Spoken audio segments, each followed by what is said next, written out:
came out last week and gave us the thing and told us to get the kids ready for a 3-day weekend. I don't know what you're going to be up to for the program for the day. I can give you a couple of ideas, and as I said, I think maybe heading down south for the last of the Biba Mesamoro activities that are going to be taking place down there. Stand by one. Let me just get this up on the screen so everybody can see what's going to be happening. I've got DJ Music Equalizer at noon today. Yeah, for all of your cha-cha slide needs, it's DJ Music Equalizer. You know the guy? Tell me about him. What do you know about DJ Equalizer? Go ahead. You started it. I know one guy. His name is Mario. It's me, Mario. Yeah, that's going to be playing around in his head as he's setting up here from 1 until 2. They've got what is this band here? Guma. Kinalampten Tano in the stage area. At 2 to 3 is the reenactment of Magellan's Landing and eventual chasing away by the rest. Stones. Yes, it's a shower of sling stones, ladies and gentlemen. Didn't they come in and burn the village? Isn't that part of the reenactment? Yeah, all right. He was looking for chicks. And you know what? After a long time at sea, I'm sure that that was kind of a no. Don't need any water. Keep your coconuts. We're looking for balloon smugglers around here. Mixed Plate, my favorite. One of my now I'm going to say it, this is my favorite band on Guam. Mixed Plate's going to be performing at 5 until 8 o'clock. And the thing I like about Mixed Plate is everybody knows how to play everybody else's instruments. A little bit of everything. So yeah, and if you close your, you don't know who's playing what. Drums, keyboards, guitar, all of that stuff. All the boys know how to kind of switch around there, and so they they know all my favorite songs. And then there's the John Dank Show. Oh yeah, going from 8 until 11 over at the grounds of the festival grounds there in Humatak.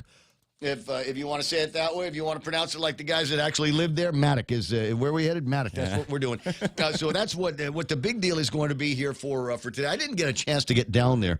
I was kind of hoping to, and it was like okay, go to Matic, go to the beach, and every time I was thinking about moseying towards the car and moving off in that direction, it started raining, and I thought, well, I don't want to. Yeah. So never mind the beach, and then I remembered gas is still $4.95 a gallon, and I thought, you know what? I'll just wait until Monday and look at the pictures and then get that FOMO feeling from everybody else all weekend long. And so I didn't necessarily do that. I did get some time out of the house yesterday. I went to Carabao because I thought maybe I'd be able to see some of that UFC match. Trevor Jones yesterday. Did you watch any of that? No, I didn't, but I heard that he didn't win. He did not win. Yeah. It was a unanimous decision for the other guy. And okay, so I don't know too much about UFC, right? The only reason why I pay any attention is if I see the little Guam flag on somebody's name, or if it's Brogy Bear that's fighting, or Frank the Crank Camacho. This is the only time I really start thinking about it.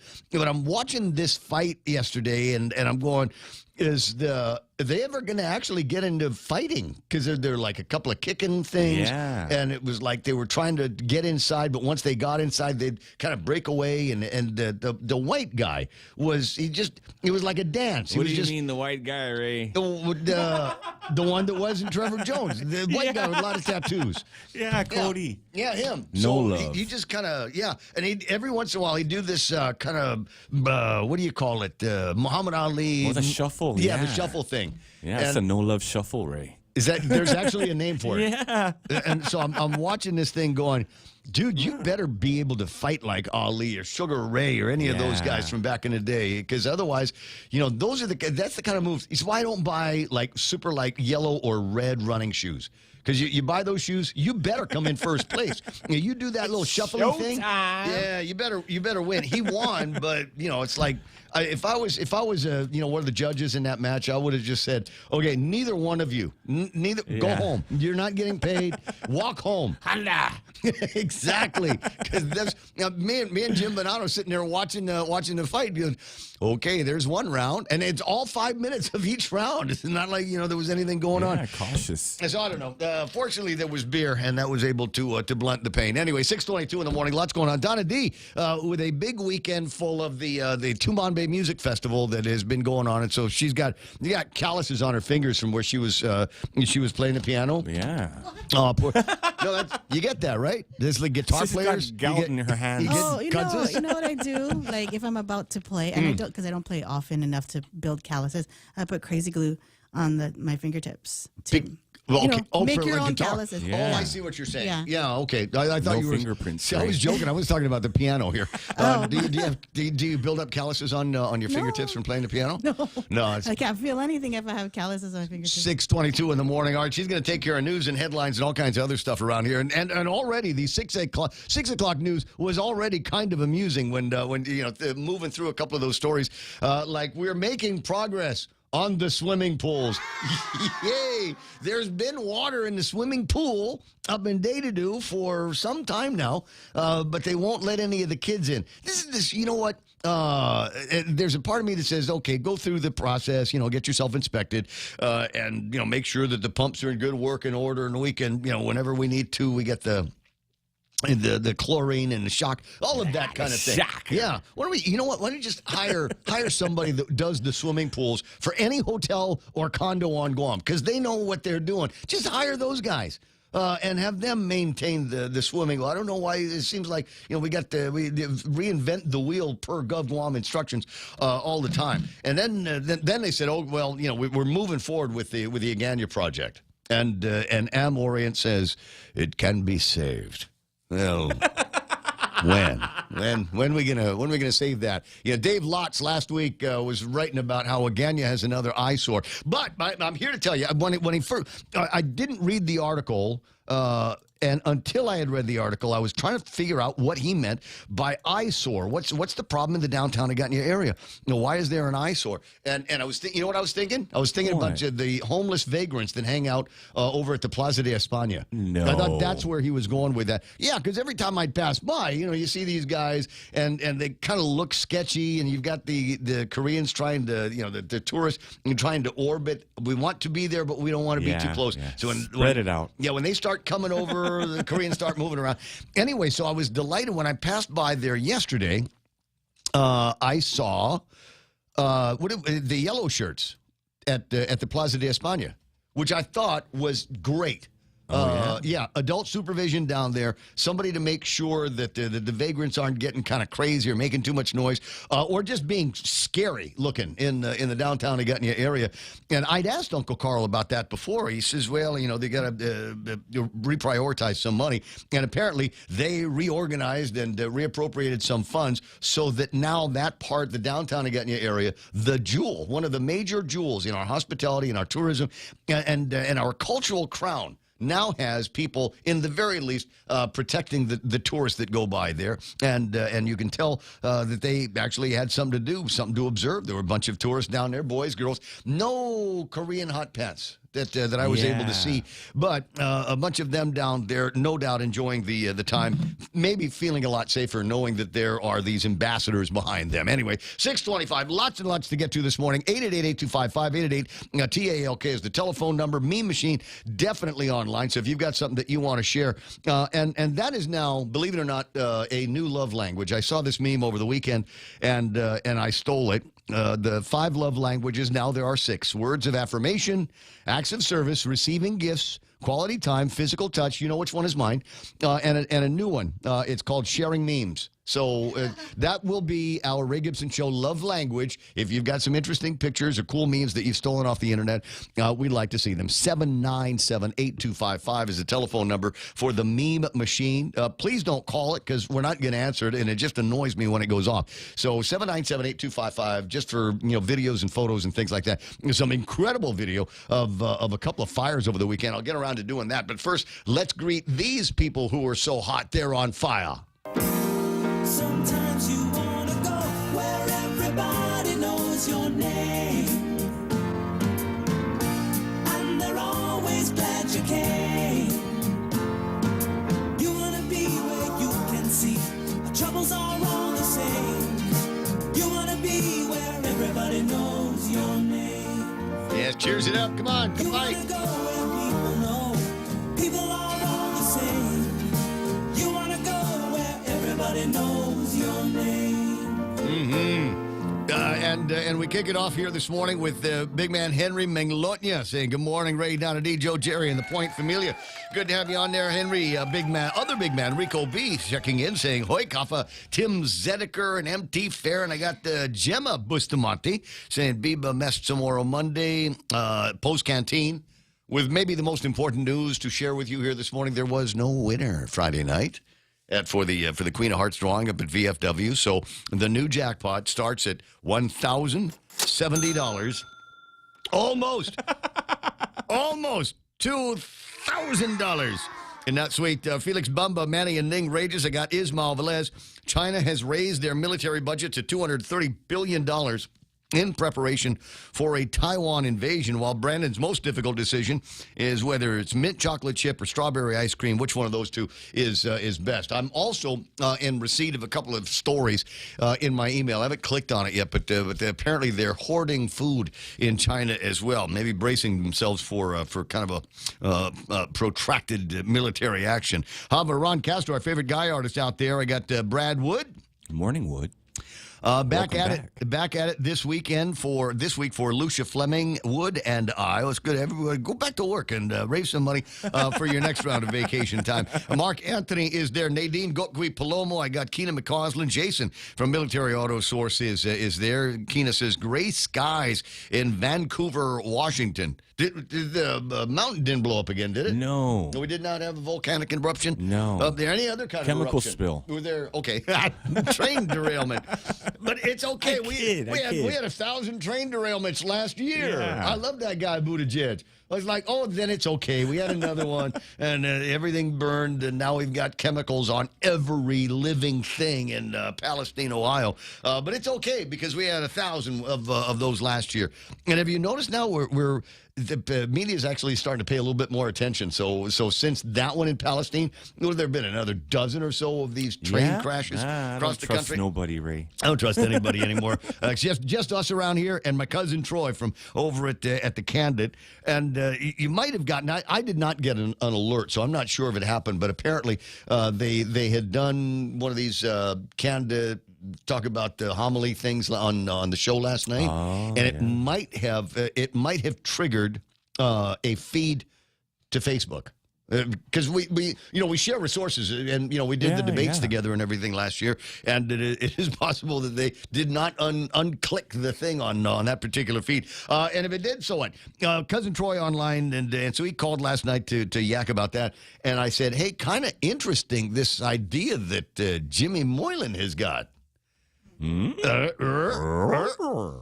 the one where we're going to see if we can get Uncle Fed to pay to fix all of the schools that we've allowed to go to hell in a handbasket over the last 30 years, and in exchange for fixing our schools, we'll go ahead and take your kids. We'll go ahead and take the military kids out here, and I'm going. Yeah, I don't know. I don't.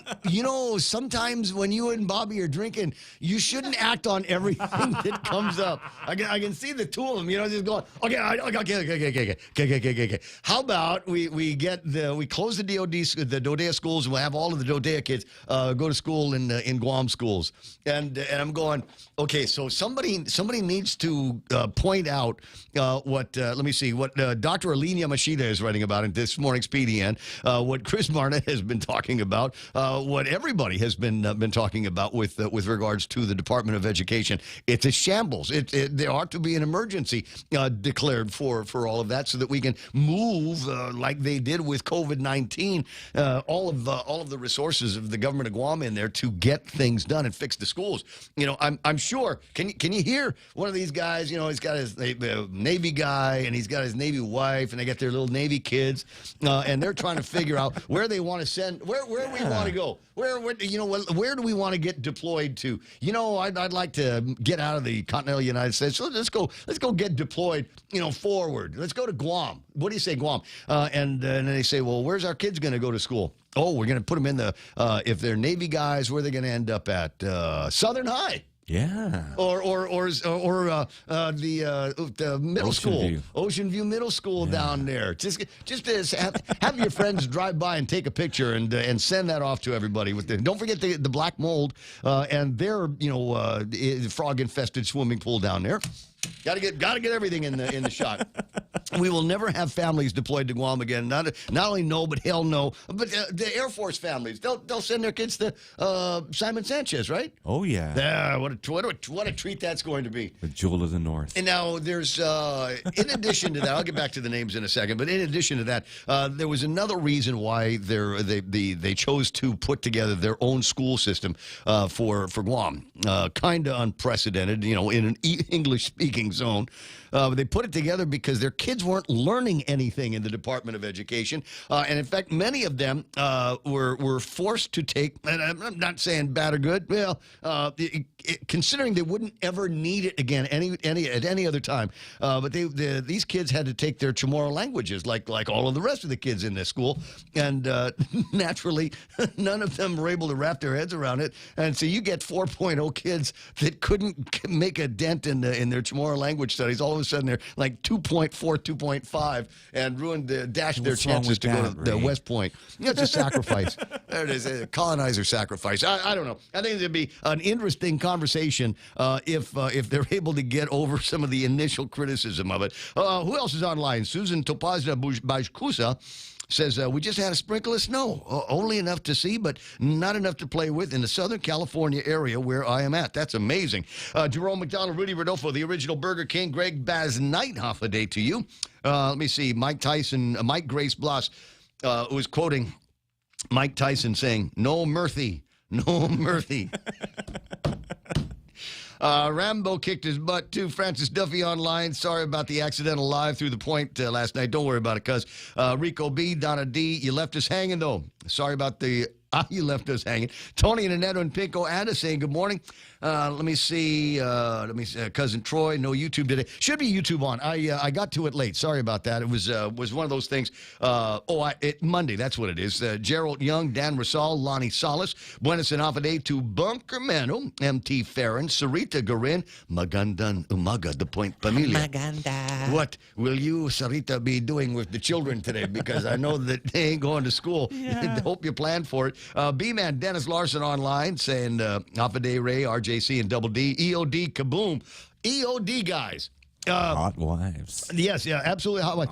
But busy. So a buddy of mine out, I think in the Ordot area, let me know they found some EOD stuff over the weekend. I think it was Friday or Saturday or something. Big, right? Somebody doing some clearing and found a big thing. Get a hammer. Stick it out. Yeah. Get a hammer and hit it, Ray. Check if it's live. Check if it's still live. I don't know. Just hit it with the pointy end of it. Yeah, throw a rock at it. That's what happened. No, so apparently they closed off like the entire area as a result of that, and the EOD guys. They came and did what they have been doing here since the end of the Second World War, and that is clearing out old ordnance like this. I wonder if they had to call in an expert to determine whether or not that was World War II ordnance, or maybe we got to be careful because we don't want to confuse our wars here. Is this maybe a leftover from Vietnam or maybe the Korean War? You remember when they bombed the crap out of Guam during the Korean War? I do. And Vietnam, Arc Light Memorial. Some of them just went straight up and just.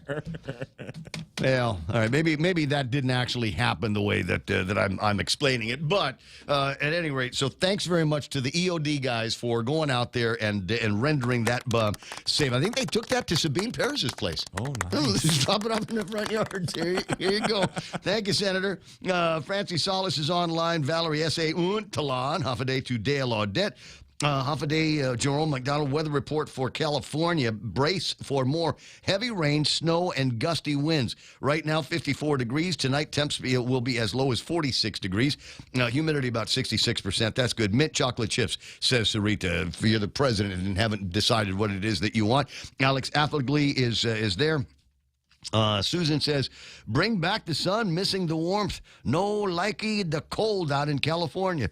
Well, we'll see what we can send out in your direction. Moving through the times of the year, and now we're in March. And before too much longer, you guys are going to be complaining about how hot and dry it is when the Santa Anas start flowing around the Los Angeles area. At any rate, we've got the same thing. I mean, you listen to the weather forecast on Guam, nothing major to report. And that's always a piece of good news. 888-825-5888-TALK. items in the table of contents. Well, I mean, some of it we've already talked about. The EOD thingy, and we got the idea that maybe we'll find a way to bring all of the little boys and girls, all of the children on Guam together under one Department of Education. And I'm just thinking, it could be a hard time for some of these boys. Because I mean, it was rough for me, and I live here, but I didn't know there were so many different words that you could put in front of Howley before the fight got started. So I'm wondering, will it be the same or will it be different for these kids that might be folding into the systems right now? But if we do fold them in as Jimmy wants to do. Can we have Guam High?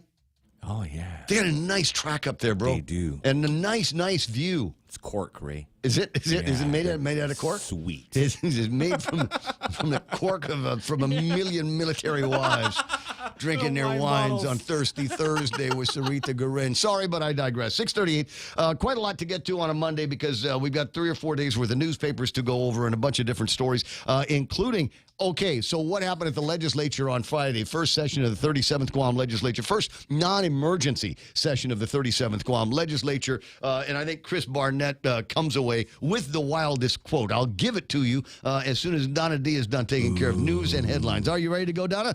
Holiday, here it comes. What happened? An autopsy was performed on 49-year-old Christopher Zink, the off-island visitor whose body was found near a hiking trail on Salabea earlier this month. The chief medical examiner reported Friday that Zink had died of overheating and dehydration. Dehydration can happen if you don't drink enough water during hot weather, especially if vigorously exercising. The trail is about 2 miles both ways, and the hike is considered moderately difficult. And United Airlines will be increasing the number of flights that it operates between Guam and Japan this summer, looking to capitalize on revitalized demand. The airline will be operating 56 flights per week between Guam and Narita, Nagoya, Kansai, and Fukuoka. United also offers early check-in service every night from 7:30 to 9:30 for passengers with early morning flights. And today is Guam History and Chamorro Heritage Day, but UMATIC has been celebrating all weekend with food, live music, performances, games, and rides. This afternoon at 2 o'clock, there will be the Magellan reenactment at UMATIC Bay. Local bands will round off the celebration, and a fireworks show is set to go off by 8 o'clock tonight. And those are your local headlines on The Point. Now back to Ray. All right, 20 minutes away from 7 o'clock in the morning. It'll get some early morning traffic. I don't anticipate there's going to be a whole lot of it. Things moving apparently very, very slow and not as big a crowd as we normally get on Monday mornings. But I imagine that there'll be people in and out of the broadcast as they kind of wake up and realize they don't have to go to work today or send the kids to school. So you go, hey, let's go check out what Ray's doing on the thing. Hit the like and share button and let everybody else know that we're working and we're online here this morning. If you want to find out what happened on Guam or what's kind of remarkable in the last couple of days, this is where you're going to find out about it. In 20 minutes, like I said, 7 o'clock in the morning, traffic next. Is your business ready for digital transformation? The latest Wi-Fi technology is here, and it's Docomo Pacific's WorkPass, powered by Plume. WorkPass unlocks connectivity, productivity, and security tools all in the palm of your hand. Access features like adaptive Wi-Fi, guest and employee networks, evolving AI security, plus so much more. To learn more about WorkPass, visit business.docomopacific.com. Docomo Pacific Business. Work better together. The new Subway series includes one of the most craveable sandwiches of them all, the Subway Club. Number 12, the Turkey Cali Club is the best with avocado, turkey, and bacon. The best should come with bacon, turkey, and ham. That's my number 10, the All-American Club. Number 11, the Subway Club is a proven classic that comes with ham too, plus turkey and Angus roast beef. I see. Let's start over. Let's talk cheese in the Subway series. I'm still gonna win this. At Subway, you gotta refresh to be fresh. Take your business to new heights with the United Business Credit Card. Earn 30,000 bonus miles after spending $3,000 within the first 3 months after account opening. Plus, earn 3 times the miles per $1 spent on United tickets through United until April 30th, 2023, and 2 times the miles thereafter. Visit any First Hawaiian Bank branch or go to fhb.com United Business for more information and to apply for your United Business Credit Card today. First Hawaiian Bank. It all starts with yes. Okay, this is going to be a short report, 642. There's no traffic at all. I'm looking at the thing, and I'm not seeing anything of an Anderson Air Force Base. Don't see anything southbound Marine Corps Drive all the way through Datadoo and to Upper Tumon area. Nothing major. A little bit, a tiny bit of traffic down in Tumon. Not sure exactly why. Do we get all the Nimitz guys gone? Did they all split? I don't know, man. There's a friend of mine. I wouldn't normally pay any attention, but one of my lady friends was lamenting online. Oh, the Nimitz is gone already, and I think she's lamenting because she didn't get a chance to spend any time with any of the sailors, etc. From down there.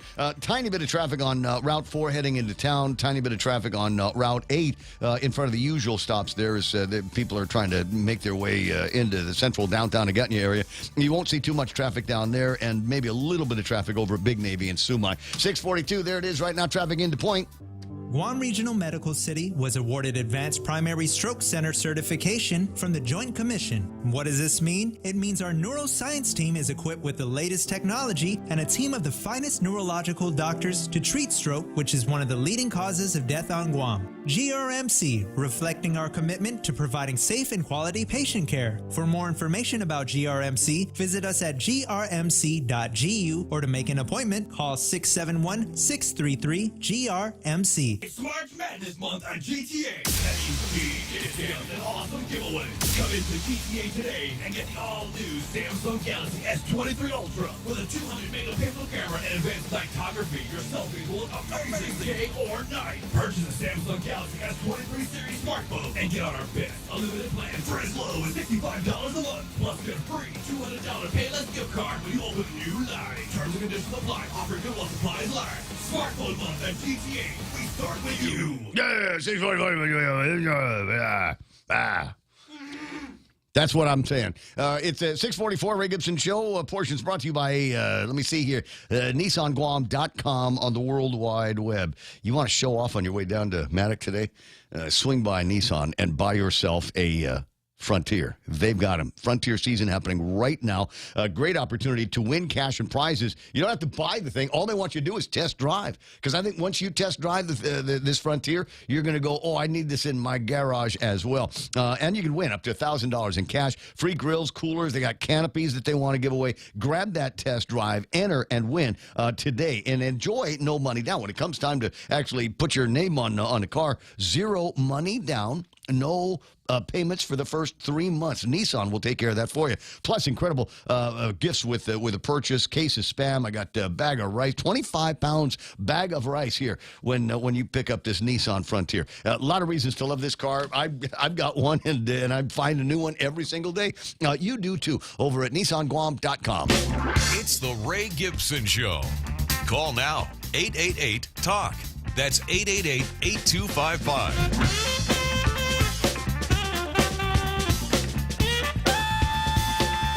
Yeah, just every once in a while, I take a look at some of the pictures that Sarita sends me. And, last week it was Thirsty Thursday with Army Lynn and the married Asian woman. All of a sudden, it's Linda. That's Linda. And I'm looking at this last picture that she sent over. And that's how you know you're having a good time. Where it's like, you know what, just for everybody's safety, I'm just going to block out the faces so nobody knows who it was that we were partying with. Right? But she's changed now. She's changed. I can't put it up on the screen, but she's apparently changed her profile picture on Facebook. It's her and this guy. And I think she'd posted that she was just borrowing him or something like that. He looked like AI, Ray. You know who? Yeah, well, number one, it kind of looked like AI. But number two, you know what else it looked like? Bro. One of the Trixie Hobbitses in Lord of the Rings. I can't. You know which one I'm talking about? It's either Merry or Pippin, but I can't remember which one was which. But the guy, I don't know. Sarita, send me the picture so I can put it up on the screen, and Donna will tell us which one it was. It's 6:46 in the morning. 888-8255 888-TALK, and we welcome back to the airwaves Simon Sanchez from the Consolidated Commission on Utilities. Good morning, Si. How you doing? Viva, Mr. Morro. Viva. Where you been? We were looking for you last week. A couple of utility level stories, and I thought maybe I'd get your thoughts on a couple of them.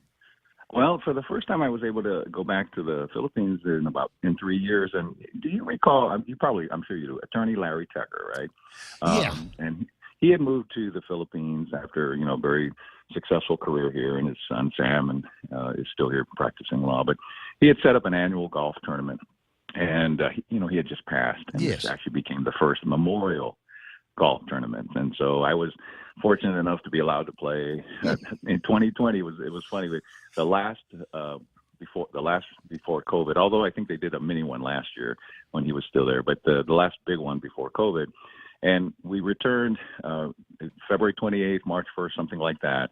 And apparently the United flight the night before had a hit the hit for COVID, and everybody's freaking out, of course. Our flight was clean the next day. Had we left the next day, that flight had a hit. And then the governor shut down the island like on Thursday. Yeah. So so I was able to go back to the Philippines and play in the first memorial tournament. And the Philippines pretty much back to normal. Greenbelt and Makati and I'm sure all the other places. And masks are optional, but that's where I was, and with a bunch of folks and met some really cool people too that are retired there. And that was a great gathering to remember Larry, who, though, for those that don't know him, he was quite an attorney here. He was with Andy Gale for many years. He was recruited by Howard Trapp. You have to be Manumco to probably recognize all of these names. I know and your dad knew, and your mom knew all these folks from that generation. But yeah, that's where I went in the Philippines, and then came on home and ready to tackle the day. It's a holiday for Guam, but not for the rest of us. Not for the private sector. No. It's there's been some interesting stuff that we could talk about. We'll start with the utilities. It doesn't look like we're going to do anything down in PD anymore. Now, by the old power plants, the other smaller running unit that you guys were proposing to build doesn't look like it's going to be going off, and a lot of that I'm sure has issues related to the cost of construction in 2023.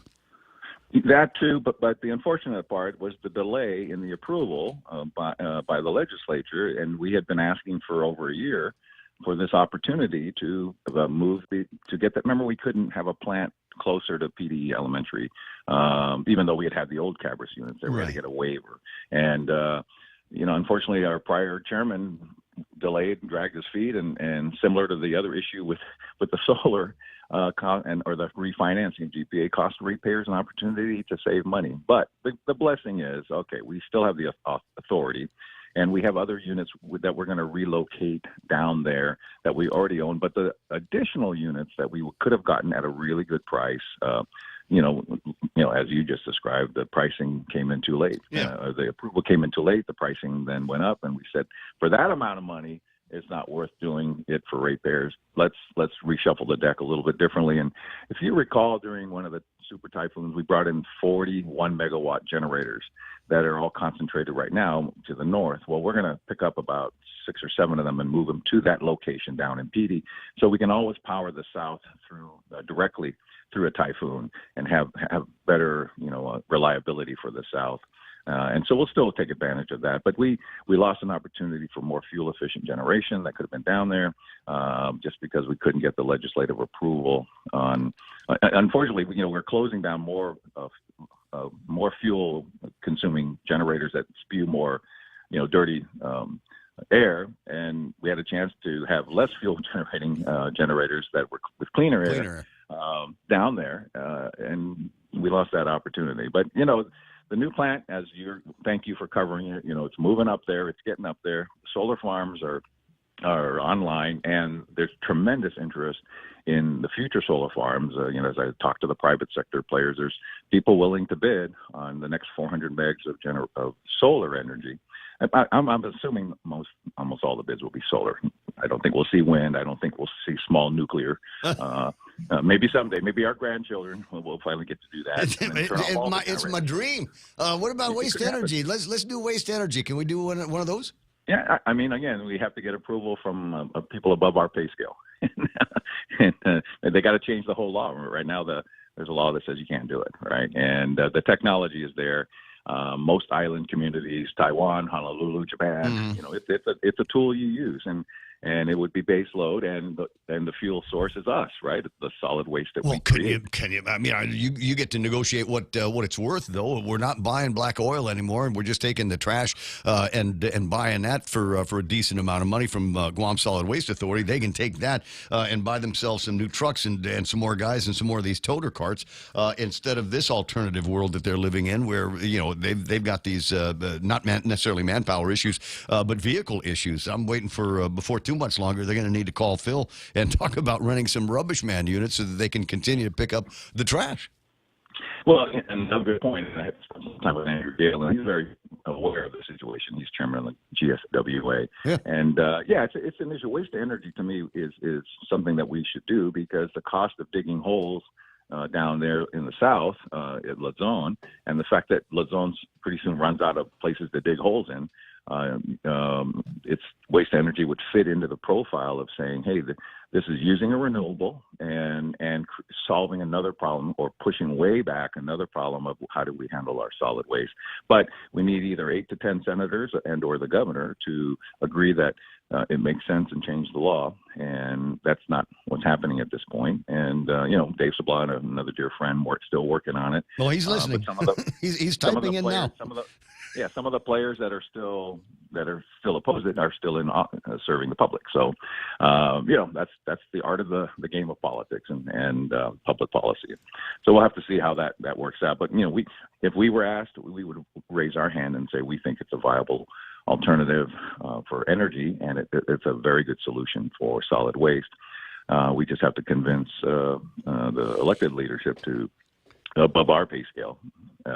Plus, I don't know if I'm elected leader. Well, I don't know. I think we both make more than those guys do. But it's not like they're the medical examiners or anything like that. 6:53 and change. Listen, welcome back to town. There's a bunch of other stuff that's out there, but I think the real compelling items now that they're in my head don't have anything to do with the utilities. But I am curious. When you're around the guys over at the Whack Whack in Manila, just kind of gossiping about things that are going on Guam. What were some of the topics that came up?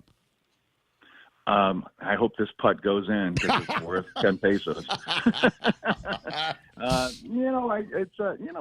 actually the stuff you talk about every day in the morning. I mean, it's a wonderful respite, but we're all back at work today going, okay, telecom. At least spending some time with Andy Gale and Dan Tidenko. Telecom is a vibrant future, has a vibrant future here, and a lot of interest there, and there's an energy component to that. That as we bring energy down, data centers have a more viable here. Yet there are data centers already being built, and a lot of interest in solar energy. So there was that.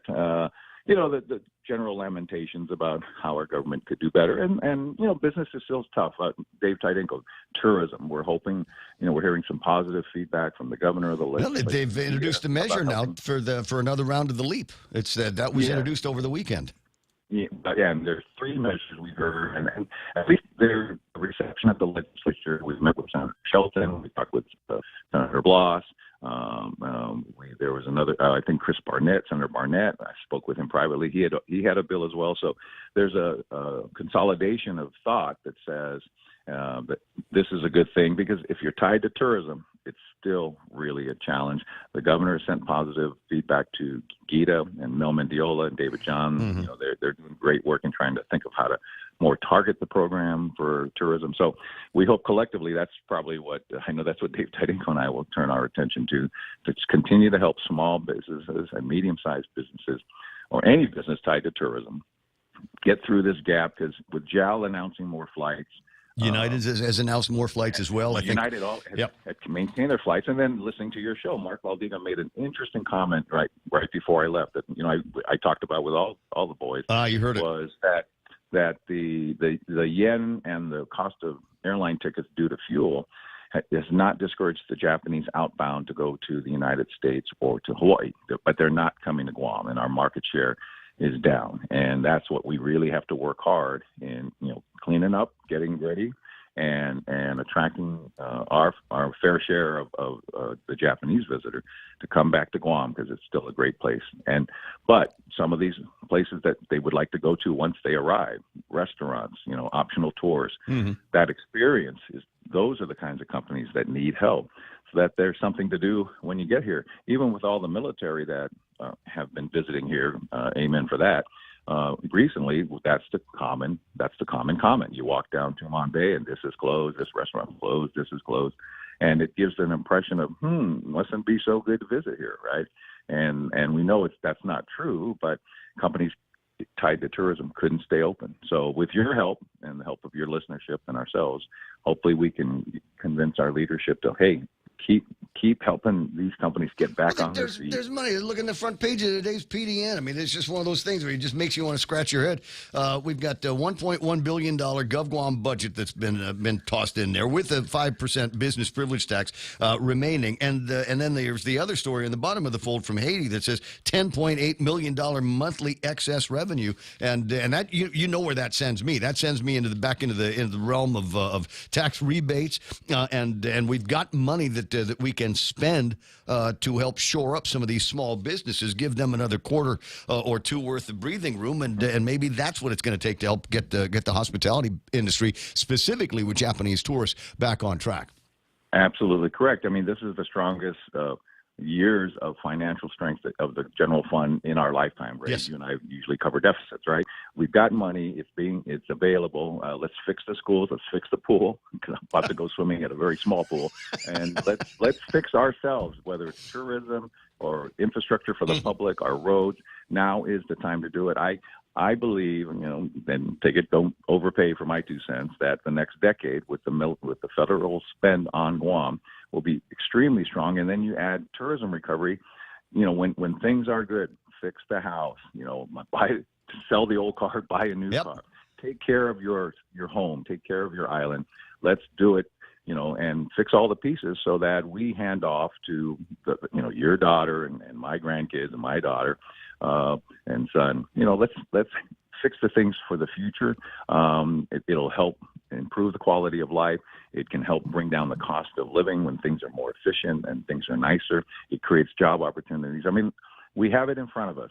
And collectively, even though we may have our arguments and hey, so-and-so's not so good, and I love, this is my God zoo. Yeah, we just got to keep pushing forward. That's got to be the plan. 6:59, Si, I got to run. I'll talk to you pretty soon. Okay, I appreciate your time. Welcome back. Hug and a kiss to Auntie Lou, and happy belated birthday to Mindy. Oh, thank you so much. All right, you take care, Ray. I will, bud.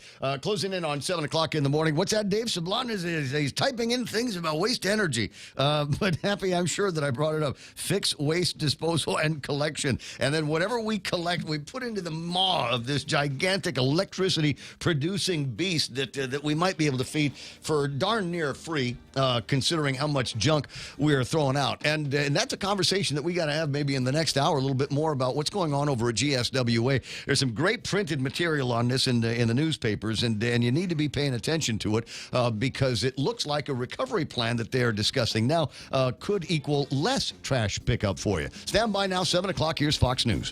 Marking a major milestone for voting rights. I'm Joe Chiro, Fox News. President Biden is visiting Selma, Alabama today to commemorate the 58th anniversary of Bloody Sunday, when state troopers beat peaceful protesters marching against discrimination. The president's trip to Selma is his latest event aimed at underscoring his commitment to black voters, who remain a key constituency going into his expected 2024 re-election bid. There's one less possible contender for the 2024 Republican presidential nomination. A crowded Republican field just got a little lighter when Maryland's former governor Larry Hogan says he is not going to run for president in 2024. I think we certainly went off in the wrong direction, and we're not back on track. It's going to take a while. We're not there yet. I would say the party of Reagan is not dead, and neither is the party of Trump. Now, last night outside the nation's capital at CPAC, the former president took a shot at Joe Biden, saying his withdrawal from Afghanistan paved the way for Putin to invade Ukraine last year. Fox's Lucas Tomlinson at the White House. Lawmakers are raising concerns over transportation safety. This after last month's Norfolk Southern train derailment in East Palestine, Ohio, involving toxic chemicals, and another train derailment yesterday not involving hazardous material.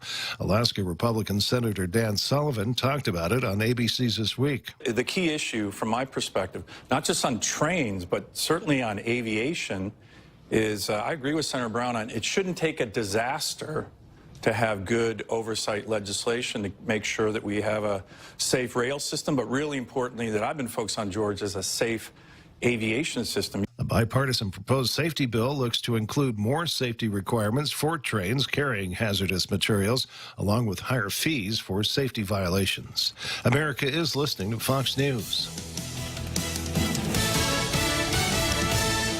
Just in time for Lent. It's our delicious BK Big Fish Sandwich. 100% white Alaskan pollock, breaded with crispy panko, topped with sweet tartar sauce, tangy pickles on top of a warm toasted brioche bun. Also available, our Impossible Whopper, 100% Whopper, 0% beef. Enjoy your Lenten season with French fries or our new mozzarella sticks with a refreshing brewed, sweet, or unsweetened tea. We are ready to serve you this Lenten season.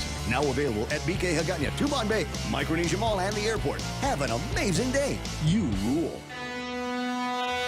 Hoffaday, this is Severina. Here at APL, our expertise and extensive network can help you grow your business and reach out to more global markets. As a responsible carrier, APL is also committed to a sustainable future, whether it's protecting the environment or investing our efforts in giving back to the community. Our dedicated teams in Guam, Saipan, and on U.S. mainland are here to support you. Call 588-4651 or visit www.apl.com.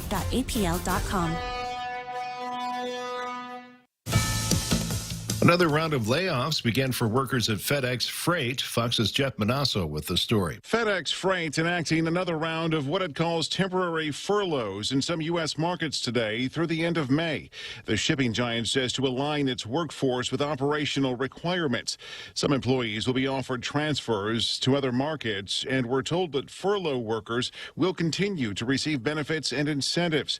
No word on how many of FedEx Freight's tens of thousands of workers will be furloughed. More than 12,000 lost their jobs or left through attrition since last summer, amid plummeting demand, a resource consolidation, and efforts to boost revenues. Jeff Manasso, Fox News. A woman accused of the disappearance and death of her 10-year-old adopted son has been extradited from Georgia to Arizona to face charges. Buckeye police say 54-year-old Crystal Wilson was booked into jail yesterday on suspicion of abandonment or concealment of a dead body. She told authorities in 2016 her son had run away from their home after she put him to bed. His skeletal remains were found nearly 2 years later. A bill has been introduced in Colorado's state legislature seeking to ban so-called assault weapons. Fox's Matt Napolitano reports. The Democrat-sponsored bill prohibits a person from manufacturing, purchasing, or selling an assault weapon, as well as rapid-fire trigger activators. This Colorado bill defines assault weapons as certain semi-automatic rifles, rifles with fixed large-capacity magazines, or 50-caliber rifles. Gun show vendors and licensed firearms dealers who violate the law would face civil penalties. Anyone who violates the rapid-fire trigger activator provision would face a Class 2 misdemeanor. Colorado Republicans were quick to react to this proposed legislation, tweeting, "Democrats are coming for your Second Amendment rights to defend yourself in Colorado." Matt Napolitano, Fox News. And I'm Joe Chiro, Fox News. KFC's Lent menu is filled with so many seafood options, it's enough to keep you going for the entire Lenten season. They're all here. Popcorn shrimp, fish fillets, shrimp and crab Killiquin wraps, and our famous KFC shrimp burger. And now you can mix and match chicken and fish in both 6 and 12-piece family meals with sides and biscuits. KFC's Lent menu is available for a limited time at all KFC restaurants and for delivery at kfcguam.com or WhatsApp 300-3278. KFC, it's finger-licking good for Lent. Every company needs money to grow and take on the challenges 2023 will bring. That's why Bank Pacific's commercial loan officers stand ready to help you. We offer several programs tailored to assist companies to get to the next step or perhaps for a startup, including working with SBA or GITA. Now we're banking on the future. Services to choose. Bank Pacific, where others put branches. Bank Pacific. We want to be your partner. Equal opportunity lender. Member FDIC. Credit conditions apply. Get ready for the music event of the year. The Tubon Bay Music Festival is back, and it's better than ever. Featuring soloists, choirs, small ensembles, bands, and orchestras from Guam, the Marianas, Japan, and the U.S., TBMF offers something for every music lover. TBMF 2023 is the place to be this March. Festival events will take place at various locations on Guam, so be sure to check out the schedule on tbmfguam.org. TBMF is a production of the Guam Philharmonic Foundation. See you there. As CEO of Jack in the Box, I wake up at dawn every day to get to work. As a customer, you can sleep in and still get 2 sausage croissant sandwiches all day long. But I get my name on the building, so it's a trade-off. Limited time only. Price and participation may vary.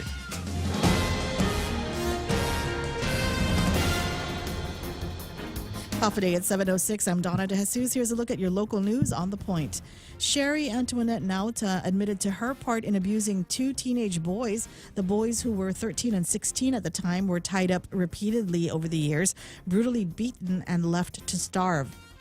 Nauta was unable to hold back tears as she pleaded guilty to 4 counts of child abuse and felonious restraint before Judge Maria Senzon on Friday.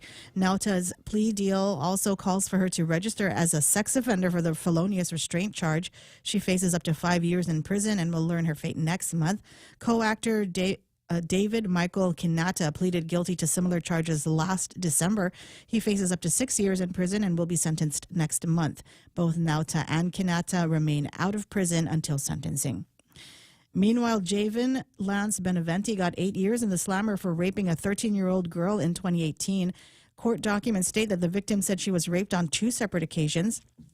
Beneventi, who was 19 at the time, was at the victim's house to paint it. He started fondling her and then forced himself onto her until her younger brother entered the room. Beneventi admitted to the crime when interviewed by police. The victim's mother shared a statement at the sentencing hearing, describing feeling anxious about the victim harming herself and attempting suicide as a result of the trauma that came after being sexually assaulted by Beneventi.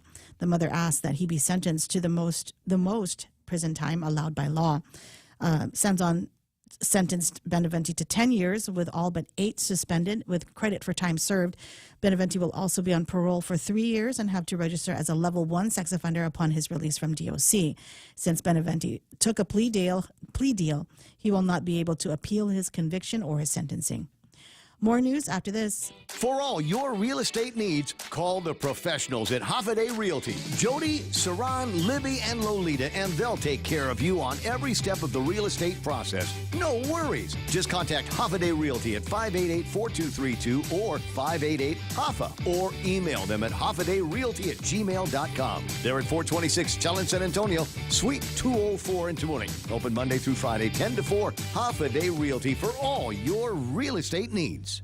The White House ordered a TikTok ban on all government devices for federal agencies, and Gov Guam is already looking to follow suit. The Leon Guerrero Tenorio administration says policy is being finalized with different agencies. Some senators have expressed their support. Senator Will Parkinson saying if the federal government thinks it's a security concern, it should be considered for the local government as well. Senator Chris Barnett says with Guam being in China's crosshairs, and if TikTok is being used by the Chinese government to gather intel and information, he's not comfortable with the app being used to gather information about what's being done on Guam. For now, no ban for local government is solidified, but the policy underway looks to mirror the federal ban, allowing for certain agencies to access TikTok for security purposes. And mayors say they have been waiting for the delivery of more than $400,000 worth of new trucks and sport utility vehicles from federal ARP funds months after they issued the purchase orders via the General Services Agency. The vendor, Guam Auto Spot, says the delivery date is March 8, so it's not overdue at this point. Mayor's Council Executive Director Angel Sablon says the council got a notice that 11 SUVs were to be delivered last week. Denito Mayor Melissa Savares says part of the problem that Guam and other parts of the country experienced during the COVID-19 pandemic was the shortage of microchips, whether they were for computers or vehicles.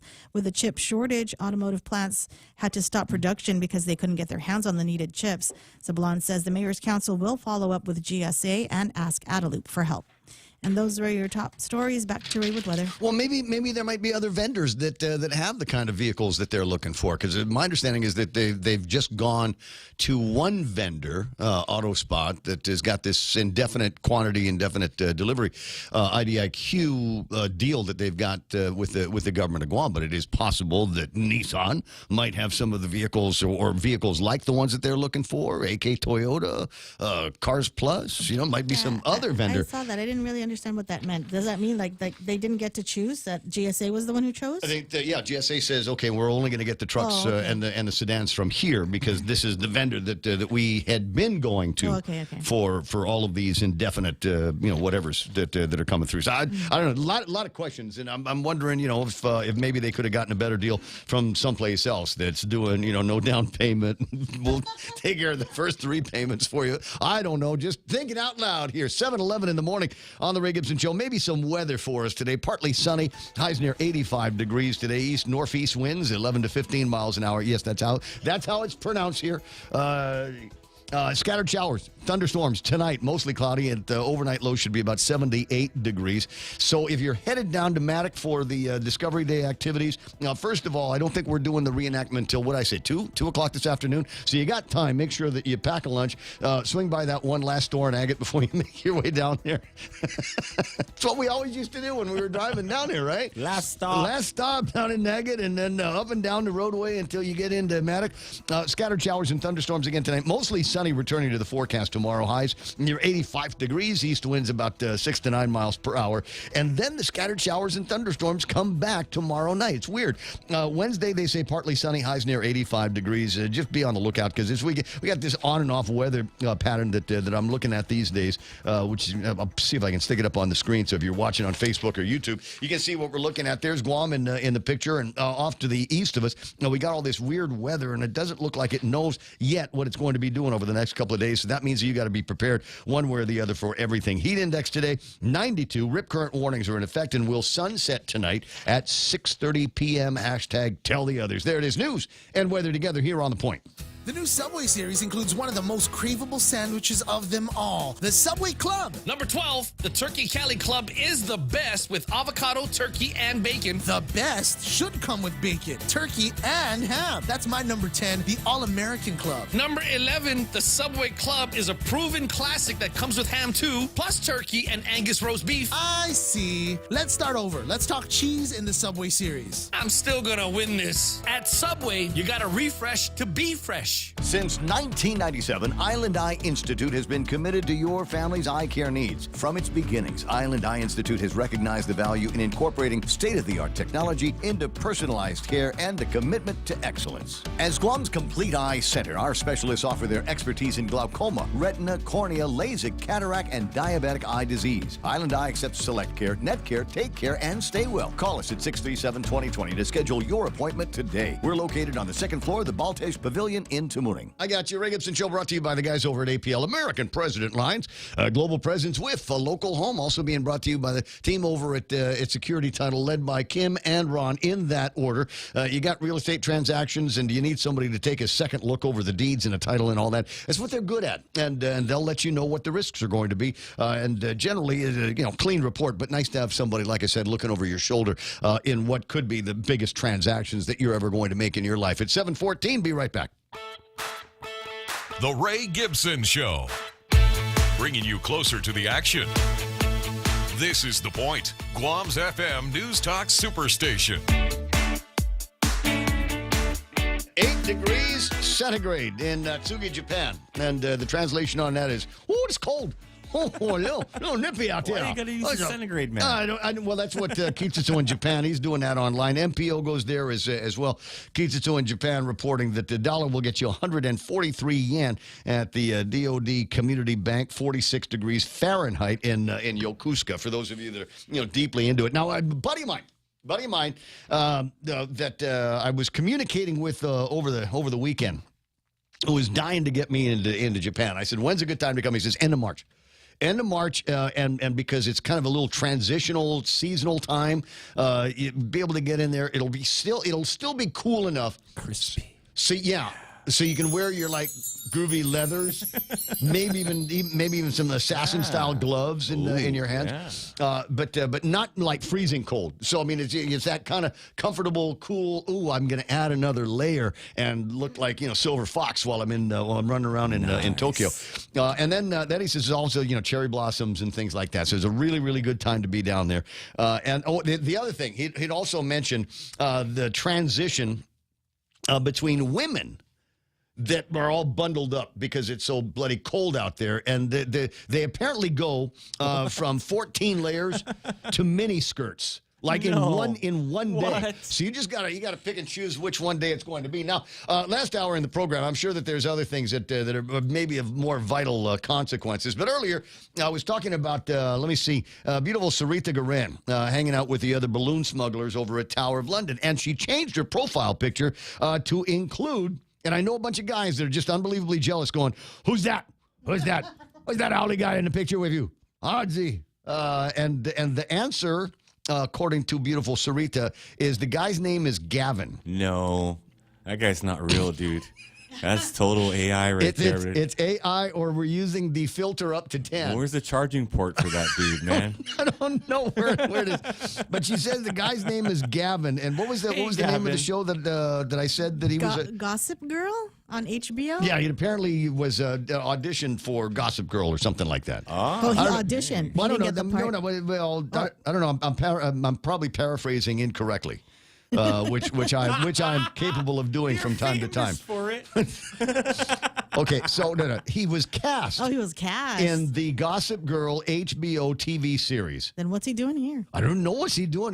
Did you invite him? If Did he you say, is real. Have a Thirsty Thursday? I'm sure you can get the Gavin filter on TikTok. And speaking of TikTok, okay, can we just? Oh no, wait, no way. She's a little girl, 17 years old. Happy birthday to Mandy. Happy birthday. I don't know. We haven't gotten together in a long time. I haven't seen her. Happy 17th birthday, and Uncle Ray will figure out. I don't know. I mean, she's like the nicest Pisces I know. Yeah. Oh, wow. Anyway, 718. So Donna in the newscast reporting that the brain trust around here is thinking about banning TikTok in the government of Guam. Yeah, Rainbow Six Ray? SEAL Except Team for 6. security purposes, whatever that means. Whatever that means. It's never, ever been explained to me what is the link, but what is our vital security interest that is at risk here? I think it's over the tip of the spear. Oh, Ray, we're the whole spear now. What with everything going on in the Indo-Pacific, we can't have people that are sitting at working at power plants and water authorities and in the government of Guam and some of our more secure locations that being their identity and some of the things that they're looking at on TikTok or whatever, all of a sudden can be used to somehow subvert all of the critical security requirements of the island of Guam. Security. Whatever. Okay, so here's the thing. This is the Ray Gibson theory. I've proposed this before. The reason why they want to ban TikTok is because TikTok is wildly popular with the young people. It is soaking in eyes from everybody. I'm 61 years old in May, and I still spend about a half hour on TikTok. There's TikTok. There was a guy on TikTok over the weekend. Couldn't get enough of his videos. He cleans out septic tanks. Oh, wow. You've seen it. Ray. There's a guy on TikTok, probably has 18 million viewers out there. Link, man. And that's what he does is he'll go, you know what, they let this thing go, and I got to go in there, and he's got this thing. He stirs it all up. He says making the poop shakes. with the thing. Wet wipes. Oh yeah. No wet wipes. Never flush those. They're not really made for the septic systems. Anyway, even though it says flushable. But so I'm watching. There's all kinds of other stuff. There's all kinds of cooking things that you can watch on TikTok, and yeah, there's algorithms. But here's the problem: is it's wildly popular. There's a lot of people watching. It's a new form of communications. It's a new form of entertainment. These short form videos for the short attention span people like me that have come up and just be entertaining, fast, funny. That's what I'm looking for, right? And now all of the different other social medias that knuckled under pressure to suppress the Hunter Biden laptop story. Yes. To push the what is it? Trump as an agent for the Russians. That story. All Go of these on. other things. Pfizer and all of these things. So they said, okay, we did that for you, and now we want you to get rid of TikTok for us. That's my theory. That is my theory. We carried the torch for you guys, and now quid pro quo, as the man in the movie said, it's time for you to do something for us. So I don't know about this bothering with banning TikTok. At this point, you just look like a bunch of posers, looking for something to do that sounds relevant to a conversation legislation they're having in the states. And how are you going to enforce it? How will we enforce a GovGuam ban on TikTok? A GovGuam ban on TikTok. Yeah, because that's what they're talking about now. We need to do a TikTok band dance, Ray. The TikTok band dance. The band dance, Everybody like get into it.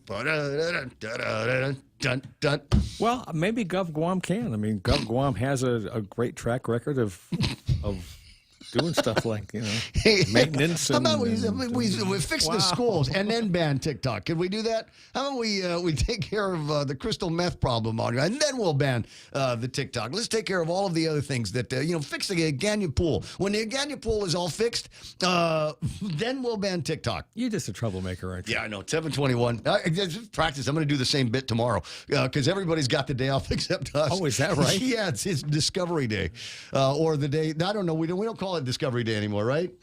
No. Only colonizers call it Discovery Day. Oh, my God. They're going to check on me now. They're going to see that I spelled tomorrow with the old way, with 2 R's and an O, and I didn't capitalize the A. That's it. Cancel Gibson. But anyway, Jerry Roberts is in the studio. I do the same thing. Right? Tomorrow is tomorrow, right? I don't know. It depends on who you talk to here. And I just wonder if they're... Spell it however you want to spell it. And all the rest of it, that whatever you want to do is fine. Yeah. Just what's the preferred spelling this week, Michael Bavacqua? All right, take a quick look at what happened on the market over the weekend. They are all in the green today. Everybody had a good weekend. S&P 500 up by 64 points. NASDAQ picked up 226. Dow Jones up by 387. FTSE is up by 3. The Nikkei picked up 428. These wild swings are kind of crazy, and I don't know if they ultimately show a whole lot of strength. Anyway, Hang Seng Index picked up 135. Shanghai up by 17. And the DAX picked up 250 points. Tesla is up as well, almost $7 worth of value for every share. Not over 200 yet. 197.79 is the last quote that I've got on that. I think the big winner, I know the big winner was the NASDAQ, but I think I'm going to take a look and see how the S&P 500 did.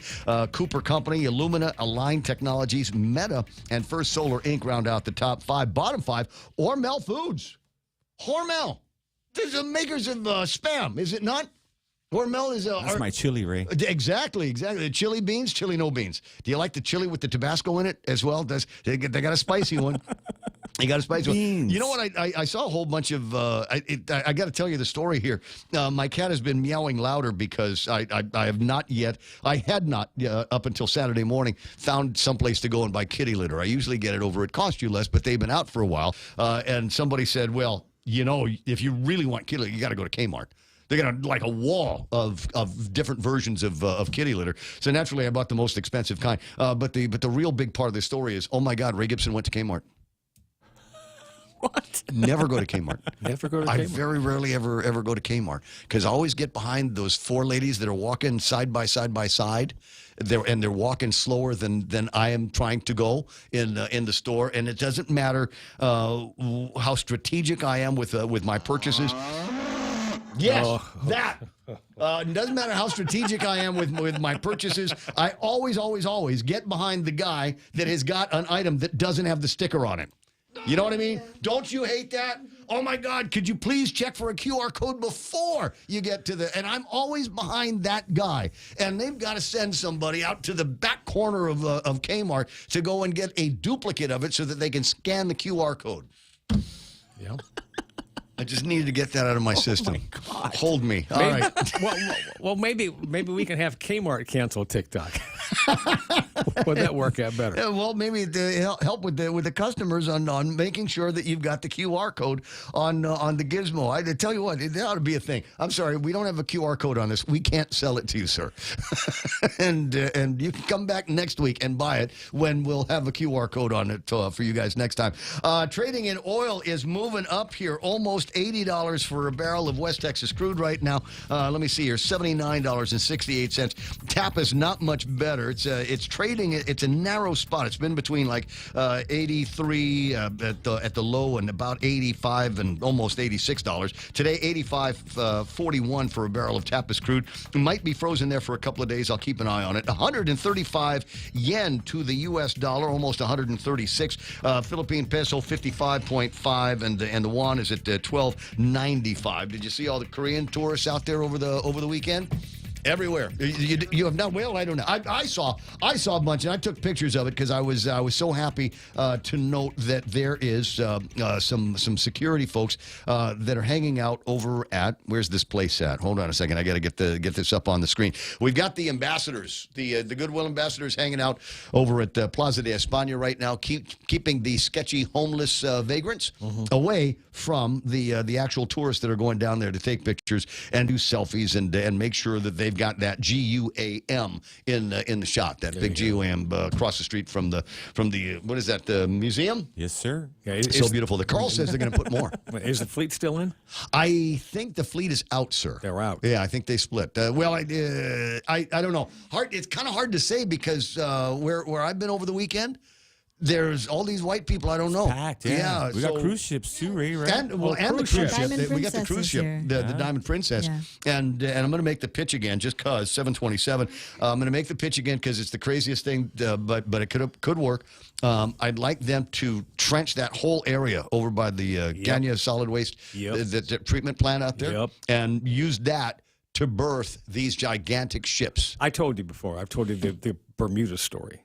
When I was in Bermuda many moons ago. Tell me again, Jerry. I'll tell you again. Yes. When you're in Bermuda, which happens at what used to be, I believe, an English property. I don't think it is anymore, though they lean that way. And was there like in the 70s. And coming out of this turn, you open up into the middle of town. And what you open up into, right in the center of the main city, I think it's Hamilton is what it is. But you open it up, and there's this massive cruise ship right there in the middle of town, and where the landing is, or the berthing, whatever it is, and people just get off and they go right to the stores and all that. It's downtown. It's downtown. It's gorgeous. I think they've got the same thing in Cairns, Australia. Yeah, probably. A little bit further. It's I want to say it's a little kind of around the bend here from where that promenade is and everything. But they I remember sitting at in a hotel, I don't know, kind of beach bar thing that they had, and looking out and looking what looks like a building that's sideways moving through this little tiny canal that they had, and that was one of a couple of these big cruise lines that were in Cairns that weekend. I did the Alaska cruise with the family a few years ago, and there's one of these little towns in Alaska. Yeah, and you get off the ship, and then you are walking in the middle of town. It's right there. It's a 10-minute walk from where the ship is to where they put together their version of the Chamorro Village. And I had reindeer hot dog for lunch that day. Okay. Yeah. So I mean, we can do it. It's possible to be able to work out the Army Corps of Engineer and whatever and blast out a trail for those kinds of big ships. And we'll build docking again. Yeah. I don't know. Maybe Carl Gutierrez would know how many ships, cross the Pacific, but apparently enough of them. And since we are one of the only ports in the area, right, one of the only places they can come, this might be a destination. I mean, if you do blast out and you're able to put those ships in the middle of town somewhere, that would be a pretty picture. Yeah. Can you imagine someplace like the Fisherman's Tavern all of a sudden built up chrome glass, all of that kind of thing, and turn it into a real kind of, one of these Tony bar restaurant kind of things? Not that we don't already have a couple that are great candidates in the area. 729, Jerry Roberts in the Extra Point is going to have to wait until after we take care of headlines with Donna D. And what the heck, nobody's in a hurry today because it's kind of a holiday. This newscast being brought to you by Half a Day Realty, 588-4232. Never mind the hospital. Let's build that thing. We'll take $1 billion and build up downtown Agutnia. Can you imagine? It would pay for itself in a year. Why not? Absolutely. And just in time for Lent over at Burger King, we've got the BK Big Fish Sandwich and the Impossible Whopper. It's 100% Whopper, but 0% beef. Polly approved. You rule at BK. Now with news and headlines, here's Donna D. A drug dealer and a car thief were captured by police on Wednesday. During the arrest, police found baggies with 3.5 grams of meth and nearly $2,000 in cash. 34-year-old Jody Allen Travis Jr. admitted to selling the drugs. Officers also learned that 29-year-old Jackie Joe Rudolph stole a car last August and tried to sell it for $800, but he denied it. Authorities have since located the stolen car. And Speaker Therese Terlahi spoke on her Bill 12 during session on Friday. The bill calls for more transparency when it comes to the leasing of land from the federal government. The measure focuses on the new medical campus at the Eagles Field site in Manilao, a project that original landowners say they do not want. Terlahi says landowners should have a say, and that requires transparency. And maintenance workers from the Dedido Mayor's office have been working on cleaning up the homeless encampment site across the Micronesia Mall. Several junk cars, multiple bags of trash, push carts filled with cans, and a canopy were among the items left behind. DPW was also on site to transport the junk cars to Global Recycling Center. And those were your local headlines. Back to Ray. All right, thanks, Donna. 7:31 in the morning. Jerry Roberts very patiently awaiting an opportunity to give us the extra point. We'll jump right into it. It's brought to you by First Hawaiian Bank. Jerry. Thank you, sir. Hiring a new employee is an expensive and time-consuming process. According to the Society for Human Resource Management, that's SHRM, there's an office of those folks here in Guam. The cost to add someone to your staff is several thousands of dollars. So, if they end up quitting on you soon after you both say, I do, that's no fun. Let's find out why it happens. Next, on the Extra Point. Fly even higher and get to your destination with the United Credit Card from First Hawaiian Bank. You can earn 40,000 miles with $2,000 worth of spending within the first 3 months. That's 40,000 reasons to get on board with the First Hawaiian Bank United Credit Card. It all starts with yes. Certain restrictions apply. To learn more about this offer, visit any First Hawaiian Bank branch or go to fhb.com/United. Half a day, this is Honey. Here at APL, our expertise and extensive network can help you grow your business and reach out to more global markets. As a responsible carrier, APL is also committed to a sustainable future, whether it's protecting the environment or investing our efforts in giving back to the community. Our dedicated teams in Guam, Saipan, and on U.S. mainland are here to support you. Call 588-4651 or visit apl.com. Several surveys have been released over the past few years which show that up to 17% of new employees leave in their first week on the job, and up to 33% bolt within the first 90 days. These surveys were taken back in the U.S. mainland, so it will be easy to discount the issue as something that happens over here. If you ask a cross-section of HR specialists in Guam, you'll learn that's not the case. Many of them have seen the same thing play out here on our island. Before we go further, this is Extra Point number 1272 and is available for download on our website, guamtraining.com. Go to the top menu, click on the letters XP, and you'll get access to this one and all the rest that we've done. So why do people leave a job so soon after accepting it? The surveys give us clues and show that about 40% of employees report that their day-to-day role wasn't what they had been led to believe it was going to be. That wasn't a huge surprise to me. Over time, I've asked numerous HR managers how close their company's job descriptions match up to the reality of the positions. In some cases, they did, but I've also received a smattering of smiles and giggles and rolling of the eyes, and even flat-out admission that they hadn't seen them in a long time. Another reason workers bail out quickly is that they don't hit it off with their manager. In many cases, the manager was not part of the hiring process, and the first experience for both the worker and the manager was on day one of the worker's employment. While chemistry between the two should never be the reason to hire somebody, it helps if it's positive. Overall company culture is also a significant cause of workers walking out. If people don't think they fit in, or if they can't connect early on with other workers, they may feel alienated. Onboarding workers is also an issue and a reason people leave soon after hiring on.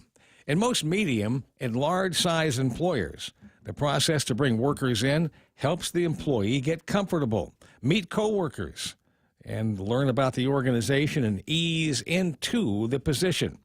On the other hand, the experience isn't that way at a large number of companies. There is little formal onboarding. It takes much longer for the worker to settle in, and some never do. Yet another cause for early employee quitting is that training stops right after the completion of the onboarding, or the training was a blur and didn't prepare them well for their tasks and responsibilities. This is of particular interest to Generation Z workers and millennials. They want training and skill building to be continual. It's part of the DNA for both groups. Let me give you one more. The applicant had interviewed with 2 or more employers, and yours was the best offer at the time that they accepted the job. Then the other offer came in on the back end of that, and it beat yours, even by a small amount. Sayonara, and off they went. There are other reasons why workers take off prematurely, but these 5 are the big ones, and we'll place our focus there. I mentioned that hiring a new worker carries a cost of thousands of dollars. This includes the cost to promote the job opening, the salaries and benefits of the new hire, the salaries and benefits of the team that does the hiring, any drug tests and or assessments, the stress on other workers while the new employee is being brought up to speed if they have to shoulder a larger share of the work, and the relationship costs with vendors and customers while the new hire is learning the job. So yes, the financial aspect is real. Thus, it would seem to be a good idea to avoid having new workers say goodbye right away. Tomorrow, I have a few ideas on how you can do the onboarding and get more people to stay longer. That's the Extra Point. Be responsible and make something good happen today. For 93.3, The Ray Gibson Show and First Hawaiian Bank, I'm Jerry Roberts. We'll have a welcome back to work every weekday party for you. There'll be cookies and ice cream, and we'll have pizza on Friday. Thank you for staying and not quitting just after we trained you. I see it, 7:37 in the morning. That's Jerry Roberts and the Extra Point. I was going to say, got traffic coming up next, but there really isn't a whole lot of traffic right now. All right, so tell you what, I will promise you what we're going to get to is a couple of great Chris Barnett quotes that came out of the first regular session of the 37th Guam Legislature on Friday. We'll share that with you in just a couple of minutes. It's 7:37. Be right back. Take Care recently moved to its new location at the Century Plaza in Tamuning. Take Care customer service, administration, claims, membership accounting services, FHP Home Health and Hospice, and FHP Vision Center are all now located at the top floor of the Century Plaza in Tamuning. If you need any assistance, please call customer service at 671-647-3526. Email customer service at takecareasia.com or visit takecareasia.com. Take Care. Our island, your health plan. JV International Safety Equipment has it all for you. Fall protection, rain gear, traffic signs, speed bumps, custom signs and banners, PPEs, fire extinguishers, plus more. Check them out on Facebook at JV International Safety Equipment Company or visit their website, www.jvisec.com. JV International Safety Equipment, Guam's leader in occupational and environmental safety equipment. Call 688-9524. JV International Safety Equipment, located in Harmon Industrial Park. 7:38, that's Beyond the Box time. Swing by Beyond the Box. Micronesia Mall. Sure, they're open today, and I'm sure they've got some great goodies for you to buy. They've got, for people that like me, that like to take their music with them wherever they go, all kinds of incredible Bluetooth adapters and Bluetooth players for whatever kind of technology you're going to be streaming from. Get all of the sound, not just a little bit of it. That's the key to doing this. There have been some significant upgrades to the way they work. I'm trying to think of the new ones that they ask when you get there. Ask Phil if she's got the kind that you can pair so that they play in stereo. So you get 2 of these gizmos, and then you pair them to the one phone, and then you've got discrete left and discrete right. Trust me, your friends in your ears will thank you for it. Find it at Beyond the Box today. 7:39. All right, just a quick look at what's going on in the roadways, because frankly, there really isn't anything remarkable. Again, might see a little bit of traffic southbound Marine Corps Drive in the Jigo area on either side of Route 15, so be on the lookout for a little bit of traffic through there. Nothing major. Marine Corps Drive traffic all the way through Dededo, and then a Micronesia Mall, and then Upper Tumon running very, very clear here this morning. Nothing happening on Route 4, nothing happening on Route 8 that is going to cause you any significant delays. Tiny bit of traffic getting into the Adelup area, and I'm trying to sort out why. Did they open that new in what was the old Bang of Guam in Adelup? Have you seen that construction that they've been doing there? Yeah. It was significant. Coffee shop, I think. Yeah, significant renovation. I think I saw on Facebook somewhere where it's going to be a coffee shop. Yeah. It's a big coffee shop. slow walk or something like that. I don't know. We'll find out. See, if you know about it, then hit us up on the meme machine 797-8255. And then my buddy JB was telling me about a new, and you might want to try it out this morning if you're not doing anything. There is another new business down in the Tumon area. And sadly, the only landmark I can give you that might be relevant for some people listening is it is across from Club Foxy. Ow. Oh, I never heard of that. The cookie place? Yeah, you know about it. I know about it, Club yes. Foxy's a cookie place? No. Across That's a nookie place. The cookie place is across the street. yeah, the cookie place, they sell out really, really fast. Well, I was told, okay, so my buddy JB was telling me about, he'd gone down to Tumon, thought he'd get some running in, but he decided against it, saw this place and saw a line outside, thought he'd try it out. And he says, now, this guy's been living on Guam for like 40 years. And but he came from originally from New York. Is it from there? New York. Yeah. And he says they have the best bagels he's had in 40 years. Bagels? Since living on Guam. So I'm just saying there's a new place down there, and maybe that's why you might see a little bit of traffic at the intersection headed towards just past the Weston in Tumon. 741, that's enough traffic on the point.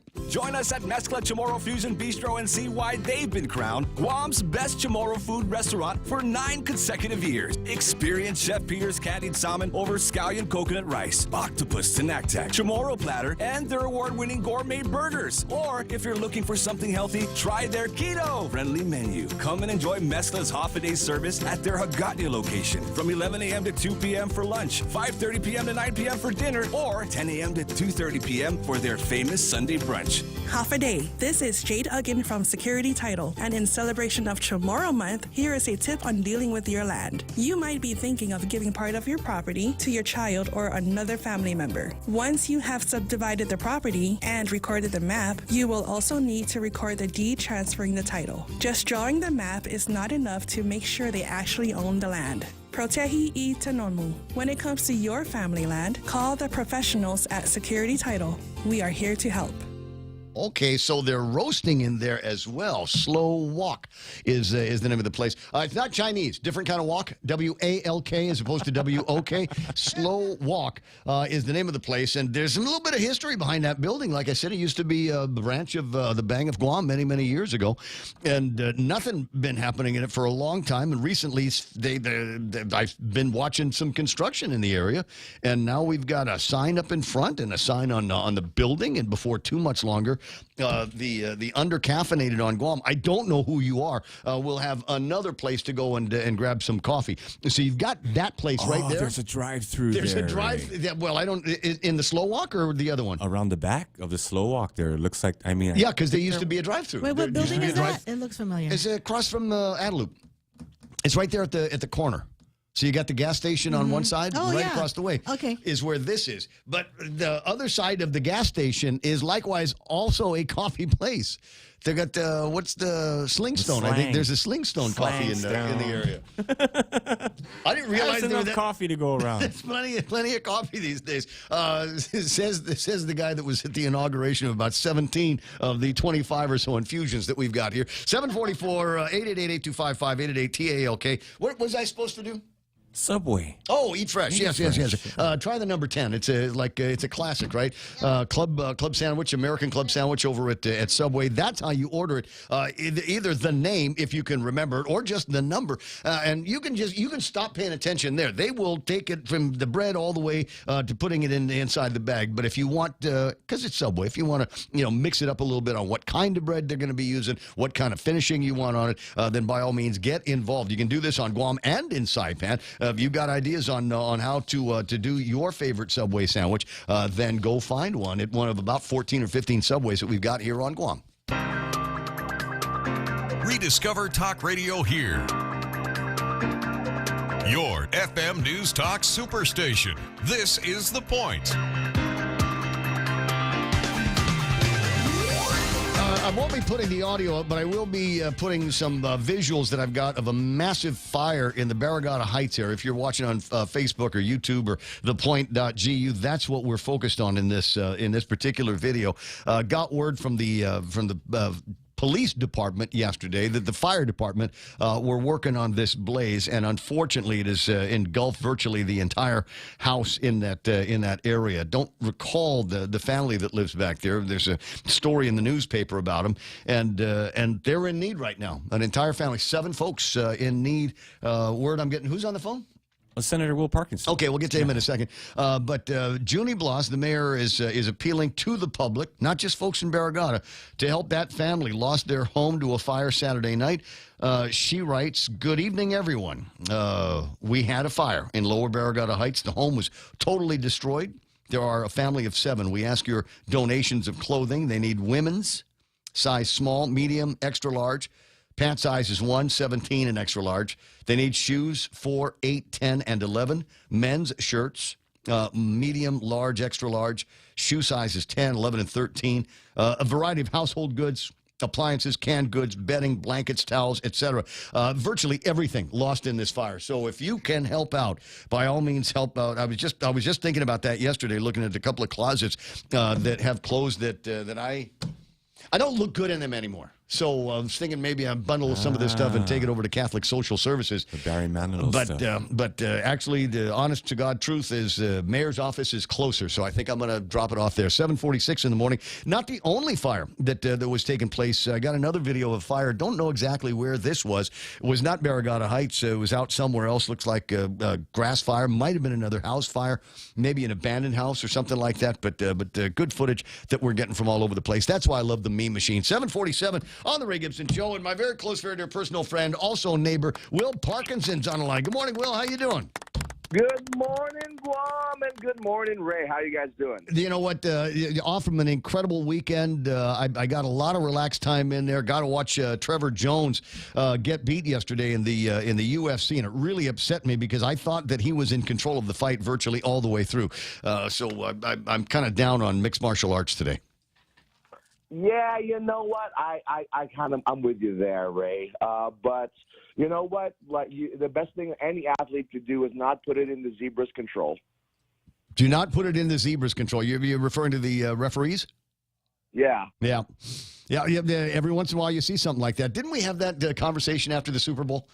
It was in there. Yeah, that's right. We did. You know, it seems to be a recurring theme, right? Yeah, you got to beat the other team and the ref sometimes. 7:48 in the morning. Now it seems to me that as I was wrapping up the program on Friday, I got a completely unexpected call from one Senator Joanne Brown, who wanted to clear the air of something that was going on around over at the legislature. Frankly, I didn't hear it, so I just kind of let her go.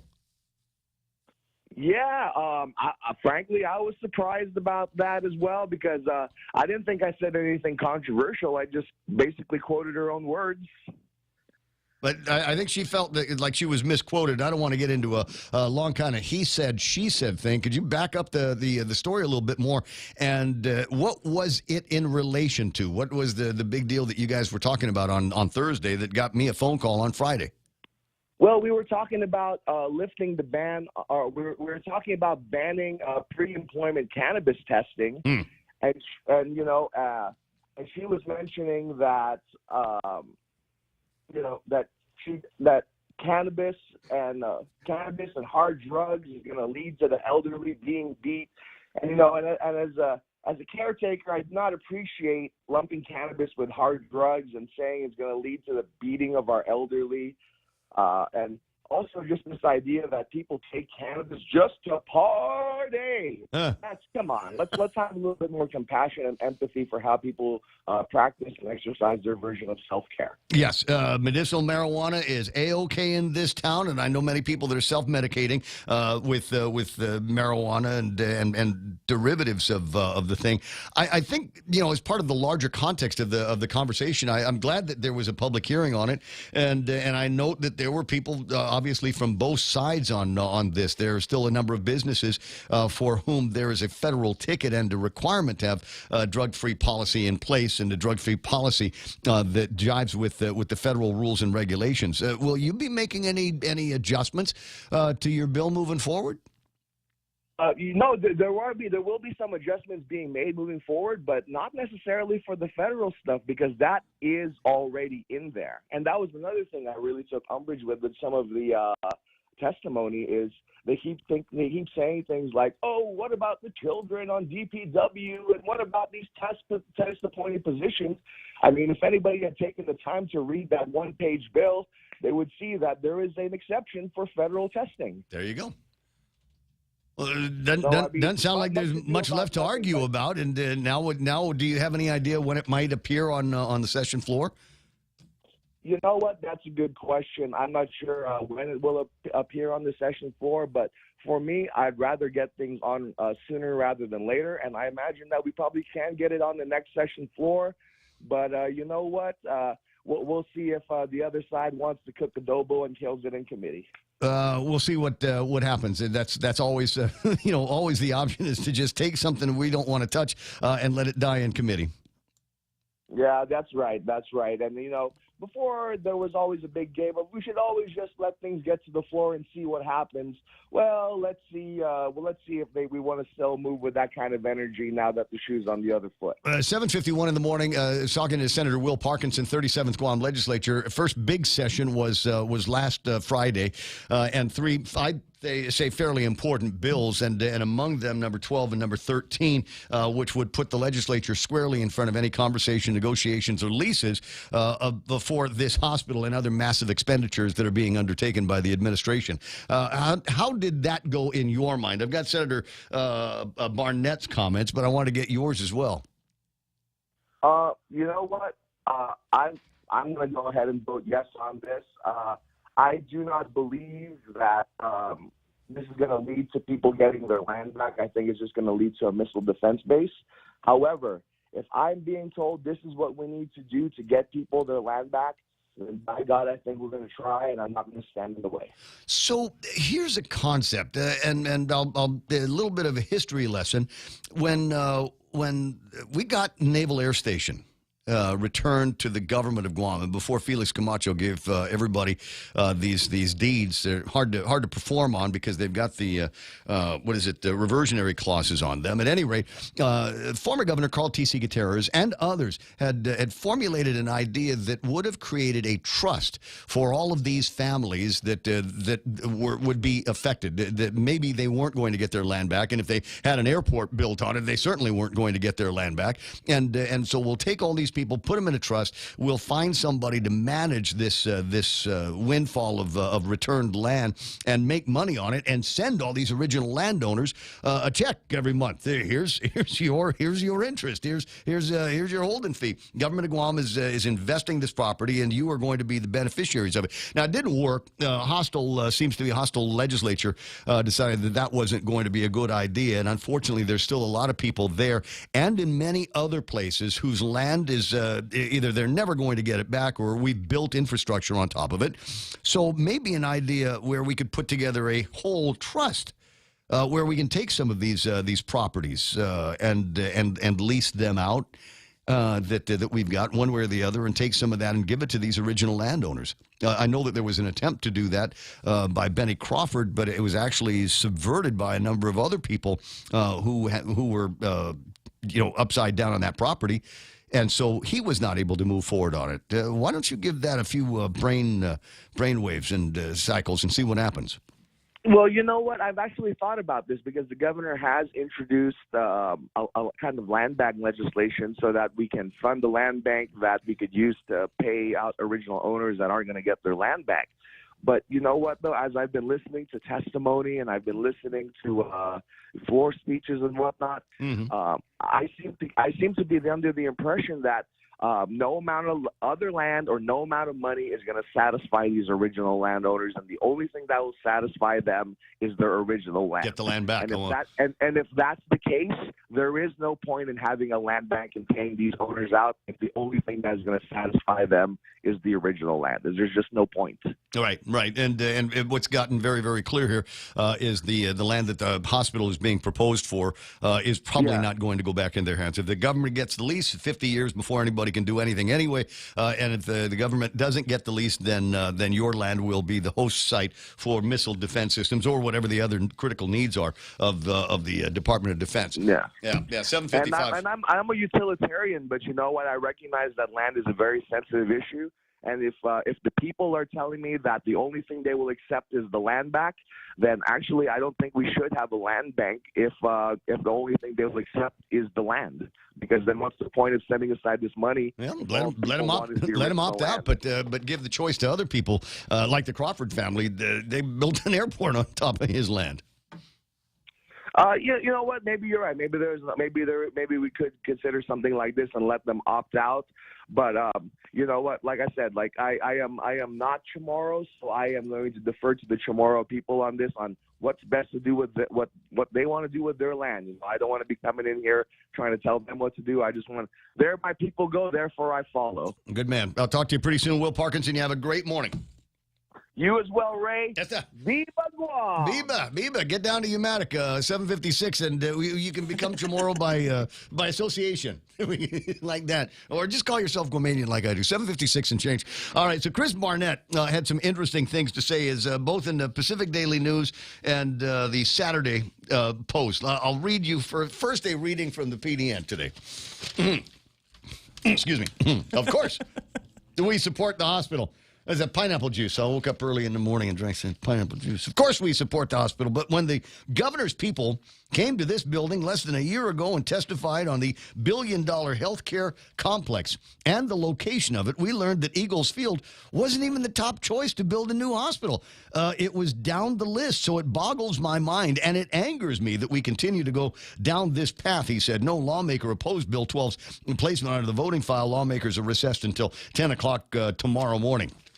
So you got Barnett on one side, and I don't want to say that we are in lockstep on this, but I've pointed out many times there's nothing wrong with the land where we used to have a hospital. The hospital I was born in was right up there and at the point in between, right. You know where the Archbishop Circle is? Behind that used to be a big white hospital, the original Guam Memorial Hospital. You remember that place. You remember when Carl Gutierrez, I think, went in there with a bulldozer and began the demolition of that property.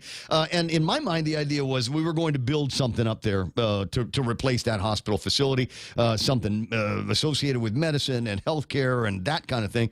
And nothing ever happened to it, and to which my response was then give it back to old man Perez and let them take advantage of the property that they loaned to the government of Guam once upon a time. And that has never really gone anywhere. But now that we're talking about building a new hospital, lots and lots of people, including lots of doctors and nurses and pharmacists and all of that say, well, let's keep it in the Tumon Tamuning area, right? Let's keep it in that place because we've already got all of the infrastructure that we need. And to which they said, oh, no, it's not that land is not big enough. And then they started to show a bird's eye view of the facility that they do want to build. And I'm going, why don't you build up instead of across? Then you've got plenty of land there. Instead of taking a bunch of the buildings and spreading them around in this beautiful semicircle, put one on top of the other. We have elevators and stairwells and that kind of thing. And do it that way and take advantage of the land that the government of Guam already has. Anyway, that's my thoughts. 7:59 now, the last bit here. From the Guam Daily Post, freshman Senator Chris Barnett said original landowners wanted lawmakers to fight their cause, quote, and that's exactly what we're going to do. Most of us, anyway. He added, later commenting that some lawmakers have enabled the governor to wield more power. He says, I bet at Adelup right now they're just waiting to sign that lease before we can debate and pass this bill so they can laugh at us and laugh at how because of the enabling that some of these members in the body and others who've served at previous terms have done, enabling this legislature to wield more power than they're entitled to. They're drunk on it, Barnett said. You go, boy. You go with your bad self there, Chris Barnett. They're drunk on that power that they were enabled by previous members, some current members of the legislature and previous members. Gee, I wonder who he's talking about.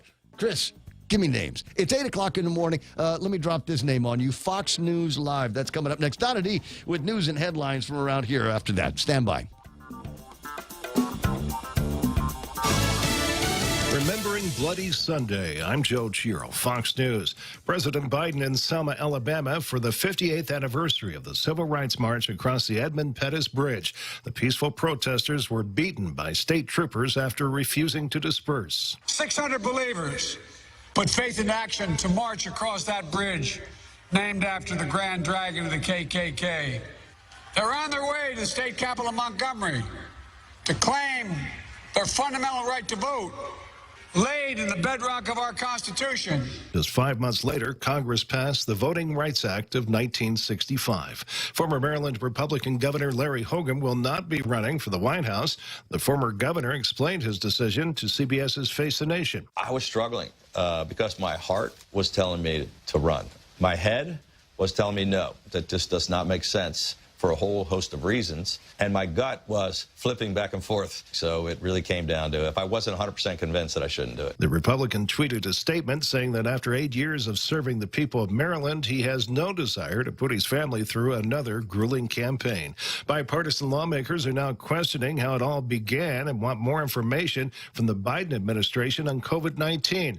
Ohio Congressman Jim Jordan on Sunday Morning Futures with Maria Bartiromo. Give us the facts, be transparent with us, but understand with this virus, they have told us all kinds of things that turned out to be false. They told us it didn't come from a lab. Now, again, it looks like it sure did because the Department of Energy, FBI, everyone says it came from a lab. Now, they said it wasn't gain-of-function research. Sure looks like it was. It was last week that the U.S. Department of Energy said it believes the coronavirus pandemic began from a lab leak in Wuhan, China. Authorities in Los Angeles say an elderly woman and 2 young children were killed in an apartment fire early this morning in West Covina. America is listening to Fox News. KFC's Lent menu is filled with so many seafood options, it's enough to keep you going for the entire Lenten season. They're all here. Popcorn shrimp, fish fillets, shrimp and crab Killiquin wraps, and our famous KFC shrimp burger. And now you can mix and match chicken and fish in both 6 and 12-piece family meals with sides and biscuits. KFC's Lent menu is available for a limited time at all KFC restaurants and for delivery at KFCGuam.com or WhatsApp 300-3278. KFC, it's finger-licking good for Lent. Everyone has a busy schedule these days, and sometimes we forget to schedule our routine dental checkup and cleaning. Don't neglect your dental health. Schedule one today with Dr. Robert Yang and his Smile Team, conveniently located at the East West Business Center on Marine Drive, Upper Tucson. Call us today at 647-8702 or 3. Again, that's 647-8702 or 647-8703. We make smiles happen. About 20 cars of a Norfolk Southern cargo train derailed near Springfield, Ohio last night, the second derailment of the company's trains in that state in a month. A company spokesperson says there were no hazardous materials aboard the train. CPAC wrapped up yesterday with a keynote speech from former President Trump. Donald Trump went after his successor, President Biden, and his son Hunter during a more than hour-long speech to close out the Conservative Political Action Conference Saturday. Hunter Biden is a criminal and nothing happened to him. Nothing happened. Joe Biden is a criminal and nothing ever seems to happen to him. The former president going on to call out the rise of what he calls a socialist agenda. The sinister forces trying to kill America have done everything they can to stop me, to silence you, and to turn this nation into a socialist dumping ground for criminals. CPAC showed their support for Donald Trump as he handily won the presidential candidate's straw poll with 62% of the vote. Florida Governor Ron DeSantis, who skipped CPAC, earned 20% of the vote. Matt Napolitano, Fox News. Just days after Boeing produced its last 747, a Boeing workers' affinity for the classic aircraft made her a multimillionaire. And I'm Joe Chiro, Fox News.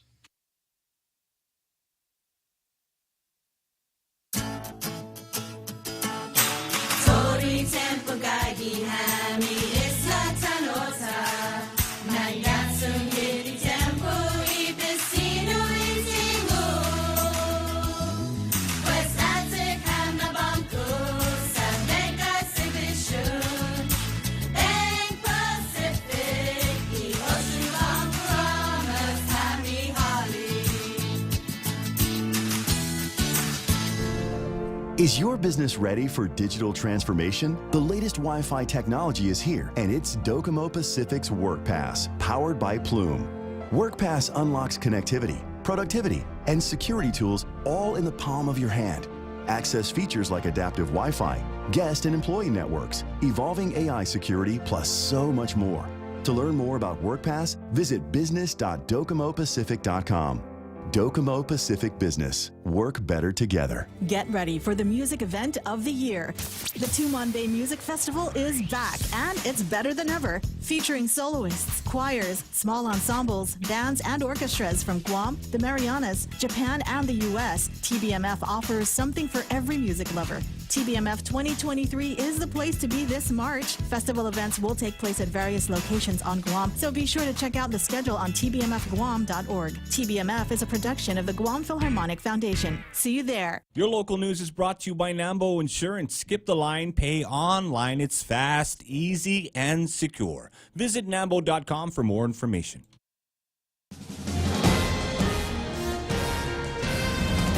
Half a day, it's 8:06. I'm Donna DeJesus with a look at your local news on The Point.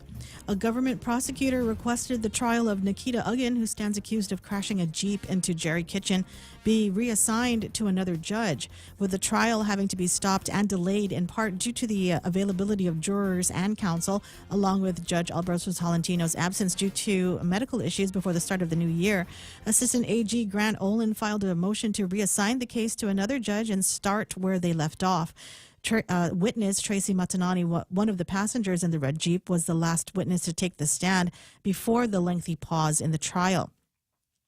Olin also requested all documents that were not previously in the public record to be kept under seal in response to defense attorney David Lujan using them as attachments to support his opposition to the initial motion. Lujan has consistently argued that charges against Ugin were a result of a cover-up for police officers. And Governor Lulian Guerrero is proposing a $1.12 billion GovGuam budget for fiscal year 2024, which is on track to be the first outside of a state of public health emergency since fiscal year 2020. The budget proposal is even greater than the already record high $1 billion budget passed for the current fiscal period. It's inclusive of more than $23 million that will be needed for a general pay plan raise to GovGuam employees that the administration has proposed and which some lawmakers are hesitant to approve. $11 million is included for a replacement financial management system. The administration is standing firm on keeping business privilege taxes at 5% until a reliable source of replacement revenue can be found. More news after this. Go green, go hybrid. Go to Nanbo Insurance, and your next power bill is on us. Insure your hybrid car at Nanbo and get up to $350 towards your next power bill. That's instant savings for keeping our island clean and green. Nanbo has been providing Guam with over 50 years of reliable and affordable auto insurance. At Nanbo, it pays to go green. Terms and conditions apply. Visit nanbo.com or call 477-9754 for details. Senator Amanda Shelton has introduced a bill to make good on a promise made in the last term of the Guam legislature to pay out approved war claims, and she's enlisting the help of local businesses. Bill 74 would fund compensation due to survivors and heirs of those who died during the island's Japanese occupation of World War II through credits for the local business privilege tax. The businesses that pay approved pending claims would receive the credits and then would be able to negotiate transfer of the credits to another party. A release from Shelton's office says provisions of the bill would lead to a dollar-for-dollar exchange, although the bill does not mandate the sale of credits to be 100% equal value. The bill would also deposit $15 million from the general fund into the Guam War Claims Fund each fiscal year for 5 years, starting with fiscal year 2024. And mayors expressed their concern over GDOE not using funds to maintain the schools in their villages. The Mayor's Council had its monthly meeting, and Executive Director Angel Sablon, who is also a member of the Guam Education Board, says he has explained to the board that the mayor's offices do not have the staff to maintain the schools themselves. Agana Heights Mayor Paul McDonald says their complaints are going in one ear and out the other, suggesting that administrators of the school be at the meetings to hear the complaints. Sablon disclosed his intentions to take GDOE to court. And those were your top stories. Now back to Ray with weather. Sue him. Sue everybody. Get the litigation going. Where's Doug Moylan on this one? Who's he going to represent? Lawyers got to be paid, Ray. Somebody got to. We cannot just make the mayor's bush cut the yard at the school all the time. Where'd they get new trucks and new SUVs, right? But they're not getting new riding mowers, etc. So no bush cutters or anything like that. So if you've got a contract with a Department of Education school to get out there and hit the zabow, then please go and do that, and don't wait for the mayors to do your jobs. And if that's the case, whatever money you're paying these contractors, give it back to the mayors and see how it goes. 10 after 8 o'clock in the morning. That'll be fun to watch. On the other hand, it is not as though there are other issues over at the schools that need to be dealt with. Got another molester story in the news. Have we taken care of all of the black mold and the rats and the fleas and the ticks and all of the other things that they've got there? And it looks like Angel, according to the story, wants to sue based on the Adequate Education Act. You want to know chapter and verse how that works? Tune in this afternoon for Tall Tales with Bob Klitsky. 10 after 8 o'clock in the morning. Celebrity birthdays are on the way. And I was wondering, as Donna was doing that story about the excess revenue and a $1.1 billion budget coming out of Adelup, I couldn't help but wonder, hey, haven't heard from Ken Leon Guerrero yet. He's on hold. We'll do that in a second. Scattered showers and thunderstorms after lunch today. Partly sunny with highs near 85 degrees with a heat index that'll feel like 92. Scattered showers and thunderstorms tonight as well, and they're mostly cloudy skies. Be cooler, though, about 78 degrees. Sunset tonight, 6:30. Hashtag tell the others. I got to explain that every once in a while. And the reason why we say hashtag tell the others is because there was a once upon a time where if you went to go and watch the sunset, there was a good chance that you might have somebody come by from police department, public health, maybe the yellow shirts telling you, excuse me, move along. Straight to jail. Yep, move along. The beaches are closed unless you were doing some kind of a mental or physical exercise. No fishing and no drinking beer.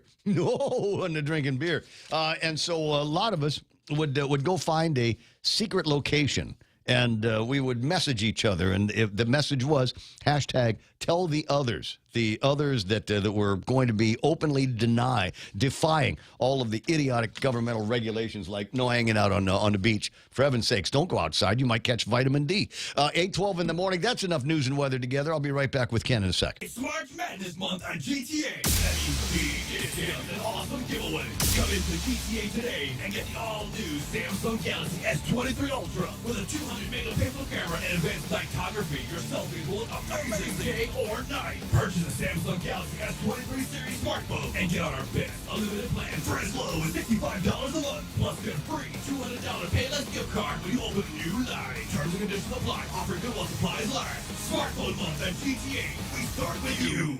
The new Subway series includes one of the most craveable sandwiches of them all, the Subway Club. Number 12, the Turkey Cali Club is the best with avocado, turkey, and bacon. The best should come with bacon, turkey, and ham. That's my number 10, the All-American Club. Number 11, the Subway Club is a proven classic that comes with ham too, plus turkey and Angus roast beef. I see. Let's start over. Let's talk cheese in the Subway series. I'm still gonna win this. At Subway, you gotta refresh to be fresh. This is going to make your head explode. True Lies with Tom Arnold and Arnold Schwarzenegger. It's 29 years old. Sorry, 8:13 Ray Gibson Show brought to you by APL. American President Lines, a global presence with a local home in Guam Regional Medical City. They are your healthcare partner. News to fill your mind. Talk to get it out. The Ray Gibson Show. Call now, 888-8255.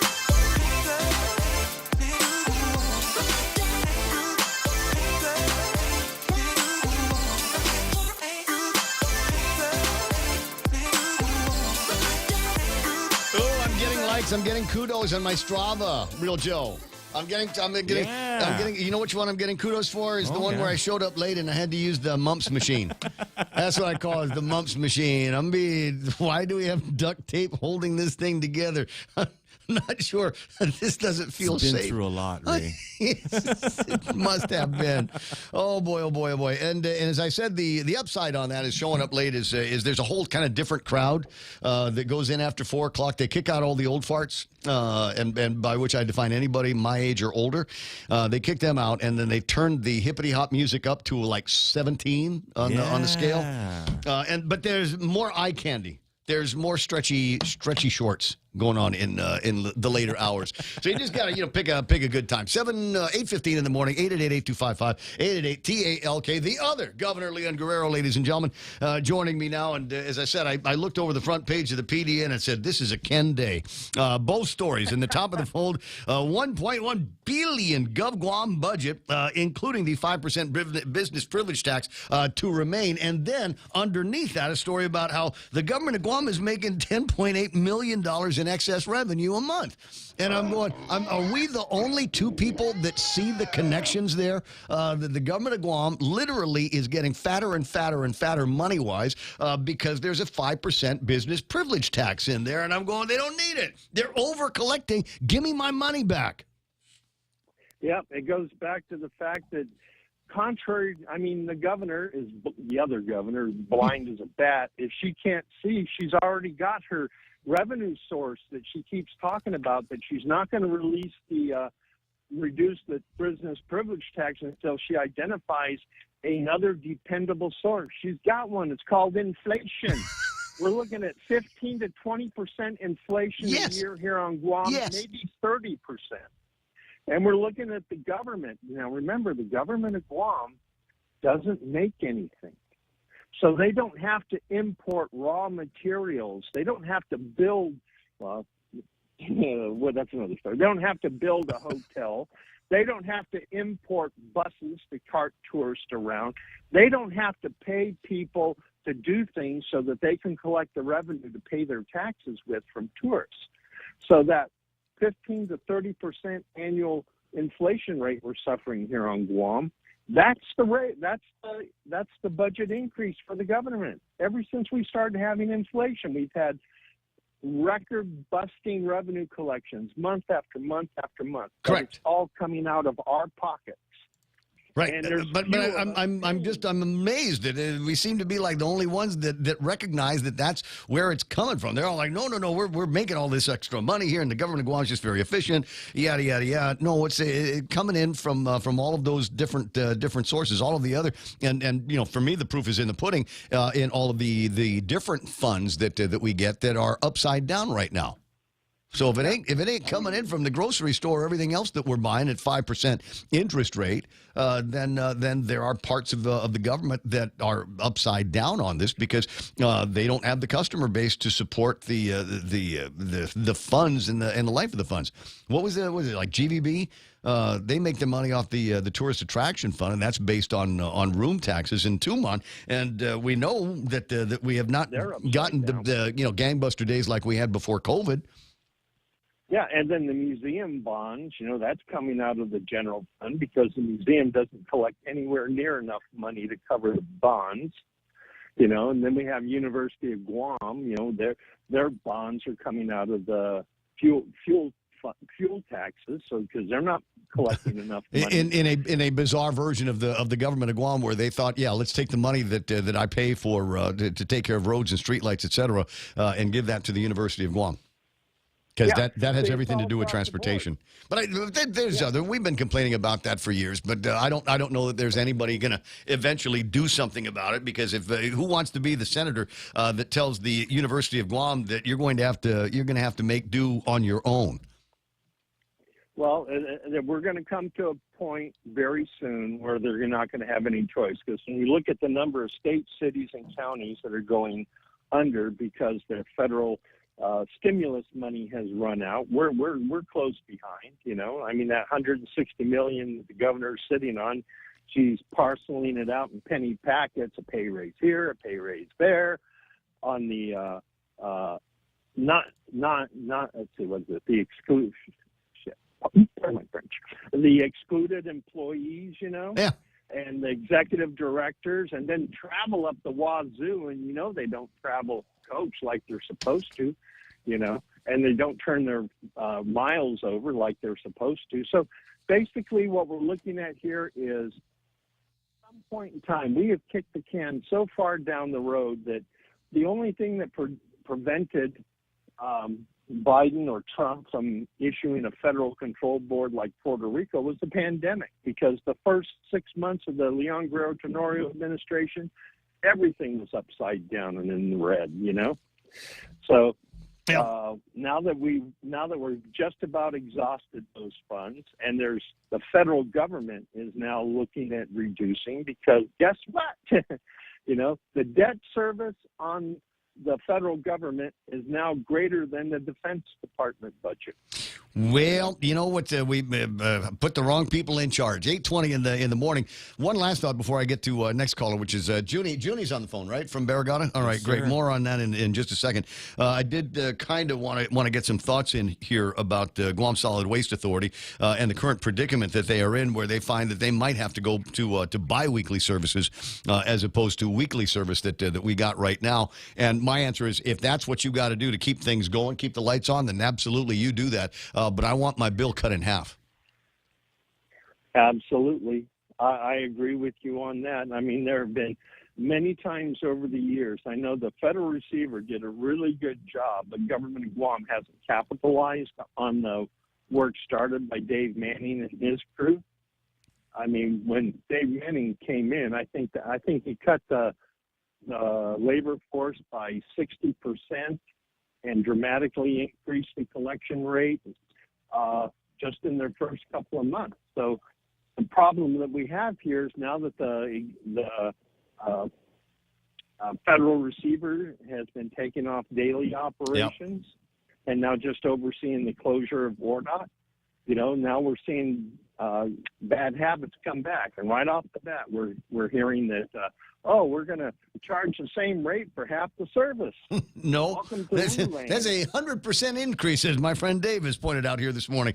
This is the beginning of the end of this. I've just got a really icky feeling about all of this. I talked with what's his name, Mark Cruz, last week, and he's one of the guys that they would go to for new equipment. And those long lead times, that's going to be forever. So if we're throwing money at something we can't get until next year, I think we better start figuring out how we're going to fund the ones that we need on the other side of that. Double-fisted ordering, if you will. 8:22, I got to let you run. I got to see if we can help out a family that got burned out over the weekend. I'll see you soon. Okay. All right, got you. One of my favorite mayors on Guam, actually right down the street from where I am, is Mayor Junie Blas from the beautiful village of Barragata. Buenas and half a day. Buenas and half a day, Ray, para todos naman. That's exactly what I was going to say. It was in my head, but you took all the words right out of my mouth, my dear. So it's a terrible set of circumstances that took place over the weekend, and it looks like a family not too far away from I was going to say some new construction down there up in Barragata Heights, lower Barragata Heights, not the low side, but lower on the hill up in Barragata Heights. A family managed to get burned out in a massive house fire over the weekend. Tell me what you know. So what I understand, I mean, we were there yesterday. The home was right behind where Future World, the beautiful building that was built by Mr. Richard Chi. Yeah. So on that street, on U.S. Army Jose Perez Street, there was a fire that broke out about maybe 6:30 in the evening, and it was a wooden tin structure, and it was completely engulfed in flames. The old man was cooking, and remember that day it was really windy in the especially in the Barragata Heights side as well. Actually, even where I live. And so, I guess when he was cooking outside, I guess something, I could say that something, he couldn't control it, and it spread. So he had minor burns, and so they took care of that. And so before you know it, the whole house or the extension was engulfed with flame. And so everything is gone. Everything is so gone. My understanding, and I thank you very much for candid sending out copies of what you had written in your kind of village WhatsApp. I wrote that, and I wanted to find out first what is it with American Red Cross that are helping. And, you know, American Red Cross, they've always been very supportive throughout the island, especially also, you know, especially fire victims. And so, you know, they can only give so much, right? They cannot repair or they cannot get, all their valuables are gone. Well, now, and they've got no place for which to home base, if you will, so that they can begin the process of rebuilding. You know, maybe another structure on the same property or whatever. They really are in a tough position. So where are they? Where's the family now? So what I understand is that they're right next door to the aunt's house, the mom's sister's house. Okay. And so, you know, I know they're trying to pick up the pieces, whatever, but there's really nothing there to salvage. And so we were working with them again yesterday, and I did a call out, and a lot of them were willing to donate. And so I got all the information of their sizes. We still have two students that go to Teton High. Oh, no. I reached out to my buddy. I know Roger is really willing to assist with uniforms. He just messaged me and said yes. And I really appreciate the outpour and all the donations that will be coming in. What's the makeup of the family? There's 7 of them total. I mean, what do we got? Mom and the dad. So what it is? It was their father, and then the daughter, and she's also pregnant. So that was another issue. Yeah, and then she has her kids. You know, her other 5 kids with her. And so 2 of them are still going to Teton High, 16 and a 17-year-old. And so we're just trying to get whatever we can, to assist this family.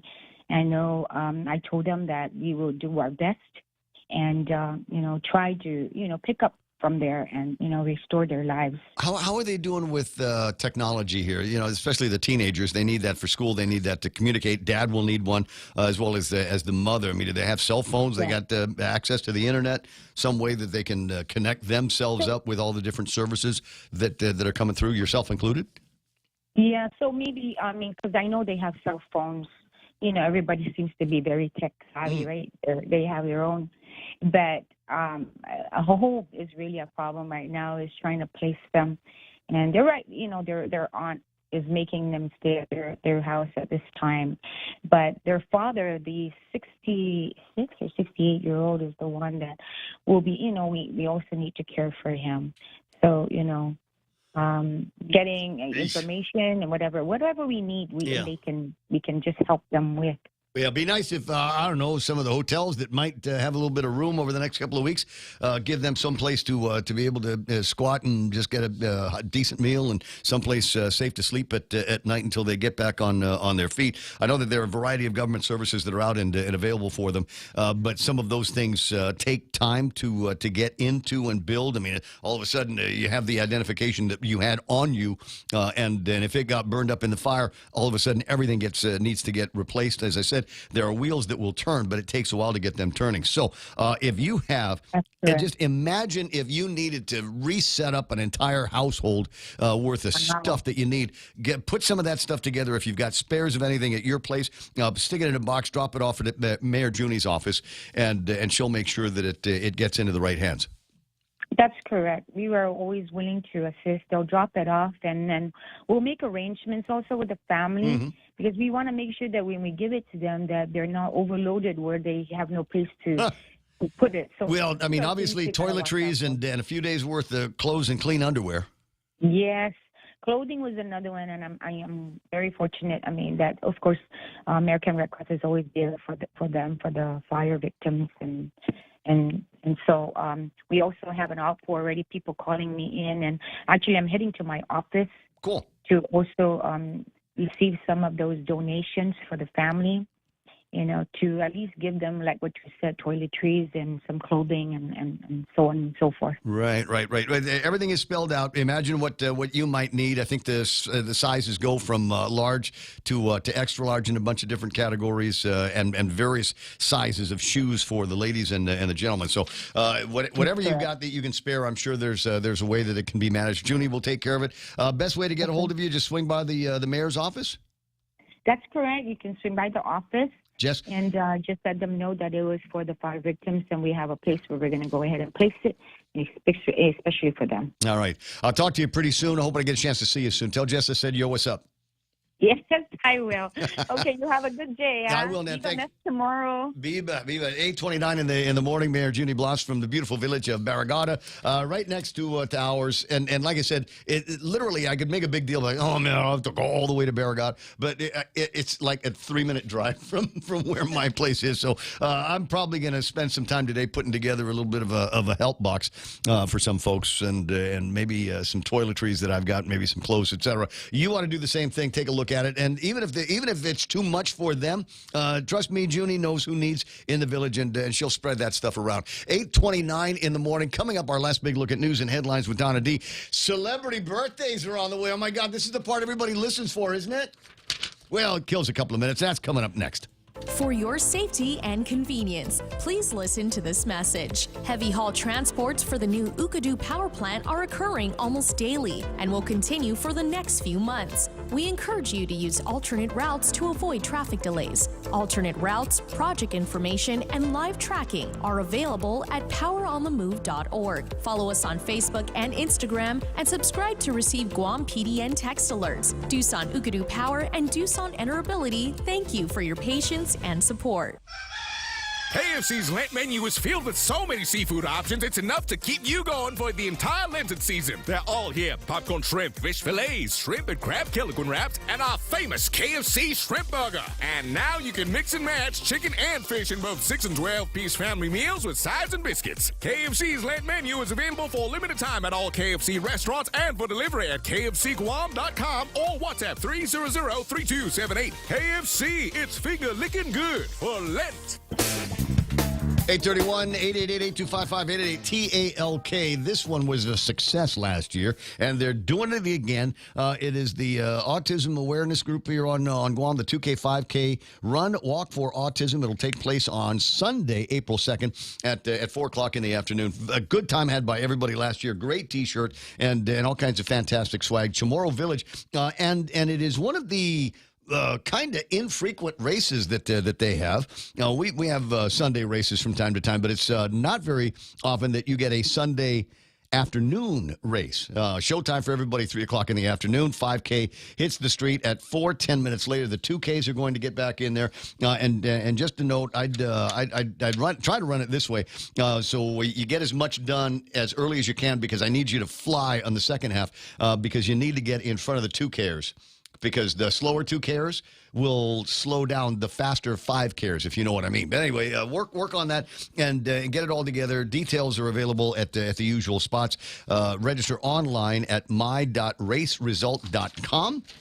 And I think you can just search for autism community and awareness, et cetera, and find the thing. Bottom of the hour now, and time for our last big look at news and headlines with Donna D.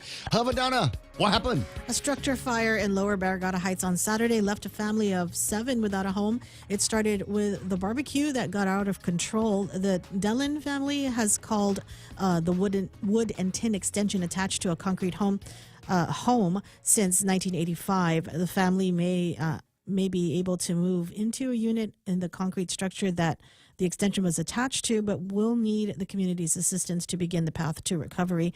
Donations are being accepted at the Barragata Mayor's office. And since the start of fiscal year 2023, GovGuam has been exceeding its target revenue by an average of $10.8 million every month.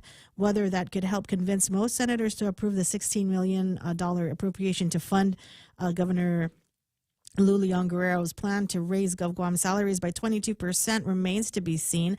Senator Frank Pelas Jr. attributes the better-than-expected revenue to cautious budgeting and revenues gained from military construction, federal stimulus funding, and federal grants. And U.S. and UOG entomologist Dr. Aubrey Moore has been studying the coconut rhino beetle for years, revealing that the pest arrived on Saipan before Guam. He says Hawaii's battle with the insect may have also started from Guam. In Saipan, a rhino beetle was found in a cement factory, and larvae was found in packaged soil in 2006, but they were able to eradicate it and there was no spread. Moore says the infestation continues to grow on Guam, Rota, and Hawaii. And that was your last look at local headlines on The Point. Now back to Ray. I think somebody said that they've trained their dogs to eat the larvae. Oh, to eat them? Yeah, to eat. They look gross. Yeah, well, kind of gross, but I mean, it's protein, and the dogs don't seem to care. Whether it comes out of it, they see it, they look at it, and say, might be able to eat that, and then they do. We'll talk about that, I suppose, a little bit more. I don't know. There's much that we can do with it. Cos Endo's on the line. He's on the line. All right, before we get into the celebrity birthdays and the celebrity worship, we got to take care of this. Cos with an interesting idea for folks in the hospitality business here on Guam. It's a long distance call from Okinawa. Buenas and half a day, Cos. Konnichiwa, half a day. Hey, buddy. How are you, man? I'm okay. 8:30. What time is it in Okinawa place? It's easy. You just subtract one. So Minus 1 hour. 34. All right. Yep. Okay. So what are you doing awake so early on a Monday? You know what? I don't know. I didn't drink enough last night. What the heck? There's what's the name of the Dori out there in Okinawa in town? Oh, it's Heiwa Dori. Yeah. Love it there, and there's almost always some kind of celebration or matsuri that goes on. What got you to Okinawa? What's going on? You know what? My uncle passed away a couple of years ago during the peak of COVID. And my mom could not get down there because Japan was closed. And so I escorted her. She's 82 now, so she doesn't travel well by herself. So I took her down to Okinawa so she can, have her peace with her brother. So it's all good. Yeah, terrific story. And now here's the problem: is Kaz does not know how to shut his brain down and just enjoy things. Constantly thinking, and Dan, you've come up with an interesting idea for folks in the hospitality industry. Go and visit the source markets. Yes, and I think as I'm walking. But you wanted to stay. You wanted them to visit the source markets, but don't leave the airport. Stay there and see what your potential customers or your coming customers, what their attitudes are like. Yeah, I was at the gate and I was just looking around for. I was looking at people going to Guam, and I was like, you got happy people, you got sad people, you got people that look like they had a rough week and maybe had a rough time to get to the airport. And it got me thinking. I said, you should send your best out here to observe people at the gate. If they're happy, how do you keep them happy? They're so excited to go to Guam. How do you keep them excited? That's the question we should ask ourselves. And if they're not motivated or they look beat, how do we change their minds? When they go to Guam, they feel like it was worth the trip. And then even people that are going for sad reasons, like myself here in Okinawa. Right. It's the little things, right? You had a memorable transport. The bus driver was nice. The taxi driver was nice. The server at the restaurant you ate was nice. And you can make little changes. And as I'm listening to your show, and I heard about the big surplus and the budgets and the need for salaries. Look, at the end of the day, I'm not here to tell anybody they shouldn't get a raise. But you look around our product, right? And you look at the parks. They're unmowed. There's grass is overgrown. Things are rusty, broken. And then I walk around here in Japan, and there are tourists, Ray. So this notion that, people aren't traveling, they're not necessarily not traveling because of COVID. They're just not traveling to Guam because we don't have a product right now that's worth traveling to, I think. I mean, we have a beautiful island, but we're not keeping it beautiful. And I'm glad that I think A.G. Moylan is finally making the mayors do what they're supposed to be doing up there and cleaning up the encampments and all that. And again, it's probably a real complex thing that we can't solve in a phone call on the radio, but I think that the general consensus in Okinawa and Osaka that I visited, in Tokyo, they don't have shortages of staff. There's a campaign in the country that says, let's get out of that lazy mode. Let's get back to work. Let's make it, to use a phrase from Trump, I guess. Let's make our economy great again. Just make right? Guam So- Guam again. I think that's all we need Yeah. to, use that as kind of a guide as we move forward. That we know what we don't want to see, and we just need to take the steps necessary to eliminate them from the neighborhoods. We got people that have got property that they've let go. Period. And junk all over the place, and I think the mayors ought to use those citation powers to get people to clean up their houses, clean the things up. Not difficult to do. We're not talking about coming up with some kind of homeowners association pledge here. It's just police up your house and make it look good. We've got company coming. We spend millions of dollars in trying to invite people to Guam, and then they get here and they drive around all of the squalor that we've got, see all the homeless, see all the boony dogs, and how sensitive Asians are to that kind of thing. They love animals and they don't want to see any of them in pain or peril, and we seem to have plenty of that here. Yeah, it's just night and day. It's hard to see what, it's hard to look at the bottle from the inside. So it's good to go outside once in a while, and say, "Oh, that's what we look like." No, but we don't look so good. Yeah, I do like the idea that maybe, and I don't know how I would do it as much as I'd like to say, what there needs to be somebody that rides the airplane with these guys. The Guam ambassador is going to meet you at our Narita gate every single time. I'm going to fly back to Guam, and I'm going to walk up and down the plane and say, "Hi, how are you? Your language. What are you going to be doing on Guam? Oh, you're going back. What did you see before? What did you want to do that you didn't get to do?" And have kind of a one-to-one half-a-day experience with these people as they're making the journey to Guam. That's right. I mean, even as simple as this, Ray. I'm leaving Guam to go to Japan. The ladies at the ticket counter are nice, but when you get to the boarding area, they're grumpy. Probably because it's like 6 o'clock in the morning. But if you get to these other airports where tourism is a major thing, whether they're having a bad day or not, you don't see it. At least not the experience I had. It's got to be these Disneyland. Are the little things. Yeah, these are the little things I'm talking about that go far away.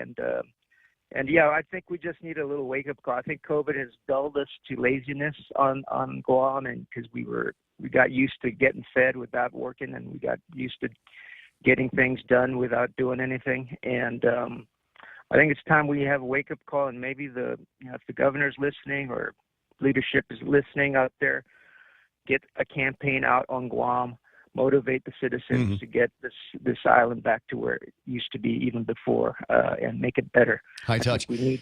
Yeah. And we're not talking about a whole hell of a lot of people. My guess is we only need to influence about 5 or 10% of the population to be able to do that before we start seeing some kind of results. We'll talk about that when you get home. Take care of your mom, and I'll see you soon. All right, brother. All Take right. care. Bye-bye. Gazendo with always some interesting ideas. Influencer to a degree on some of the thinking that goes on in some of the tonier offices that we've got, and maybe some of that is going to go a long ways to be able to get something started. 8:41 in the morning. I promised that we were going to do celebrity birthdays. Donna D still in the building, so we can march into it now at this time. Are you ready, Donna D, for the celebrity birthdays? You might want to get close to the microphone so people can hear that incredible reaction that always comes out when I say it's John Kreese's birthday. We know him from Karate Kid and Cobra Kai. 77 years old. But he's 77. Right, but He looks great. I've seen his karate on the TV shows. He still looks like he could do it. Right. Still looks like he could, be your backup, your security guard. And as I said earlier, a lot of times they paint him as the bad guy in the Karate Kid movies. And after having watched Cobra Kai from the beginning of the first season all the way to the end of the last season, I can tell you that it's Daniel. Daniel is the bad guy. He is the culprit. He is the cause of all of the drama in Cobra Kai. And LaRusso. If the guy learned to keep his mouth shut and not try to muscle in on somebody else's chick, I mean, we could have had Karate Kid could have been a 10-minute movie. But no, LaRusso's got to get in everybody's face. Anyway, John Kreese, and here's another John Kreese quote. Maybe this is going to be the motivation that you need to become part of a successful team. When one of you makes a move, you all make a move. You live and you die with the consequences and the spoils, because you're all Cobra Kai. Is that from the series? Wow. I don't know when he said it, but it apparently was in there somewhere. Other celebrity got birthdays today. They call him Meathead, and if you read his tweets, you'll understand why. Rob Reiner is 76 years old today. Yay. The TV personality John Stossel turned 76 as well. I'm trying to remember what he's famous for. I think he's one of those guys that made his claim to fame by going up and asking teenagers stuff that fifth graders know, but they didn't. So it might be that guy. Tom Arnold turned 64 years old. Tom Arnold, we remember. He's only 64. Right? Tom Arnold. Tom, huh? He was in Roseanne. Yeah. Yeah. He was I think he was husband number one in Roseanne. And then the movie that I remember him from more than any other movie was he played the comedic sidekick in True Lies with Arnold Schwarzenegger, Jamie Lee Curtis. You remember the dance? I do. You do remember the dance. Daughter Elizabeth Dushku. Bill Paxton. Right? And Bill Paxton in the movie. Bill Paxton, remember he played the secret agent wannabe?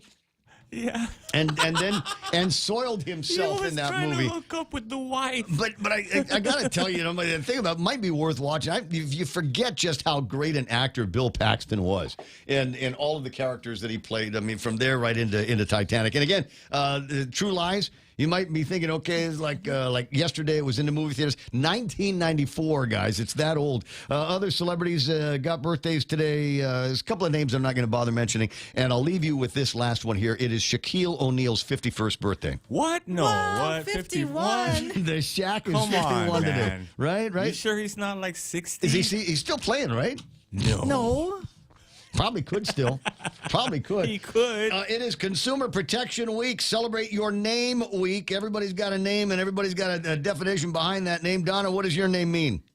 Doesn't mean nothing. It just Donna. That's Yeah. it. Just a couple of consonants and vowels. Yeah. Real Joe. Joe, named after...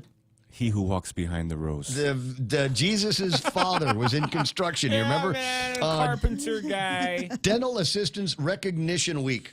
Oh my God. Wow. Okay, so I used to go to Ordot Dental. And they used to give me this happy ear because they knew that I was one of those dental cowards. And the dental assistants, you get enough of this happy ear, and it's such a cool little drunk that you've got there. And I swear that I was flirting with, and she was flirting back No at filter, me. huh, Ray? None whatsoever. Just words. Mahal. This is our song. This song is about us, right? Yeah, Dr. Eusebio. So you're not numb? You're No, it just it takes the anxiety away. That's the point. okay. That's the point of happy hour. It doesn't do anything for the pain. okay. It just takes you to a happy So they place. still have to. Oh, there's still all of that. Yeah. They Okay. still got to numb you out. Procrastination week was going to look. every week. Yeah, that's every week for me. It's a words matter week. No, they don't. A lot of people say words matter. No, they don't matter. It says sticks and stones may break my bones, but words will never hurt me. And we've got to teach our children. Everybody younger than you needs to relearn that words cannot hurt you. And just because I say something that might not be the nicest thing that you've ever heard with those virgin snowflake ears, it doesn't mean that I'm committing some kind of violence on you. He, she, her, she, whatever it is. Oh, did you see that video? Remind me, I want to play that a little bit later on. So Hershey came out, and in honor of National Women's Day, they've got on the cover of the Hershey bar this famous tranny. Oh, wow. Yeah. So, They put pictures on Hershey. yeah, I guess it's some kind of a new thing, and I'm trying to It's a new go, wait a chocolate second, bar? that's not a real woman that you've got in there. Is there nuts in there? That's the there's joke. no nuts. There's a guy named Jeremy, and I think he was the razor guy. And he's come out now with his own line of chocolates. One is called, She, Her, or Her, She. And then the other one is called He, Him. I get it. And he says, one of them has nuts. And if you need me to tell you which one... So it's like just Almond hilarious. Joy. Remember like Almond Joy and Mounds? Right. One has nuts and one doesn't. Yeah, exactly.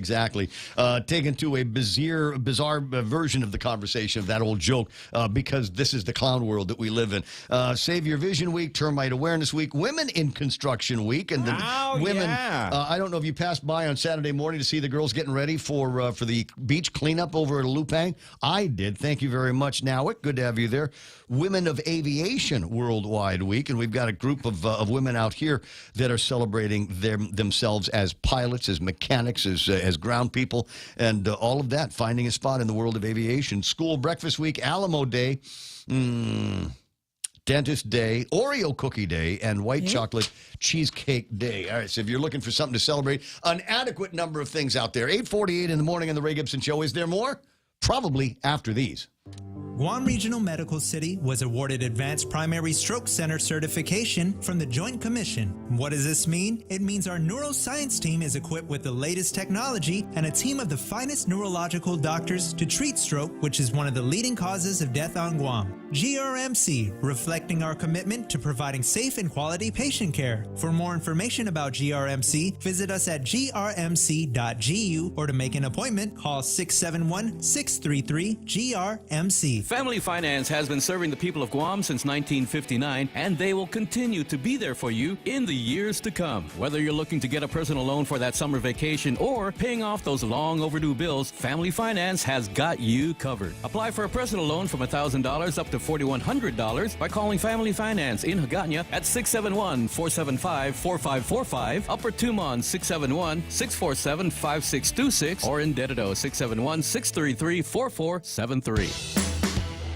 10 away from the top of the hour, 888-825-5888-TALK. Real Joe, I think we can run this thing with the video and audio. Yeah. Well, I've seen it a couple of dozen times, and every time I do, every time I see it, I laugh out loud. And I think Mark Cruz sent me a copy of this as well. Fine, I'll do it. Introducing Jeremy's Chocolate, and here, without any further delay, is the video that had me giggling all weekend. International Women's Day is upon us again, and I love an international woman. But our friends over at Hershey's, they don't even know what a woman is.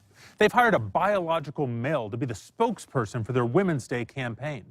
And they're calling that campaign, and I swear I'm not making this up, Her-She. Her-She. It's humiliating.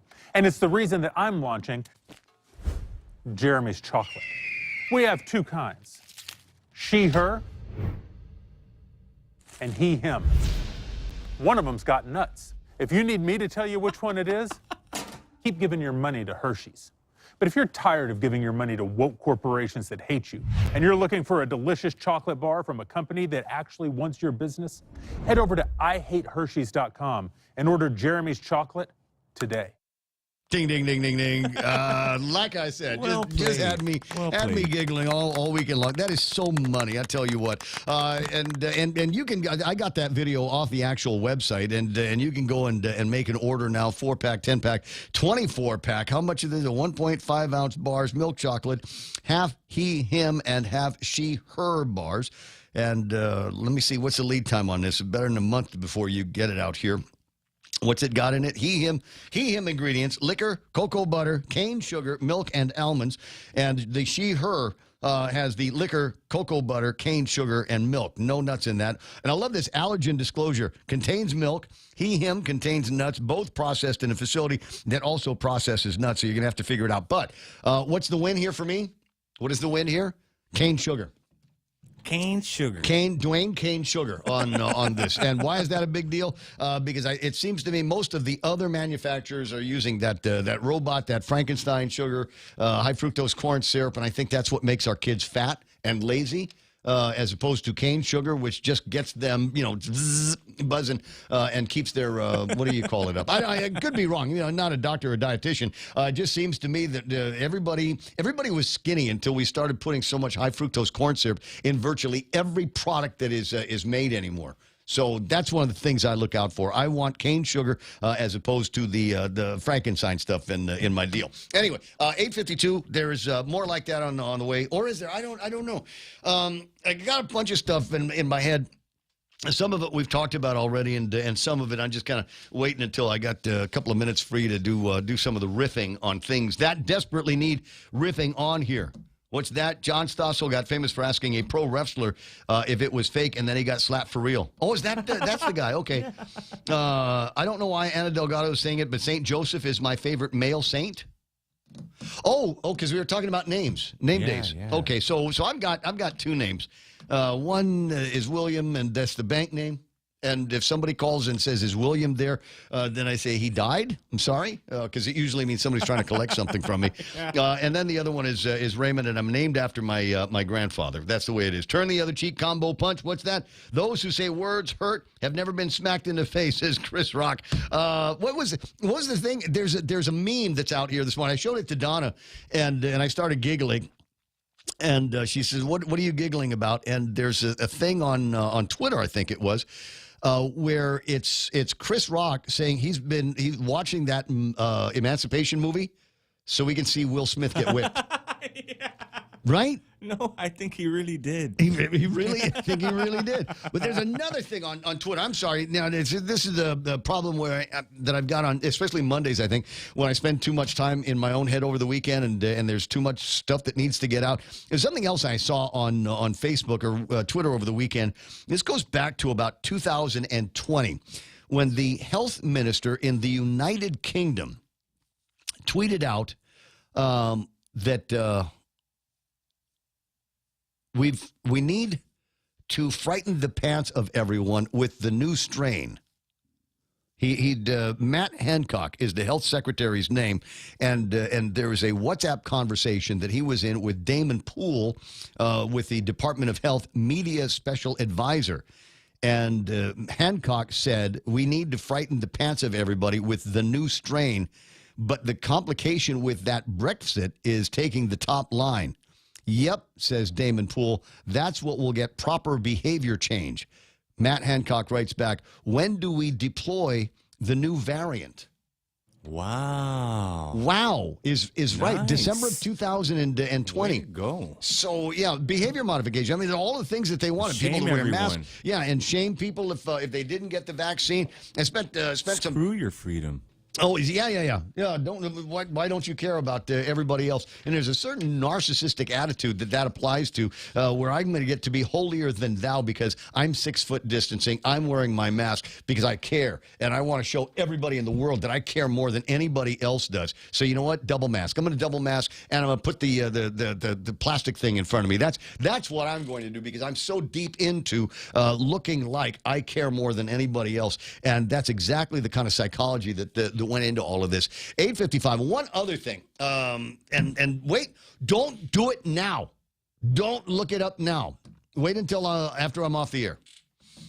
But I want you to go and find Russell Brand. He has been all over the media in the last, 24 hours that I've noticed. He's got an interview or a discussion. I don't know that it's an interview. He sits down with Joe Rogan.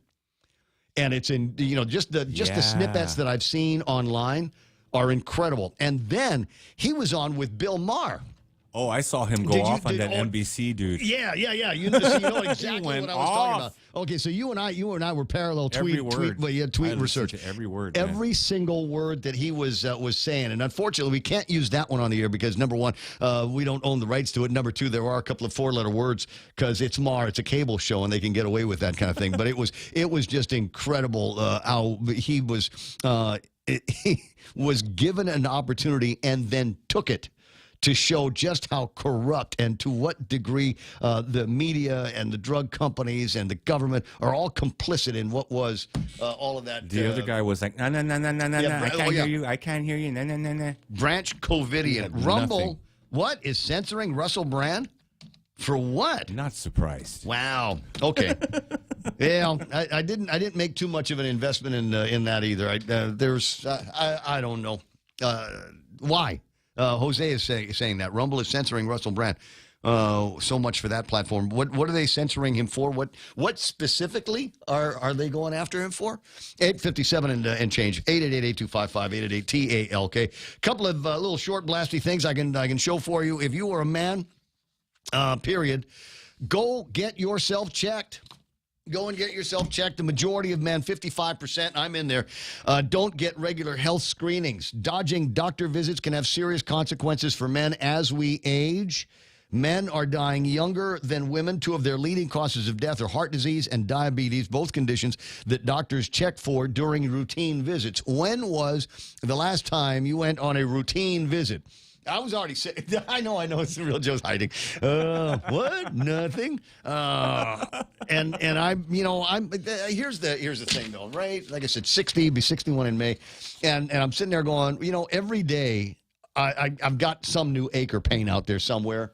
Maybe it's from working out, or maybe not working out enough, or not stretching, or maybe it's something I ate the other night. You ever notice it's 4 o'clock in the morning, 3 o'clock in the morning, you wake up in the middle of the night, you're just covered with sweat, and you've got this weird ache or pain, and you're just going, oh my God, this has got to be cancer. It's cancer. This This is is cancer. Yeah, this is it, man. This is lights out. I would just start writing letters to my family, tell them how much I love them, and don't cry too much. Happy life. That kind of. But the reason why I continue to have those weird wake up at 3 o'clock in the morning dreams and feelings like that is because I haven't gone to the doctor for anything preventative. I've gone in when I've been sick, and I'm going to. I swear to God, I'm going to change that. For those of you that are now worried about me. I will change that. I'm just trying to decide where and when.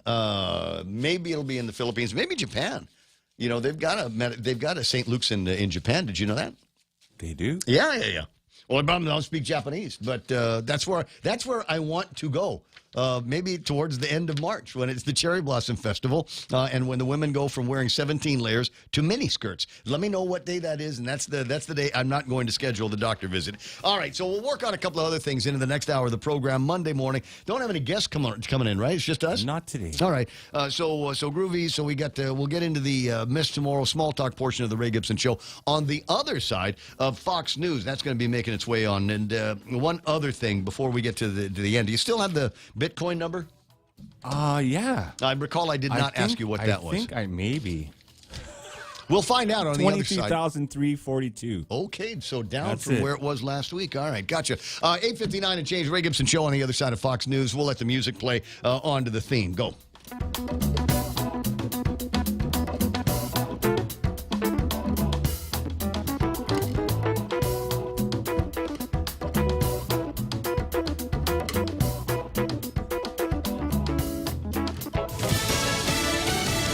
Historical moment for voting rights. I'm Joe Chiro, Fox News.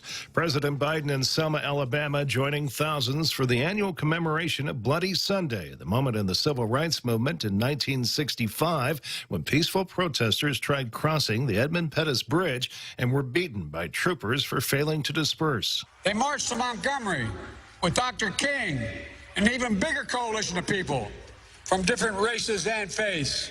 5 months later, the Voting Rights Act was signed into law 5 months later. The president also making the annual crossing across the bridge. Florida Governor Ron DeSantis visiting the Ronald Reagan Presidential Library in Simi Valley, California to promote his new book.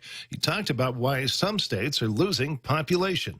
We've witnessed a great American exodus from states governed by leftist politicians imposing leftist ideology and delivering poor results. And you've seen massive gains in states like Florida who are governing according to the tried and true principles that President Reagan held dear. There were some protests against DeSantis before he arrived, and some graffiti was scrawled on a wall of the library. A person is dead after severe turbulence on a business jet. Fox's Charles Watson reports. The plane was carrying 3 passengers and 2 crew as it was en route to Leesburg, Virginia from Keene, New Hampshire. At some point while in flight, the business jet was rocked by a patch of unstable air and was forced to divert to Bradley International Airport in Windsor Locks, Connecticut for an emergency landing. Officials confirmed the severe turbulence over New England resulted in fatal injuries to a passenger, but the cause of death and the extent of damage to the aircraft are still unclear. The NTSB is investigating. America is listening to Fox News. It's March Madness month on GTA. That means big discounts and awesome giveaways. Come into GTA today and get the all-new Samsung Galaxy S23 Ultra with a 200-megapixel camera and advanced photography. Your selfies will look amazing day or night. Purchase a Samsung Galaxy S23 series smartphone and get on our best unlimited plan for as low as $65 a month. Plus get a free $200 Payless gift card when you open a new line. Terms and conditions apply. Offer good while supplies last. Smartphone month at GTA. We start with you. Half a day. This is Jade Ugin from Security Title, and in celebration of Tomorrow Month, here is a tip on dealing with your land. You might be thinking of giving part of your property to your child or another family member. Once you have subdivided the property and recorded the map, you will also need to record the deed transferring the title. Just drawing the map is not enough to make sure they actually own the land. Protehi y Tanonmu. When it comes to your family land, call the professionals at Security Title. We are here to help. As East Palestine, Ohio recovers from the train derailment that spilled chemicals into their community, another Norfolk train derailed yesterday in Ohio. Fox's Mariette Rafferty has a story. Another Norfolk Southern train derailing last night in Springfield, Ohio, 1 month after the toxic train derailment in East Palestine. Last night's incident in Springfield, about 230 miles west of the first incident, prompting officials to declare a temporary shelter in place for everyone within 1,000 feet of the train. That order is now lifted as both Norfolk Southern and the Springfield Fire Department say nobody was injured and no hazardous materials were on board. Ohio Governor Mike DeWine says President Biden and Transportation Secretary Pete Buttigieg called him to offer help from the federal government. The latest derailment also caused at least 1,500 people in the area to lose power. Author Marianne Williamson, the first Democrat now to declare candidacy in the 2024 presidential race, launching a Democratic primary campaign against President Biden. It is our job to create a vision of justice and love that is so powerful that it will override the forces of hatred and injustice and fear. She also ran in 2020. A toy maker is chucking millions of dollars of unsold stock into a landfill. Funko Pop figurines are 5 inches tall and vaguely resemble cultural icons like the cast of Squid Games or Eddie Van Halen. The toys enjoyed a mini boom during the pandemic, but sales have since slowed, causing the company to cut its forecasts and slash its workforce. Funko Pop claims that storing excess inventory is costing it a fortune, so it's not toying around and says it will dump $30 to $36 million of inventory into a landfill. Jane Fergus, Fox News. I'm Joe Chiro, Fox News. Is your business ready for digital transformation? The latest Wi-Fi technology is here, and it's Docomo Pacific's WorkPass, powered by Plume. WorkPass unlocks connectivity, productivity, and security tools all in the palm of your hand. Access features like adaptive Wi-Fi, guest and employee networks, evolving AI security, plus so much more. To learn more about WorkPass, visit business.docomopacific.com.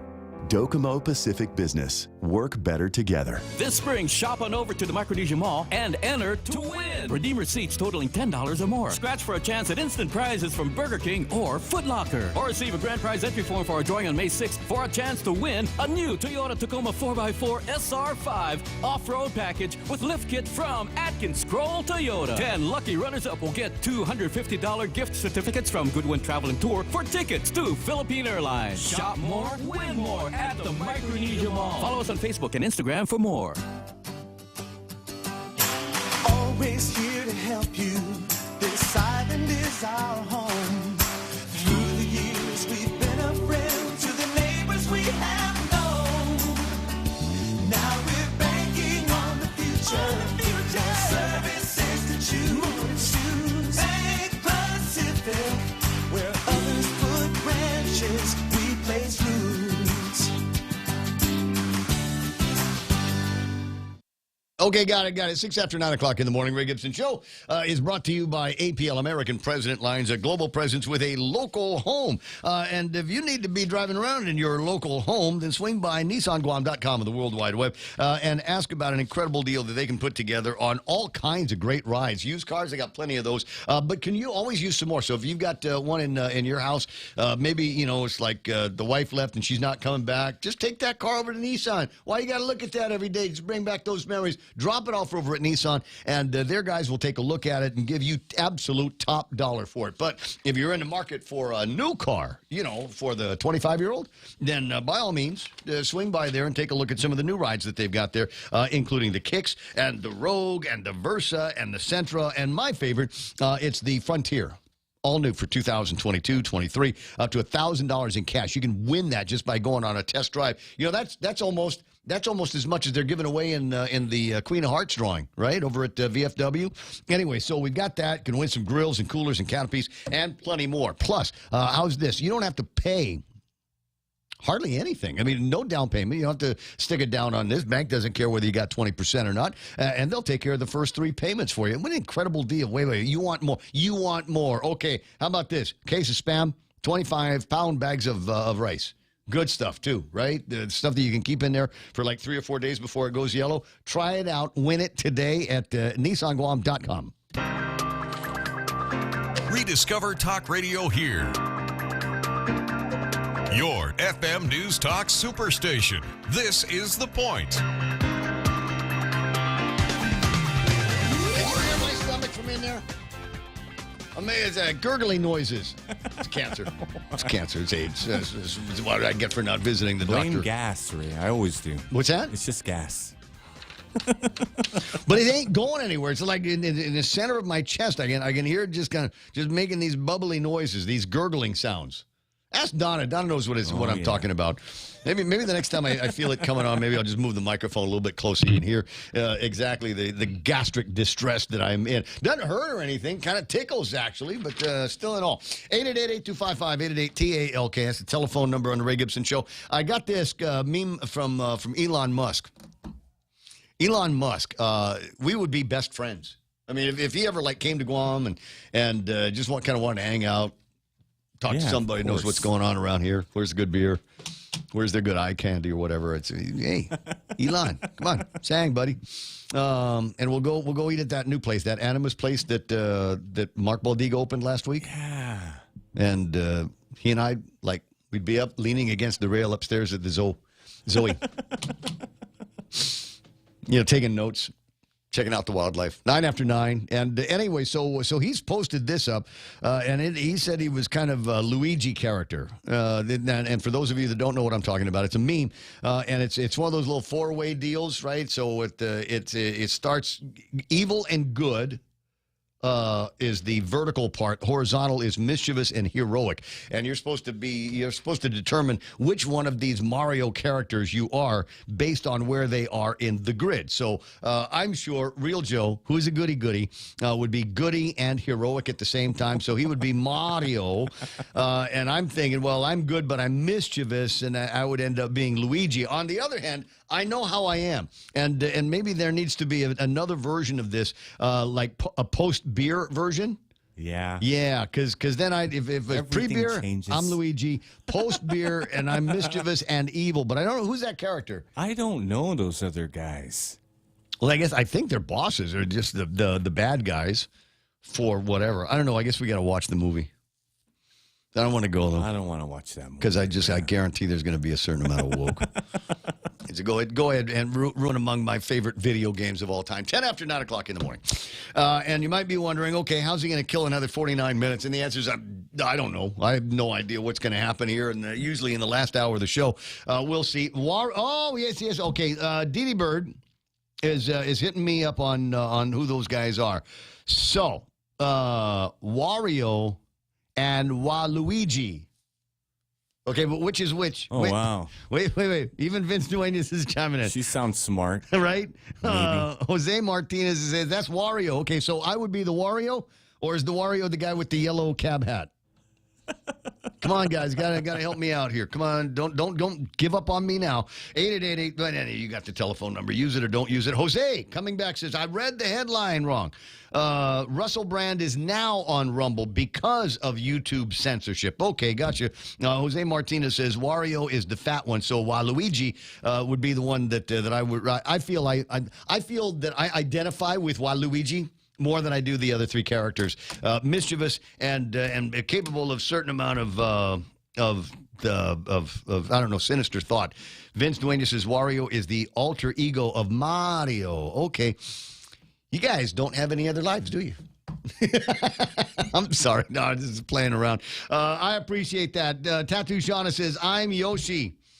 Oh, God, somebody send me a picture. Let me know what the Yoshi character is going to be looking like. All right, so you got the phone number. Don't be shy about using it. You got better memes than this. By all means, let me know. Let me get this up on the screen for certain of the ladies that are listening to this broadcast. I worry about you. I got a couple of videos of a couple of losers locked in mutual combat. Did that hit your WhatsApp over the last couple of days?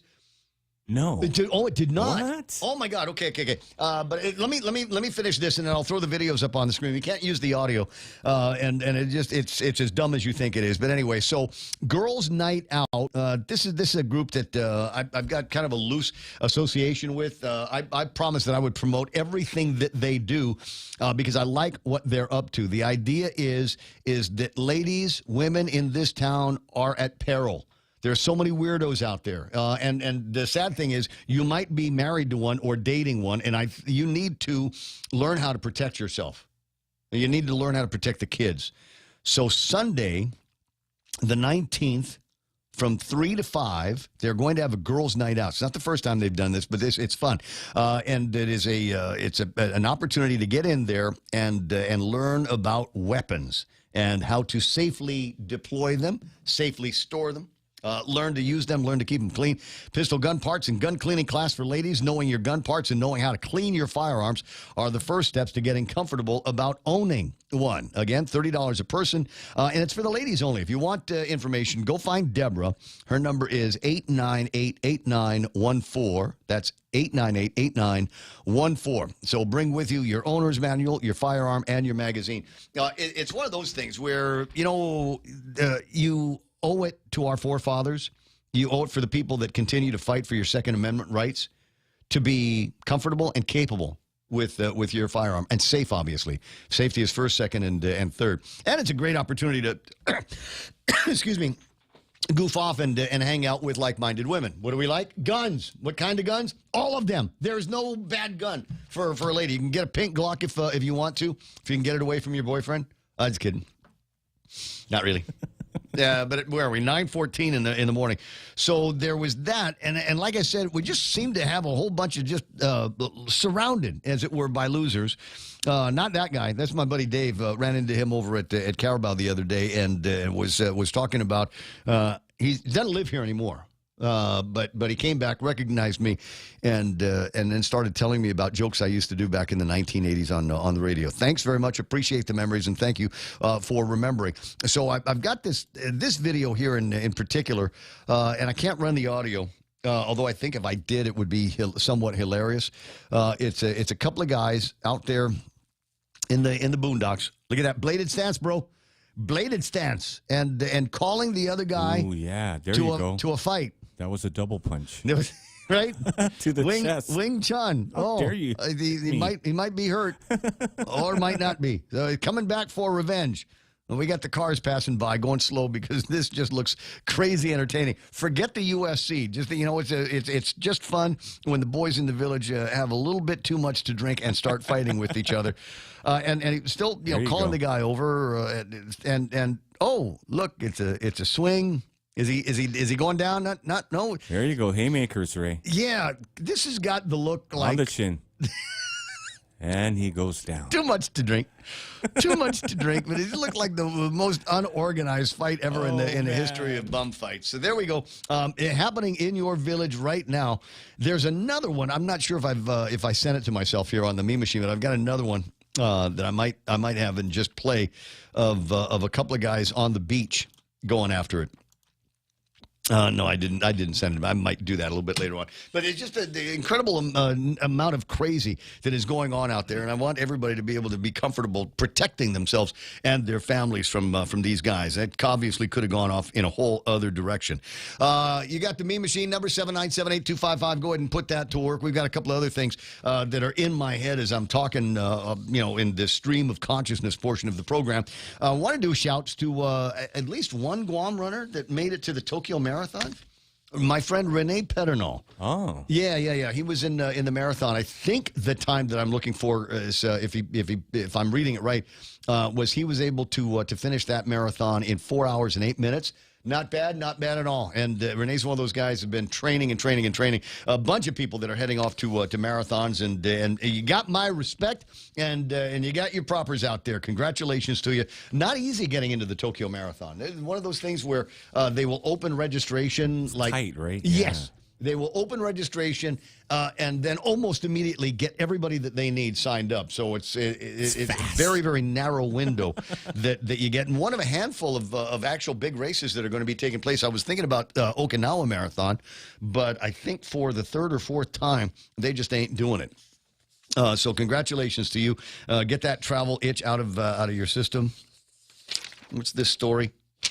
A University of Denver study finds that people experiencing long COVID share similarities with people diagnosed and recovering from a concussion. Not a doctor. Sorry, not a doctor. Won't play one on the radio. And still not even sure if, like, long COVID is a thing or if it's just another one of these made-up deals that might feel to the private sector, people in the population just going, oh, yeah, that's what I've got. It will explain everything. It's long COVID. Why do you still have the sniffles? Long COVID. Dysfunction of one kind or another. Yeah, that's long COVID in there. It's like the booger coming out of the eyes. Eye boogers, a result of long COVID. And so there's all these symptoms that people are going to glom onto here and say they've got long COVID. Now they're saying that it looks like people recovering from a concussion. The study could provide a roadmap for millions of Americans at a time when long COVID diagnoses and treatments continue to evade medical experts. You know what it probably is? You just need to get out more. Go and do some exercising. Go sit around on a beach on good days when we've got vitamin D coming down from the skies, and just get yourself back into, I don't know, what's the word I'm looking for? Oh, shape. Yeah, I know. 919, table of contents. We'll from time to time look this thing over. And some of these I've talked about, some of them I haven't. Optimus Prim is in Ukadu right now. They put her back on the road yesterday, and this is where it is. And we'll probably be there either for the rest of the day or until tomorrow. They'll move this back down to Petey and then load it up again and then bring it back up to the Ukadu site. Just a few more of these to go. I passed it this weekend. Did you? Yeah. What did you think? You know what, man? I thought I was coming up to one of those checkpoints because all the cop cars, and I got scared. And they were like, go to the right, so they let you pass. Mm-hmm. On the right, but there was like 30 cop cars in front of it with all their lights on. You know, I wonder if the cops are getting paid. We scared. Do they? Because I think they got private sector security in there, but obviously cops to help out. I'm wondering if they're writing a check to the the policeman's ball or something like that. Yeah. 20 after 9 o'clock in the morning. 888-825-888-TALK. One other thing before I get done today, and we might likewise talk about it again tomorrow, is how would you like to be Eric the Eagle's landlord? I happened to cross an advertisement in a newspaper today where it looks like the Attorney General's office is looking for space. Now, we knew this was going to happen. Doug said he wanted to get out of the ITC building and move from those premises, but he needs to find another place. So the IFB finally come out now where we've got them looking for office space for the Office of the Attorney General to exclude Child Support and Enforcement Division. So a couple of notes on that. And this... there it is. Imelda Waldron, 6-star. I don't know what 6-star means, baby. Felice from over at Beyond the Box is talking about Imelda Waldron. I think she went to Tokyo as well. And if she did, sorry to miss your numbers. Congratulations to you. I mean, check your Strava. While I'm talking with the Mayor's Council, I forget what his position is over at the Mayor's. What are you, the director of the Mayor's Council, Angel? A lot of everything. Oh yeah, this is the guy I go to when it comes time for the carnival and the parade. Angel's my guy to get me permission so I can drive around in the golf carts. I always appreciate the extra work that goes into that. At any rate, so you're famously in some news here this morning. It's a story we talked with Mayor Jess Allig about last week, and folks over at the Mayor's Council going, huh? What? So the Department of Education has got contracts for people to do all kinds of maintenance, including yard maintenance, over in the schools. But what happens is they don't do it, and then the mayors end up having to get called out to do it for free for the schools. Because if we don't zub out the schools, somebody's going to get mad at the mayors, even though technically it's not their job anymore. And you've had a couple of interesting things to say about that, like number one, fire your contractors, and number two, I think I'm going to file suit. It was on the second one that got my attention education. I had not seen or heard that yet. You're on the board of directors of the Department of Education. So as the version of you that is the Mayor's Council of Guam is going to sue the version of you that is on the Ed Board, correct? Then, it may reach that point. I really don't know as a board member whether I can sue myself, but certainly I've been questioning in the last report on the 21st of February. I asked the board, I said, where have we been all these years? I mean, you can't just keep saying everything is hunky-dory, the schools are fine, and the parents are saying no. People are saying no. The senators are saying no. Everybody's saying no, except the board. And so, every year, we have that 14 points passed back in 2005, the adequate Bob Klitsky's Adequate Education Act, and frankly, they're not all that tough to comply with. I mean, they're complying with some, but they're not complying with all, and that's still, that's still illegal because you have the 14 points, and every one of them has to be complied with. And unsanitary schools is one of them, and they're not complying with that. I mean, I had a board member saying, hey, wait a minute. Took offense to what I said. Hey, she said, wait a minute. There's two schools that are clean. That's JFK? Beneventi School in Derrido and Marshall Sablon in Hoggett. And I said, I never said the schools, because she took offense. She said, the schools are not dirty. I said, I didn't say anything about the schools being dirty. I said the schools are unsanitary. And I didn't say all of them were. I said a majority of them were. I mean, Ray, a school can be clean, but it can be unsanitary at the same time. If the toilets don't work, if the air cons don't work, if the grass is not cut, then it's unsanitary. It may be clean physically, but it's unsanitary.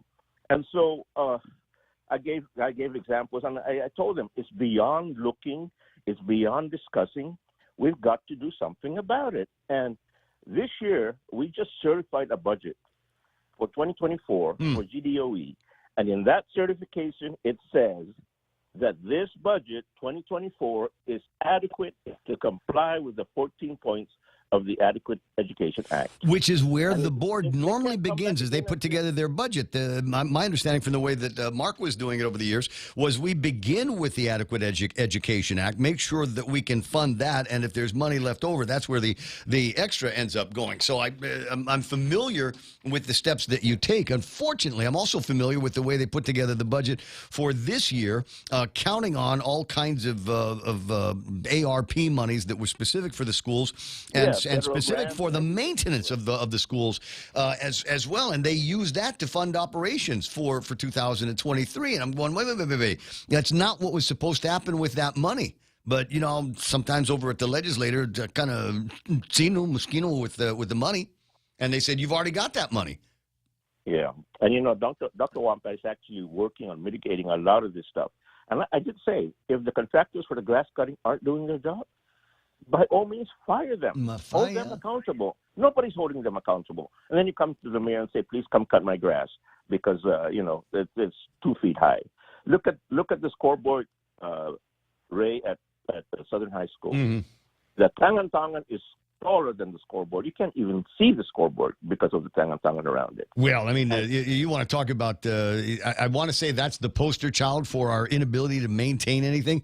But then, of course, there's Simon Sanchez in the mix as well. I feel so bad when I go by Southern High because I know what that school was originally built to do. It was supposed to be the jewel of the educational system in the South. But if anything, it's become just a crying example of problems inside the Department of Education. Then you got Jimmy Moylan trying to get Dodea kids back into the DOE schools. You think that Dodea is going to come? Oh, that's gonna go around like a fart in church, buddy. That ain't gonna happen. Look at Simon Sanchez. Every time they take 2 steps forward, they take 4 steps backwards.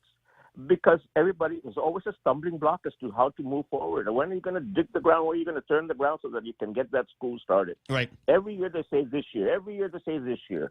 Well, when is this year? Well, it's got to happen. I hate to ask this question, but we didn't start seeing this stuff start popping up and getting as viral, village viral as it is now. A certain person has left. Yeah. So wait a second. John Fernandez, superintendent of the Department of Education, the beloved John Fernandez, and clearly capable of keeping multiple balls in the air.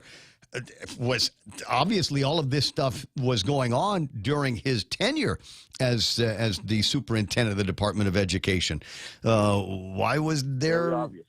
Yeah. So where was the gap in surveillance on that? Where was everybody going? Okay, I'm glad that you're doing this, but what about? Very good questions, and I'm trying to get the school safety reports from the previous inspections done by the board members to see what they were saying every month of every year as to what the conditions of the school were.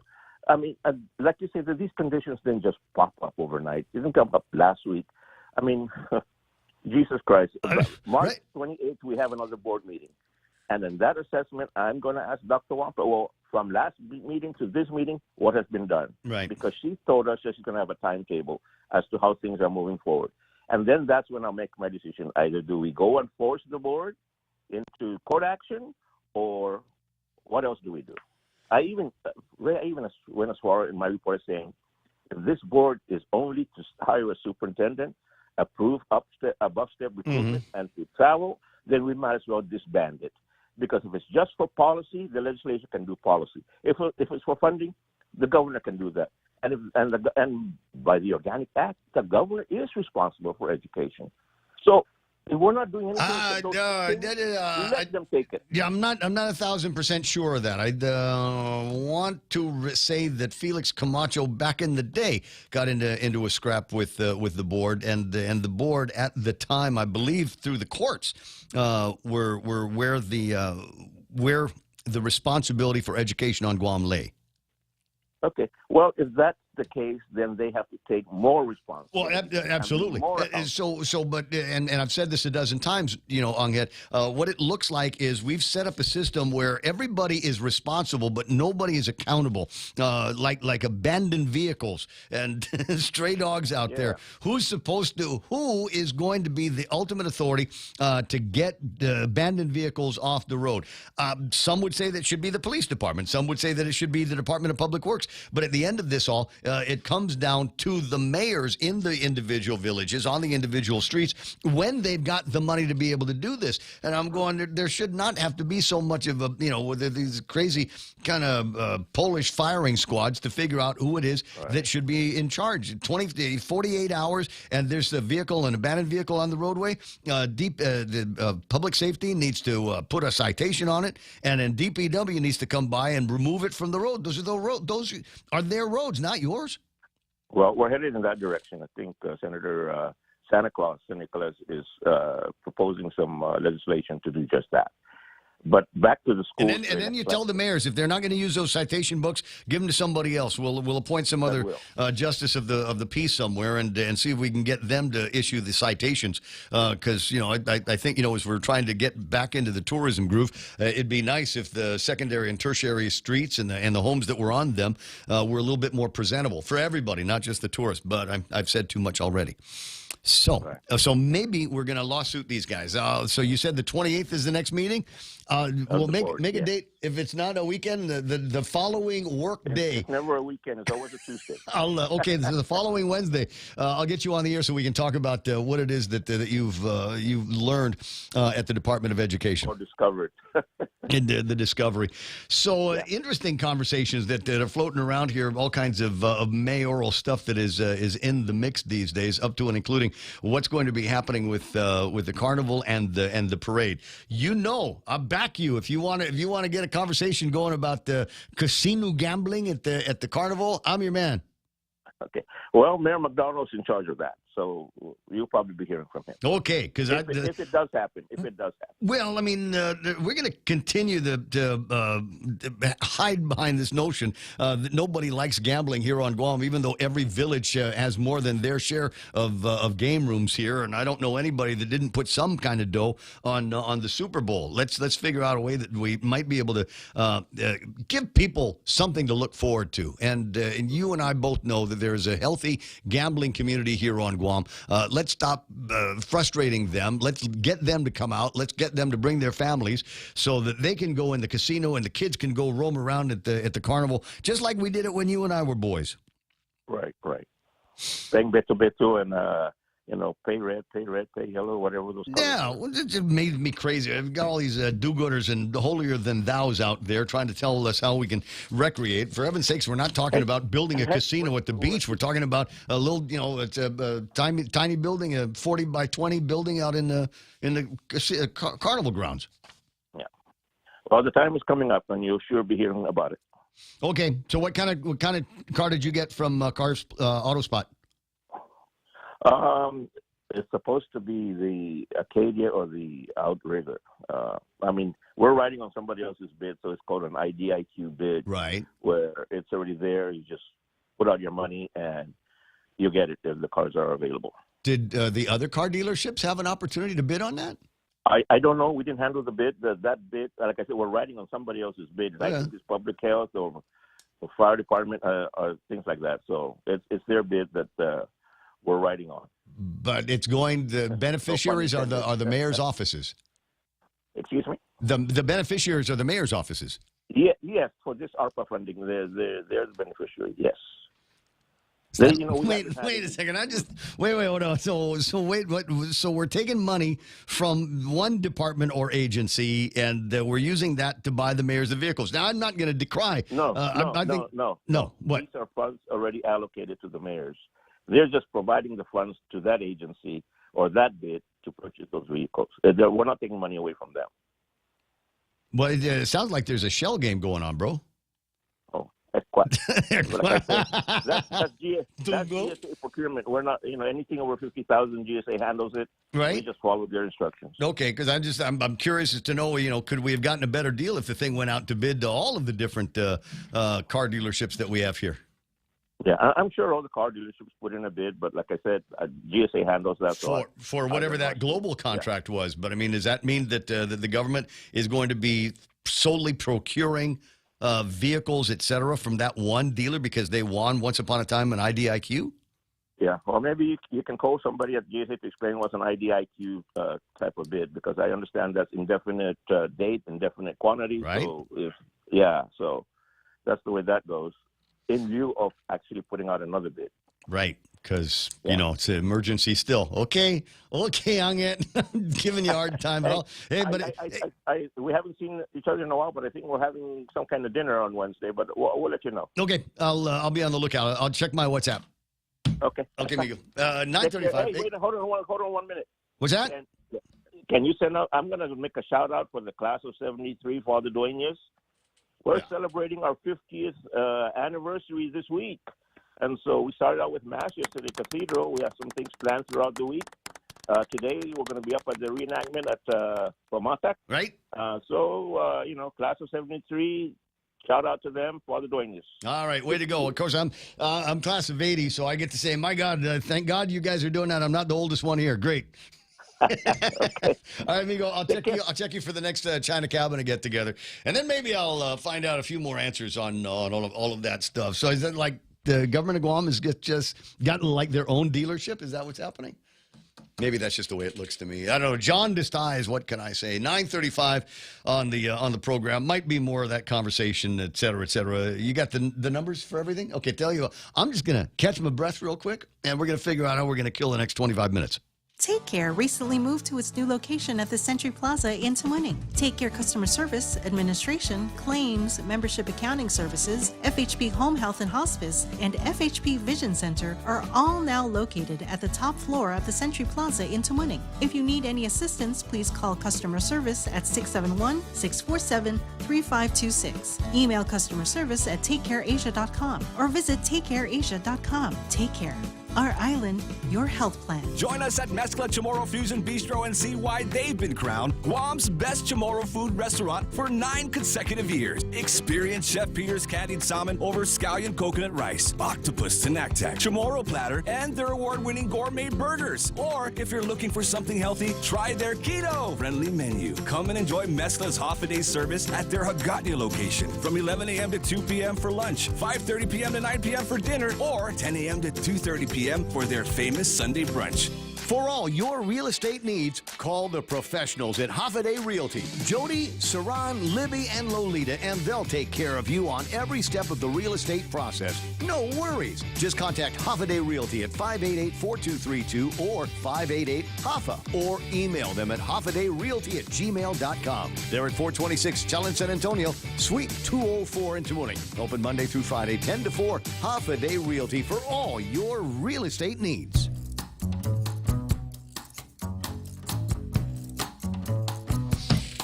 Darn it! I'm looking for something in particular, and I'm not going to get it with just a cursory check of Google. What I'm looking for is vectors. You remember when the governor came out a couple of years ago and said you were the vectors, not the victim.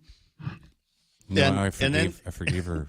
And then what's the name of the doctor that said no, but she meant that in the nicest way possible? They're actual medical terms. It's okay to say you are the vector. And I'm going, whoa. I know where that came from. That came from Berg? Yeah, that came from all the do-gooders at Public Health that were like, okay, these people that aren't getting their vaccines, they're the problem.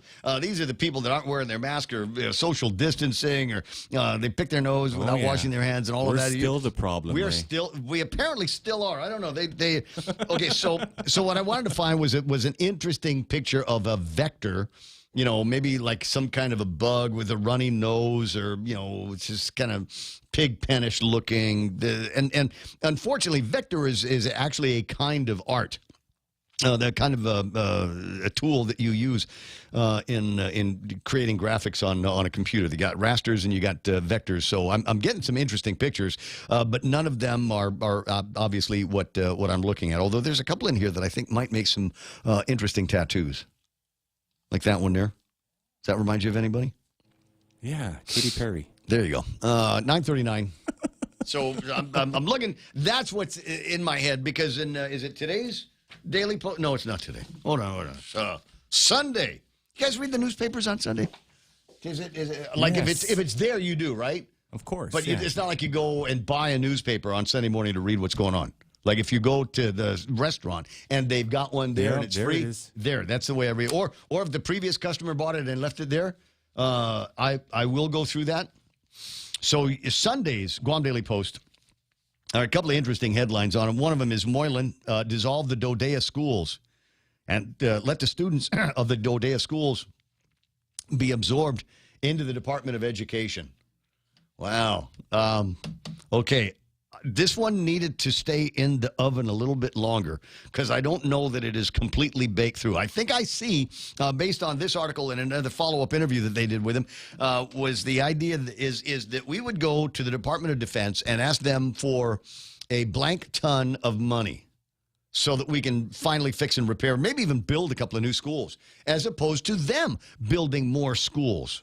For Dodea students, right? Because there are going to be a lot more, I guess, coming in with the Marines, et cetera, whatever. And so their thinking is we'll get them to pay for renovations and rehabilitations of our current educational facilities, all but JFK. And then we'll open our doors to our young brothers and sisters, the offspring, if you will, of the babies of the military. They're going to be coming to Guam.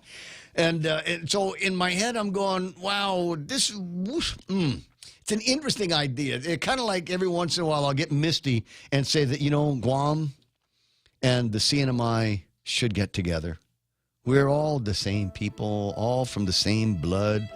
If we all of our Sinahis are in the same shape.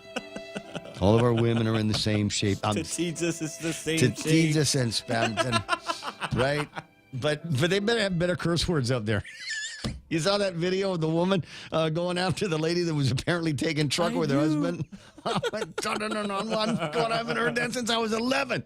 But they've apparently still got that up. So there, every once in a while, you get misty about a reunification. And in this case, we got Jimmy who's getting misty about, because he grew up with it. We all did, right? There were always little kids in our schools that came from the military. And that one or two hot chicks that, as it turns out, was the admiral's niece or daughter or something like that, just come to Guam. And we've missed that opportunity over the course of, I don't know, the last 20, 25 years. No? And Jimmy wants to bring it back.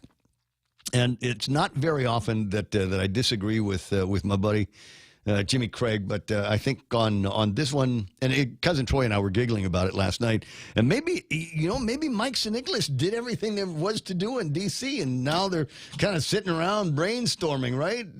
Him and Bobby and the girls in the office kind of brainstorming. Well, what can we do here? What can we do here? And I just don't know that that's the case. I don't know that there would be a whole lot of military parents. I don't know that there's a whole lot of regular DOE parents that are thrilled about the conditions that they have to send their kids to day in and day out. Maybe if they had more choice, there would be a different story. I know Barnett's working on something like that over at the legislature.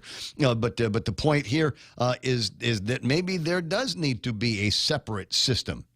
Because the last thing that we need is military mommies saying, "I don't want to go to Guam. Don't you dare try to get us deployed to Guam. I know there's great diving and the hiking is incredible and the food is super awesome, but oh my God, I don't want my kids to go there because they're not going to learn anything in the school. Or worse, they might be forced to learn something that they don't need because somebody put it in the curriculum." So I don't know where this story is going to end up. I've got a feeling, based on just early criticism of it that I've heard and others have told me, that this might we'll sunset it. You know what? Juan Pat's right. Maybe we need to have other conversations. Maybe we got to write a couple other letters. And tell you what, we'll digest that. Send it back to committee, as they say in the legislature. But then I was talking about vectors, and the reason why is because in yesterday's newspaper it says we are looking really good, says the territorial epidemiologist. The COVID-19 positivity rate for Guam has gone down, and the island is doing, quote, nice, according to Dr. Ann Pobutsky, territorial epidemiologist, who's tracked the local transmission rates since the start of the pandemic. Find something else to do. COVID's over. Nobody's going for the 5th booster shot except the other true believers, and we got to get ourselves to a point where we're not going to bother with COVID-19 anymore. But I don't know. I guess we still got money to spend, so they're still tracking to the degree that it is trackable. I spent some time recently with somebody that got boogers, and then took the test, and you know what it came out? COVID. Oh, nice. It was COVID. Long COVID. It was just COVID. What do you got? I don't know. I got the sniffles, a little bit of a body ache, and that, I took the test, and the test said COVID. I said, "Did you alert public health?" And their answer was, "Hell no." What are you talking about? Well, what are you doing for it? Dragged her out of there. Yeah, I took aspirin. That's what I did. I can't believe we survived all that, Ray. It was supposed to kill everybody. It didn't get us, man. I'm surprised. But they're still watching it, and as it turns out, they're identifying a group of individuals demographically. A decrease in cases was seen across all age group, but the working class remains the culprit for transmission. There was a little uptick in the 18 to 39 age group, but that's our usual culprits, the working age population. But we are looking really good. Why is you guys down on the people that have to go to work every day? Well, I already blew all the work sick leave that I got coming to me. I got no choice but to go to work. And if it's COVID-19, I know some people might wear a mask out of courtesy or something like that. But I think for the most part, everybody's looking at it like it's just another kind of flu at this point. And I don't think we need to be getting our knickers in a knot and reporting on a daily basis what's going on, even having these weekly things, right? Ken Brown says, "Thanks for everything, Ray." No problem. Dennis says they called us dirty rats. Well, the dirty part, I can't disagree. Dennis Benzer, Katy Perry, LMAO Real Joe, right? Carlene Harker's online. DB. Good to have you there. I think he was Wordle in 7. No, I think it was Wordle in 4. I actually lost Wordle the other day. I did 6+ guesses before I got through. Beer. Just stupid. Yeah.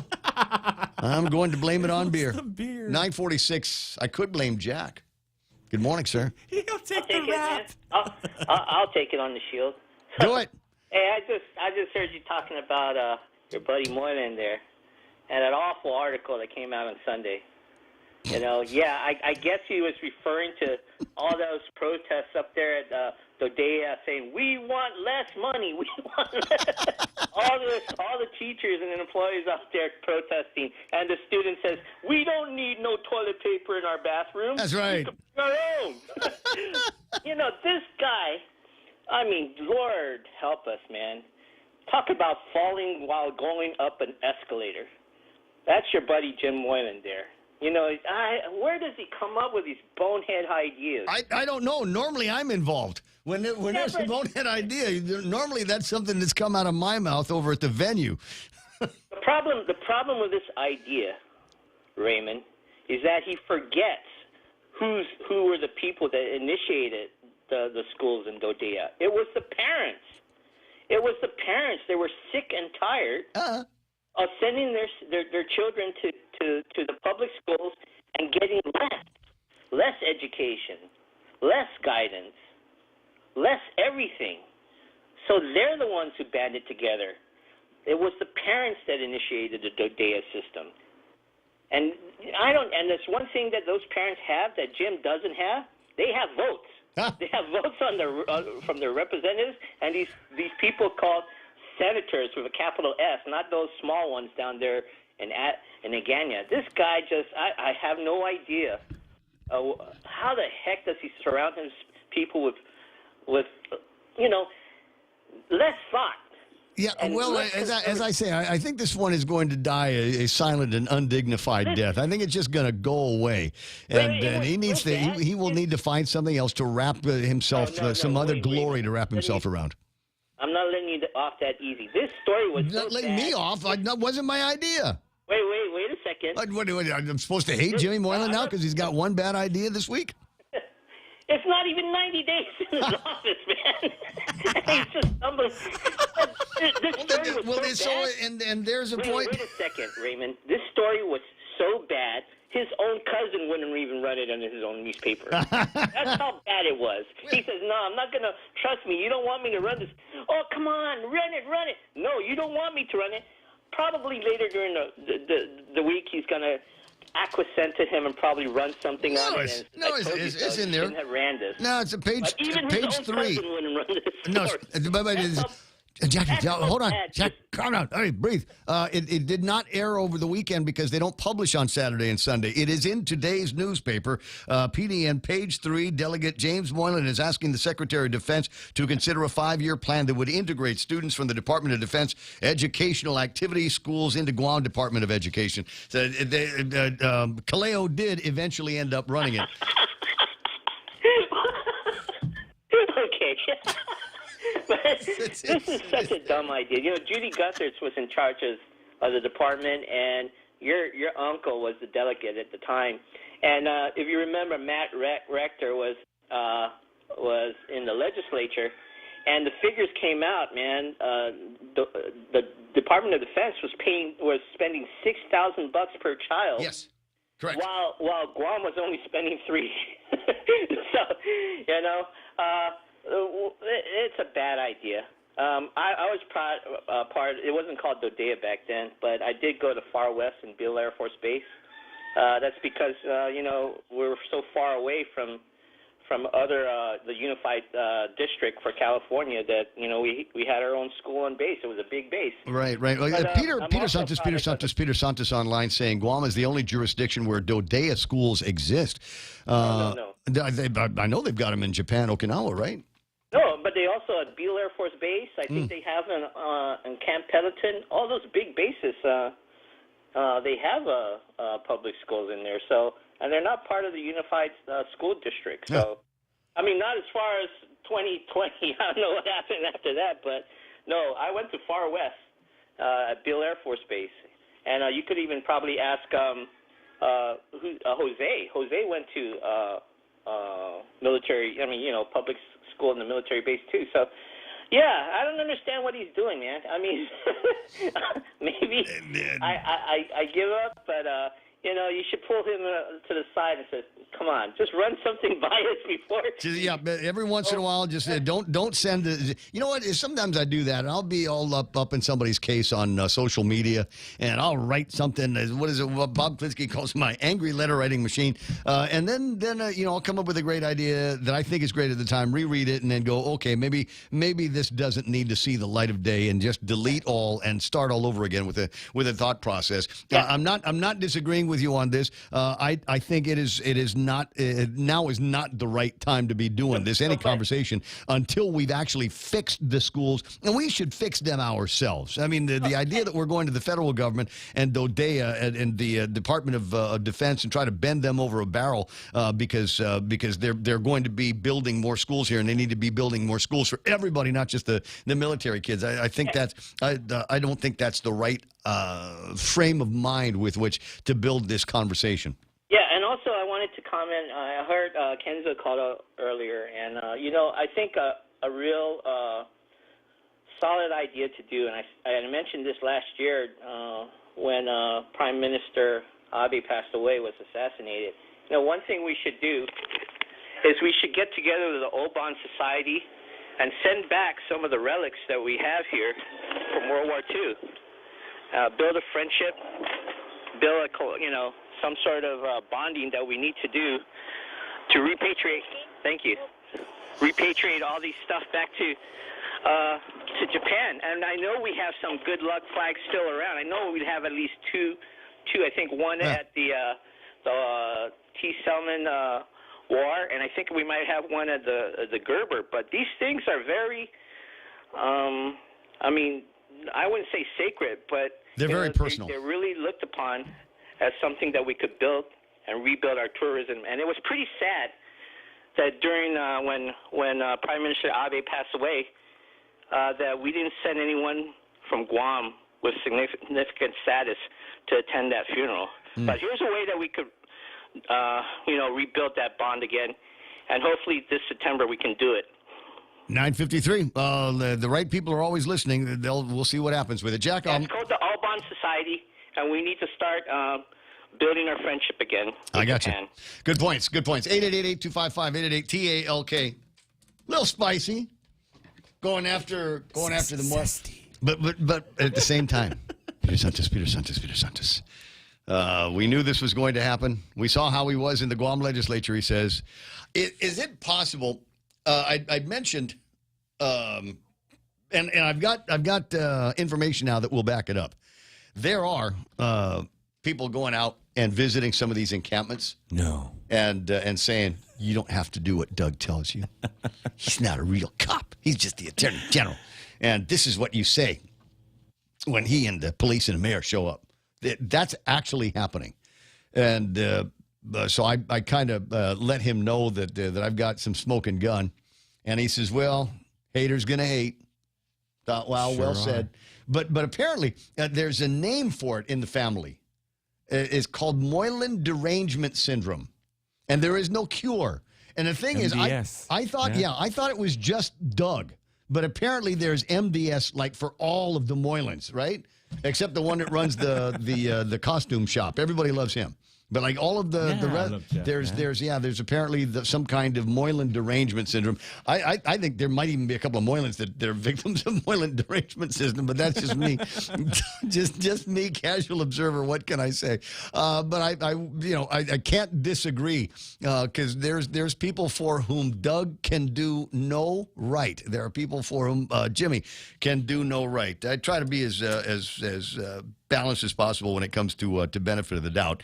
And in this case, I will agree with everybody with the Moylan derangement syndrome. I think that this one here is a dud of an idea from my boy Jimmy Craig, and I'll tell him so when we get an opportunity to talk. 8:55 in the morning. Quick break. Be right back.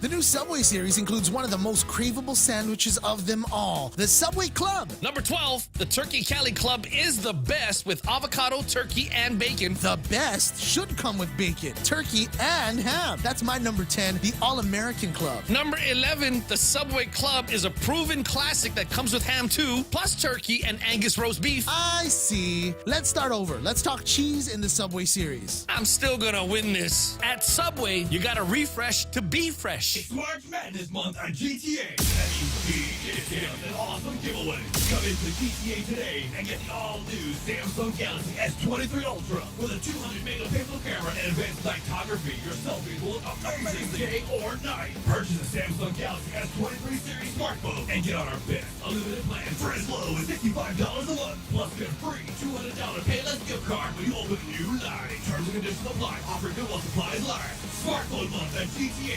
We start with you. After a long wait, the biggest, juiciest, most flavorful chicken makes its return. The Circle K 3-pound rotisserie chicken is back.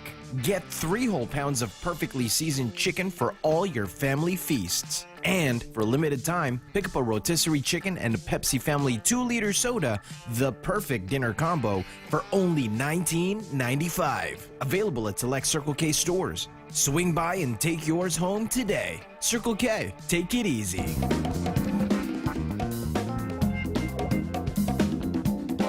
$6.57, even though you didn't ask. The man who shot Liberty Valance spent the weekend watching TV with my dad. And you're going to go, but your old man's dead. So, when I watch John Wayne movies, I can hear my dad talking the monologue, the dialogue from the movies. Yeah. It was that good. One of his favorites was The Quiet Man. Who's in that? O'Hara? What's her name? The hair like fire, bro. And anyway, so I did a whole lot of that John Wayne movies over the weekend, and they never get old in my mind. And like I said, it's the closest thing I got to being able to commune with my father. 9:58. Peter Santos. Good morning, Peter. Good morning, Ramon. You know, a lot of people tell me you're a big instigator, and I cannot disagree with that. But that's what makes you so successful. What am I instigating now? Everything, not just today. I mean, since time immemorial. But anyways, I just wanted to chime in. There's nothing wrong, and I don't know who's the one that is advising these people in these encampments. I heard about it too, and I thought, well, there's nothing wrong with telling people about their rights. You know, I mean, if people would have told the Polish people in World War II about their rights, maybe. I'm not allowed to go back to Nazi Germany. We got people that are living and squatting on property that they don't own, and there are public health issues. There might be some criminal issues involved as well. And I think for the betterment of the community, Peter, we need to go and clear these things out. We've got to stop apologizing for people's bad behavior. I'm like Senator Barnett, though. I like the results. I just don't like the optics or how it was done. There's a right way to do things, and I just hope that this is not just a publicity stunt, and then it stays sustained. I mean, that we actually get the job done, and it's just not a photo op and a publicity stunt. So, because this is a chronic problem that's been happening, you know, for decades, and I hope that it actually gets. It has gotten worse in the last couple of years since COVID-19. I would be surprised if the numbers, when they weren't done with the final analysis, showed the number of people that are living away from a permanent or fixed address, and that defines homelessness on Guam. That those numbers did not double, maybe triple in the last couple of years, and you know it, you see it as well. Peter, I got to break away. Let's promise me you'll call earlier tomorrow, okay? Está.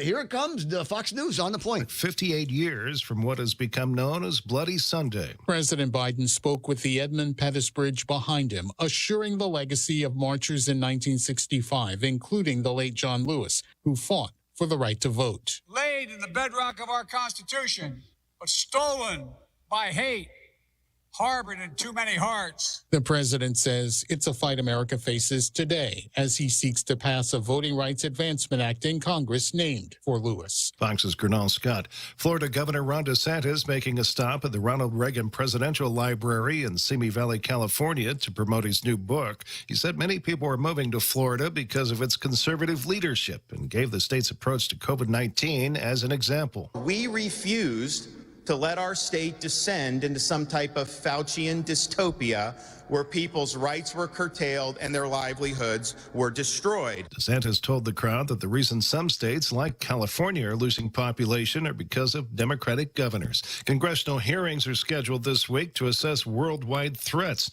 Senate Intelligence Committee Chairman Mark Warner is planning to propose bipartisan legislation that would tackle possible technological threats. This week, I've got a broad bipartisan bill that I'm launching with my friend John Thune, who'll be the Republican lead, where we're going to say, in terms of foreign technology coming into America, we've got to have a systemic approach to make sure that we can ban or prohibit it when necessary. Warner on Fox News Sunday. Authorities in Arizona say a 26-year-old woman has died after a utility terrain vehicle crash in Apache Junction early this morning. 3 men were also hurt in the crash, but their injuries are not believed to be life-threatening. America is listening to Fox News. Connect to Fox News Audio on the Fox News app. Listen to hear your favorite hosts like Brian Kilmeade, Jimmy Fallon, and Guy Benson standing up for what's right, live and via podcast. Just click listen, then swipe right and hear the latest news updates on your time. And scroll down to hear the latest podcasts from Fox News. And it's even easier to listen in the car with Apple CarPlay and Android Auto. Get programming alerts and notifications. Fox News Audio is on the Fox News app. The Voices America trusts. Download it now. From the Fox News Podcasts Network.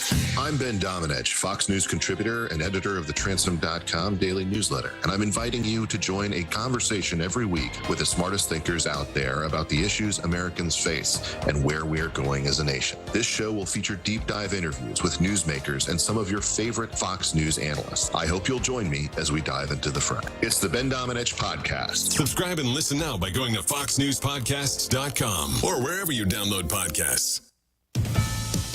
China's increasing its defense budget, Fox's Brooke Singman reports. China injecting even more money into its military as the communist nation says it is, quote, boosting its combat preparedness. Now, the country announcing a 7.2% military budget increase. China's premier also pledging a, quote, peaceful unification with Taiwan during an address to the country's parliament. This marks the 8th consecutive year of single-digit percentage point increases in what is now the world's second largest military budget. Along with the world's biggest standing army, China has the world's largest navy. Former President Trump, the keynote speaker at the Republican CPAC convention yesterday, where a straw poll was taken to see who voters want to see win the primaries. Fox's Marianne Rafferty. Donald Trump tops the CPAC straw poll for 2024 Republican nomination. Trump won with 62% support, followed by his closest rival, Florida Governor Ron DeSantis. He got 20% of the vote. The results were announced shortly before Mr. Trump took the stage to speak with hundreds who had gathered in Maryland. Neither Republican candidates Nikki Haley or Vivek Ramaswamy managed to clear 10% of the votes at the convention. A couple is suing a Hawaii tour company for allegedly abandoning them in the ocean. Fox's Laura Cantor with the story. Alexander Burkle and Elizabeth Webster are suing Maui Sail Company for $5 million after their honeymoon snorkeling trip to Lanai in September of 2021 went awry. When the waters became turbulent, the boat took off, leaving the couple fearing for their lives as conditions worsened. The pair eventually making it to shore, where they were later discovered by local residents. The couple's attorney, Jared Washkowitz, saying the company's disorganization led to them not realizing the couple was missing, even after conducting 3 head counts. Laura Cantor, Fox News. And I'm Joe Chiro, Fox News.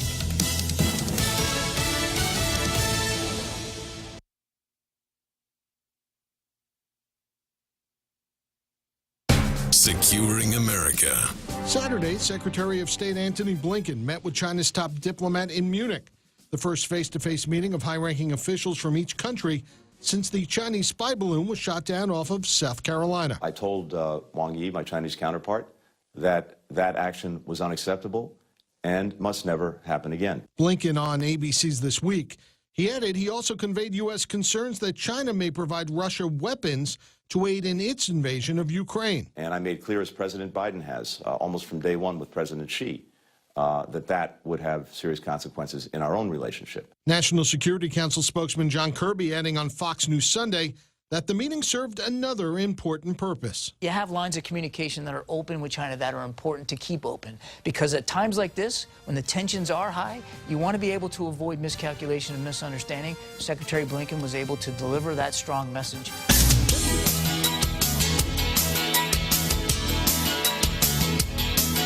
Welcome to the Talk Radio Countdown Show with Doug Steffen, counting down what America's talking about. The Talk Radio Countdown. It's the weekly Talk Radio Countdown Show, an official overview of what's going on in the News Talk radio business, News Talk television business, News Talk, you name it. There's a lot of News Talk on social media. So the folks at Talkers Magazine put all of the work into coming up with the stories, the top 10 stories and the top 10 people listed. Michael Harrison, who's the editor and publisher of Talkers Magazine, is here to go through those lists and some of the ancillary conversations about talk radio hosts and the issues themselves. So, Michael. Is that what we do? Welcome. Yes, well, I don't know. Well, that's what I think you do. You could tell this differently if you would like to straighten me out. You do often straighten me out. And it's good. I need somebody to straighten me out.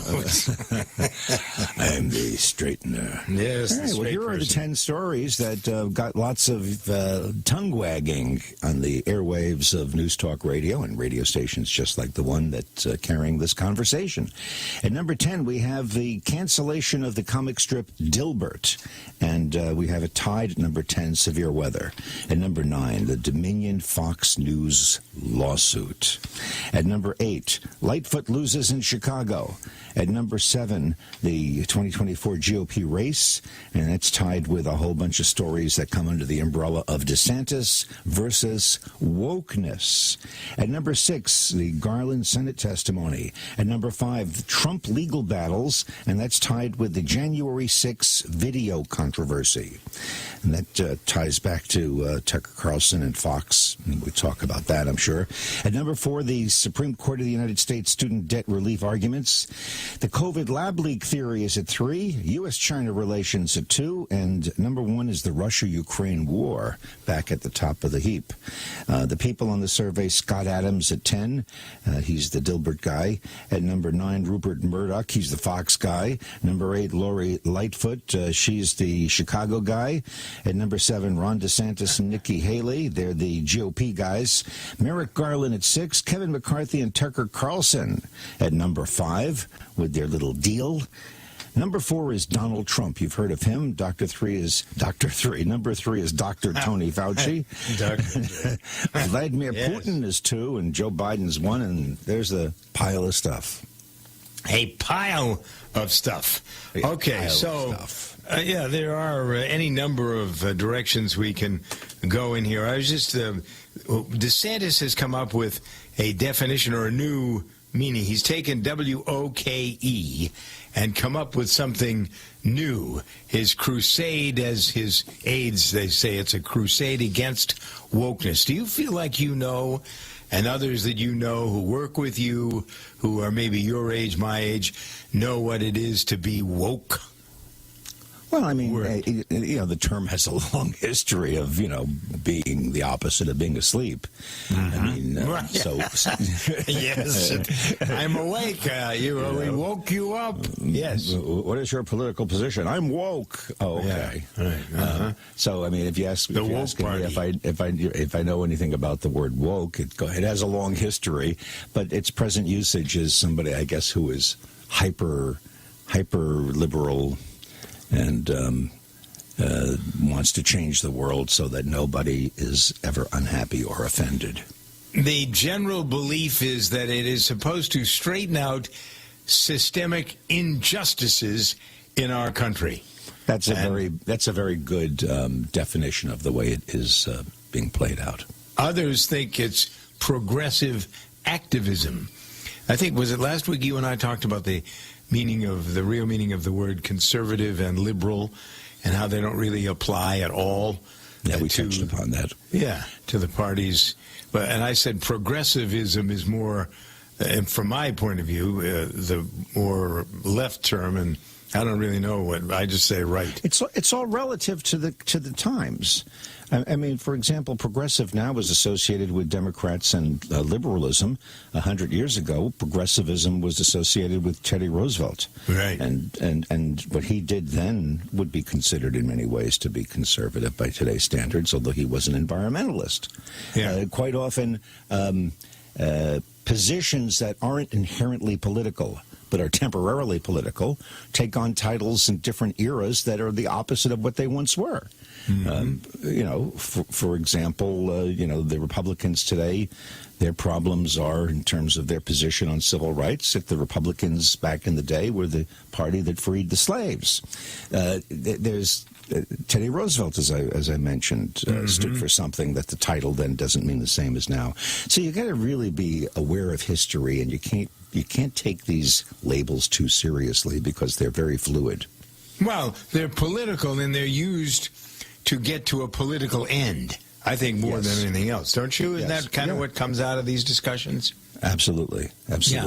So wokeness, as it regards to DeSantis, if you study it carefully, DeSantis is basing his pre-presidential platform on culture wars issues, not on policy, not on nuts and bolts, nitty-gritty policy, but more attitudes. And that's what he has been doing. And anti-wokeness means he's against people that want to be righteously righteous indignation. Yes. He's against righteous indignation. Well, there is a lot of that, certainly, and you hear number 8 this week, Lori Lightfoot losing in Chicago. There are a lot of people who are blasting the electorate because they think that she got unelected because she's black. That's it. How'd she get elected? Because she's black. Yeah. It's like the reason she got unelected is because more people voted against her than voted for her. It's like, sometimes the answer is just obvious. Well, but how is it that it gets played? Because we don't really know, whatever the woke thing to think about her losing is that she lost because she's black, not because she's incompetent. She lost because crime has gotten worse under her. Right. Under her, terrible. People have the feeling that type of woke mayor is making cities unlivable. Mm-hmm. You can't run a gigantic city in America and be concerned about everybody's feelings.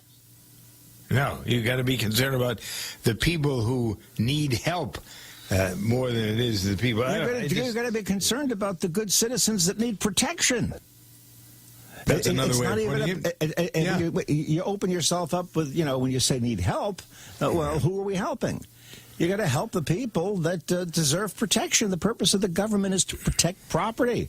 No, it isn't. The job of the government, it seems now, if you look at Joe Biden's #1 on the people list, look at all the things that were done this past week that have nothing to do with the general population. Combining him being #1 with the Supreme Court review, #4, the student debt relief arguments.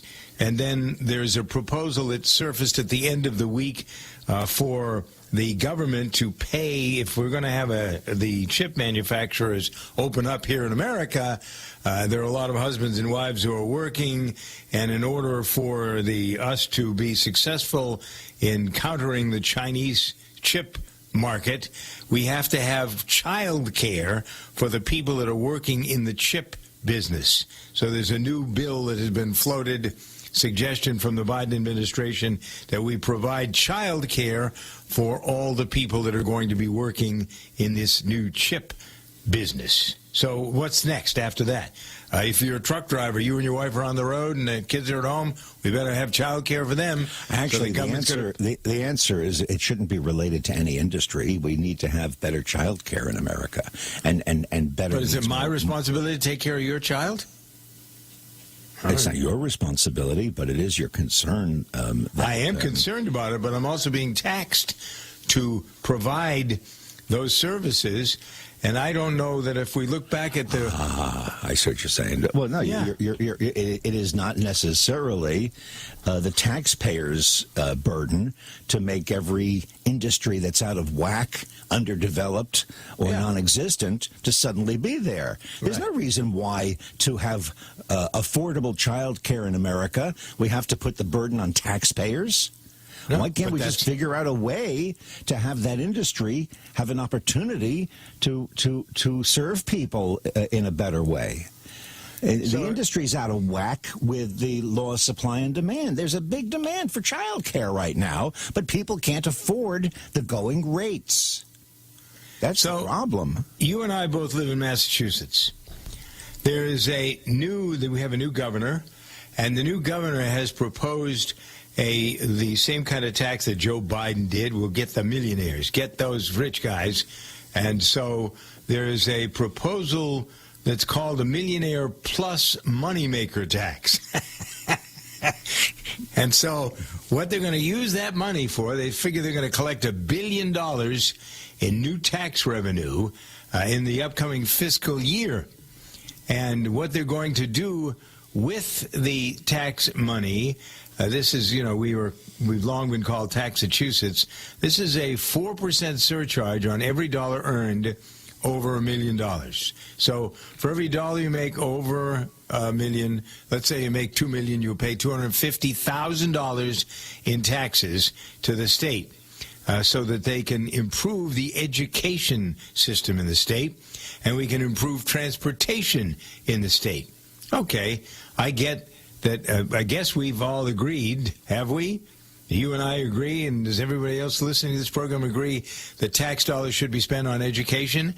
And if that's the case, are you satisfied with the way the money is being spent on education? Or the dollars that are being thrown into it showing some good results? And the same with transportation. How many, have you ridden on a train lately? I have. Dirty? I have. Smelly? I'm talking about the MBTA, the state-run system. So we're going to have more money taken from, and this is just an example. It's happening all over the country where the solution to fixing the problems is to get more money to throw at the problems. Is that how you want your money spent? I guess that's the question here, which we may answer, we may not. It's 18 after the hour. The Talk Radio Countdown. Elizabeth Miller is here from Calitrin, which is the all-natural way to lose weight and especially to keep it off. So if I called into the hotline at Calitrin, would you give me the same sort of information you're giving us here? You call us, and we're real live people right here in America who can answer your questions and help you on your weight loss journey. In fact, when anyone purchases Calitrin, you get assigned a dedicated personal Calitrin consultant who is going to be your person on this journey. You get a team of support. We're all about getting healthy here at Calitrin. So what sort of good news do you have for people who want to bargain when they're buying Calitrin products? Well, right now, we've got a big sale up. It's the unlimited buy 3, get 3 free. When you buy that proven 90-day supply, you're going to get 90 days free. And it's unlimited. So buy 4, get 4, buy 10, get 10. Go to toploss.com and use the Doug code to get free shipping. Toploss.com for Calitrin. Make money doing what you love. It can be done. Matter of fact, it has been done. Consider the story of Jack London. He's one of the highest paid writers of all time. Authored The Call of the Wild, recently released as a blockbuster movie starring Harrison Ford. Jack grew up in a rough neighborhood in Oakland, poor, uneducated, and a school dropout. As a child, Jack fell in love with the idea of being a writer. The notion that an uneducated, dirt-poor school dropout from Oakland could someday be a published writer was insanity. You know the rest of the story, though. Jack London became one of the richest writers of all time.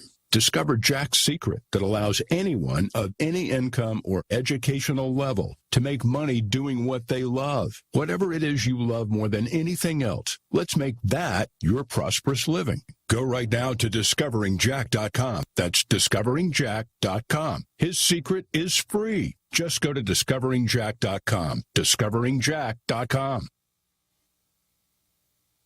A lot can happen in 6 seconds. A rodeo ride, a dramatic basketball win, and the world record holder can solve a Rubik's Cube. 6 seconds is how long it takes for an 18-wheeler traveling at a safe speed to come to a complete stop. And in those 6 seconds, that truck will travel the length of 2 football fields. So please, give them room. Never cut in front of a large truck for any reason. Our roads, our responsibility. Learn more at sharetheroadsafely.gov. I had no idea it would destroy my life. But before it happened, I had a successful business in Austin, Texas. Everyone laughed at me when I shut that business down, but I could not ignore the wake-up call. I was volunteering on a project to get locally grown food into a school. That project was a complete failure, and I discovered that there were few local farmers. There's only 4 days worth of food in the grocery stores, and everything comes 1,500 miles via a just-in-time trucking system. I lost friends and family who told me I was crazy to worry about that, but I kept at it. I'm Marjorie Wildcraft. Those of us who know what's going on in the world know you need to become self-reliant before the dollar collapses. I've created a free webinar at gcnfood.com. I can show you, like I've shown hundreds of thousands of people, how to grow lots of food, even if you have no experience, you're older, or you're out of shape. Do it now before the stores are boarded up and food is not available at any price. Go to gcnfood.com. gcnfood.com.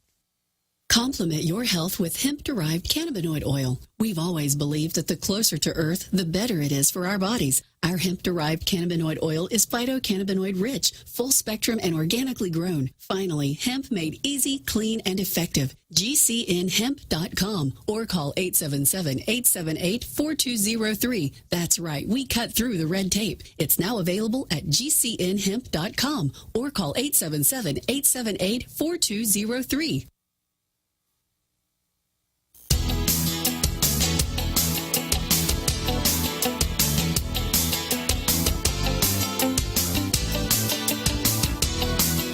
Counting down what America's talking about.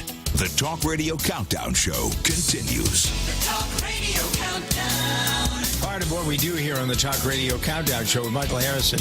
By the way, I'm Doug Steffen, putting together all of the pieces. We're going to sew the stories together with information about the people that are on the list. You can get the list at talkers.com and also at gooddayshow.com. But one of the important things, there's a new look. Although Talkers, as Michael has designed it over the 30-plus years that it has been of service to the industry, he designed it as an industry capsule. But really, a lot of people who are interested in talk radio go to talkers.com to see what's going on. Behind the scenes, in some cases, your column on the Fox situation with Dominion. You want to spend a minute or two talking about what it is that people are reacting to it. What is there that we aren't seeing, or that you see that perhaps others ought to think about with regard to this one issue, although there are tons of issues that are like it, I guess, yeah? Well, I mean, it's the daily dance of affirmation that it is religious. It's almost a religious practice in today's media, not just radio, but television, newspapers, any kind of information media, to target an audience and then tell them what they want to hear, what they want to read, what they want to believe. That's the daily dance of affirmation. Right. You're affirming their feelings. You're giving them talking points to argue with their crazy uncle at the Thanksgiving table, and this is the practice that has been part of the way media operates. So you have everything is cherry-picked, everything is spun to please the audience's expectations and tell them what they want to hear because it makes them feel good. The people that love Trump want to hear things about how good he is. The people that hate Trump want to hear things about how he's come to the end of the line. And the programmers and the management in media today have very little stomach for audience pushback. Anybody complains, somebody says, "Hey, Doug, you're a rhino." Right. Your station managers are going to get that all the time. Yeah, yeah. And so you have to keep in the back of your mind, is what I'm saying, even though I believe it's true, even though I know it's true, is it going to aggravate some of the core audience? And this is not just on the right or the left, it's on both. And it's even not just in political talk radio. What do you think is going to happen to a sports talk show host if he or she went on the air and said, "I don't think betting is good for sports. I think it's bad for the country"? When was the last time you heard a music personality, not that there are any left, but a music DJ actually offer musical criticism? Could you imagine if a DJ came on and said, "I think this new Taylor Swift record is not as good as her other stuff. I think she's slipping"? Yeah. So this is why we have the Fox situation. It's the culmination of all of this on a very high-profile, highly consequential platform. And the you-know-what has hit the fan. But I'm basically saying in this piece is those of you out there who are gloating at Fox's misfortune, just look at yourself in the mirror, because the odds are you're doing it too. And you'll be caught the same way, in the sort of same misfortune, if that's what it is. Jennifer Horn, who does mornings on KRLA, has been associated with the Good Day program for 17 years, said that she, under the circumstances, thinks that Tucker, you just said Taylor, so Tucker Carlson is more important to the Republican Party at the moment than Donald Trump, has more influence. And I thought to myself, my God, imagine, this guy is a buffoon. And he has, in my mind anyway, and he has more control, if you will, over Republican think.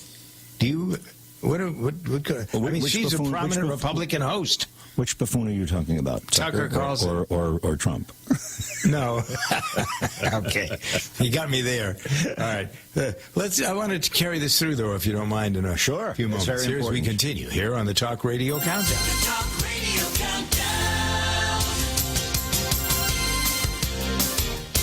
Stop aging now. Restore those joints. Boost your strength. Because it's official. NutriMedical has released the most exciting, powerful anti-aging supplement on the market. Dr. Bill Deagle's Red Deer Velvet DR has been approved by the U.S. Patent Office. Imagine stem cell rejuvenation all in one capsule without huge expense. Dr. Bill MD discovered that as an unborn baby grows in the mother's womb, he or she does not deteriorate or physically age. Red Deer Velvet DR, like the uterus, provides 300 biomolecules and 6 hormones protected in one special DR capsule that delivers lipid packages directly into your circulation. This patented technology bypasses the stomach and is released into the small bowel unaltered by digestive enzymes and stomach acid. Remember, Red Deer Velvet DR. Improve endurance, stimulate your immune system, increase learning ability, and even improve sexual libido with Red Deer Velvet DR. Click NutriMedical.com, that's NUTRI medical.com, or call toll-free 888-212-8871 and get on the road to a newer, rejuvenated, happier you. Radio? Why should I advertise on radio? There's nothing to look at, no pictures. Listen, you can do things on radio you couldn't possibly do on TV. That'll be the day. All right, watch this.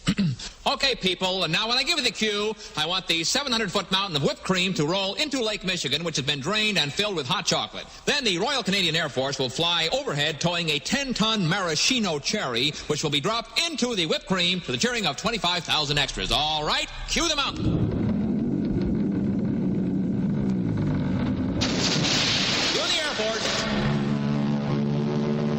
You the maraschino cherry. Okay, 25,000 cheering extras.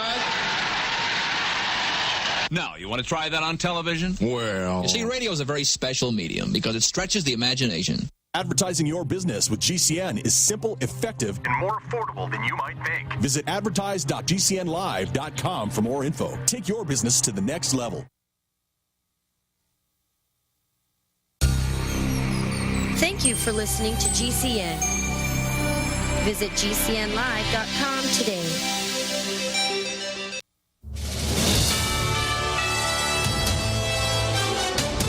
This is a U.S. USA News Update. Actor Tom Sizemore has died following a stroke. He was known for roles in Heat, Pearl Harbor, and Saving Private Ryan. Sizemore was 61. Winter storms ripping through the southern U.S. have caused casualties and left hundreds of thousands without power. Many in Texas have been in the dark since Thursday. It's prison for Alec Murdaugh after a jury found him guilty in the deaths of his wife and son. Judge Clifton Newman sentenced him to life for the murder of Maggie, the same again for killing Paul. I sentence you to prison for murdering him for the rest of your natural life. Those sentences will run consecutive. Before the sentencing, Murdaugh repeated in court that he's innocent, and his lawyers say they will appeal. I'm Karen Sloan, USA News. Attention, small business owners. This could be the most important 10-minute call you will ever make. You may be eligible to receive up to $26,000 per employee through the Employee Retention Credit.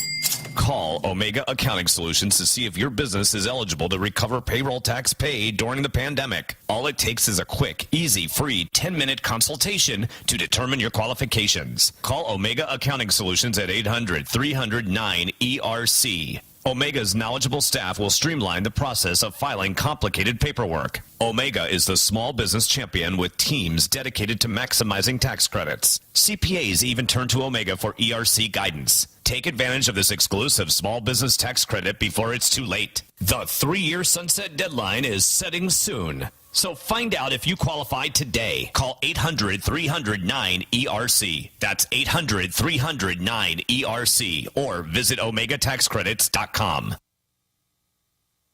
Extendivite is more than just a heart tonic.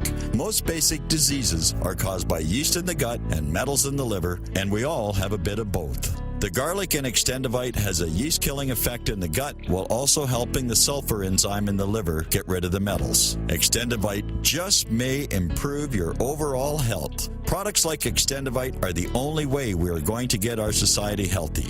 And if you're waiting for the government and pharmaceutical care to solve your health problems, you're going to have a long, disappointing wait, I think.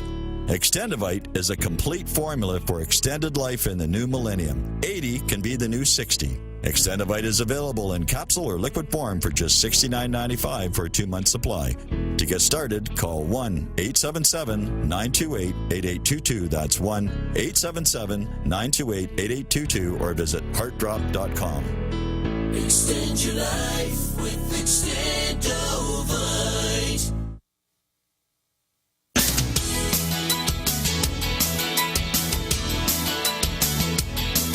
Welcome to the Talk Radio Countdown Show with Doug Steffen, counting down what America's talking about. The Talk Radio Countdown. Michael Harrison is here from Talkers Magazine. So is Doug Steffen from the Good Day program. We put together the Talk Radio Countdown Show every week. So those of you who love the format, listening on stations all across the country, can get a bird's eye view of what's going on in the industry through the research done at Talkers Magazine. The stories, there are 10 of them. People list, there are 10 of those. These are the charts we're discussing the week of February the 27th to the 3rd of March. As we march towards spring, we were talking about Tucker Carlson and what Jennifer Horn has said. The ancillary accompanying piece to this is what I call the Talk Radio Review, where we have hosts like Jennifer Horn on to talk from her point of view, or their point of view, what the issues are of the week. And so Tucker Carlson, she thinks, is more important to the Republican Party at the moment than Donald Trump.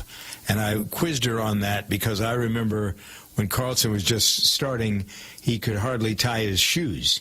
Never mind find his way across the studio and come out with a program. And you wondered what Roger Ailes saw in him. Remember when he used to, it was a kid, he wore bow ties and he was trying to be different. And that's why he he said to me once, I said, why do you wear those bow ties? He says, oh, I'm just trying to be different. And so, okay, under the circumstances, I guess he is. So, but does that play into what you were just saying about the realities of the news media or talk media or whatever, finding an audience, playing the music that they want to hear? Is that kind of... That's what it comes down to, yeah. But as far as Tucker Carlson, per Jennifer Horn's observation, being the most important person to the Republican Party, that's highly questionable. Okay. But he certainly, it certainly is, it comes of the point that the media is consequential, that the media is influential, and the media plays a role as an operational arm of the political parties. And it's not just on the right, it's on the left as well. They cherry-pick their stories on MSNBC.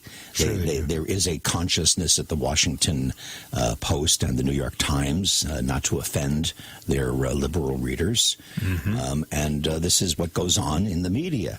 As far as importance, though, the daily dance of affirmation that I mentioned before indicates that when you choose to go that course, to appeal to a certain listener or readership or viewership and tell them what they want to hear and fear their anger and pushback if you say something that isn't exactly what they want to hear, I don't know how important you are at all.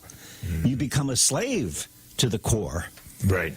And when you become a slave to the core, you're on the road to, the road to hell is paved with good intentions. You're on the road to ruination. Because your core will eat you up alive and then spit you out, and that's the issue. So those are known as P1s often when it comes to radio lingo. The P1 is the person that listens to you most regularly, is your biggest fan, that sort of thing.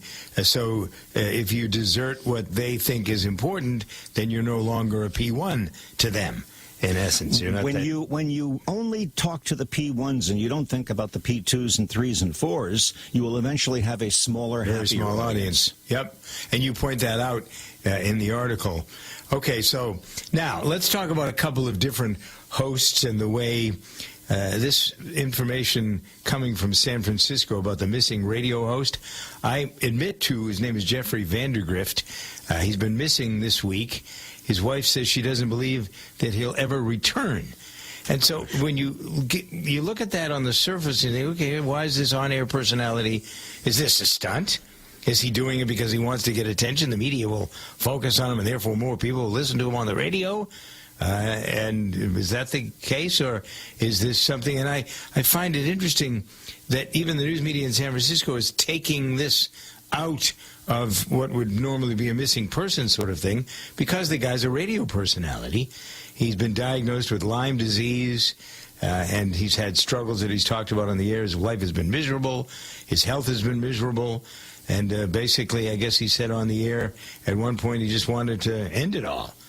So is that what's happening? Is he, and his fans on the radio are going out in search parties trying to find the guy. So obviously he has significance to people in San Francisco. And the first one who finds him wins an all-expense-paid vacation to San Francisco. It reminds me of one of those old radio programs. Yeah, right. The missing treasure. Every day at this time we'll give you a hint.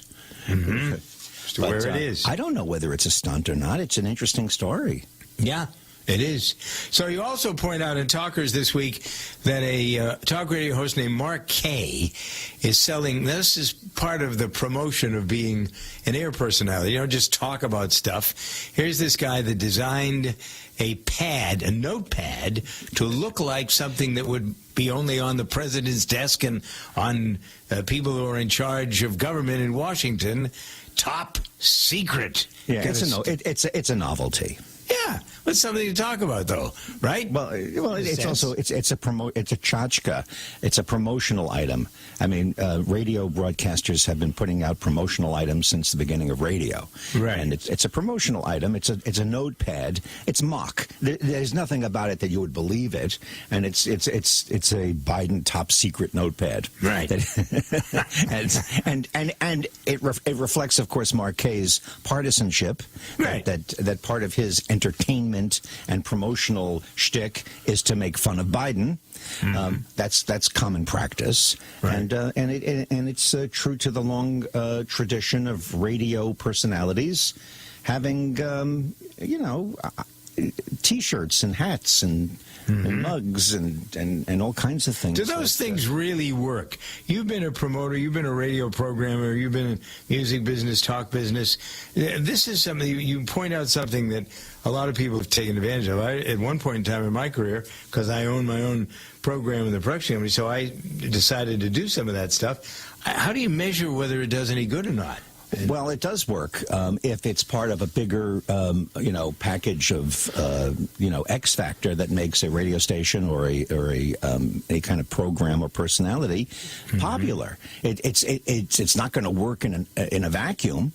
I mean, back in New York when I was growing up as a kid, WMCA, which was a top 40 station, they had a thing called the WMCA Good Guy sweatshirts. Yeah. And it was a smiley face, and it said WMCA Good Guy, and it was a yellow shirt, and it became one of the biggest status symbols that any kid could have.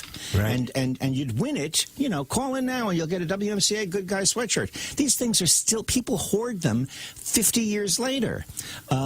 There are many promotional items that have gone on to become collectibles because they were such a part of the culture of the radio station or the radio personality. So do I think they work properly done? Yeah, I do.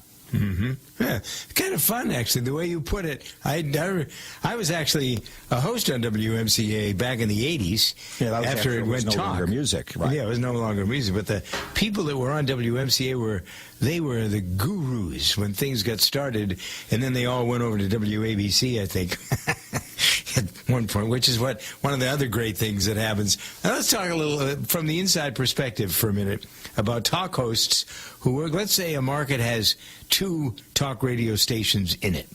And there's a group of people on one station that's very popular, and then all of a sudden one of them goes to the other station, and then another one goes. And so do you want to tell people behind the scenes how that happens? How is it? It seems rather interesting and sometimes intriguing. Whether it really is or not remains to be seen because it's part of business, but it is kind of fun when you see people migrating from one station to another in the same market. Now, that's something that really is a thing of the past. It doesn't happen that much anymore because they're owned by the same companies. Yeah. And there are very few situations where you actually have 2 competing stations owned by different companies that are basically doing the same format and having the personalities, play both sides of the street. Nowadays, one of the problems facing personalities in the radio business is that you don't have that leverage. If you lose your job or you anger management, you have no place to go. There's no competitor across the street that's a different company. A lot of people don't realize that in America today, in the highly consolidated corporate culture in which we live, products, not just radio, products that we think are competing against each other actually are owned by the same corporation. Same company. Yeah. And a case could be made that the products known as the Republican and the Democratic parties are also supported by the same companies. Well, in fact, think about that. Yeah. Well, look at the drug companies and the health companies. And right. Yeah, they own both parties. The same people, exactly. It's the same people. So then, do you think really behind the scenes, if we go back to politics, that there are many people who are Democrats who are just there, the Republicans become Democrats to help the Republicans? Or maybe behind the scenes I don't think the Republicans becoming Democrats and Democrats becoming Republicans is enough of an issue to have any consequence. Mm-hmm. You don't see that a lot. Nah, you see it once in a while. A couple see Gabbard, whatever her name is, she became an independent or cinema. But that's for the most part, if you're a Democrat, you're a Democrat. If you're a Republican, you're a Republican. All right, so I just saw something that caught my eye that I wanted. This is perfect for you, frankly, as the observer, as we are talking about, we have a thread going on here of how positions we take, how they're used, where they go, who's paying attention. One of the talk, I'm not going to mention this guy's name, he's a producer and a program director, says to his talk show people, they should be provocative and not logical in the way they present arguments and issues. Be provocative, not logical. I think that's it's a stunning statement. Actually, it's embarrassing. Be provocative, so don't. Well, but it's entertainment, and are we there to entertain? I mean, I get what the guy's saying. Aren't we there to entertain? What is your definition of entertain? I get people's attention and keep it. That's my definition. And then people who are interested in science, people who are interested in intelligent, logical analysis, that's entertaining to them. The idea that entertain means to not be logical, and that entertainment is completely separated from information, these are very, very naive notions. I know you don't subscribe to them in practice. You just... I don't, but I think I'm being a provocateur myself here, I guess, in a manner of speaking. I just want people to understand that neither you nor I believe that entertainment comes under one heading and information comes under another. Well, it used to. Infotainment, remember? Yeah, but all media strives to entertain. What's the other side of that? Boredom. No, we want to be boring here. We don't want to entertain. We want to be boring. Mm-hmm. And then, if I may say so, in my own approach to this, there's so much in real life that's going on that is entertaining in the sense of it capturing. But here's the answer. Here's the answer. I'm going to give you a pearl here. Thank you. The fact of the matter is when you endeavor to deceive, whether it's through entertainment or through serious news, if you are trying to deceive your audience, then you're on the wrong side of the line. If you're entertaining and they're in on the joke, and it's clear that you're being a yahoo, that's fine. But if you're playing the role of some type of an important sage and a commentator under entertainment, and you're pushing a thought that is not true and bad for the audience, then you're deceiving. And that's no good. That's a lie. There it is. Word to the wise. Michael Harrison, the editor and publisher of Talkers Magazine, here with Doug Stephan on the Talk Radio Countdown Show. The Talk Radio Countdown. The People List, courtesy of the folks at Talkers Magazine. Doug Stephan, my name's not on the People List, but my name's here because I want you to know that I'm the one who's giving you this list, the official tally of the people most talked about this week on News Talk Radio, starting with Scott Adams at number 10, Rupert Murdoch at number 9, Lori Lightfoot at 8, Ron DeSantis sort of tied with Nikki Haley at number 7, Merrick Garland, number 6, Kevin McCarthy at number 5, Donald Trump is at 4, Dr. Fauci is at 3, Bad Vlad is at 2, Putin Putin, Vladimir Putin. I suppose during this countdown it should be more official. And then at number 1, President of the United States, Joe Biden. Lots of activity, lots of, well, it's the usual thing. A lot of things to talk about here at News Talk Radio, and the list comes from Talkers at Talkers.com. Douglas is a real Prevagen user and paid testimonialist. My name is Douglas. I'm 79 and I live in Chicago. I'm a writer, director. I used to be a marathon runner. Now I'm a walker. In the kind of work that I do, you are surrounded by people who are all younger than you. Memory became a factor. As everyone gets older, where did I put my keys? But I had to get help to stay competitive. I happened across Prevagen, and I started taking it. I saw myself having an improved memory, which at the same time, I felt better about myself. I could not be doing what I'm doing today had it not been for Prevagen.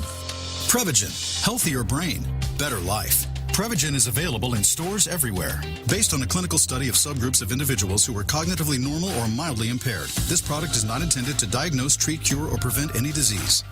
Elizabeth Miller is here from Calitrin, which is the all-natural way to lose weight and especially to keep it off. No side effects from this. That's right. There's nothing in Calitrin that would cause you to have any sort of negative side effects. We always boast that we have side benefits, actually, because the ingredients that are in Calitrin are good for you. It's all just natural, the way that your body wants to lose weight. Your metabolism is being boosted. You're rebuilding that lean muscle tissue. And so you just all around feel better. Now, our 90-day program has a huge 86% success rate. So you're going to see the inches and the pounds come off. So what sort of good news do you have for people who want to bargain when they're buying Calitrin products? Well, right now, we've got a big sale up. It's the unlimited buy 3, get 3 free. When you buy that proven 90-day supply, you're going to get 90 days free. And it's unlimited. So buy 4, get 4, buy 10, get 10. Go to toploss.com and use the Doug code to get free shipping. Toploss.com for Calitrin. The Talk Radio Countdown.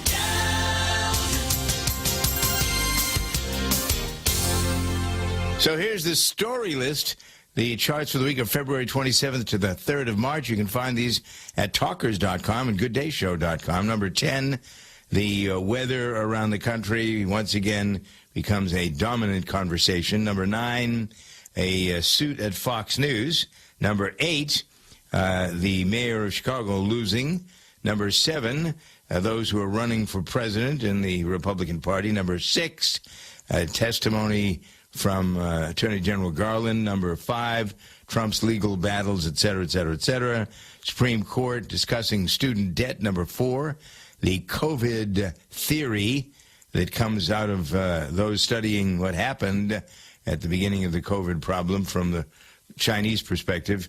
Our relationships with the aforementioned China, number 2, and the war in Ukraine at the 1-year mark. That's number 1 this week on the Countdown. The Talk Radio Countdown.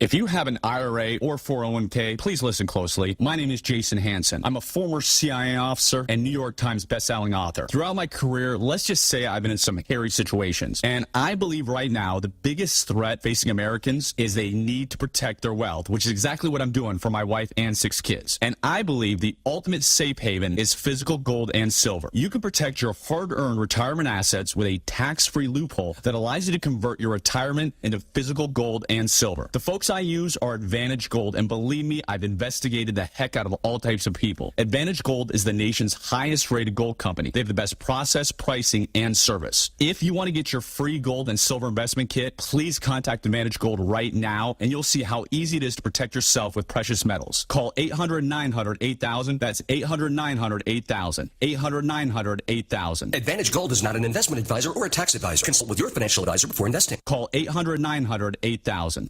Have you heard the warning from the dead doctors don't lie guy? I'm talking about Dr. Joel Wallach. He says if you have a 4-inch medical chart, if you take prescription drugs for high cholesterol or high blood pressure, arthritis, joint pains, or other health issues, the medical profession is failing you. They're using you for an ATM machine. That's what he says. He has a free lecture revealing what pharmaceutical companies don't want you to know. There's been groundbreaking research and discoveries on how to effectively treat or eliminate over 900 different diseases naturally. And it's all in his free lecture called Deadly Recipe. You want it free? Call him toll free at 855-79-YOUNG. You ready? 855-79-YOUNG.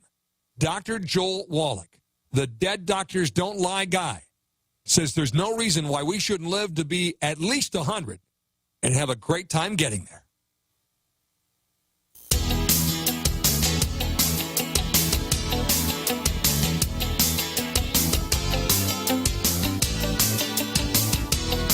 We're counting down what America's talking about. The Talk Radio Countdown Show continues. The Talk Radio Countdown. 53 after the hour now, the Talk Radio Countdown Show. I'm Doug Stephan here with Stephen J.J. Wiseman, taking a look at some of the issues on the charts from Talkers Magazine this week that have legal impact, because Steve is a great lawyer, a great teacher of the law. He's also got a website called scamicide.com. Say it right, Doug. Scamicide.com, that helps people protect themselves from being screwed over, if you will. I think that's a genteel legal term. Don't let yourself get screwed over. So here's the story from L.A. of an attorney who stole $10 million from her law firm to fund a 6-month gambling and party binge in Las Vegas. So, you know, you think about what people say about lawyers and what it is, you know, the private side of things. This is private money, not public money, but yet what does it do? Does it set a tone? Could anybody? The story here was that she was a lawyer and she should have known better. But then there are other stories of other people from other businesses that would do the same thing. Why does it get more notice? Because she's a lawyer. Well, first of all, I think this is terrific. It shows gender equality. You know, the fact that a woman can do this, it's not just men. Yeah. You know, interestingly enough, before Ponzi ever came up with the Ponzi scheme, there was a woman who did it first whose name was Sarah Howe, also in Boston in the late 1800s. So women are showing themselves. Well, you know, lawyers are supposed to set a standard for certain kinds of ethics, and granted, it appears in many instances, such as Mr. Murdoch, that we don't live up to it. So it is disappointing, and I guess it is news because we do, as much as we criticize lawyers, we want them to follow the law. There you go. It is newsworthy. Duh. All right, number 4 on the countdown chart list this week is the Supreme Court discussion of student debt and student debt relief, and the argument to do it and the argument not to do it. I know what I think, but there's probably a wrinkle here because you're a lawyer that you've seen that nobody else has seen. So what is it?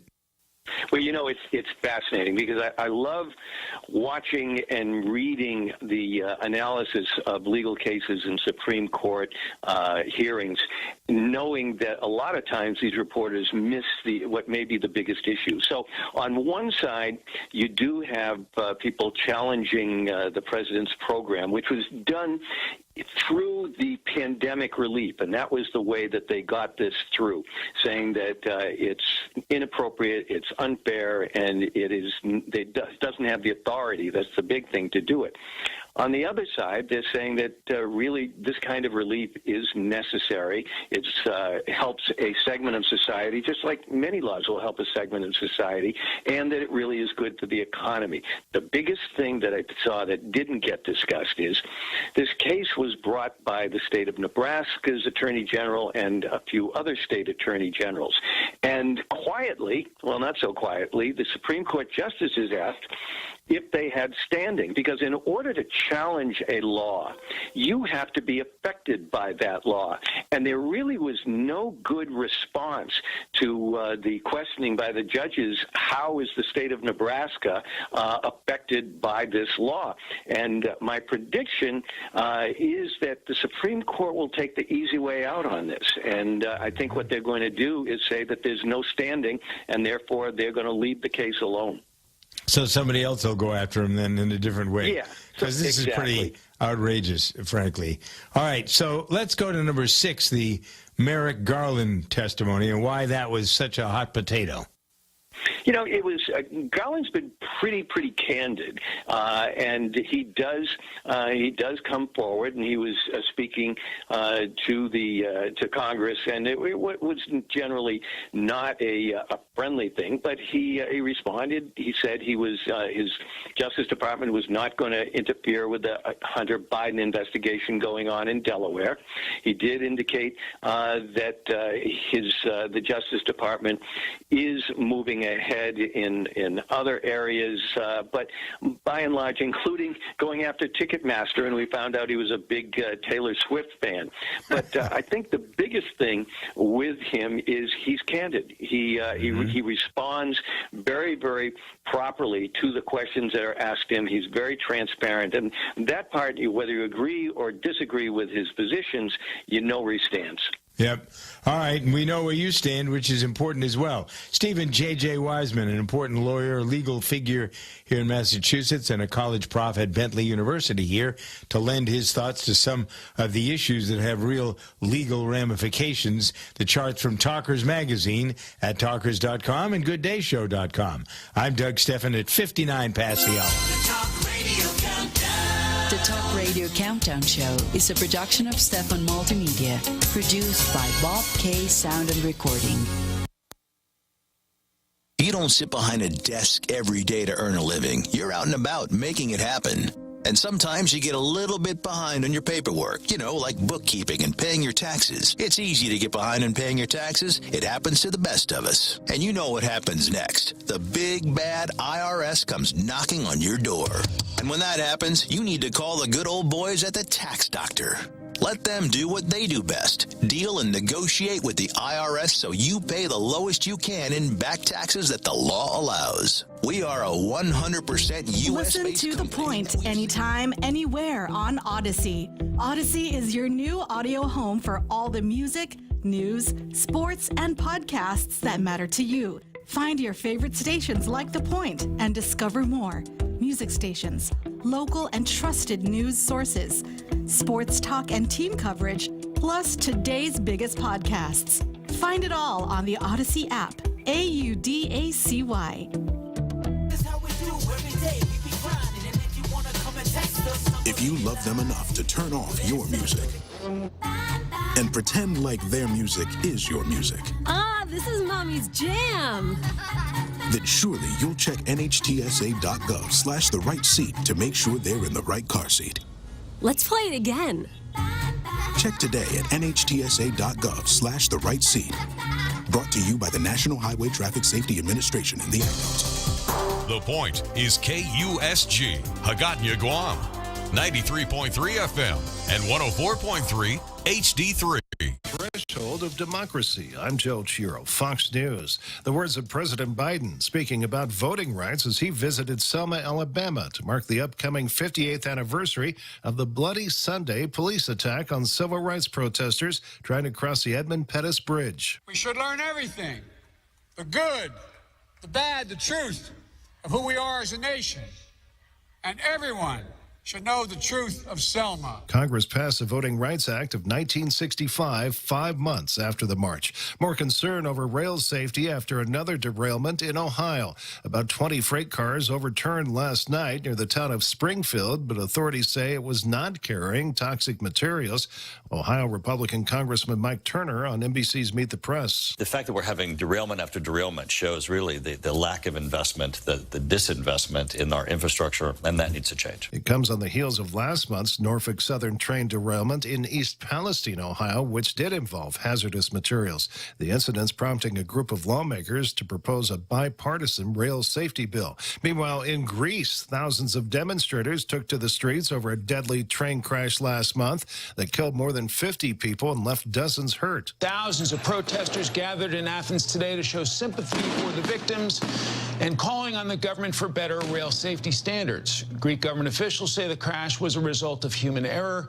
A station manager who was on duty at the time of the crash is now facing charges for endangering lives and disrupting public transportation. Fox's Mike Emanuel. An avalanche warning has been posted for California's Central Sierra after more than 30 inches of new snow fell within 24 hours.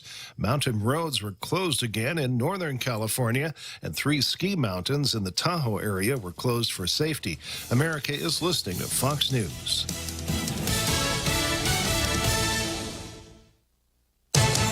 From the Fox News Podcasts Network, the Fox News Rundown, a contrast of perspectives you won't hear anywhere else. Your daily dose of news twice a day, going far beyond the headlines, tapping into the massive reporting resources of Fox News to provide a full picture of the news of the day. I'm Dana Perino. I'm Brett Baer. I'm Maria Bartiromo. I'm Brian Kilmeade, and this is the Fox News Rundown. Subscribe and listen now by going to foxnewspodcasts.com or wherever you get your podcasts. From the Fox News Podcasts Network. Hey, it's Will Kane, co-host of Fox and Friends Weekend. Join me as I share my thoughts on a wide range of topics, from sports and pop culture to politics and business. With the help of newsmakers and personalities, I will provide you my free, unfiltered, uncancelable opinion on the hottest topics in America. The Will Kane Podcast. Subscribe and listen now at foxnewspodcasts.com or wherever you get your podcasts. America is listening to Fox News. The war in Ukraine rages on as Russia looks to secure a city that holds strategic value. Fox's Marianne Rafferty has a report. Russian forces are claiming ground in eastern Ukraine at this hour as they continue to attack the city of Bakhmut. The city has been at the front lines of fighting between the two countries for months now, but Russia is now reportedly getting closer to making it their key stronghold. United Nations humanitarian teams are still working to evacuate civilians from the area. In a joint press briefing with President Zelensky Zelensky, European Parliament President Robert Metsola said that all those responsible for suspected war crimes in Ukraine, including Russian President Putin, must be brought to justice before a durable peace is achieved. With the U.S. Department of Energy now saying it believes COVID-19 likely began in a lab in Wuhan, China, lawmakers are still seeking more answers. Ohio Congressman Jim Jordan on Sunday Morning Futures with Maria Bartiromo. The fundamental question is why? What was was it politics motivating him or what? Dr. Anthony Fauci has said people have to be open to all theories as there's a significant amount of evidence suggesting the virus transferred to humans by an animal. An iconic cheese shop in New York City is closing its doors. The end of an era. After 130 years at its Little Italy location in New York City, Oliva Dairy is closing. Considered the oldest cheese shop in America, it's been at the location since 1892. But financial issues during the COVID-19 pandemic and a legal dispute with the site's landlord led to the shop's owner, Karen King, to shut the doors. But King and loyal customers are rejoicing. The shop will live on. A real estate developer hearing about the story, stepping in to help find a bigger location in Lyndhurst, New Jersey. Kristen Goodwin, Fox News. I'm Joe Chiaro, Fox News.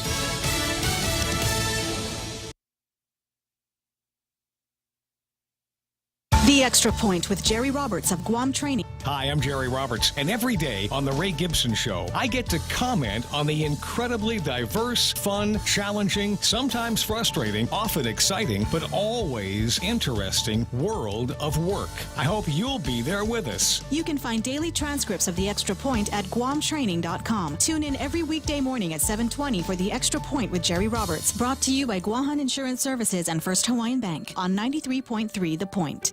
Why was the basketball court all wet? Because the players kept dribbling on it. The dad joke. Corny, groan-worthy, but also one of the simplest ways to share a moment with your kids. What did the buffalo say when he dropped his son off at school? Bye, son. So take a moment to make your kid laugh, because dad jokes rule. Make your kid laugh today. Go to fatherhood.gov. Brought to you by the U.S. Department of Health and Human Services and the Ad Council.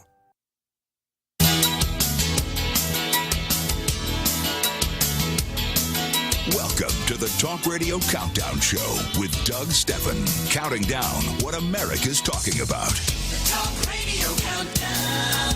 Now 7 after the hour. This is the weekly Talk Radio review, an overview of what's going on and what has gone on, transpiring in conversation over the course of the last week on the Good Day program with Jay Kirshner and Doug Steffen. Also joining us is Jennifer Horn, who is a frequent contributor, a long time. She's an alum. I'm an OG, is what yes, they she say. Is. Yeah. Yes, you are. Host of the morning program at KRLA in Los Angeles as well. So she's had plenty of time, as have we, to talk about the items. Many of them we've talked about in detail. Some of them we haven't, because there are different things that we focus on. But in general, the charts from Talkers Magazine do a survey of what's going on from their point of view. The folks at Talkers who listen to stations all over the country, they talk to the management of the stations and the hosts, and so that's where this list comes from, that you can find every week at gooddayshow.com and also at talkers.com. Sometimes I start at the end of the list and go from number 10 to number 1. Sometimes I start at number 1. So I'm going to vary it. This week, go to number 1, because last week we started at number 10, both on the people list and on the story list. Number 1 on the people list this week, your pal, our president, Jumpin' Joe Biden. So Mr. Biden this week, what'd you say? It makes sense. Oh, yes. Well, I'd like to think that some of the things I say, some of the things we do make sense. Joe Biden says he's going to go to Ohio, quote unquote, at some point. Oh. What, for vacation? Nice. What is that? Yeah. What Too little, too late, when it eventually happens. Joke. And do we have to say anything more about that? I don't think so. He was bungled messaging all the way through on that. Yeah. I swear sometimes, because anybody who listens to the program with regularity knows that I don't oftentimes agree with the stuff that comes out of the Biden administration. No. But I do find myself at some points yelling at the TV, like correcting the messaging for them, like when they say things. Just because I went through, that was my degree, was in public relations, and some of the stuff they say is just so out there. I'm just like, no, wait, I'm trying to yell at them as we go. But bad move. So here's something. Biden had said that he reached out to public officials in both Ohio and Pennsylvania, and that he laid out a little bit of what he thinks the answers are and what they should be doing there. But why are you not revealing what that information is? Why is it a secret? Hello, Exactly. who are you protecting? What are you protecting? And why are you protecting it and them? Because they blew it when they tried to burn it off. And the mushroom cloud was created by the people who made that decision. And so, you've got that, and then the slow response, and it's a disaster. All right, so let's turn to some things that Biden is doing along with some of the other folks in Washington. I would think that this would be something you would approve of, Jennifer. Okay. There's a measure that's been approved by officials to revise the criminal code that has been rejected by both the Republicans and the Democrats, and Joe Biden said he's going to sign it. This attempt to soften the way that the jurisprudence system handles crime. You've been talking about what goes on in Los Angeles for a long time. It's become the national standard for how not to do things. But apparently this approach to letting everybody out of jail or not charging them, those sorts of things, it's been blunted by both a bipartisan bill and the president saying, okay, enough is enough. Right. So, is it? I'm glad that he's not going to veto it. This is a bill that was put through by the GOP in the House of Representatives. And if he decided to veto it, he would probably get a lot of attacks going into a new election season that he's soft on crime. So he instead is going to sign it, hope for the best, and take the attacks from his own party who would like to see him veto it. So I think politically he's kind of stuck. He's going to say, do I want to get attacks from the middle and from the right, or do I want the attacks from my own party? He probably figures if he's the nominee, his own party will support him anyway. Right. Okay. So let's take one more thing President Biden is pushing for, affordable child care. There's a new bill or a new program, I guess, that was announced this week, a new way to tackle the problem. Department of Commerce announcing it will require computer chip manufacturers to make child care available to their workers when they apply for federal funding. The first step in trying to take care of children of parents who both have to work.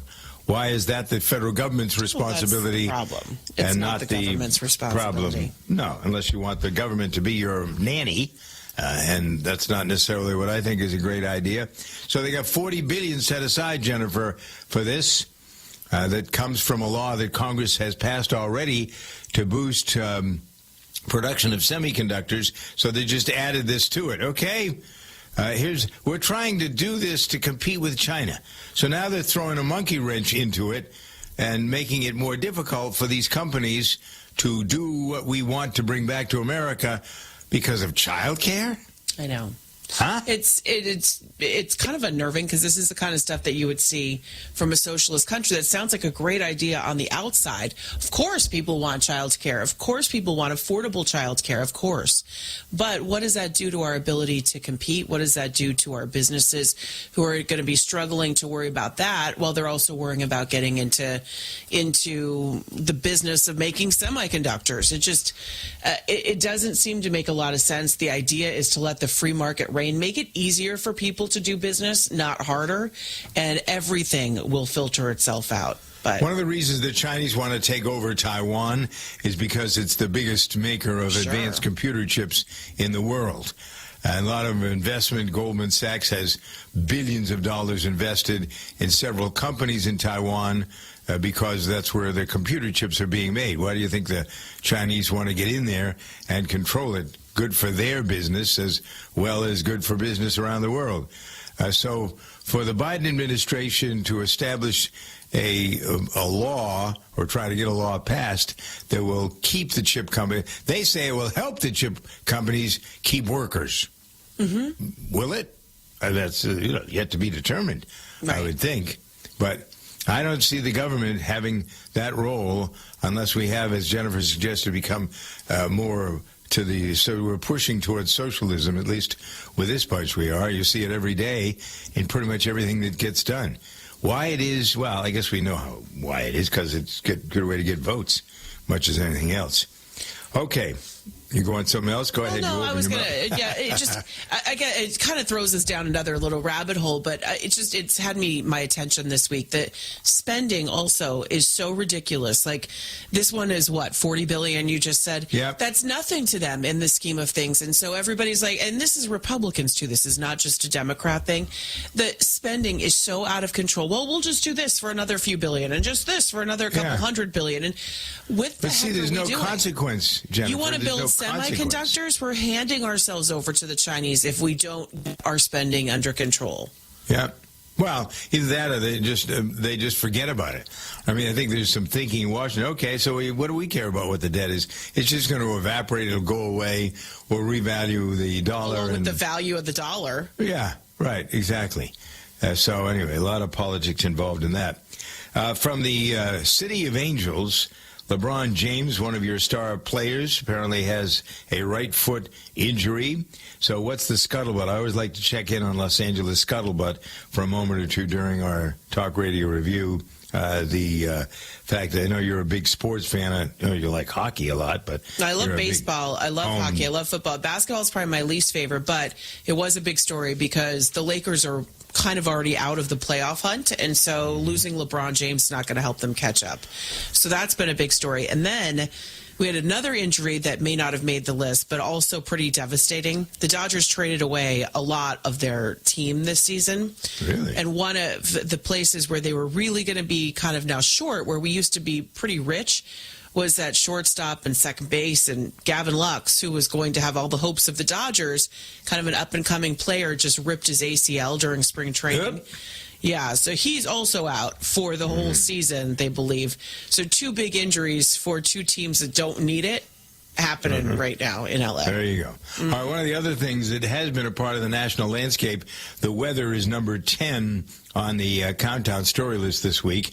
And has there been more weather that has been discussed? It snowed on Tuesday California in Los Angeles again. And it was so cool. I was sitting actually at my dad's. You can probably hear my voice. I've got this little thing that's been going on, and so I was sitting at my dad's for a little bit before I went to work, and I said, "Is it pouring rain?" And he looks out the window and goes, "That's snow." And so, of course, sickness be damned, I had to go outside and dance in it for a minute and just enjoy. Well, you're up, your father's house is up a little bit. Yeah, but it snowed in Venice Beach. It snowed in Burbank. Yeah, yes. So I left Monday night, and it hadn't snowed It didn't stick, but it just, there was this patch of like just snow in places that don't get it always. So it was and now there's more snow apparently this weekend. There's a massive snowpack that's up on top. The atmospheric rivers are dumping more on this snowpack up in the blue. Northern California is going to get hit this weekend. Southern California is going to get a break, and that's really good because as much as I love this weather and I would love more of it, the people in San Bernardino County, there's a state of emergency up there that the governor has declared because people are still stuck in their homes.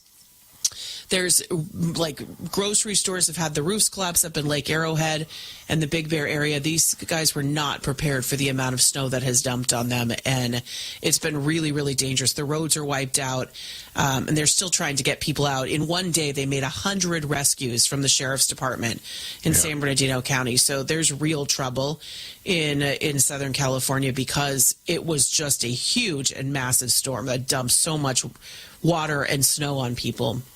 Well, it's just, you're not used to it. But where are other people trying to capture the water? Do you know, so trillions of gallons have fallen over the last week in California. Only 2% of that has been captured. And the proof, you can see anytime it rains in California, they tell you not to swim in the ocean, and that's because all the water is running off the streets with all the homeless, you know what, in it, and all the motor oil and all of that. It's running right into the ocean. Yay! Let's hear. We were talking earlier about the new species of fish that are developing, because I think as much as some of the environmentalists say the world is coming to an end, there are always new species. These are fish in freshwater, however, not in saltwater. All right, the food for thought continues here. It's 18 after the hour. The Talk Radio Countdown.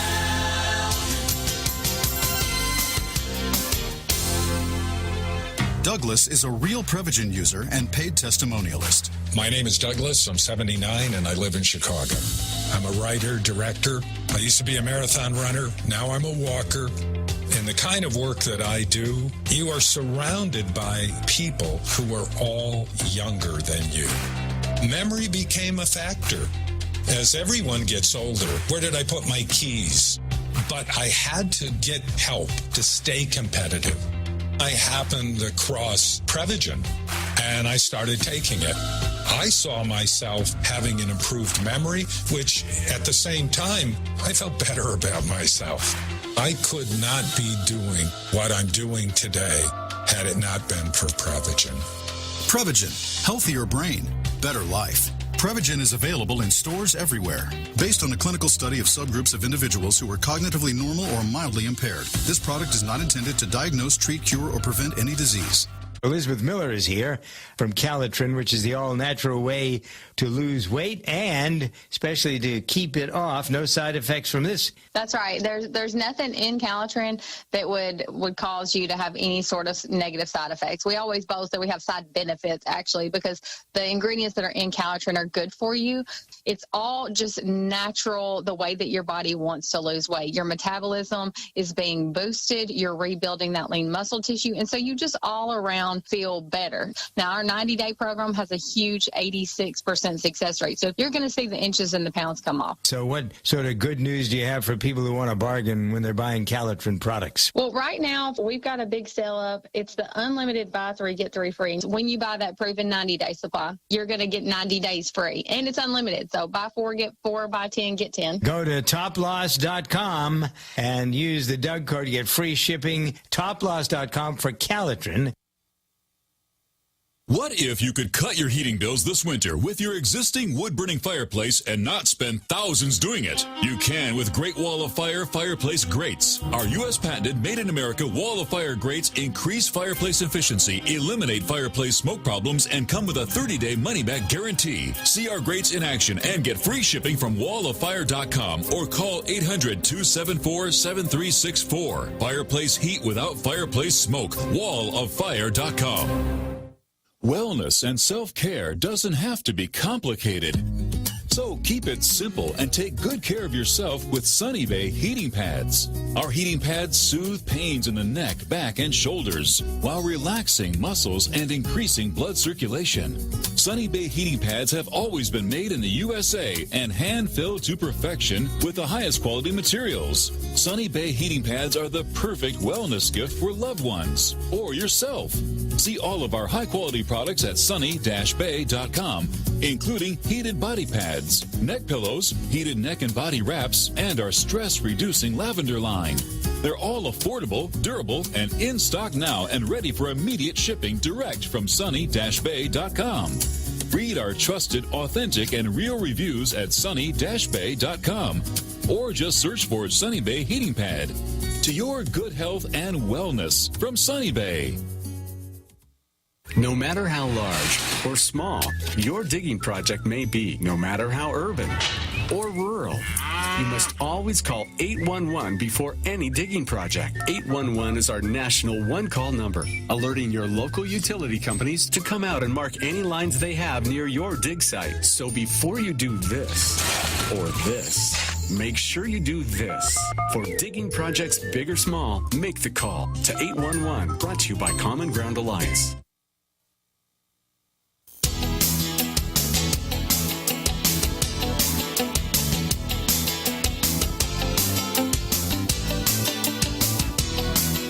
Counting down what America's talking about. The Talk Radio Countdown Show continues. The Talk Radio Countdown. 23 after the hour now, Talk Radio Review. We're going through a number of the items that are hit the bullet points on the charts from Talkers Magazine. One of them has to do with getting, COVID is back again because of what happened, the lab leak theory.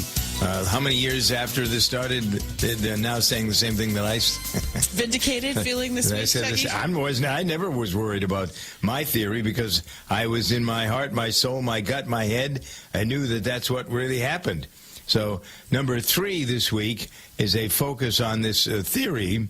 And so we go around to a question that we asked on our social media at, let's see here, Facebook and Instagram, It's Good Day Radio Show. On Twitter, It's Good Day On Air.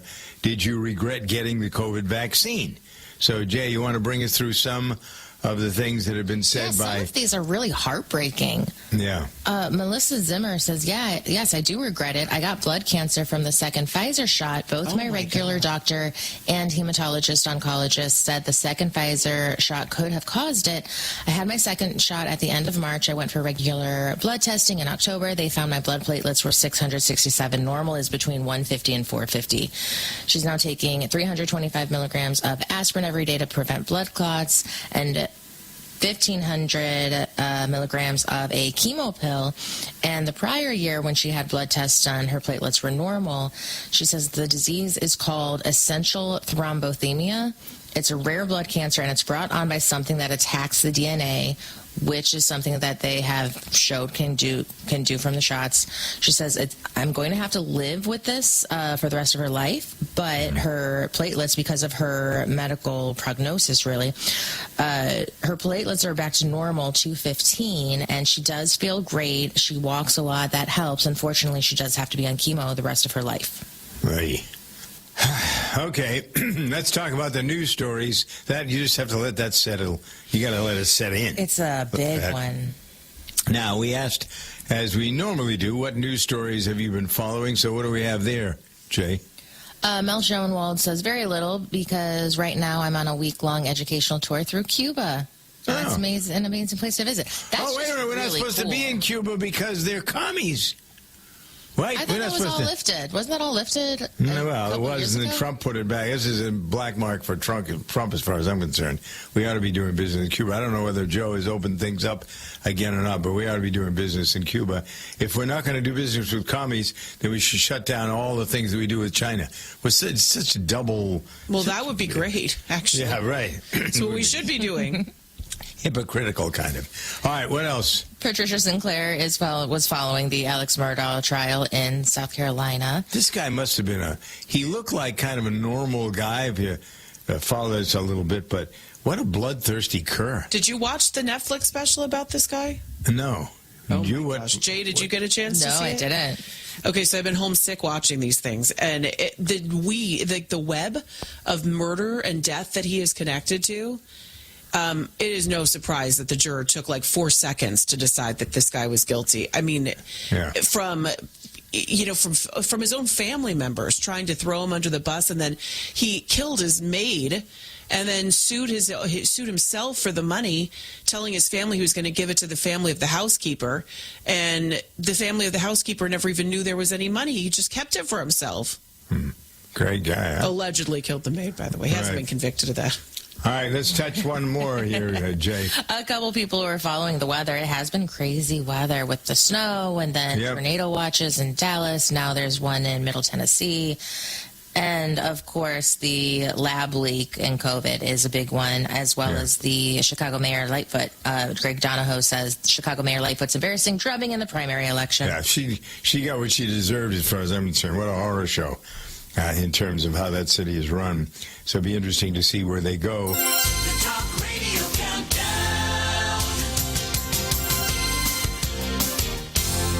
Tahibo Tea Club's original Pure Pouty Arco Super Tea comes from the only tree in the world that fungus does not grow on. As a result, it naturally has antifungal, anti-infection, antiviral, antibacterial, anti-inflammation, and anti-parasite properties.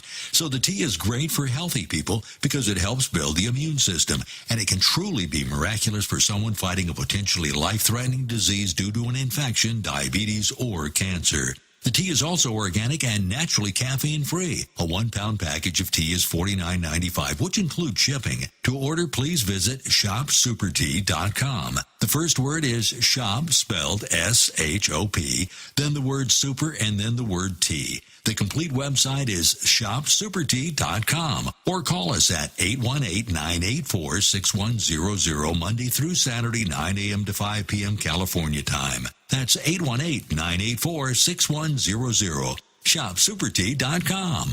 Advertising is simple. It starts with someone who has a need. Mom! And then gets more specific. Mom, I want pizza. Then we add urgency. I want pizza tonight. Before you know it, your GCN advertising message is reaching millions of listeners. Listeners who are definitely in need. We want pizza! You see, advertising on GCN is simple. Your message meets their need, and the result means new business for you.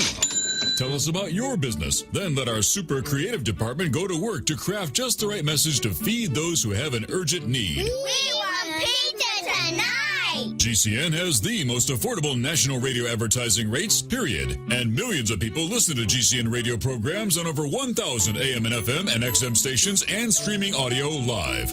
Get started today with GCN, the Genesis Communications Network. Just shoot us an email, advertise@gcnlive.com.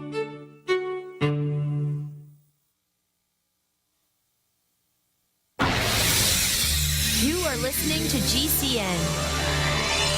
Visit GCNlive.com today.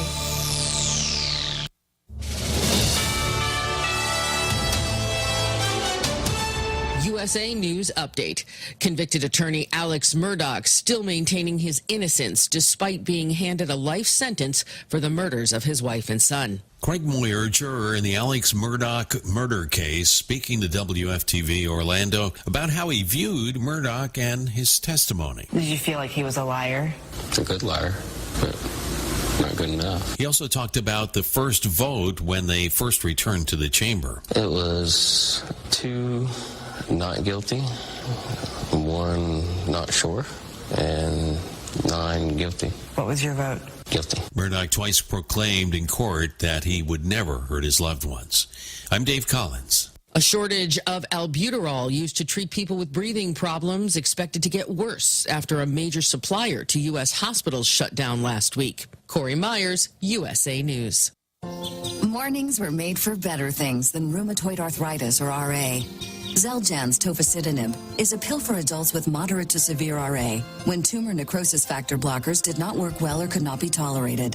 Xeljanz can help relieve joint pain, swelling, and help stop further joint damage. Xeljanz can lower your ability to fight infections. Don't start if you have one. Before and during treatment, your doctor should check for infections like TB and do blood tests. Serious, sometimes fatal infections, cancers including lymphoma and lung, blood clots, serious heart-related events, tears in the stomach or intestines, and allergic reactions have happened. People 50 and older with heart disease risk factors have an increased risk of death. Tell your doctor if you've had hepatitis B or C, have flu-like symptoms, are prone to infections, or have ever had a heart attack, stroke, clot, or other heart problems, or swelling of lips, tongue, throat, or hives. Ask your doctor about prescription Xeljanz. Visit Xeljanz.com or call 1-844-XELJANZ. Get healthy, not high, with 100% pure CBD powerful natural pain relief from Veterans Vitality. GCN listeners, have you ever thought about how CBD may help you? I'm sure you have heard about the many benefits of CBD. Well, here's your opportunity to try before you buy. Created by veterans and for everyone who deserves better choices, our CBD is derived from organic hemp, grown in the USA and third-party tested. Veterans Vitality CBD saves you as much as 25 to 50% over our competition, and a portion of all sales is contributed to veteran nonprofits and events. Many of our customers have experienced improved quality of life, help with anxiety, PTSD, and overall well-being. Our products do not contain THC. They are safe, non-addictive, effective, and 100% legal. GCN listeners, get your free trial bottle of premium CBD by simply paying shipping and handling at GCNFreeCBD.com. That's GCNFreeCBD.com. Again, GCNFreeCBD.com. Offered by Veterans Vitality Premium CBD.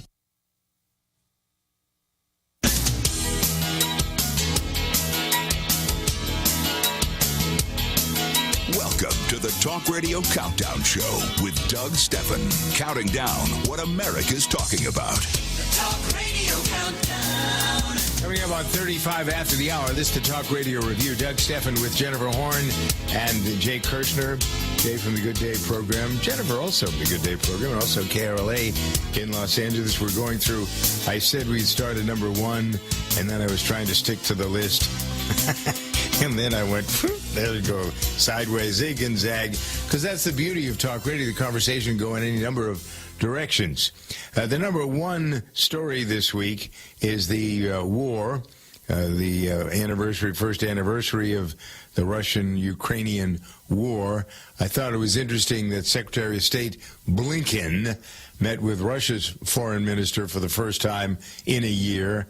Blinken demanding... Accidentally. Did you see that they actually ran into each other? Yeah. Hey, hello there. Well, the understanding when Biden went to Ukraine earlier in the week, and the whole business of what was going on there and the secrecy of going over there, what was accomplished really by him going there other than a big PR? I'm trying to figure out, we, the taxpayers, paid for it. A check. What came out of it?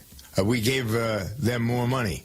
Right? Yeah, and it's an unwavering support that the money will continue. And I want Ukraine to win. I don't want Vladimir Putin to win, but I also think there's a lot of corruption in Ukraine, and I would really like us to have some accountability on all this money that we're handing over. And I don't know that we get it.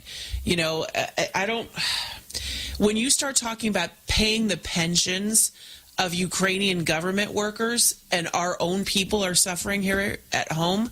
I just don't know if that's the right path. And I would say that for anybody. I know that people are trying to do the right thing with Ukraine, but there has to be some responsibility and some accountability, I think. And there isn't. At least there doesn't seem to be. Anyway, thus the conflict here. At number 3, the lab leak theory. I don't know how much time I'm gloating a little bit because that was the first thing I said when this all started. What, and you 2.5 lost years ago? business for it. And, you know, the people who said this, and it was just truth, you lost business for it. President Trump was called a racist and a xenophobe. I mean, it's kind of unbelievable to me that now all of a sudden these government agencies are coming along to a story that was 3 years old already. Like, welcome to the party of what we already knew. Mm-hmm. And there's not just what people thought.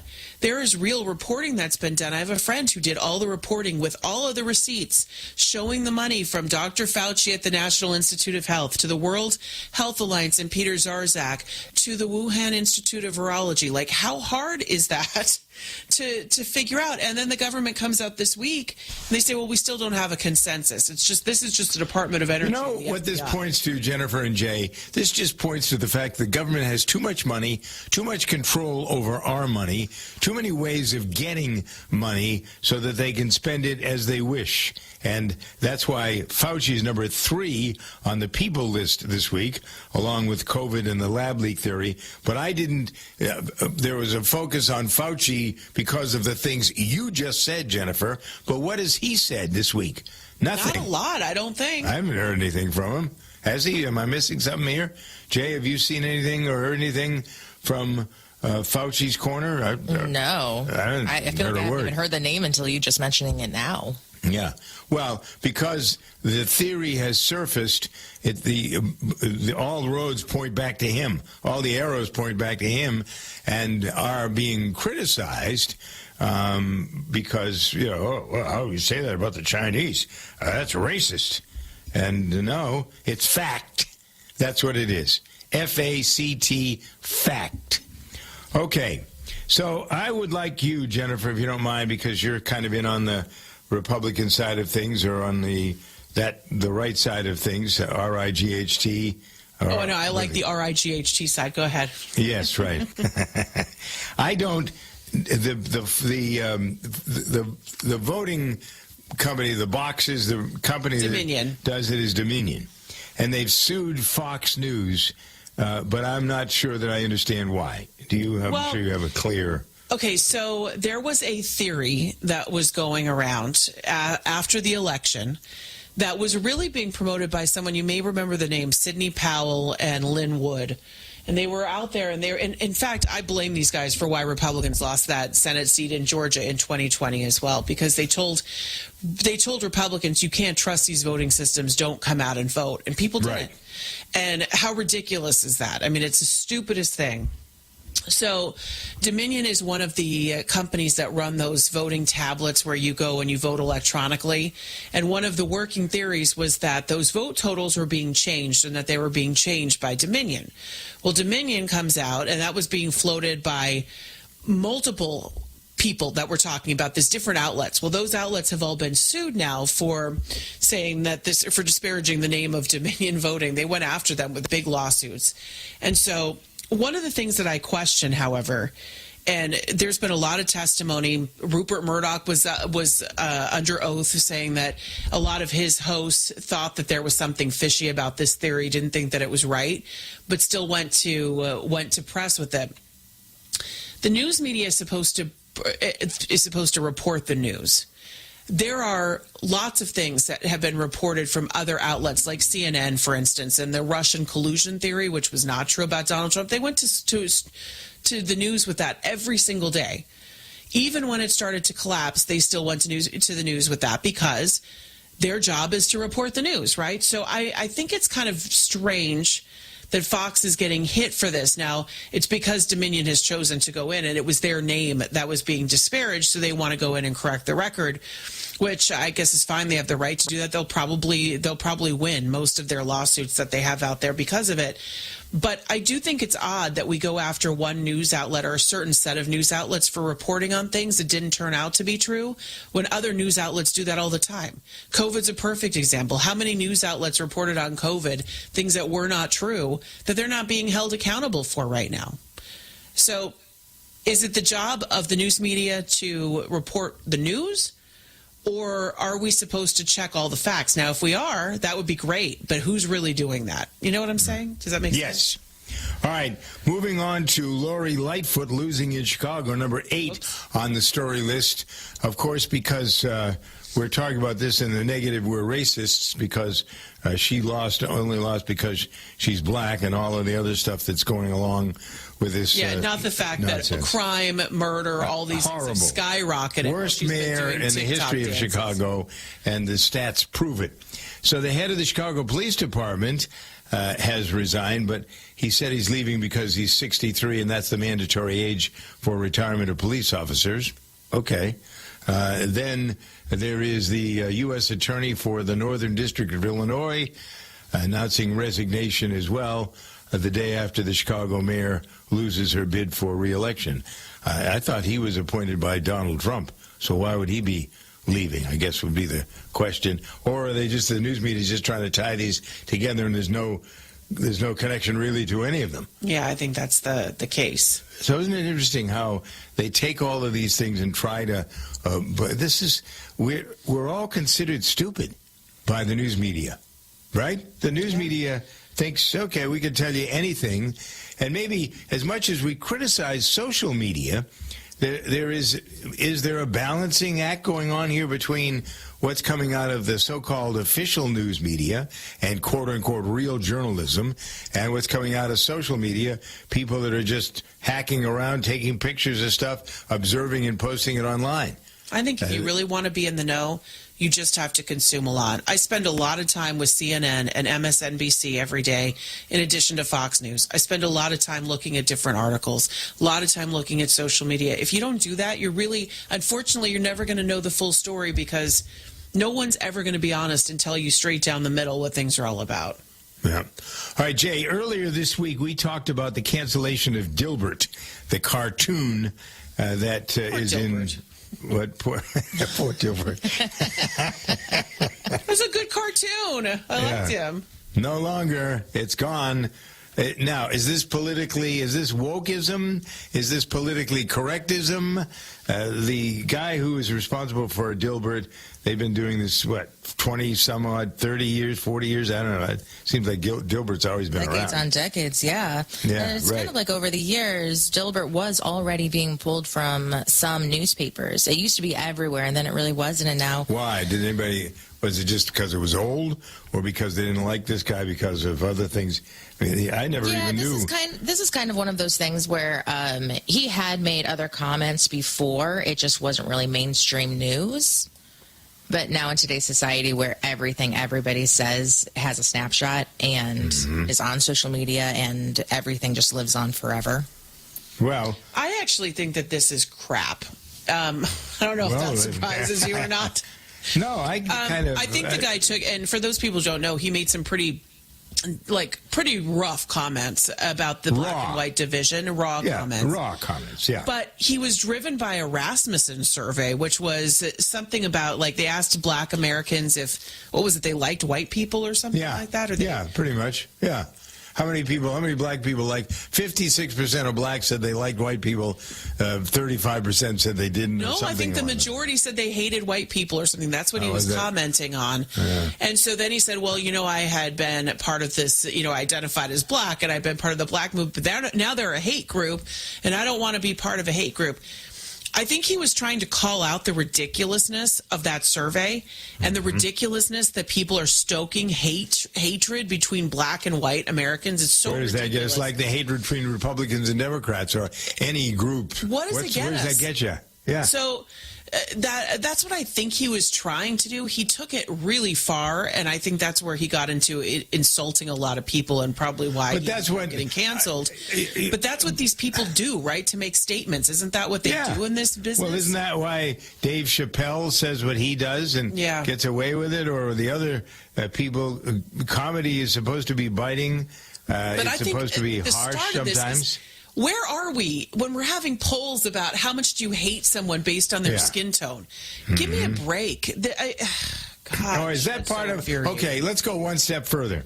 Because number 7 this week is about DeSantis's wokeness. I don't even like the word. I'm not even sure I know what it means.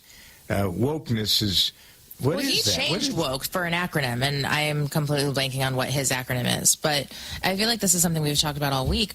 Woke started as a meaning to alert of racial prejudice and discrimination. It started to encompass other social inequalities like sexism, and then it just kind of became this whole other toxic beast that is it's no longer doing what it was first initiated supposed to do. Yeah. Now so where does it go? And it's a triggering thing for everybody. Yeah. So does it go away? Does it become worse?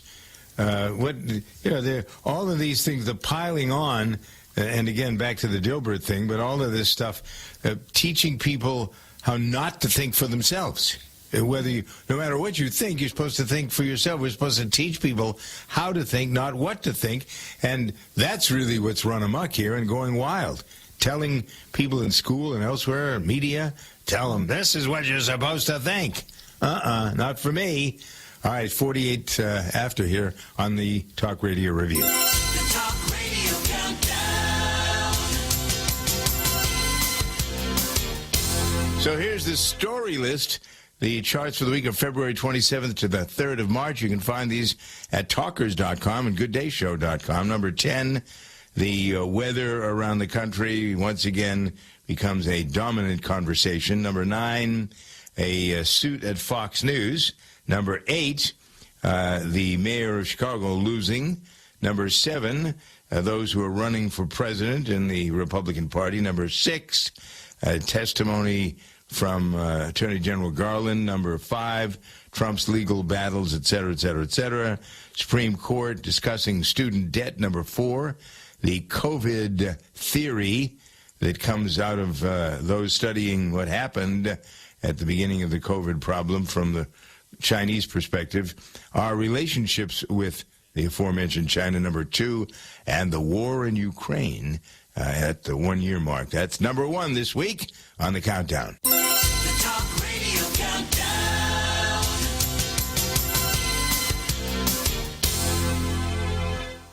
Make money doing what you love. It can be done. Matter of fact, it has been done. Consider the story of Jack London. He's one of the highest paid writers of all time. Authored The Call of the Wild, recently released as a blockbuster movie starring Harrison Ford.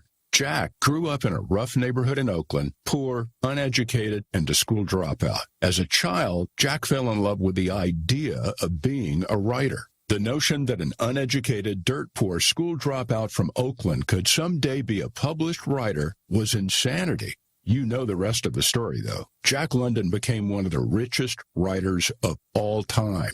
Discover Jack's secret that allows anyone of any income or educational level to make money doing what they love. Whatever it is you love more than anything else, let's make that your prosperous living. Go right now to discoveringjack.com. That's discoveringjack.com. His secret is free. Just go to discoveringjack.com. Discoveringjack.com. Steve is a real Prevagen user and paid testimonialist. Hi, I'm Steve, and I live in Austin, Texas. I work as a personal assistant to the owner of a large manufacturing firm. I've got anywhere from 10 to 50 projects going at any given time. I absolutely have to be sharp. 5 years ago is when I started to notice I started making mistakes. My memory was not nearly as sharp as it had been. I was confiding in my friend about the problems I was having with my memory, and she said, Stephen, you've got to try Prevagen. After a period of time of taking Prevagen, my memory was getting better, and I started to feel a much better sense of well-being. If you're experiencing what I was experiencing, try it. I really believe that it's going to have tremendous effects for you, just like it did for me. Prevagen, healthier brain, better life. Prevagen is available in stores everywhere. Based on a clinical study of subgroups of individuals who were cognitively normal or mildly impaired, this product is not intended to diagnose, treat, cure, or prevent any disease. The Talk Radio Countdown. The People List, courtesy of the folks at Talkers Magazine. Doug Steffen, my name's not on the People List, but my name's here because I want you to know that I'm the one who's giving you this list, the official tally of the people most talked about this week on News Talk Radio, starting with Scott Adams at number 10, Rupert Murdoch at number 9, Lori Lightfoot at 8, Ron DeSantis sort of tied with Nikki Haley at number 7, Merrick Garland, number 6, Kevin McCarthy at number 5, Donald Trump is at 4, Dr. Fauci is at 3, Bad Vlad is at 2, Putin Putin, Vladimir Putin. I suppose during this countdown it should be more official. And then at number 1, President of the United States, Joe Biden. Lots of activity, it's the usual thing. A lot of things to talk about here in News Talk Radio, and the list comes from Talkers at Talkers.com. The Talk Radio Countdown.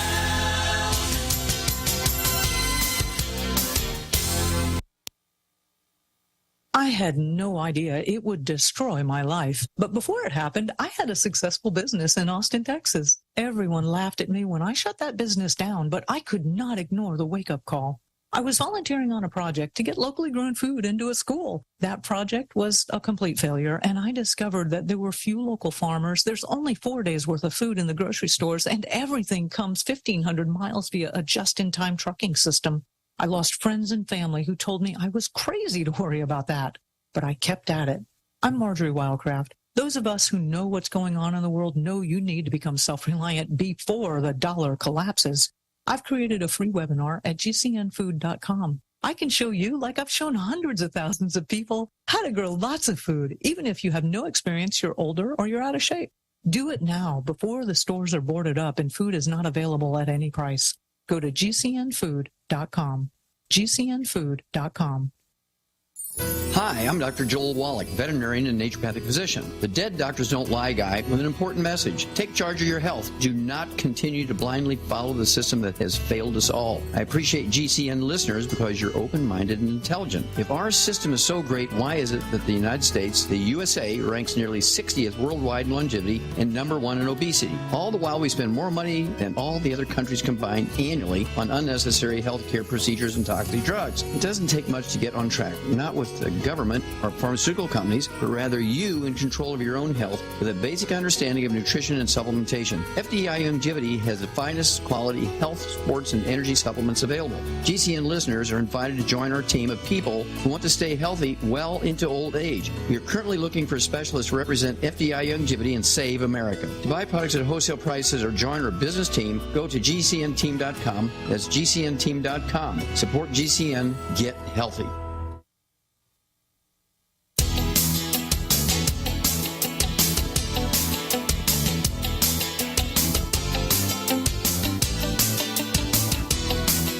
Counting down what America's talking about.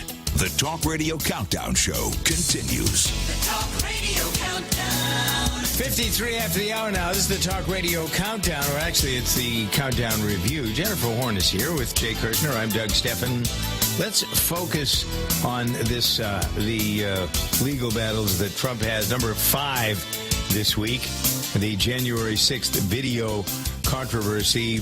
Apparently members of Congress and some of the Capitol Police are thinking about suing Donald Trump over the attack. So the Justice Department, as you can imagine, jumping right on there. I suppose we ought to have Merrick Garland in his testimony this week, too, right? Is that part of this, Jennifer? It was huge, yeah, and pretty explosive, especially when they talked about some of the people, including Mark Houck, who was the anti-abortion activist who got long guns and federal agents brought into his house where his 7 children were staying to pull him out for a crime that he said he would turn himself in for. Double-tiered system of justice was on full display when Merrick Garland was talking. But I think it's going to be hard-pressed to sue Donald Trump for Capitol riots when he hasn't even been charged with that criminally. So how can you go after him really from any perspective if no one's proved that this is somehow his fault? Let's broaden this a little bit, shall we? Let's talk about George Santos and the Ethics Committee investigating whether or not he has committed financial crimes or engaged in sexual misconduct. This business of going after politicians, did Trump start all this? I mean, I don't know, George Santos, where even he came from. It's like he crawled out from under a rock. All of a sudden he's there. How would Trump start all that? What do you mean? Well, I think that the connection between iffy stuff, things, you say things, you do things, and I wonder whether Trump's ever going to get convicted of some of this stuff. But I do think it has led to a more coarse relationship with the voters and, generally speaking, with the public, people who even vote for you. I know a lot of people who voted for Trump who don't like his coarseness. They like what he's done. You and I have talked about this a number of times. Yeah, well, you're not voting for prom king. You're voting for someone to run the country. Yeah, I get it. But does the coarseness bring about the kind of stuff that Marjorie Taylor Greene did during the State of the Union? And does it play into guys like Santos who thinks he can't be touched? Because look at all the other stuff that's going on. I think you're conflating a lot of stuff. I think we have to take it individually. What Marjorie Taylor Greene did was no worse, certainly, than what Nancy Pelosi did, which was tearing up the State of the Union speech behind Donald Trump's head. But the two wrongs don't make a right, Jennifer. Well, I know, but I'm just saying when we start conflating things, you have to say, okay, who's really starting this? I guess that's what you're you don't. You have to figure out how to fix it. Well, keep doing it. George Santos, I think, in that position, acting this way is just absurd. George Santos, I think, is a different being. I think he lied to get where he is. I don't think that has a connection to Trump or Kevin McCarthy or Nancy Pelosi, for that matter. That's a George Santos decision, and if he lied about who he is and he lost the faith of his voters, then he should be out. I'm glad they're going to investigate him to see what's going on, because obviously there's smoke around this guy, so let's see if there's any real fire. Mm-hmm. I just think I'm going to go back to the coarseness of society and how it's children who think or hear what Trump and other politicians and even other leaders, there's just something that doesn't set well. Maybe it's me, maybe it's my age. The decorum that was there is gone because this has become a real fight. And people have been stripping away the rules. So if you're looking for decorum in politics right now, it's just not going to be there. Well, so when I don't know if it's going to be here anytime soon, for that matter. Yeah, well, I guess that's the thing. You wonder again the way, the motivation of people. It's just everything is a fight. Now, I don't know whether it's hateful, and it's become personal. Yeah. And it's not just politics and then let's go out and have a drink together. It's politics is now a team sport, and that's what you're seeing. Nah. I'm just looking also when the Supreme Court is looking this week into the student debt arguments. The latest from the Biden administration is to hold colleges responsible for student debt. If the students can't pay it off, then they go to the colleges and get the money out of them. That's the latest. And they also want to pay off the student debt. And the question is whether or not legally the president can do that, since Congress holds the power of the purse. No, the answer is no. I would say that's what, and isn't this the Supreme Court's looking at that this week? I think that's, yeah, you got to come down on that side of it, because otherwise the government's going to pay for everything. We were talking about the child care stuff when it comes to whether we have child care for people working in a chip factory. Come on, at what point does it stop? All right, 59 after the hour, Talk Radio Review. The Talk Radio Countdown Show is a production of Stefan Multimedia, produced by Bob K. Sound and Recording. Silver has always been nature's very own antibiotic, and only one system allows you to generate an endless supply of natural silver solutions. SilverLungs.com. You'll find no wild claims or pseudoscience, just a lifetime of nano-sized pure silver solutions. The Silver Lungs generator allows you to make your own, so stop paying for silver solutions. The unique lung delivery system targets respiratory infections where other silver solutions simply cannot reach. See the Silver Lungs generator and lung delivery system at SilverLungs.com. That's SilverLungs.com. Hi, The Extra Point with Jerry Roberts of Guam Training. Hi, I'm Jerry Roberts, and every day on The Ray Gibson Show, I get to comment on the incredibly diverse, fun, challenging, sometimes frustrating, often exciting, but always interesting world of work. I hope you'll be there with us. You can find daily transcripts of The Extra Point at guamtraining.com. Tune in every weekday morning at 7:20 for The Extra Point with Jerry Roberts, brought to you by Guahan Insurance Services and First Hawaiian Bank on 93.3 The Point. Not too cool for me. And in return, I reciprocate that sentiment. I'll never be too cool for you. I was a man with a plan, but now I'm a dad with a decree, and you can't take that from me. Please let it be noted that I told my job they can dock my pay. Right now, it's just too important to take you to school every day. I want to be legendary for you. I want you to puff out your chest when you go to school, the same way I do. I walk taller because of you, because I found everything to live for. That's dedication. Visit fatherhood.gov to hear more. Brought to you by the U.S. Department of Health and Human Services and the Ad Council.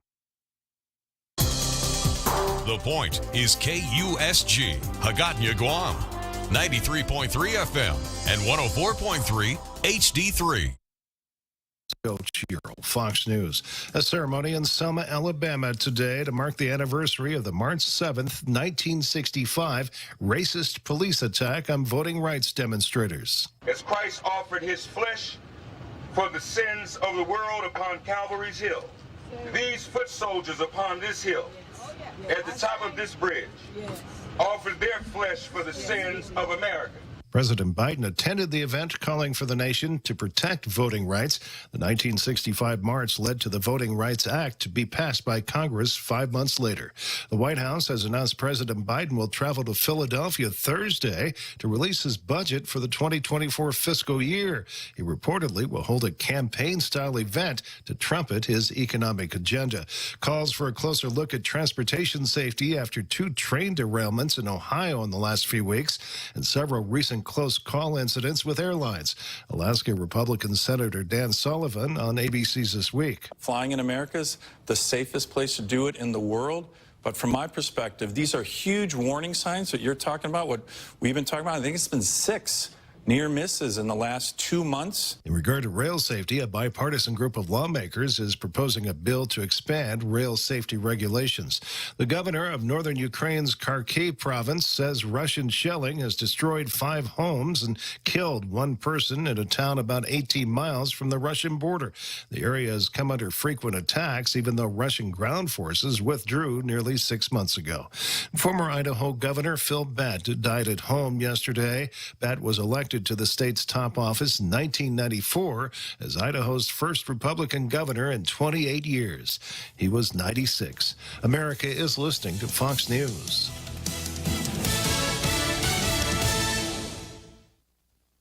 New from the Fox News Podcast Network. I'm Emily Campagno, and this is the Fox True Crime Podcast. And I had nothing to do with her disappearance. I sit down with the people who lived the nightmares. I was in shock. I was just devastated. The investigators who tirelessly worked on the case. And I really hope that they can catch this guy. Bringing you closer to the story than you ever thought possible. Listen and follow now at foxnewspodcasts.com or wherever you get your podcasts. These are the stories that keep you up at night. from the Fox News Podcasts Network. Listen to the all-new Brett Baier podcast featuring Common Ground, talking to lawmakers weekly from opposite sides of the political spectrum about the issues of the day and how Americans can find common ground in a politicized world. That's just not happening on Capitol Hill. It takes leadership, right? Yeah, it absolutely does. Along with all your Brett Baier favorites like the campaign, the candidates, the all-star panel, and much more. Available now at foxnewspodcasts.com or wherever you get your podcasts. Two men drive hundreds of miles to help people in need. Fox's Kevin Ureski explains. Steve Herberger and Josh Keeler co-own a moving company in Oklahoma. And recently, they did some heavy-duty moving of their own, packing up trucks and hauling thousands of bottles of water north to Ohio to help people in East Palestine, the site of that recent toxic train derailment. Herberger explains their motivation. We're from Oklahoma, and we see a lot of tragedies, tornadoes especially. And so we always try to help one another. And in this particular case, we saw where a community felt like they weren't getting any help. The two say they will return to East Palestine at the end of March to bring people whatever they need. Kevin Ureski, Fox News. For the first time, United Nations members have agreed on a unified treaty to protect biodiversity in the high seas, concluding 2 weeks of talks in New York. The treaty will create a new body to manage ocean life conservation and establish marine protected areas in ocean regions outside national boundary waters.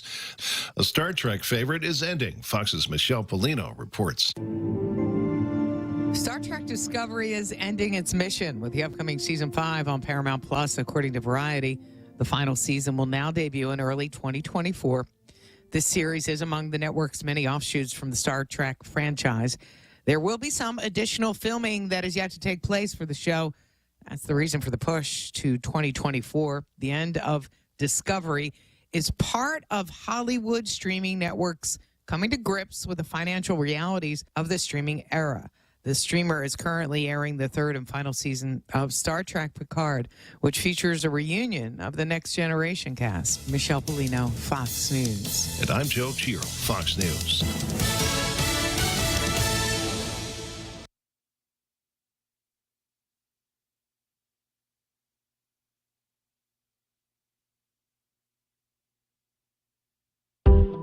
Listen to The Point anytime, anywhere on Odyssey. Odyssey is your new audio home for all the music, news, sports, and podcasts that matter to you. Find your favorite stations like The Point and discover more. Music stations, local and trusted news sources, sports talk and team coverage, plus today's biggest podcasts. Find it all on the Odyssey app. AUDACY. The Extra Point with Jerry Roberts of Guam Training. Hi, I'm Jerry Roberts, and every day on The Ray Gibson Show, I get to comment on the incredibly diverse, fun, challenging, sometimes frustrating, often exciting, but always interesting world of work. I hope you'll be there with us. You can find daily transcripts of The Extra Point at GuamTraining.com. Tune in every weekday morning at 7:20 for The Extra Point with Jerry Roberts. Brought to you by Guahan Insurance Services and First Hawaiian Bank. It's also the place where I answer your questions about technology. I'm the tech reporter at KTLA Channel 5 in Los Angeles. Welcome to the show. For some reason, I am overexcited for today's show. I don't know what it is. Maybe it's just the excitement of it being a weekend. Maybe I just have a lot to talk about today. In fact, I should stop talking right now because there's so much to talk about in this week's show. I'm not even sure I can get through it all. The phone lines are open at 888-RICH-101. That's 888-742-4101. Give me a call if you have a question about technology. Now, it was so fitting that today I took a lift to the studios because what I planned on talking about this morning is the gig economy and the impact that it has had on my world, your world, and the world at large. I went to this event called Curbivore yesterday. This happened in downtown Los Angeles, and it's where the commerce moves to the curb. This was all about how things are now delivered. the rideshare economy, the DoorDash economy, all of these things that have sort of changed our world. That, yes, there's always been buses, there's always been taxis, there's always been pizza delivery, but the fact that you can get anything you want delivered to your home or a ride in any city anywhere in the world is really profoundly changing. It all happens from our smartphones. So this Herbivore event is really just kind of eye-opening. The fact that there's entire industries built now around this gig economy. And I talked to this DoorDash driver, and not just DoorDash, but he kind of has a YouTube channel, Pedro Santiago. And the guy came in, I think he said from St. Louis. He was there for the conference. Such a cool guy. And something he said just really stuck with me. And I said, hey, what do you like about this? What do you find fun about the gig economy? And, looked him up on Instagram. He's got a wife and a kid, and he loves doing this stuff. He loves delivering for DoorDash, loves driving. And he said, you know what? It's just the freedom and flexibility of it. And that really stuck with me because many people might think of the gig economy as something that people do in between things, right? You're out of work, or you're looking for a job, or you're trying to get started in your career. But so many people see it on the flip side that, hey, hold on. Why should I work for a big company, have to answer to a whole bunch of people? I've got a car. Or, hey, I'm going to get a car, and I'm going to start my own thing. And this is going to be maybe not a means to an end, but an ends to a mean. Like, I will do what I want to do in my life. And what he said, and I kind of joked with him, I said, hey, who did you have to get approval to come out here to L.A. for? He goes, no one. I didn't have to submit PTO. I didn't have to ask for the time off. I didn't have to do anything. He goes, I just decided I wanted to come, and I did.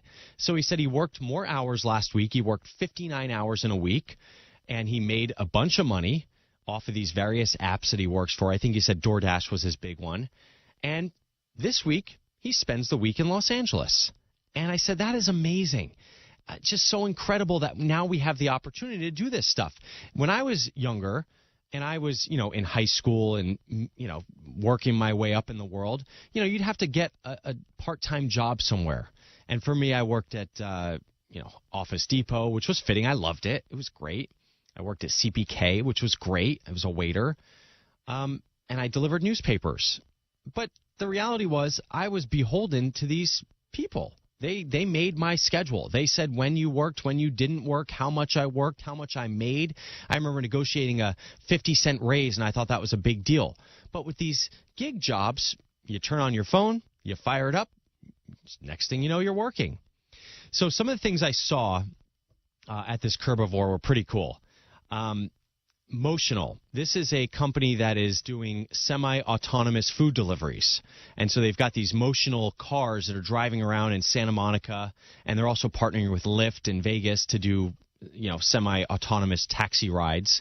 But I was asking the guy about the food deliveries in Santa Monica. I said, do people like it? He goes, well, it's kind of mixed.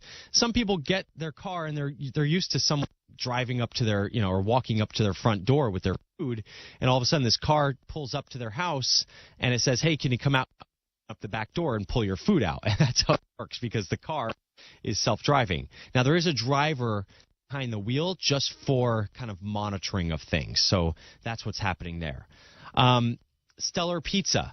This is a pizza company started by a guy from SpaceX, former SpaceX engineer, and he's doing robotic pizza. So he drives this van around and parks it somewhere. Like eventually it might drive around and make pizzas while it's driving, but really they park it outside a college campus or an event. And inside the back of this truck is robots making pizzas. And so they had it working yesterday. It just spits out a pizza every, couple of minutes. They cut up the pizza and put it in a box and sell it right outside the back of the truck. Or you can order it from your phone and just have a fresh hot pizza. And the pizza's always hot because it's being made on site. And he said, college kids really like to eat pizza any time of the day. And he's selling these things for about $7-8, which is significantly cheaper than some of the fresh-made pizzas that you'd get other places, especially delivered. Sprinkles. Sprinkles Cupcakes was on hand. Candace Nelson was there. She is the woman that started Sprinkles. And she was signing her book. And she was talking about, and I asked her, I said, hey, can I interview you for KTLA and talk about sprinkles and how technology has had an impact? She said, technology's been everything. She goes, my whole business. She goes, when the pandemic started and we started delivering cupcakes, or what about the cupcake ATM that lets you get a cupcake that's fresh in cities across the world? So all of these things, I mean, she turned the idea of a cupcake into a multi-million-dollar business. How many people have baked cupcakes in their house and never thought, wow, this could be a multi-million-dollar business, unless you're Betty Crocker? But no, she said she saw what the potential was for this baked good that people have just been making for years. And she said, I think we could do better. And she made an entire business. Mopeds were big.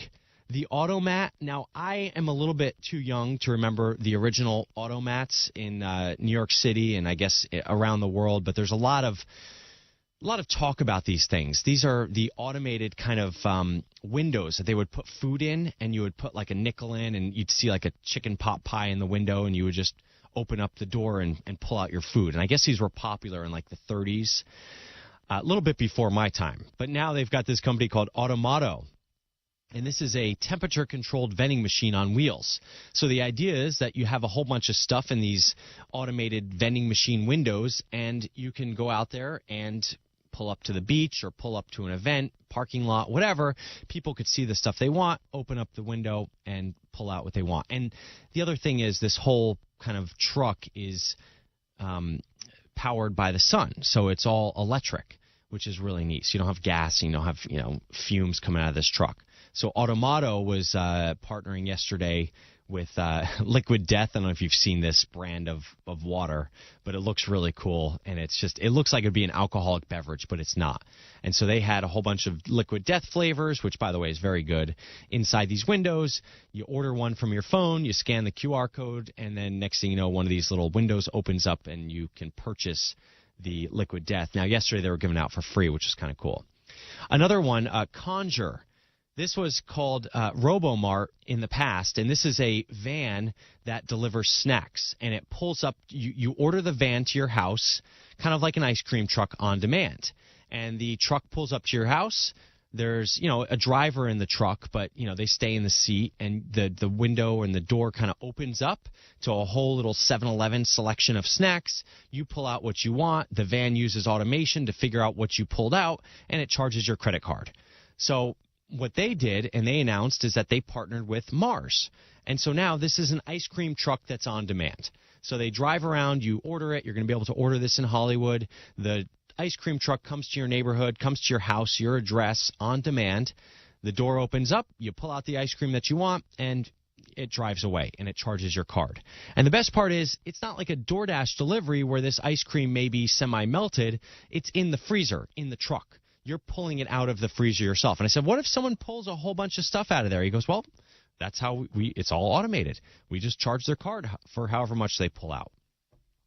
So again, the gig economy really just changing the way that we think about the world, and technology, of course, this layer that makes it all possible. The idea of the smartphone, the idea of GPS, the idea of all these things coming together because of technology is just incredible to me. All right, I've got a great show for you today. Matt Swider of The Shortcut is going to check in from Barcelona, Spain. That's where Mobile World Congress happened this week, so he's going to tell us all about the cool stuff he saw there. Titania Jordan of Bark is going to join me to talk about TikTok's new 60-minute time limit for teenagers. And later, Wirecutter security expert is going to join me to talk about the latest in the LastPass debacle. I don't know if you've been following this story, but if you're using LastPass, you might be thinking about maybe switching to a different password manager. We're going to talk to them about what programs are best to switch to. Plus your calls at 888-RICH-101. That's 888-742-4101. My name is Rich DeMuro. You are listening to Rich on Tech.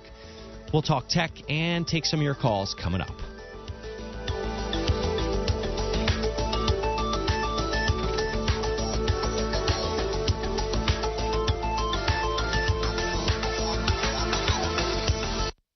Poor Sam was a mess. Always itching, licking. His paws were soaking wet. He had bald spots on his back. DINOVITE.com. 2 weeks after he started Dynamite, I started seeing great improvements, and today 99% of his issues are non-existent. Dynamite is nutrition. Dynamite is the best thing you can do for your dog. You won't believe how happy your dog will be. I get my Dynamite from DINOVITE.com. On the podcast Really Know Really, join best friends Jason Alexander and Peter Tilden, along with experts, newsmakers, and celebrities, in a search for answers to life's most baffling, intriguing, and annoying questions. You know, those things that make you go, really? No, really? I think there was a 17-year-old in Rhode Island who ran a candidate that was a deepfake. Really? Wait, that's news to me. That's Really Know Really right there. Really Know Really. Listen to Really Know Really wherever you get your podcasts. Is your home's title still in your name? What would you do if you discovered you're the victim of a home title theft and that the one document that proves you own your home is no longer in your name? With Home Title Lock's free lookup service, you can verify your home is still safely in your name. Thieves can now discover the title to your home online. They simply forge your signature on a transfer document stating you sold your home to them. Then they take out loans on your home or sell it to some unsuspecting buyer. Homeowners insurance and common identity theft programs do not protect you. Home Title Lock does. Home Title Lock puts a virtual shield around your home's title to help keep criminals away. First things first, verify your home's title is still in your name with Home Title Lock's free lookup service. There's no obligation. It's absolutely free. Then register your address for 30 free days of protection. Visit HometitleLock.com/free. HometitleLock.com/free.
Welcome back to Rich on Tech. Phone lines are open at 888-RICH-101. That's 888-742-4101.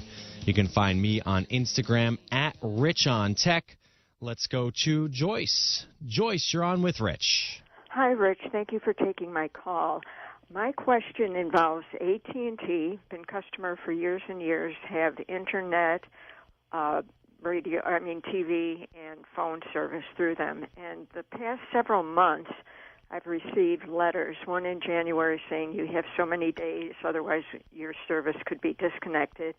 I have a current one now that says we're retiring the network equipment that provides internet, UVerse, TV, and phone, and to your location, and need to move your services to our new fiber optic technology. Now, it says, we're going to give you better service, faster internet, etc. Now, My husband's 85, doesn't use anything but TV and phone. I'm his caregiver, and I watch TV mostly.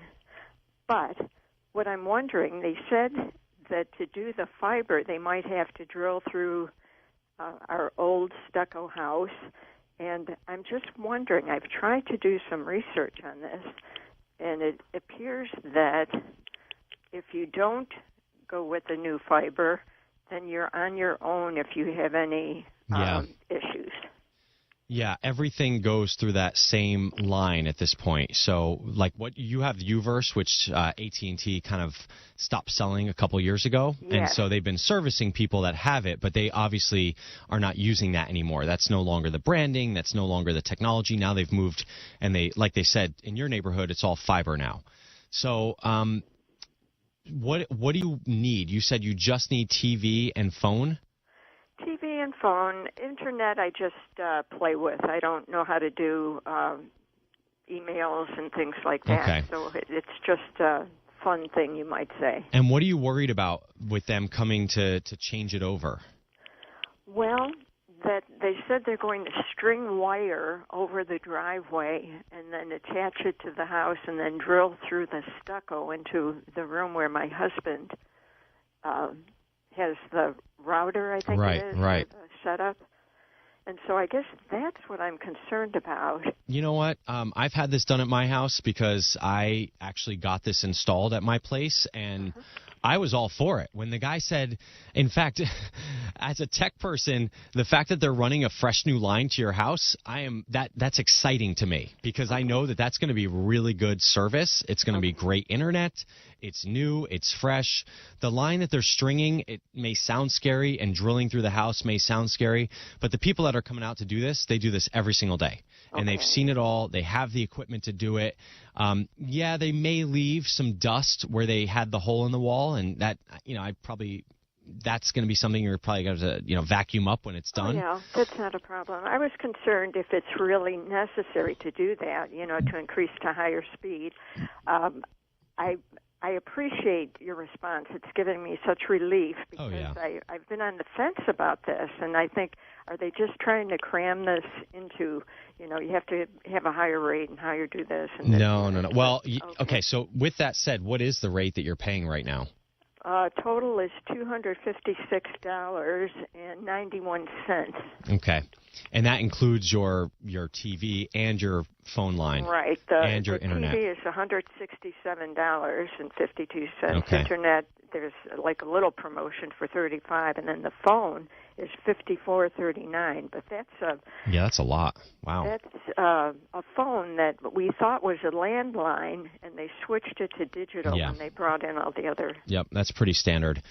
So I don't know if the price is. I hope it goes down with this new service. AT&T has actually said they're no longer playing like sort of pricing games with their accounts. They may give you a promotion because you're a new.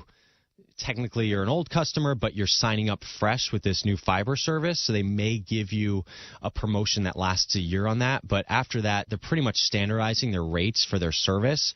But I hope, and I would think that it would be cheaper than $256 a month. I know you can do better if you switch to a streaming TV service, and if you are switching your internet, you could just go with an internet service and something like a YouTube TV.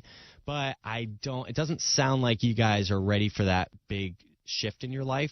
So what I would do personally is let AT&T come to my house, let them install everything, make sure everything's set up properly.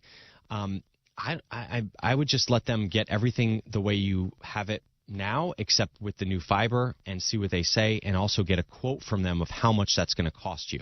So all the installation and stuff should be free, but I would be curious about that monthly price and really push them on that to do something that's a little bit better than that $256 a month. But personally, I'm doing it. I think that sounds scary with the line being strung and all this stuff, but believe me, these people know what they're doing. They're going to do a great job, and it's going to be a little bit of a switch over for a week or two while you get this thing installed and you get used to it and all that stuff. But the reality is it's going to be just fine, and you're going to kind of forget that it's all new. So good question, Joyce. Thanks so much for calling and being the first caller today. Do appreciate that. Enjoy the new service. All right, coming up on the show, we are going to talk about this iPhone story. So Wall Street Journal did this big story about your passcode and the iPhone, and it just went wild. People are, realizing that if someone sees you enter the passcode on your iPhone, it could be a major problem. They could really take over your entire life. I wasn't even aware of this. I took for granted the fact that, the passcode is like this low-tech way to break into your phone, and clearly thieves have their eye on it. So I'm going to talk to you about that. Speaking of that, you know what? I should just tell you this right now. Verizon. I'm just going to tell you because we're talking about telephone companies. Verizon's adding a new $2 fee to some of its older unlimited plans. CNET confirmed. It's called a rate plan adjustment. So if you're on one of these old Verizon plans, and it's not even that old of a plan, a Beyond Unlimited, a Go Unlimited, or an older Verizon Unlimited plan, you're going to be paying $2 extra a month. You know why? No reason. Verizon just wants to charge you that. They can do this. They say it's to account for the added cost of maintaining these legacy plans. You're going to see an email or a letter to your house telling you about this new $2 fee, which starts in April. Yeah, so start getting angry right now. You're listening to Rich on Tech. Phone lines are open at 888-RICH-101, 888-742-4101. More of your calls after this.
Welcome back to Rich on Tech. My name is Rich DeBuro, hanging out here with you, talking technology. And now we are going to go to Barcelona, Spain, where Mobile World Congress happened this week. Matt Swider is founder and editor-chief of The Shortcut, which is a newsletter that covers consumer tech news and deals. He's known for helping people track down all kinds of gadgets, including the PS5, and he used to work for Tech Radar as well. Matt, welcome to the show.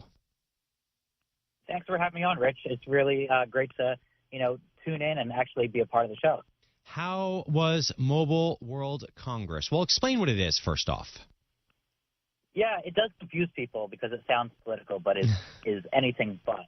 It is a tech show where a lot of smartphone manufacturers gather and announce new smartphones that you'll see over the course of a couple months. So there's phones, there's mobile devices, there's tablets, and there's the coolest thing I saw, which is rollable phones. So it's a step above foldable phones.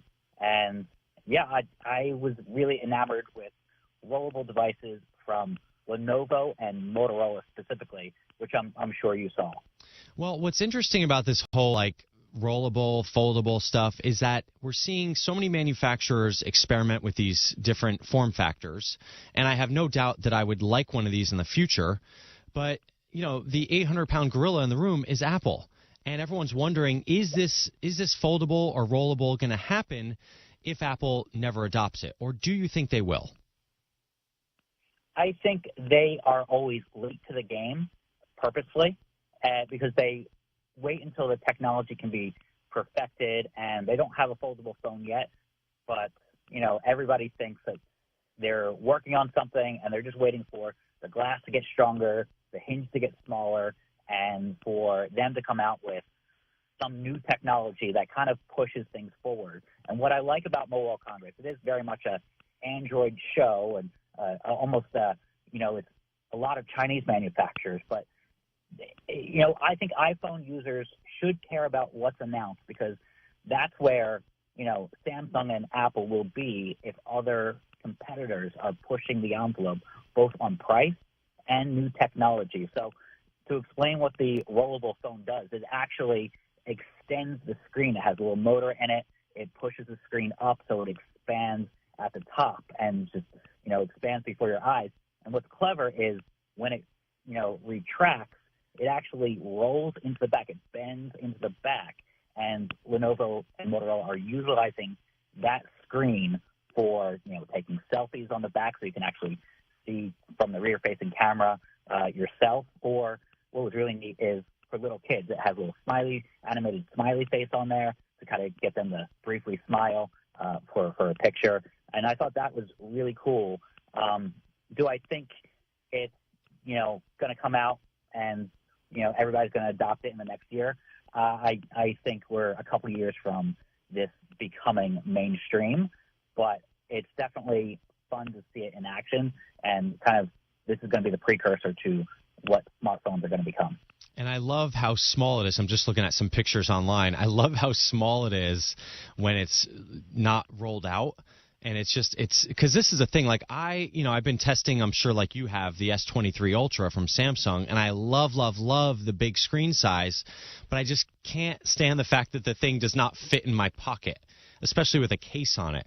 So I think in the future, we're going to have these phones that are a lot smaller, but once they figure out these screens, they'll effectively be a larger screen.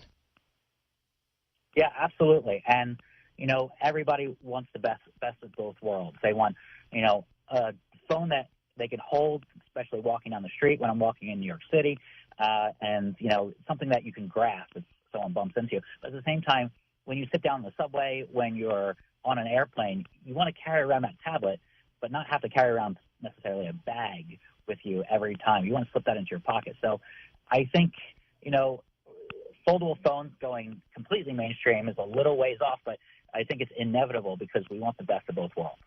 All right, let's talk about this OnePlus concept phone. So OnePlus, they really try. They've really tried to make inroads here in the U.S. It's been tough, but they do have some partners. They've worked with T-Mobile in the past. Tell me about what they've showed off, this concept phone. Yeah, so what's interesting about this is, we saw the foldable phones, but in traditional candy bar style phones, there's almost a renewed focus on design and the back of the phone. So what OnePlus did is they introduced something called the OnePlus 11 concept, and it took a lot of what we like about the OnePlus 11, and they gave it lights on the back, like these this halo lighting, and it almost looks like a gaming PC case. And they have liquid cooling on the back, again, like a gaming PC. And, gaming PCs are over the top. They have LED lights everywhere. They're high performance, and that's what they're trying to mimic.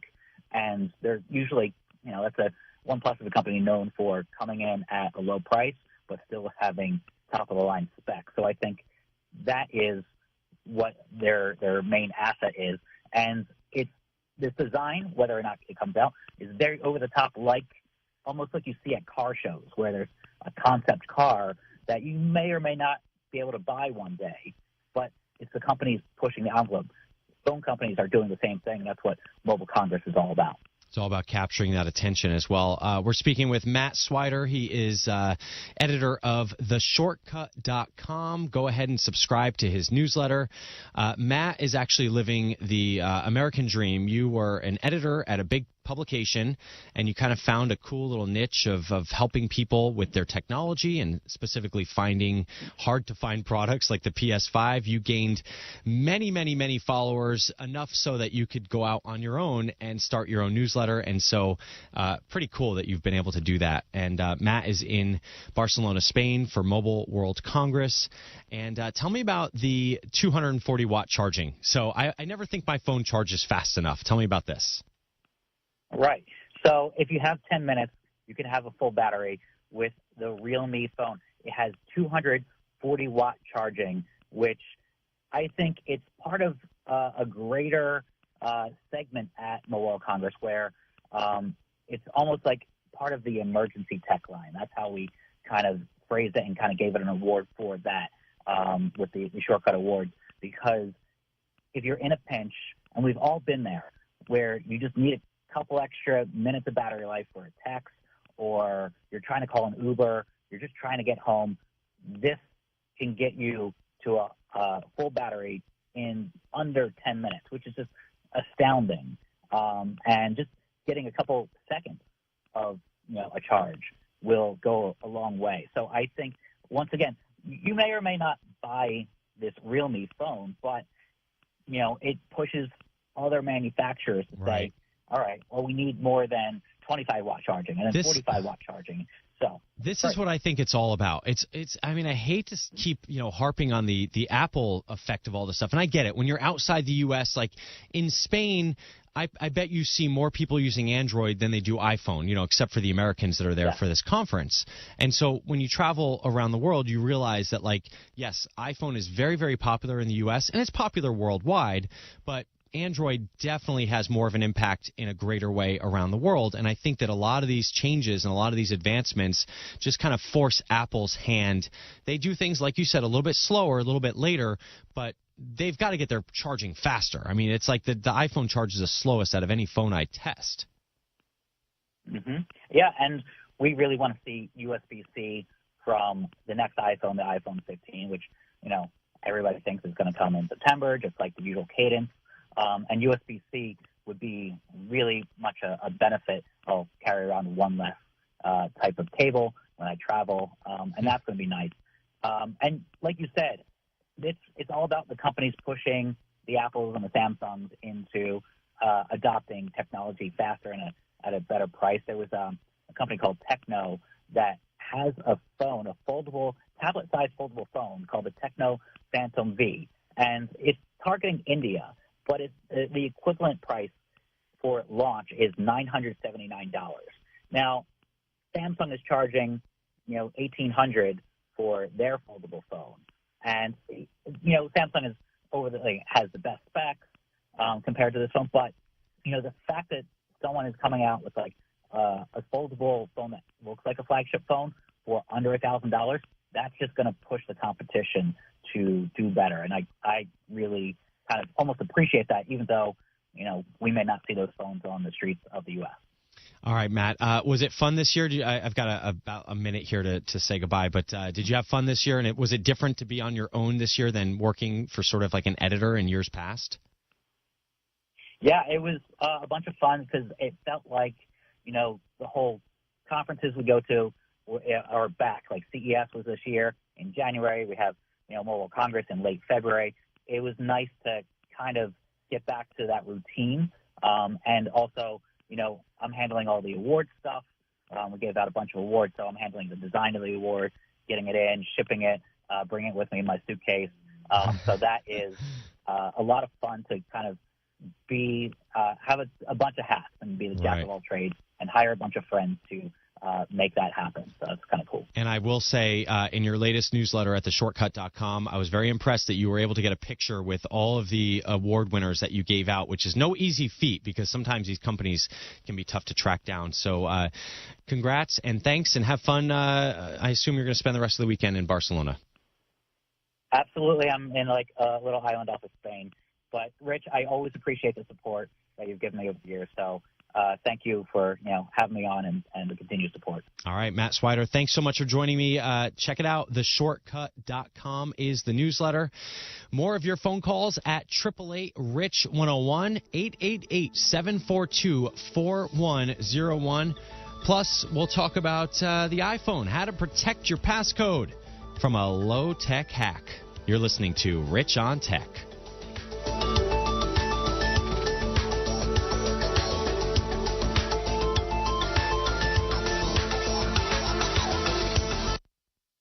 The word is out. People are abandoning their overpriced wireless carriers and flocking to Pure Talk for the same 5G coverage, but at a fraction of the price. In fact, the average family saves over $800 a year when switching from Verizon, AT&T, or T-Mobile. And switching is so easy.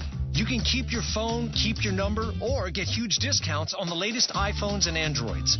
Right now, you can get unlimited talk, text, and 6 gigs of data for just $30 a month. Or if you still want unlimited data, you can get that and still save a fortune. So make the switch and get the same coverage as the big guys, but at half the price. Get unlimited talk, text, and 6 gigs of data for just $30 a month. From your cell phone, dial pound 250 and say, switch now. And you'll save 50% off your first month. That's pound 250 and say, switch now. You'll have the option to receive a one-time auto-dial text message from Pure Talk. It can be dangerously easy to steal your identity during tax season because so much sensitive info is all together. Before we start the annual meeting of Sean's personal info, has anyone seen Social Security number? Not me. Nuh-uh. Oh, no. He's been stolen. LifeLock by Norton makes it easy to help protect yourself. If you become a victim, we'll work to fix it. No one can monitor all transactions, but you can save up to 25% off your first year with promo code NEWS at LifeLock.com. Identity theft protection starts here. Prescription products require an online consultation with a healthcare provider who will determine if a prescription is appropriate. Restrictions apply. See website for full details and important safety information. Subscription required. Hey guys, did you know there's a generic form of Viagra that works just the same but is 90% cheaper? And you can get it online? Go to 4hims.com/joy. At Hims, you'll get a free medical consultation and discreet shipping if prescribed. You'll love your results. To start your free online visit, go to 4hims.com/joy. That's FORHIMS.com/JOY.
Welcome back to Rich on Tech. My name is Rich DeMuro. We are talking technology and taking your phone calls.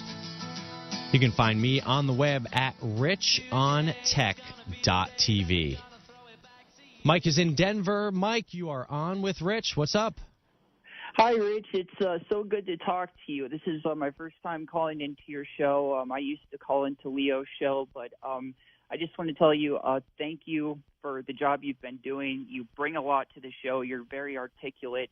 You're very thoughtful. You talk about things analytically, and it's just a pleasure to listen to you. So thank you. Wow, keep going. I love it. Well, I was actually going to ask you, I know you started out in TV. Was radio ever something you were interested in? Oh, always. I loved radio. I grew up outside New York City with the flagship Z100 station, which, I know that that's not necessarily talk radio, but they had, the morning zoo. And I just loved these big booming voices and these people with these amazing names, right? Like Mr. Leonard and Professor Jonathan B. Bell. I mean, it just really had an impact on me. Elvis Duran. I mean, oh my gosh, just so amazing. And so I just loved it. And radio reaches people in a way that, TV is very unique, but radio is also very, very unique. And so I've had a love for both. It's always been a dream to do radio, and it took me many, many years to figure out how to do both, but here I am. And so I've got the best of both worlds, Mike. Yeah, absolutely. Well, before I get to my question, I got to tell you, I'm 26 years old, and for some reason I always connected more to talk radio growing up. Most kids, it was television or video games. So for some reason, with me, it was always talk radio. So I had the great pleasure to call in with Leo Laporte several times and George Norrie over the years. And I love radio. But so my question for you, I've been thinking about trying to learn a new language. I've been looking at, like a number of different apps. Duolingo is one of the apps specifically I've been looking at, and I actually spoke with Kim, your producer, call screener, and she said it was a really good app. And I was wondering if you had any recommendations on apps to help teach new languages. Great question. What language are you trying to learn? I'm trying to learn Spanish. Okay. Actually. Oh, I would say it's an easy one because they all probably offer this, but I've tried learning Spanish many, many years, and just for some reason, and I'm convinced some people's brains are just wired differently, and mine is one of them, where I just can't figure it out. Like I took Spanish for so many years, and I can't say anything in Spanish. So sadly, in fact, Duolingo is one of the apps that I tried to use to learn Spanish, and I'm not kidding. Duolingo started getting angry with me. The notifications that this app started sending to me, I was like, is there a person behind this app? Because they were just mean. It was like, okay, we see that you really don't care about this. We're just going to stop sending these. I was like, wow, okay. With that said, if you are trying to learn Spanish, many, many apps can do this. I really have the most experience with Duolingo, but I think there's many apps out there that can also teach you a language. And I think what it really comes down to is kind of comparing some of these apps and seeing which one works best for you. So there is an app that's called Memrise, Memrise, and I'm looking to see if they offer Spanish, and sure enough, they do. They offer Spanish, Mexico, and Spain. So I guess you get the two different dialects. And this one is, it's very similar to the way that Duolingo works, but this one looks like it's much more video example based. So it uses video examples of language used in real life. And so each one of these little lessons incorporates videos, and it's like I'm looking at the demo here, and it says, do you have Wi-Fi? And the person will say it, and then it kind of breaks down how to say that. That's a very important thing to know as you travel. So that's Memrise, memrise.com. Then there's an app called Lingo Deer, Lingodeer, and it's just so interesting how all these apps come up with these funny different names. This was a Google Play Editor's Choice of 2019 and available both on iOS and Android. And Lingo Deer is not sure if they are going to offer the language you need, though. This looks like it's Japanese, Korean, and Mandarin. And so, let's see. Do they have? Oh, they do have Spanish on here. Okay, you can learn Spanish. And this one will go through the basics, alphabet, food and drink, questions, plural, numbers, greetings, and it looks like it's kind of gamified. And so this will lead you along learning Spanish sort of through a game. And that one is, again, called Lingo Deer. Then we've got an app called Hello Talk. And Hello Talk is different. I think I actually did a segment on this with KTLA. This is an app that links you up with a native speaker. And so this is kind of cool because you are actually chatting with someone that speaks that language somewhere in the world. And they've got 150 languages, 30 million people to chat with. And again, I think this one is probably going to cost some money because you are almost with a native speaker that is, taking time out of their day to actually chat with you and help you understand this. But that's kind of a cool way of doing it. It's, again, called HelloTalk.com. A little bit of a different approach than something like Duolingo. And then the two other ones that you've probably heard of, which are very similar in scope to Duolingo, Rosetta Stone. I mean, I remember Rosetta being in the kiosk at the mall growing up. I mean, so this has been around forever. In fact, here's what it says. For nearly 30 years, learners have turned to Rosetta Stone to build their fluency. And so Rosetta Stone is more about audio. And so I've never taken these courses, but these are, I believe, audio courses that can really help you learn the language. And again, that's going to be a paid thing. They may have a free version, but I think that it's mostly paid at this point, and they do support a lot of languages. And finally, I think probably the one that's going to be the most closest to Duolingo is Babbel, Babbel.com, and they do have Spanish. And again, this is going to be more of a subscription-based, but it's got app-based lessons, and it's 10 minutes a day. That's what they say. And you know what, Mike, I think you've inspired me to really try to learn a different language. The problem is I sign up for these apps, I get them on my phone, and then what do? I surf Instagram, I surf YouTube Shorts, I go on my Twitter, I go on my Facebook, and anything besides learning the language, I need to put my time into myself sometimes. So I'm going to learn a new language along with you. Hopefully those apps helped. Good question. Enjoy Spanish. All right, coming up, we're going to talk about the low-tech iPhone hack for your passcode and more of your calls at 888-RICH-101.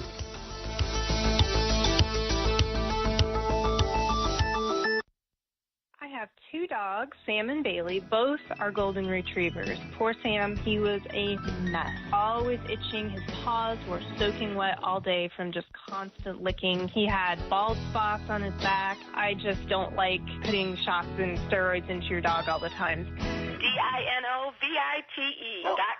Dinovite is nutrition. Probably 2 weeks after he started Dinovite, I started seeing great improvements. And today, 99% of his issues are non-existent. It's amazing stuff. Since Bailey has been 12 weeks old, he's been a Dinovite dog, and he has 0 issues today. He won't eat his food without Dinovite. When I get out the Dinovite, my dogs actually salivate, like I'm getting them a treat. They drool over it. Dinovite is the best thing you can do for your dog. You won't believe how happy your dog will be. I get my Dinovite from DINOVITE.com.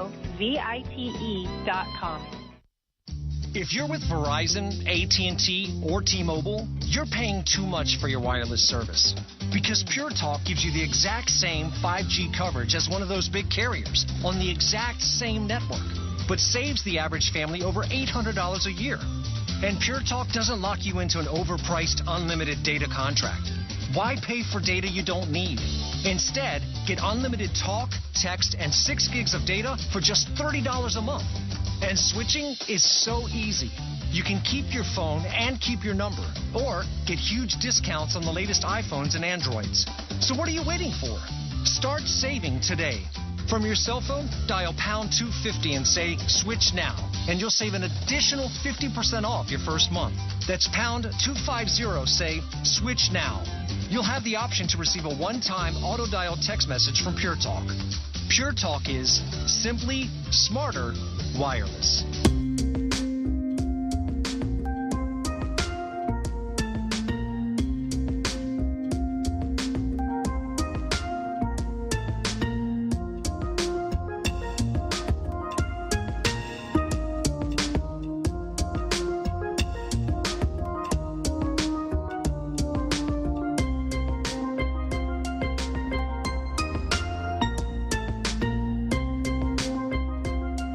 ready for the music event of the year.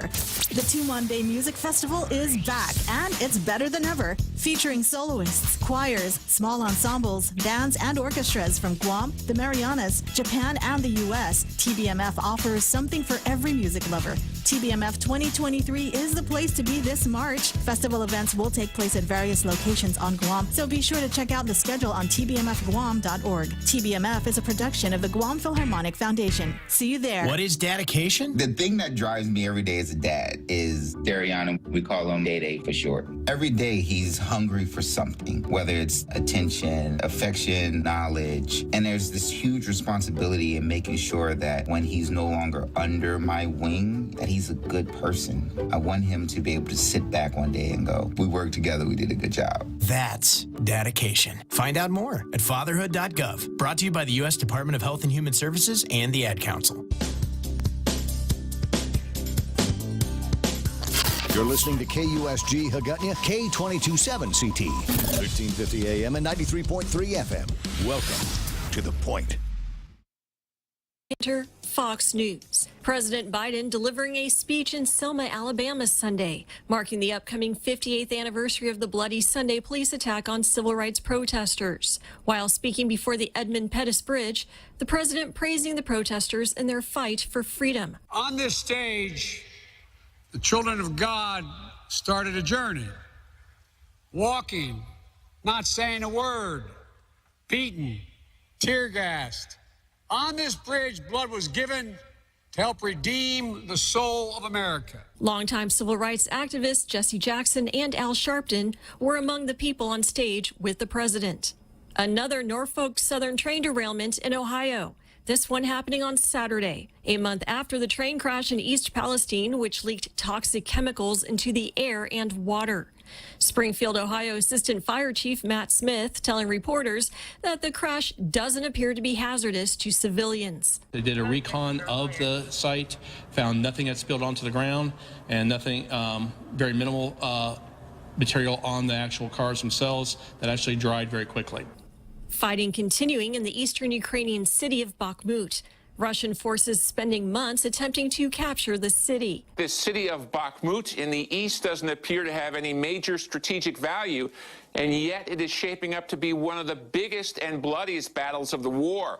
Ukrainian soldiers at the front line say the sound of artillery is almost constant. It's relatively calm here now, isn't it? Yes, for now, it's calm. There used to be 70,000 civilians who lived in Bakhmut. Right now, about 4,000 left. That's Fox's Steve Harrigan in Kyiv. America is listening to Fox News.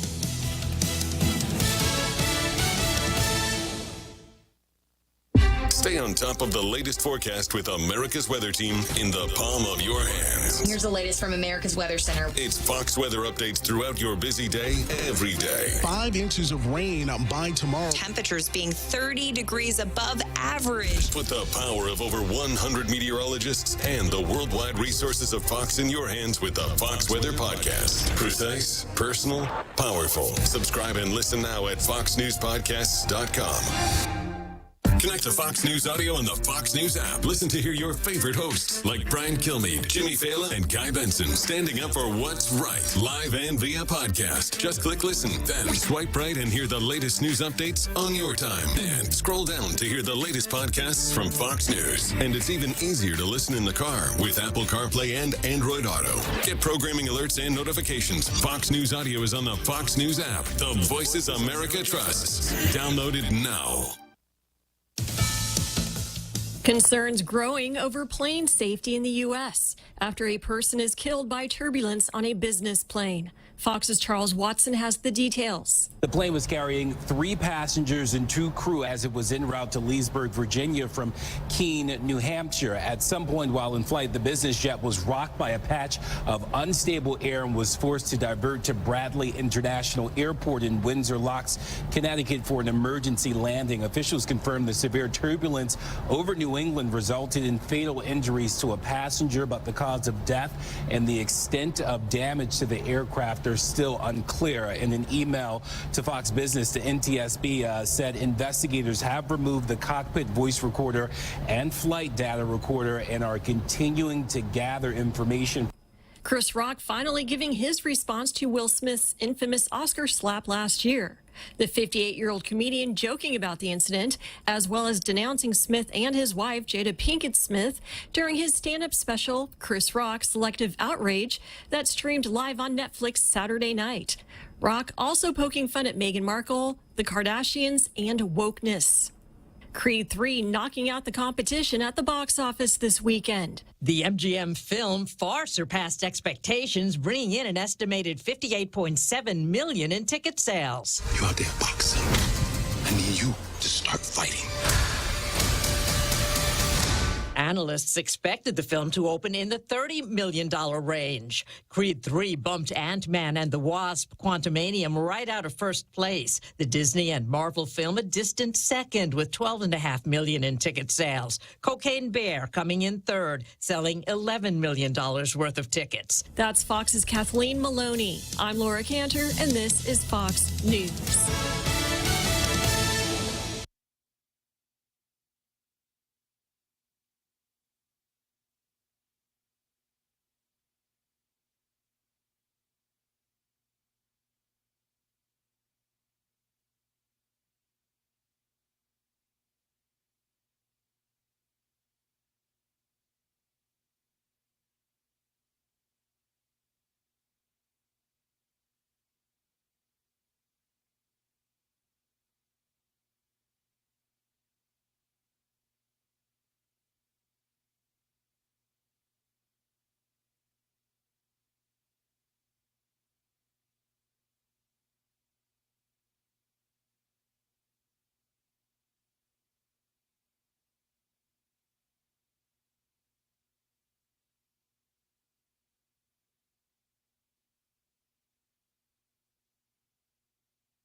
It's 888-RICH-101. That's 888-742-4101. Couple things. First off, got a lot of feedback from last week's show. So people listen to the show, maybe on the podcast. You can search Rich on Tech to find that to listen later. But people listen to that, and then they email me, and they say, hey, Rich, I have an answer, like an additional answer for a question that you got. And so I got a whole bunch of those from last week, so I'll talk about that. What else? Oh, I just got a whole bunch of people saying, Rich, which CPK did you work at? So I didn't realize that out of all my gig economy talk, the CPK, people just want to know. I worked at the one in Santa Monica, and in fact, the reason why I tried to get a job at CPK is because and this probably goes to show my character, I was like, it's the easiest job you can do. I mean, you're literally serving pizzas. What could be easier, right? Well, little did I know the training process at CPK was so intense. It went from like 300 people to 100 people to like the opening crew of like 50 of us or whatever it was. And it was like 8 weeks of training. And you had to know that menu inside and out. You had to try every single food, every single pizza, which I loved. And I learned so much in that, not just about customer service, but opening up a restaurant. We opened up a brand new location. And it was, I mean, I think even the founders were there. It was just such a great experience and something that really has stuck with me for not just that part of my life, but in almost so many aspects of what I expect when I go to restaurants and how I deal with waiters and service industry folks. And so anyway, it was a really, really great experience. So maybe in your history, you had Rich on Tech serve you at CPK in Santa Monica. Let's go to Joe in Indianapolis, Indiana. Joe, you're on with Rich. Hey, Rich, how are you doing? I am doing great, Joe. What's up? Good. I had a question. I know you have 2 kids at home, and I think I listened 2 or 3 radio shows ago. You said, talking about your youngest, 8-year-old, hacking in your YouTube. Oh, yeah. And I figured you had some sort of internet filter, as I remember you saying. So what one do you use? That's basically my question. What internet filters do you recommend for kids? Good question. Joe, I have a question for you, though. How old are you? I'm actually 10. You're I'm 10. calling in your show. I love technology. Wow. Okay. Now, do your parents allow you to have free reign on the web, or what? Are you going to put these filters in on yourself, or what? Or are you trying to stay a step ahead of your parents? I'm pretty ahead of my parents, to be honest. Yeah, I think most kids are, including mine in some ways. And I'll tell you, Joe, a couple things. So number one, I'm a little bit older than you, and so I know that a lot of these filters and things are there for your own good, because some kids can't control themselves when it comes to the amount of time they spend online. And I have two different kids. One kid is very much, he's fine. He goes online, he does his thing, he kind of stays within the guardrails, and everything's good. When you tell him, hey, it's time to stop playing or stop doing this, it's fine. I've got another kid who is just a little bit different in that aspect, and he likes to push me to the limits. And so he likes to push the limits also about what he can do on there. So today, for instance, he found YouTube back on our main TV because my wife and I were watching some travel videos. We were researching trips, and, we had to put YouTube back on there. And, of course, he finds it in about 2 seconds. Even though I put it all the way down at the bottom of the list of apps on our Apple TV, he scrolls down and finds it, and he starts watching.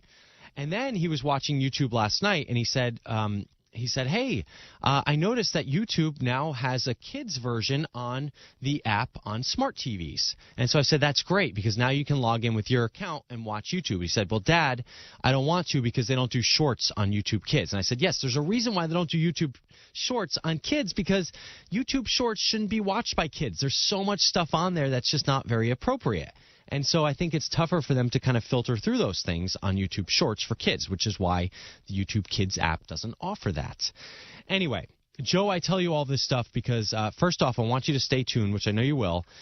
We've got a guest coming up at around half of the hour, and she's going to talk about internet filtering with a system called Bark, and that's one of them I've been testing out. But I think there's three main ones that I like.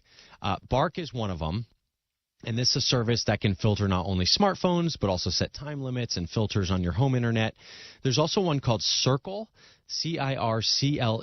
And Circle was actually started with Disney. And it was Circle with Disney, and then they kind of branched off, did their own thing. And so Circle is a physical kind of device you can connect to your router, and it will filter everything on the network as well. And also, there's just screen time limits, and also Android has their parental controls. I think it's called Family Time or Family Link, and so you can do that as well. Now, I use a combination of these things because I test a lot of stuff out in my home.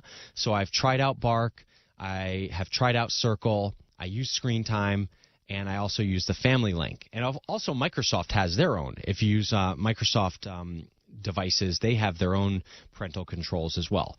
And as you might imagine, Joe, my kids do not like me testing all of these things because they don't like any of them, and I get it. And I think that sometimes this stuff is so complicated to set up and keep running that parents just give up and they let their kids have free reign. And, if your kid is like my older kid and they're okay with, hey, it's time to be done with the iPad and, watch a movie or whatever or read a book, that's fine. But when you have kids like my other kid who's a little bit more kind of like, I want to be on this all day, every day, it's tougher. And so sometimes we have to, do things to protect these kids from themselves. And I think Titania will talk about that coming up a little bit later in the show. But, Joe, I think you sound like a pretty good kid, so I think that you're going to help your parents set these internet filters for yourself, or just provide your own guardrails. Is that true? Yeah, I probably actually will help them set it up. I probably will. Show your parents. If you can figure out Screen Time, help your parents with that one, because that's the one I think if you have iOS devices is probably a good start, all right? All right, thanks for listening in Indianapolis, Joe. I appreciate it. Sure. All right, thanks. All right, take care. Joe is going to be a successful kid, I can tell, because if he's thinking about Screen Time and internet filtering at his age, that's a smart thing. He's probably just trying to evade his parents, which is probably what I would have done as a kid. So that's all good. All right, speaking of the iPhone, so Wall Street Journal had this big kind of expose on the fact that thieves are actually looking to watch how you type in your passcode on your phone, and then they steal your phone, type in your passcode, and they can immediately do a password reset on your Apple account and steal all your information. They send money from like Venmo to themselves and all this stuff. So check out the article, Wall Street Journal. Just Google how to protect your iPhone from thieves. But I posted about this on my Instagram because I was really floored about this too. I didn't realize that they could do so much damage with a passcode. So Instagram at Rich on Tech made this little infographic. And, okay, so once they unlock your phone, they immediately try to transfer money from apps like Venmo or Cash App or your bank app to themselves, or they can go into your account settings and reset your Apple password and lock you out of all your devices, which I was not aware of. All you need to have is an unlocked iPhone. So if you really wanted to be cruel to your friends, you could just grab their unlocked iPhone and literally ruin their lives. Don't do that, please. Use your knowledge for good. First thing you got to do, put a strong passcode on your phone, preferably 6 digits. If you really want to be wild, go for an alphanumeric code, which I don't know if I'm ready to do that just yet because sometimes you do have to type in that code, and we all know how much we hate passwords. If you have to sit there and type in alphanumeric on your phone every time you want to unlock when Face ID is not working, oof. Auto lock, set it to 30 seconds. I've seen so many people that I know, they use their phone and then they just put it back in their purse or their pocket or their backpack with it unlocked. Do not do that. Lock your phone. Press that side button to lock it up, or set that auto lock to 30 seconds. Don't set it for never or 15 minutes or 10 minutes. It's way too long. Someone can pick up your phone and they can start using it. Definitely set an additional unlock passcode on any financial app that will support it, whether that's Venmo, Cash App, PayPal, your bank account. I never did this in the past because I didn't really understand why they would have that. I was like, why does my bank need an extra passcode? Now I know why. Someone gets a hold of your phone, it's unlocked. At least these apps ask for a secondary password. And finally, consider a password manager that doesn't rely on Face ID and uses a separate passcode to unlock. So if you're using the built-in password manager on iOS, the keychain, iCloud keychain, once they unlock your phone, they can go right into that and unlock it with your passcode. So that means all of your passwords are now at risk. Now, if you really want to lock down your phone, you can set up screen time on your own account, not just your kids. Use a different PIN, and then go to the settings in screen time, and there's a section called Account Changes. If you choose Don't Allow, if someone gets into your phone, if they get there, they will not be able to change your Apple ID password. So if you really want to protect yourself, set up screen time, and then do not allow changes under your account. Again, I've got the step-by-step instructions on my Instagram. Find me at Rich on Tech. And by the way, if you want to know a little bit about into my world, I discovered Canva again recently. And so if you look at my Instagram, you can definitely tell that I've been having a blast on Canva because all of my posts lately are created on Canva. And it's not like I didn't know about Canva. Canva is sort of like Print Shop from when I was a kid, but now it's this super easy to use design studio that lets you make anything from Instagram posts to YouTube thumbnails to business cards to videos. But it's so easy and it's so much fun. I've been spending all of my free time making these little tutorials on my Instagram. So Rich on Tech is my Instagram. Canva, check it out if you do anything with design. And I think they even give out free accounts to like teachers and stuff. You can, I mean, anyone can use it for free. But the premium is what I've been paying for because I just find it so fascinating. But, you know, if you're a teacher, an educator, I think they give that to you for free. So definitely take advantage of it because I am just loving Canva. All right. You got a call. You got a phone question for me. Give me a call. 888-RICH-101, 888-742-4101. Later in the show, we're going to talk to someone from Bark Parental Controls about these new TikTok screen time limits. They're going to set a 60-minute time limit for any user under 18. We'll see what that's all about. Plus, Microsoft is letting you link your iPhone to Windows. That's interesting, but I'll tell you about some of the limitations to that. You are listening to me, Rich DeMuro here, KTLA Channel 5 Tech Reporter on Rich on Tech. More of your calls after this.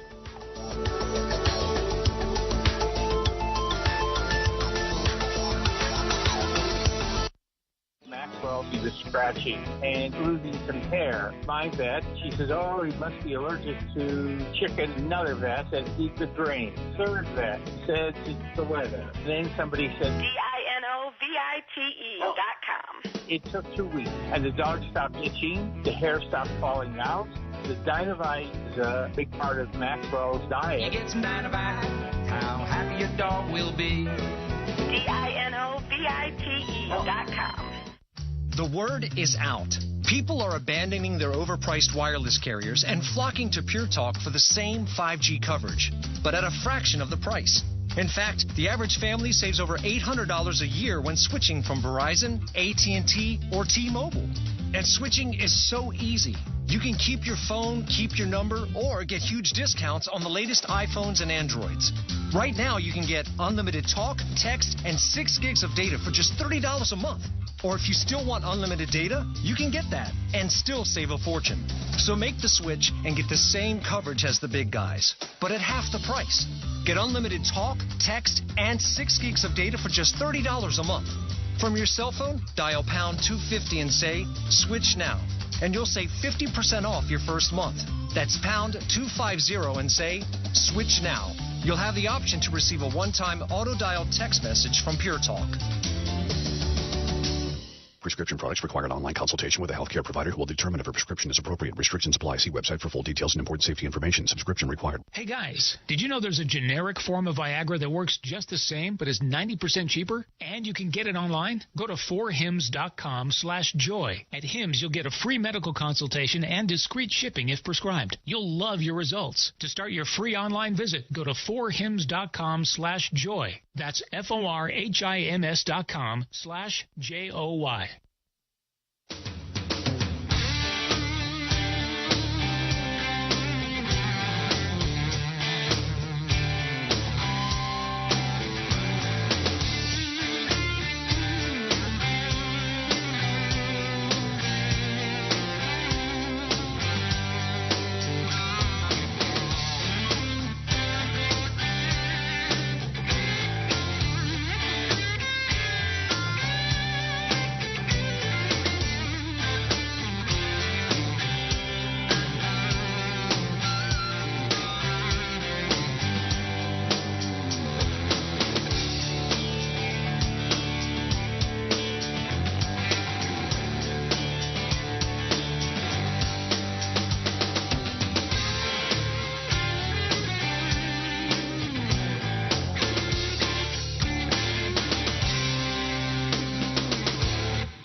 Welcome back to Rich on Tech. My name is Rich DeMuro, talking technology, hanging out with you, taking your emails too. A lot of you emailing me today. Maura says they tried, or thank you for the story on SudShare, the laundry service app. I signed up for the first time. They picked up as requested, brought back today. It was all neat and tidy. The Sudster was delightful and friendly, and the price was reasonable. As a senior, it is wonderful to have this service. Thank you. Sincerely, Moira. So cool. I love this. We talked about this Sudster service last week, where basically someone will come to your house, pick up your laundry, wash it at their house, fold it, and return it to you. And yeah, a little controversial, right? A lot of people were saying, I'm not trusting people to, wash my what's a nice word for your, the delicates, you know what I mean? Yeah, the underoos. Let's. So, I mean, I get it. But at the same time, again, talking about the gig economy, there is something for everyone. And whether you want to make money doing someone else's laundry, all you need is a laundry room. Or like Moira, that, no big deal, got the laundry done. So anyway, very cool. Happy to help. Let's talk about Microsoft. Big update to Windows 11. A lot of new features. I'll just go over a couple of them. Bing AI integrated into Windows taskbar, so you might notice a new Bing logo on your Windows taskbar. That's because the new Bing AI is built in, so that's kind of cool. I don't know if everyone has that immediately, but it will be coming to your PC. Microsoft is really trying to make good on their investment in OpenAI, which is the company behind ChatGPT. They are building this into everything that they make. Phone Link. This is an app that has been around for Android users for a long time, which allows you to kind of sync up your Android phone with your Windows computer, make phone calls, receive phone calls, send and receive texts. Well, now they're taking it a step further, and now they've got Phone Link for iOS.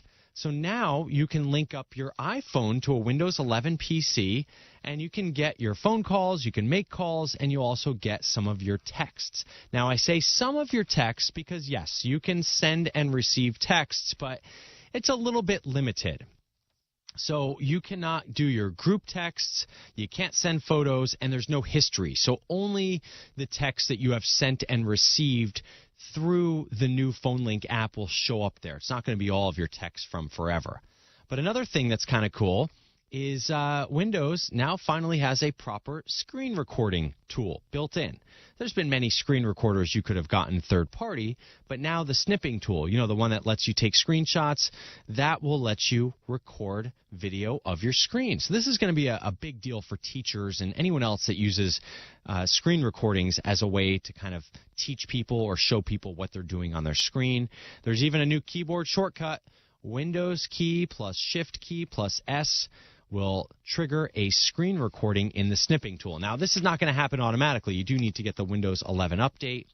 So if you want that right now, you can go to Windows Update and you can check for updates. But otherwise, most folks will get this rolled out to their computer sometime this month in March 2023.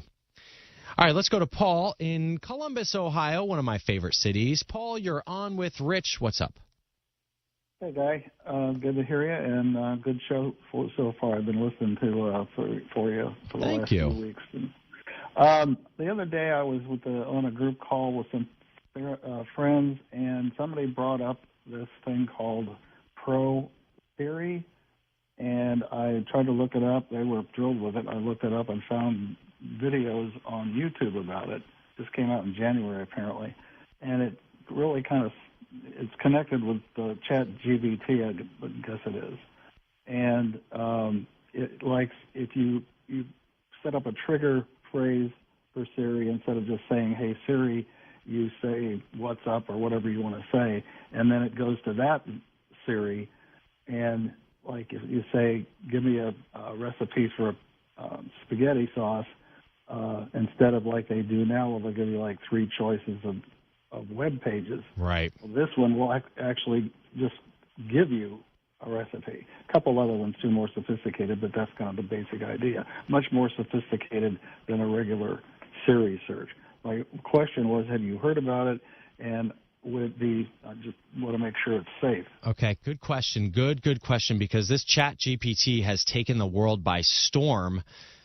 Now, this is really using a Siri shortcut. It is legitimate. You can do it. But quite honestly, what I'd recommend doing and what I have on my phone is Bing, the mobile app. Just go to bing.com/new.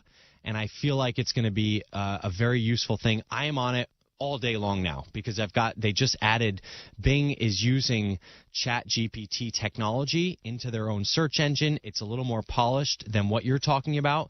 If you want to set up the Siri shortcut to use ChatGPT, go ahead, but I would not pay for it. And if you're listening and you're trying to think about downloading a ChatGPT app to your phone, do not do it. They are all bogus. Do not pay for that right now. All right, coming up, we are going to talk to Tanya Jordan. from Bark Technologies about privacy and filtering for your teenagers online. You are listening to Rich on Tech.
Welcome back to Rich on Tech. My name is Rich DeMuro, hanging out, talking technology with you.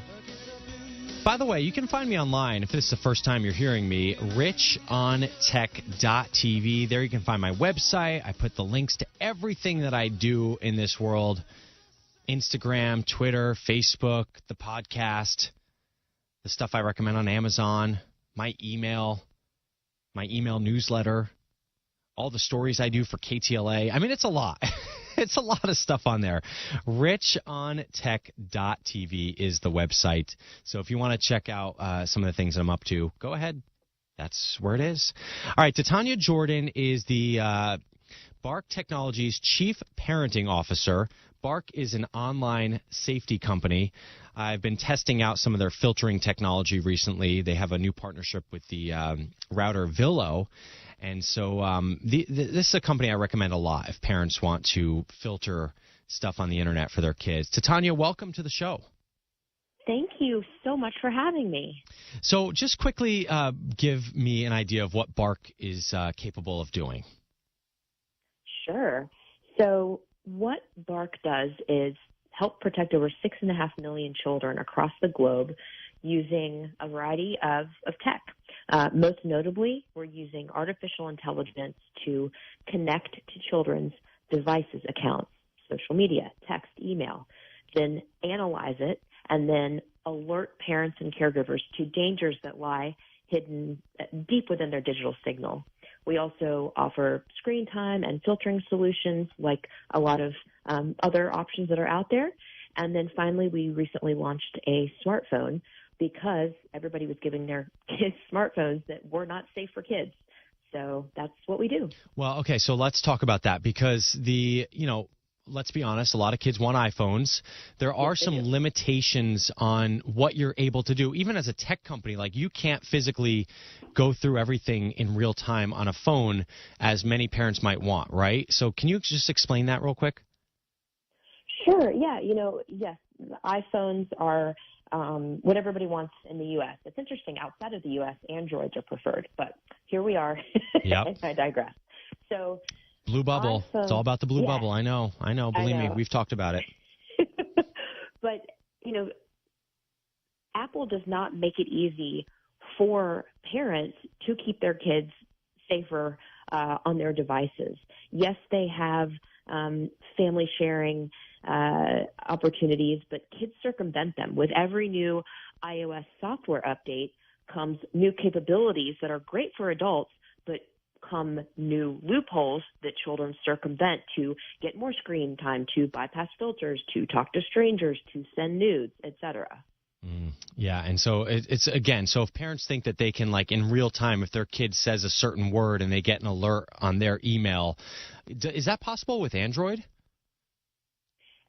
I'm not going to say it's real time, just to cover my rear. Yeah. But it's pretty darn close. Okay. I would say it's as technologically possible, as close to being real time. Yes. Okay. Very cool.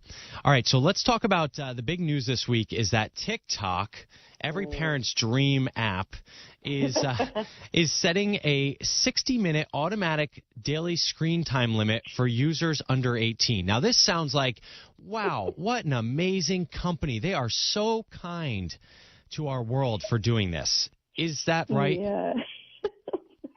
I'm sorry that I'm not sorry that I'm laughing because it's truly a joke.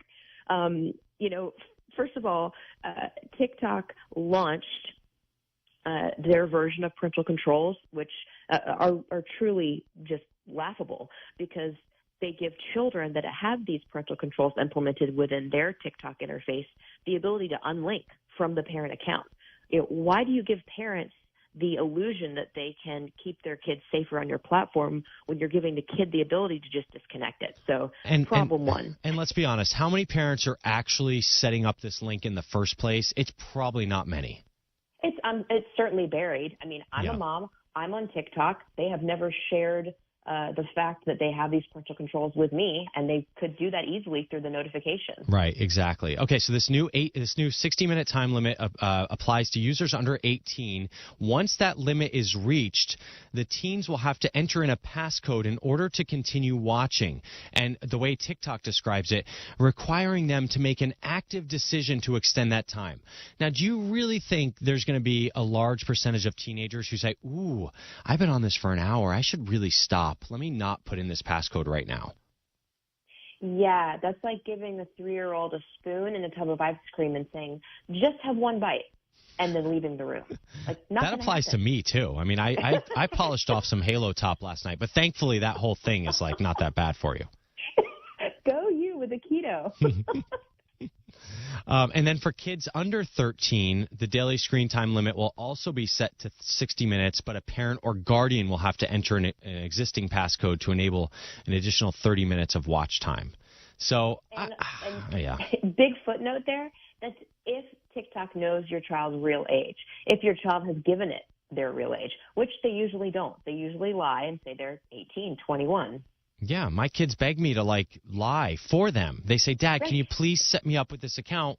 And, being a tech person and the responsible person I try to be, I'm like, kids, I can't. But I will be honest, I did set up one of my kids, the more responsible one, with a slightly older age on one of the accounts because it was just easier. And, I think parents are really put in a tough position here because they want to make things easy for their children, but also they want those protections, but those two things do not align. That's for sure. They really don't. And, inherently, tech should arrive as safe as possible. And then if you are an adult, you should be able to, dial back some layers of safety because you're able to handle it. Instead, the majority of tech is just given to children with full access to all the things, and then parents and caregivers are left having to play that game of whack-a-mole, and it's unprecedented. Now, TikTok, we're kind of ragging on TikTok here, but just kind of give me the bigger picture of things. Like, parents want to believe that their kids are just okay online. You deal with this on a daily basis. Is it safe out there? It's really not. And I'm not trying to be Debbie Downer. I'm not trying to be a fearmonger, but every year we release an annual report based on the data. I mentioned earlier we help protect over 6.5 million children across the globe, and so we've seen some things. Last year we analyzed more than 4.5 billion messages across text, email, YouTube, apps, etc., and we found that the rate at which children are experiencing things from self-harm and suicidal ideation to extreme sexual content and predators to disordered eating content and anxiety and bullying and depression and drugs and alcohol and violence are incredibly high in the 60, 70, 80 percentile range. It's very problematic. I mean, I feel like as an adult, it's tough to process sort of everything that you're exposed to online on a daily basis. Not just the bad stuff, but also dealing with the time that we spend on our devices. Like, I'm on my phone a lot. I'm getting messages from people all over the world that are talking to me and telling me stuff, and sometimes people are nice, sometimes they're mean, and that's for an adult to process, which, my brain is somewhat fully formed. Maybe some of it's gone, but, it's there. And, so for kids that are still, at these critical stages of life, I feel like this is something we've never really had to go through before as humans.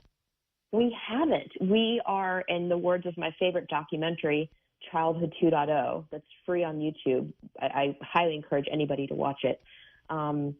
There's a doctor in there that says we're essentially living in an experiment right now. What happens? We'll find out. And I'm like, cool. That is so true. All right, so I've got about a minute. Can you give me some takeaways? Like, what can parents do today? Okay, quick takeaways. First of all, you're listening to us. So good job. Thank you. You are now more aware. Second thing you can do is talk to your kids. Please have ongoing, frequent, candid conversations with them about the toughest topics that humanity encounters at a much younger age than you might think. Is it easy? No. Is it imperative? Yes. If they know that you are a safe place and you can talk about anything and they're not going to be punished or blamed or lose their access to the games and the phones, they'll be more likely to talk to you about these things when they come up. Finally, if your children do have access to tech, whether it's a gaming console, a smart television, a smartphone, an iPad, etc., please take the time to Google the parental controls that come free and built in with whatever you've given them, because they are there and they are helpful. And then finally, if you're interested in what Bark does, look us up, try a free trial. Happy to help protect your family. Titania Jordan, thank you so much, Chief Parent Officer at Bark. I know you're a parent, and I'm sure you have your own issues with what you have to go through. I know I do with 2 kids, and it's not easy, and we're techies, and so I imagine for parents that aren't dealing with this on a daily basis, with knowing this stuff, it's even tougher. So thanks so much for coming on the show today. I really appreciate it. Thank you for having me. All right, I'll put a link to Tanya on my website at richontech.tv. Go ahead and follow her on Twitter or Instagram. You're listening to Rich on Tech. So much more for you in the show. We're going to talk about Ring adding some new fees. Oh, the free ride is over for you Ring users. Plus, we'll have more of your calls at 888-RICH-101. That's 888-742-4101.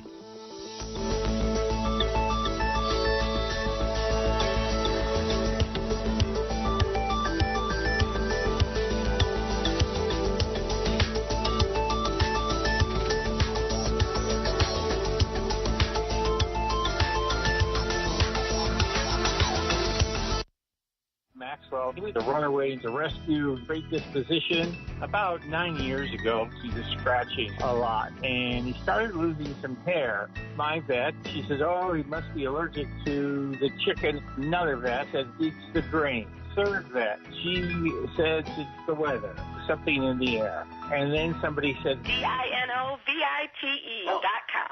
I had been listening to the Dynavite ads, hearing about different stories of different people, and it just clicked. I got my first 90-day supply, and it took a grand total of 2 weeks. And the dog stopped itching, the hair stopped falling out.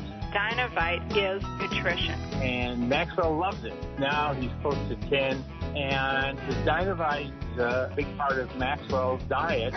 Dynavite for life. You won't believe how happy your dog will be. And he's a spectacular dog. DINOVITE.com.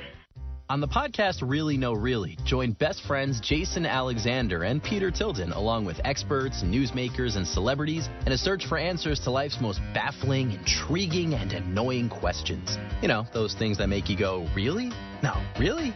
I think there was a 17-year-old in Rhode Island who ran a candidate that was a deepfake.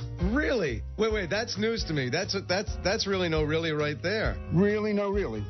Listen to Really Know Really wherever you get your podcasts. It can be dangerously easy to steal your identity during tax season because so much sensitive info is all together. Before we start the annual meeting of Sean's personal info, has anyone seen Social Security number? Not me. Nuh-uh. Oh, no. He's been stolen. LifeLock by Norton makes it easy to help protect yourself. If you become a victim, we'll work to fix it. No one can monitor all transactions, but you can save up to 25% off your first year with promo code NEWS at LifeLock.com. Identity theft protection starts here.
You're listening to Rich on Tech. Welcome back to the show. My name is Rich DeMuro, tech reporter at KTLA Channel 5 in Los Angeles. I am taking very good notes of today's show because I do put the show out as a podcast every week after it's all said and done, and I'm trying to up my game with some of the notes I put in the podcast. So if you've been listening to that and you're saying, Rich, you got to up your game with these notes because sometimes it's just like, okay, Rich talked about this. Now I'm keeping much better notes.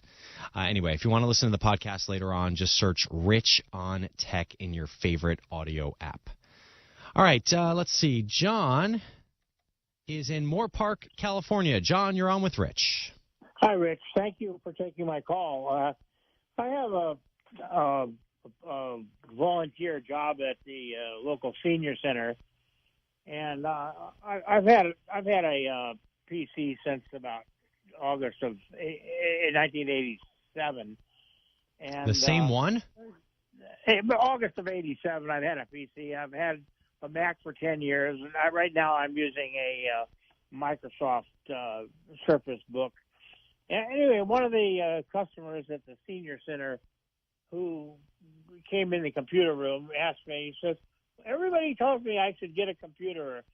What should I buy? What should I get? And, I've been doing this for, God, almost 30 or 40 years. And I just, I'm betwixt and between. What do you advise people like that? I asked him, and he says he only has a landline and knows nothing about computers. What do you do when people ask you questions like that? I send them somewhere else. No, I'm just kidding.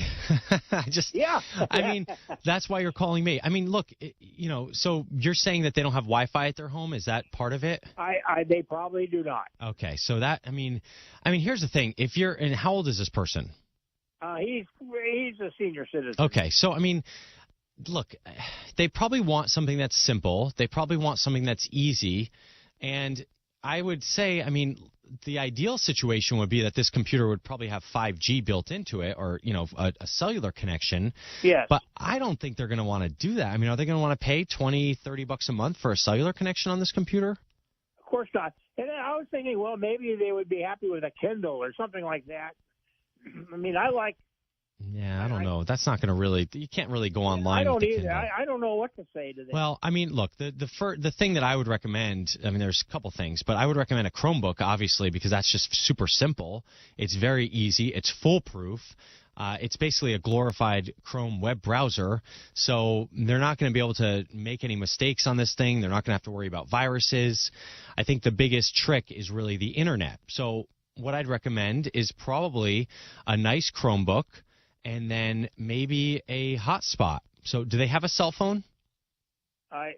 No. He has just a landline. Okay, just a landline. Well, so what I would do is maybe recommend if they, and again, they're going to have to pay a little bit to get this internet. They could do two things. Number one, they can get this Chromebook and they can use it at a place like a Starbucks or McDonald's or a library, wherever they have free internet access. So they can do that. Find a local place that has a free Wi-Fi signal. Maybe the senior center has it, and they can just use their computer when they do that. Since you're telling me this person has not really used a computer in their most adult life, I don't think they're going to go from 0 to 100 where they need to use it every single second of the day. I agree. So maybe they just get a computer that they bring to the senior center once, an hour a day, and they do their stuff on there. They check their email, they surf the web, watch YouTube, and and then they can bring it home, and that's it. But if I hadn't thought of the Chromebook. Is there a particular model of Chromebook that you would recommend off the top of your head? Or there is. Am I asking too much? No, there is, because I was just there's a couple of I mean, you could take, I've been testing one that I really like that I thought was pretty inexpensive. It's like under $500. It's I think it's the Acer 514. Repeat that again, please. The Acer 514. Let me just make sure, because I'm looking up. We just did this on KTLA. Yeah, it's the Acer 514. So that's a good one. Now, have you heard of the website Wirecutter?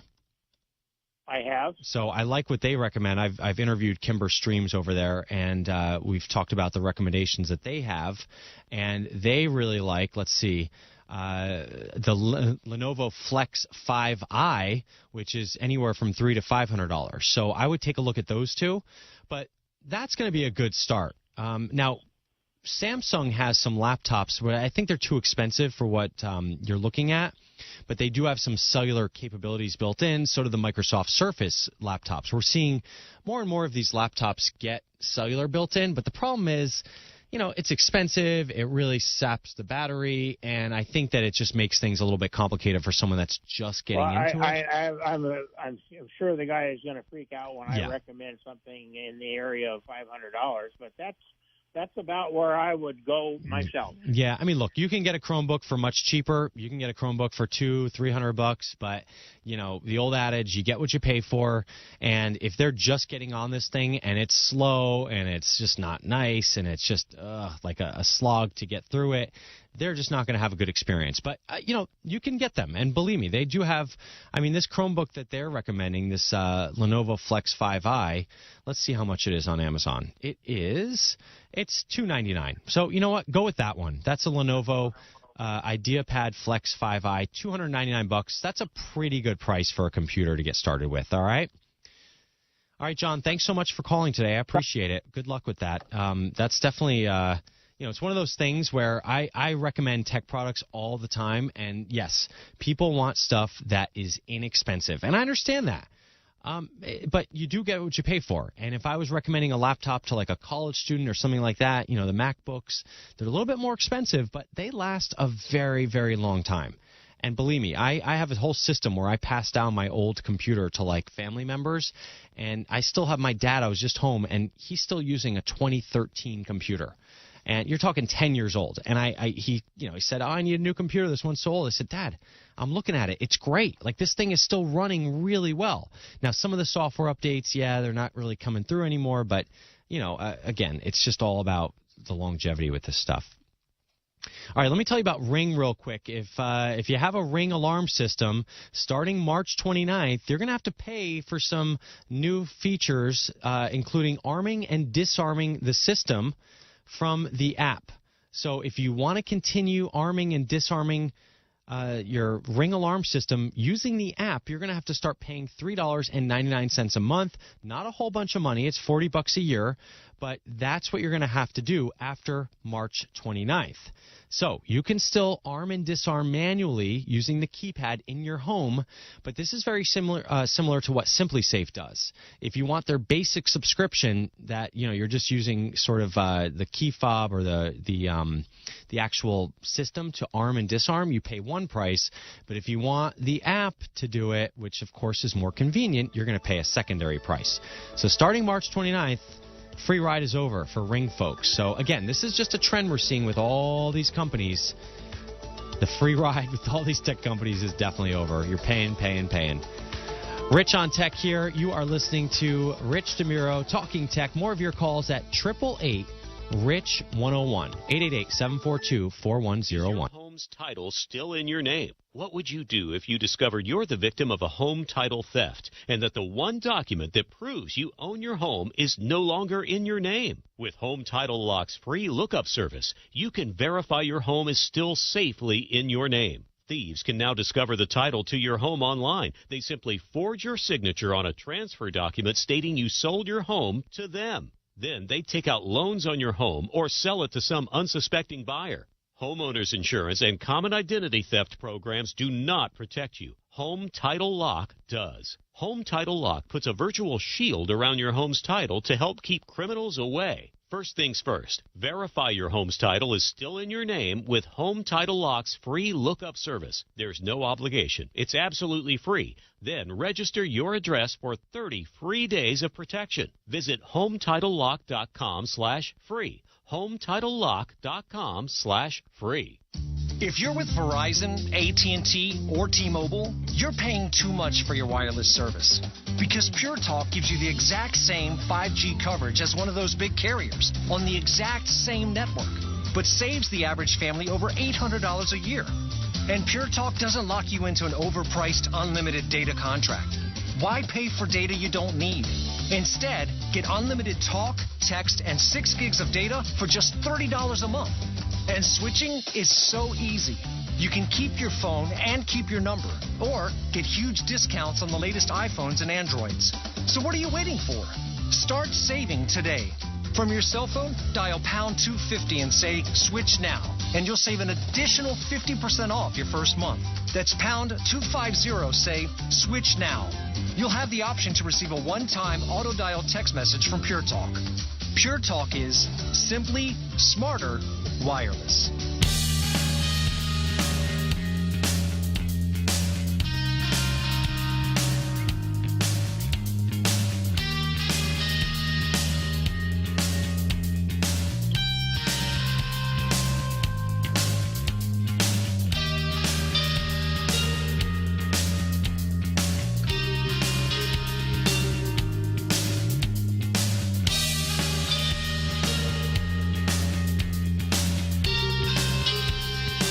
The Extra Point with Jerry Roberts of Guam Training. Hi, I'm Jerry Roberts, and every day on The Ray Gibson Show, I get to comment on the incredibly diverse, fun, challenging, sometimes frustrating, often exciting, but always interesting world of work. I hope you'll be there with us. You can find daily transcripts of The Extra Point at guamtraining.com. Tune in every weekday morning at 7:20 for The Extra Point with Jerry Roberts, brought to you by Guahan Insurance Services and First Hawaiian Bank on 93.3 The Point. If you love them enough to listen to them practice the same song on tuba, please be done. Over and over and over and over and over, then surely you'll check NHTSA.gov/the right seat to make sure they're correctly buckled in the back seat. Sounds good, honey. Check today at NHTSA.gov/the right seat. Brought to you by the National Highway Traffic Safety Administration and the Ad Council.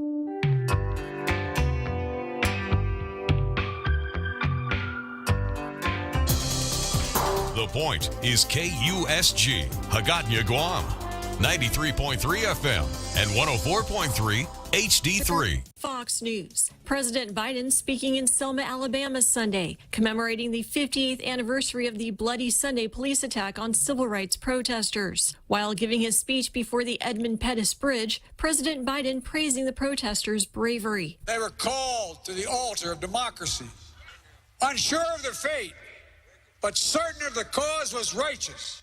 Meanwhile, Florida Republican Governor Ron DeSantis discussing his new book, The Courage to Be Free, Florida's Blueprint for America's Revival, at the Ronald Reagan Presidential Library in Simi Valley, California, Sunday. The governor also addressing why California residents are moving to Florida. And if you look over the last 4 years, we've witnessed a great American exodus from states governed by leftist politicians, imposing leftist ideology and delivering poor results. And you've seen massive gains in states like Florida, who are governing according to the tried and true principles that President Reagan held dear. The trip coming amid speculation about a possible 2024 presidential run for DeSantis. Norfolk Southern saying there's no danger of an environmental disaster after another one of their trains crashed in Ohio, this time in Springfield. Toxic chemicals are not or were not involved in this wreck, but the GM of Norfolk Southern did explain what was in those train cars during the derailment. There were 4 empty non-hazardous material tank cars involved. Again, non-hazardous. 2 of them were had previously carried diesel exhaust fluid, and 2 of them had previously carried an additive commonly used in wastewater treatment. Mike Barner says 28 boxcars toppled off the tracks in Springfield. That's Fox's Nate Foy. America's listening to Fox News.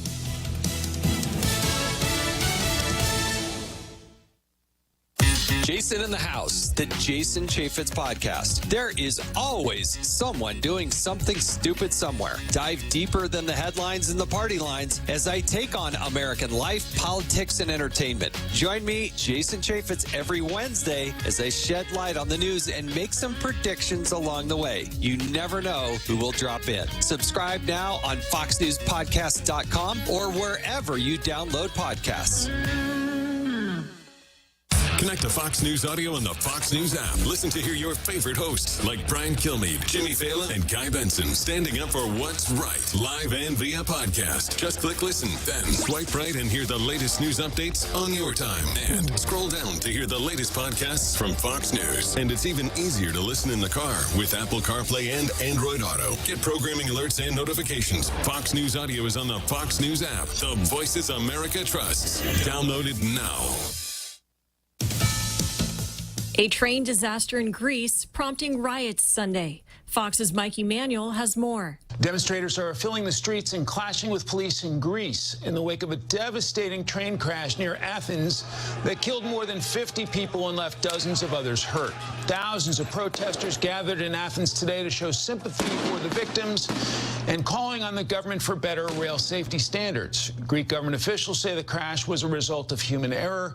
A station manager who was on duty at the time of the crash is now facing charges for endangering lives and disrupting public transportation. This is Greece's deadliest train disaster in recent years. Greece's prime minister says his administration would seek help from the European Commission and other countries to improve Greece's rail safety. Chicago paying tribute to a police officer who was killed last Wednesday. Fox's Eric Shawn has the report. Chicago is in mourning this weekend after the loss of Officer Andres Vasquez Lasso. Officer Lasso was shot multiple times while chasing an armed suspect on Wednesday. Communities around the town held several vigils yesterday to pay tribute to the fallen hero. Lasso's murder coming just one day after Chicago Mayor Lori Lightfoot was voted out of office, and on the same day, the city's police superintendent announced he's resigning. Mayor Lightfoot's defeat at the polls coming amid increased anger over rising crime and lawlessness. The mayoral race is now down to two candidates who are both Democrats. Former Chicago Public School Chief Paul Vallis, who has been endorsed by that city's police union, and Cook County Commissioner Brandon Johnson, who supports the Defund the Police movement. William Byron winning in overtime the NASCAR Cup Series race at Las Vegas Sunday. Kyle Larson coming in second and Alex Bowman finishing in third. I'm Laura Cantor, and this is Fox News.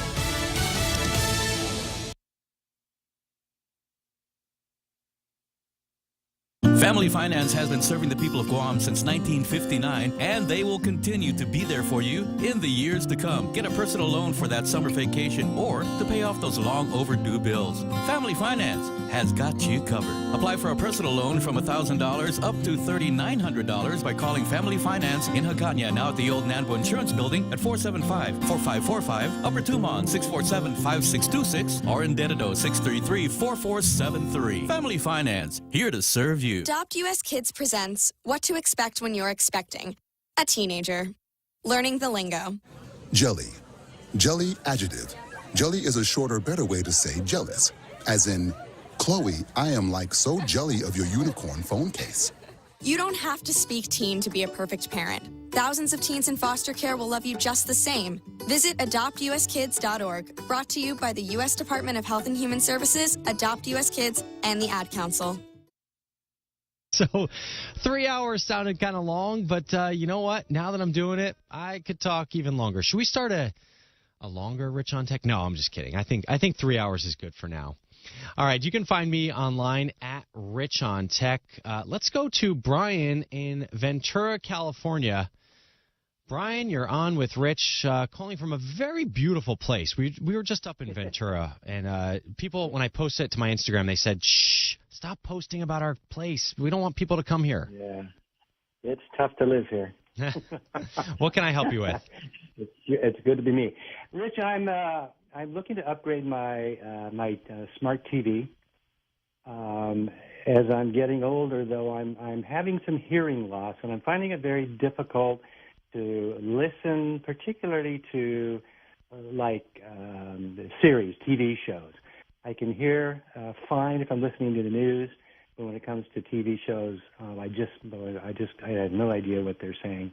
It's not just you, by the way. That's that's like a thing. Like, it's some of these shows are really tough. Like, a lot of people watch with the captioning on. Like, I know I do, and my wife does, because it can be really tough to hear sometimes. And and then all of a sudden you get like a commercial, and it's like, blowing your eardrums out. So anyway, I understand. Well, that's the problem. My current TV, sometimes I can get the captioning, sometimes I can't. Okay, so you're looking to upgrade. What can I help you with? My question is, do the current TVs, do they have the ability for me to listen via a Bluetooth headphone and my wife still listen on either our sound bar or the TV speakers? And I've heard about something called a dual output. Yes, yeah, and that's what I was going to mention. So it depends on the TV, obviously, and the specific model that you get. But some of the smart TVs can do this, and it also depends. Are you going to use the built-in software on the TV? Well, we typically right now we use Roku. Oh, you do use Roku. Okay, so that could be different because, depending on how the Roku's set up, that. Now, do you use the Roku software on the TV, or is it a separate box? It's a separate plug-in because my current TV doesn't have apps or anything. Okay, interesting. It's too old. But you're trying to upgrade to a whole new TV, you're saying? Yes. Okay. So, yes. Okay. Well, so Samsung, I know, does the dual output, and so you can connect, the speaker, you can connect a Bluetooth audio device and have the speaker as well. Okay. So you get the best of both worlds there. Okay. That's the one I know of. I'm not sure. I think, some of the other TVs, I'm sure a lot of the TVs do that, especially the smart TVs, give you that option, but it is something you have to turn on in the options. So I know. Well, that's fine. Yeah.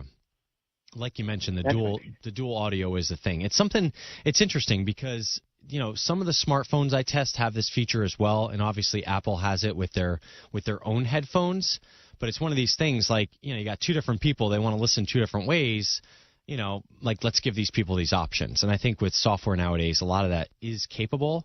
It just depends on whether the manufacturer builds it in, whether they allow it, or whether they, take the time to program it. Right.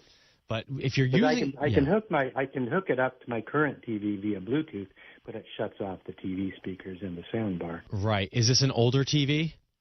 Yeah, it's like first generation. Yeah, that's probably why. I mean, TVs have definitely gotten well over 10 years. Oh yeah. 10 years. Yeah.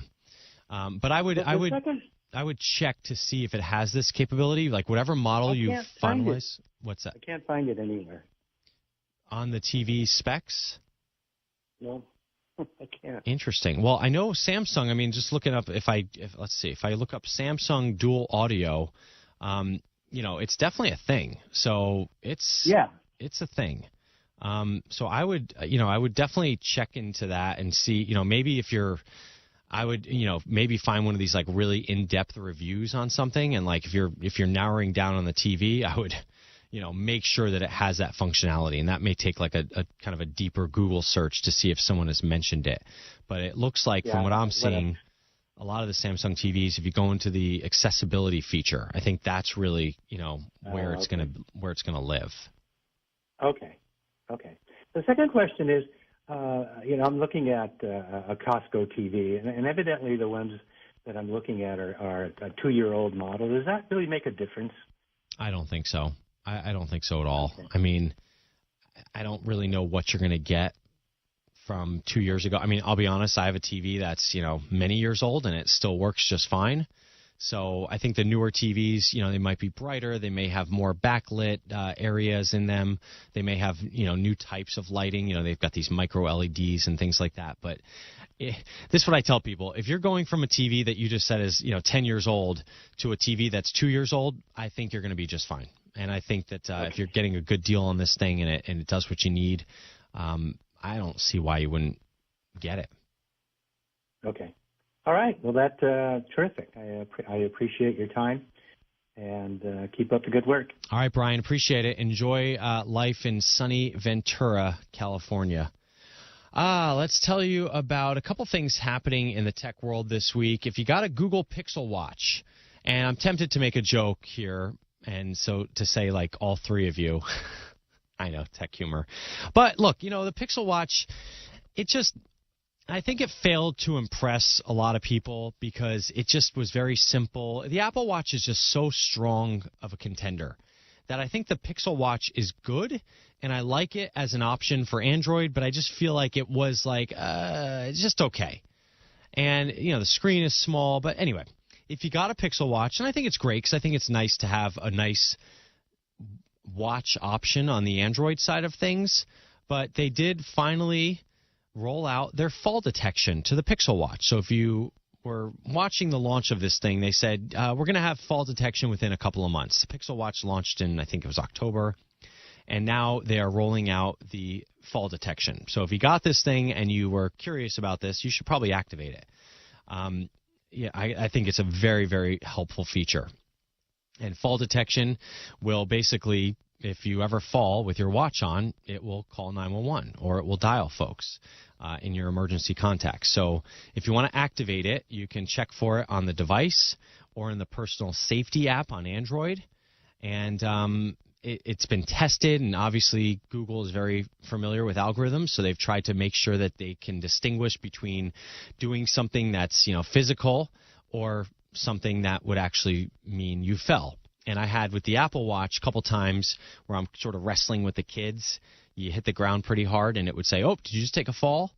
And, so it happens. But usually with this one, so for instance, they're going to have a 30-second timeout.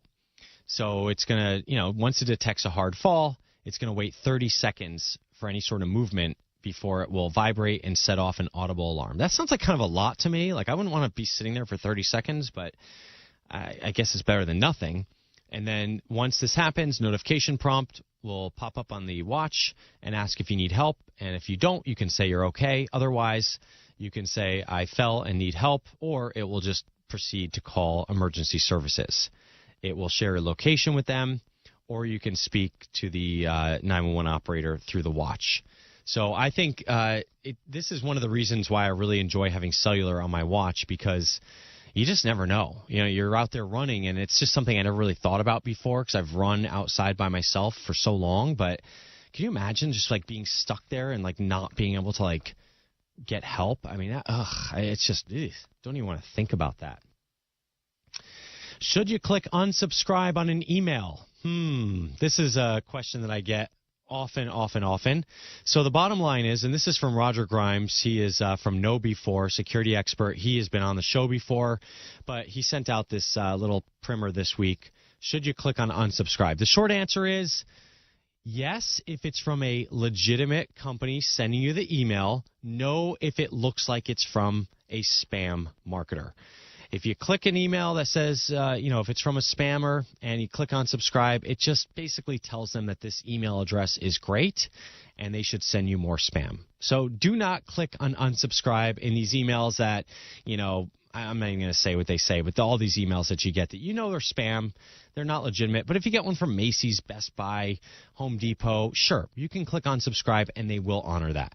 The one loophole, he said, is that they can still email you even if you said unsubscribe if it is related to a transactional or relationship, meaning you've done business with this company before and it continues the relationship with that company. So they could kind of get around this like spam situation by saying, well, we think that we still need to email Rich just to make sure about this sale that we're having. So again, should you click on unsubscribe, when in doubt, just delete the email without clicking any of the links. If it's spam, report it as spam using your email provider, or if it's a legitimate email, definitely unsubscribe. In fact, I love unsubscribing. It's one of my favorite things to do if it's from a legitimate company. All right, coming up, you've heard of this whole LastPass debacle. We're going to talk to Wirecutter security expert Thorin Klosowski. He is going to talk to us about some of the alternatives to LastPass if you're thinking of making a switch, plus some of the third-party password managers that they recommend. You are listening to Rich on Tech. My name is Rich DeMuro. Coming up, more of your calls. The phone lines are open. 888-RICH-101, 888-742-4101.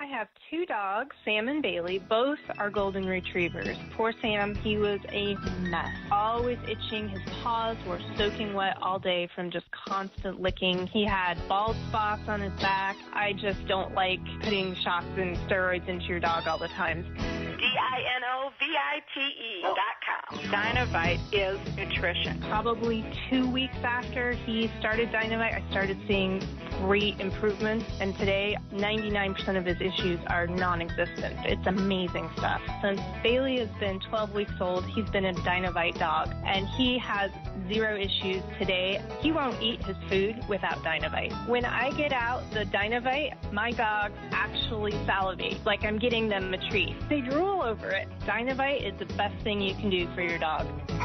You won't believe how happy your dog will be. I get my Dynovite from DINOVITE.com. The word is out. People are abandoning their overpriced wireless carriers and flocking to Pure Talk for the same 5G coverage, but at a fraction of the price. In fact, the average family saves over $800 a year when switching from Verizon, AT&T, or T-Mobile. And switching is so easy. You can keep your phone, keep your number, or get huge discounts on the latest iPhones and Androids. Right now, you can get unlimited talk, text, and 6 gigs of data for just $30 a month.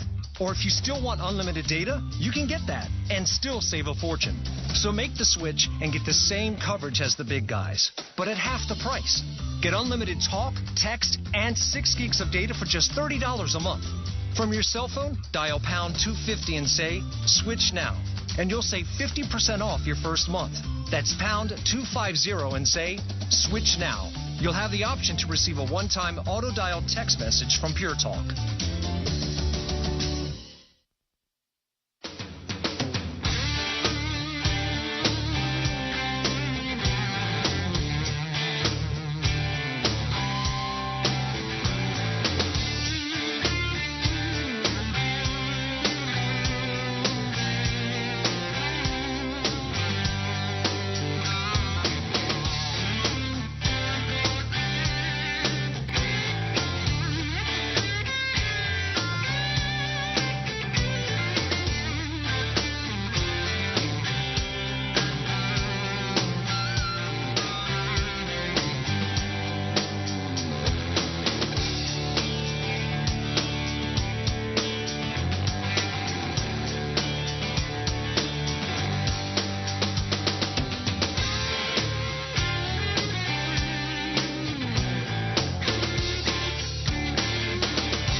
Welcome back to Rich on Tech. My name is Rich DeMuro. Chatting technology at 888-RICH-101, 888-742-4101. Elijah's in Westwood. Elijah, what's up? Hey, Rich, great fans of the show. We listen to it every week here at the shop. Oh, thanks. And, yeah, really appreciate the work you do.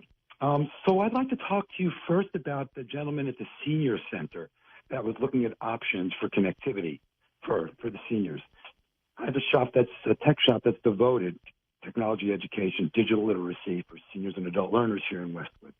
And very often you can make a connection, whether it's an ADHC, an adult day healthcare center, or senior living, and many of the same options that are provided to the unhoused population that has connectivity, inside of the shelters can be given.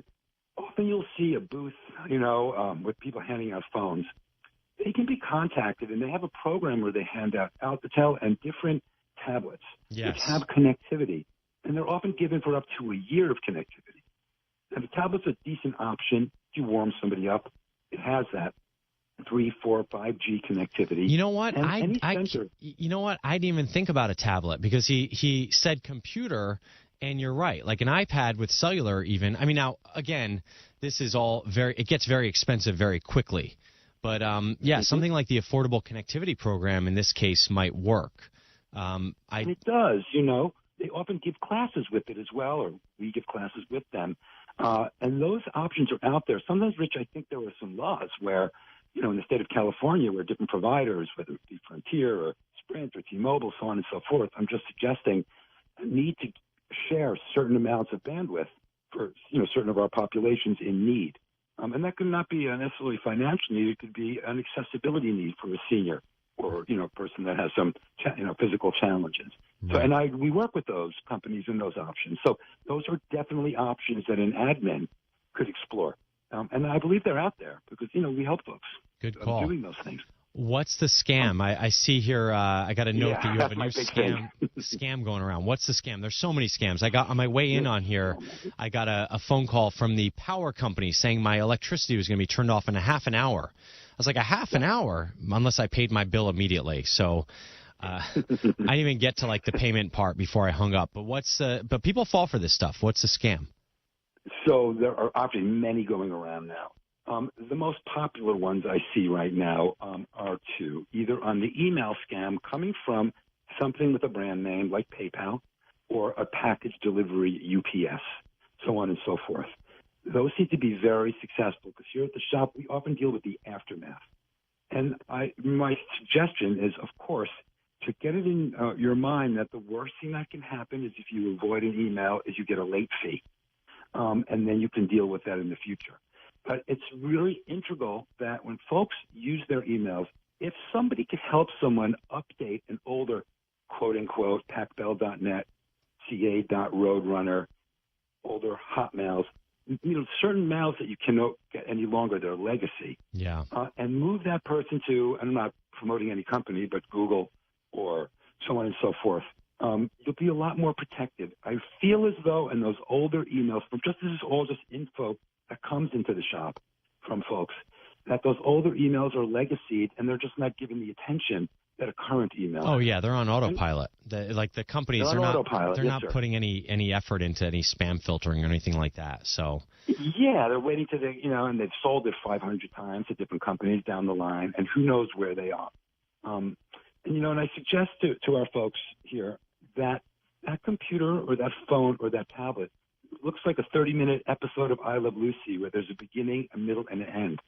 It doesn't have to be that way when you're on there. You can stop in the middle and reach out to somebody close to you, parent, friend, about anybody around you, and review that with that person. That patience is the greatest antidote to those scam rooms because they're good, Rich. Oh, I know. They can get a Windows 8.1 computer with spotty connectivity to get a team viewer on there and convince that soul to go to a store and get gift cards. Oh, I know. And these I can't get my mom to, say good morning sometimes, but they could get her to do all that per se. It's all fear-based and time-based. Elijah, I got to run, but thank you so much. And tell Kim your info so we can give you a call back, okay? So Yes, Rich, I will. We have Medi KFI, I want you to know, so great job. Keep it up. All right. Thanks, Elijah. I appreciate it. Good information there. Wow. I mean, there's just so much. It's sad to me that our seniors and so much of our so many people, it's not just seniors. It's people fall for this stuff all the time. And it's because scam artists are literally working 24/7 to figure out ways of appealing to our better, our senses, like just our kindness, really. That's what it comes down to, our human nature. All right. Coming up, we're going to talk about LastPass. I know that they've been having some issues, and you might be thinking, should I stick with them? Should I stay with them? Should I ditch them? So we're going to talk to the experts at the Wirecutter about, what you should do. The latest with the whole LastPass issue, how they were hacked, the security company was hacked themselves, and whether you should switch to sort of a new provider or just stick it out with them.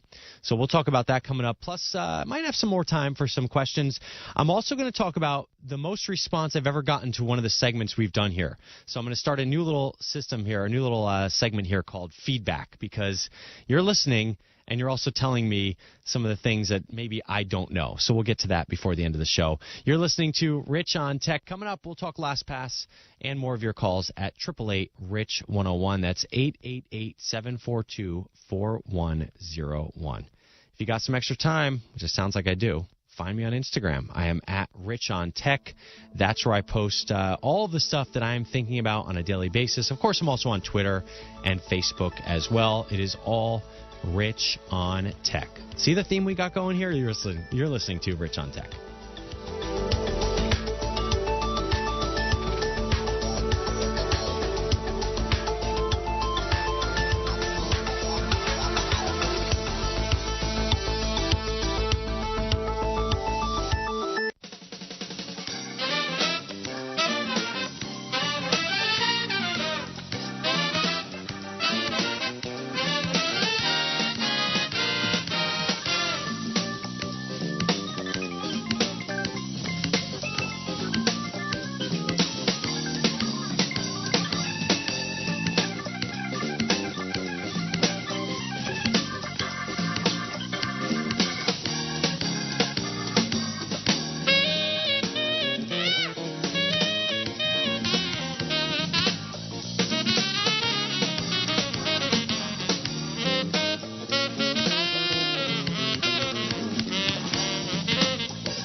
Welcome back to Rich on Tech. This is the show where I talk about the tech stuff I think you should know about. It's also the place where I answer your questions.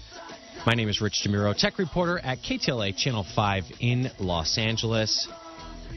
I don't know if you heard about this whole LastPass debacle, but LastPass is a very popular password manager, and they were hacked. So now folks that use it are probably wondering, like, do I stick with it? Do I not?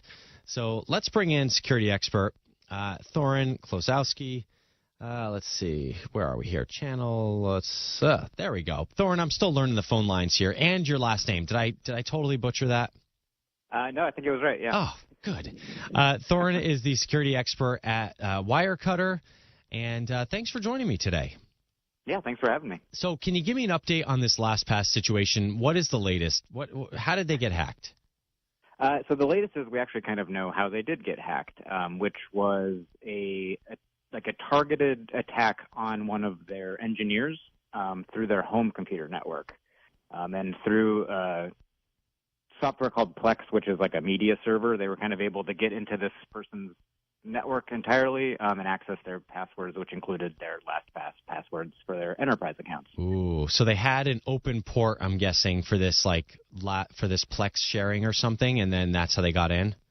Yeah, I'm not totally sure what the specifics are. It was an actual vulnerability, though. We do know that much because it was patched. So they had also not managed to update their Plex server in that entire time.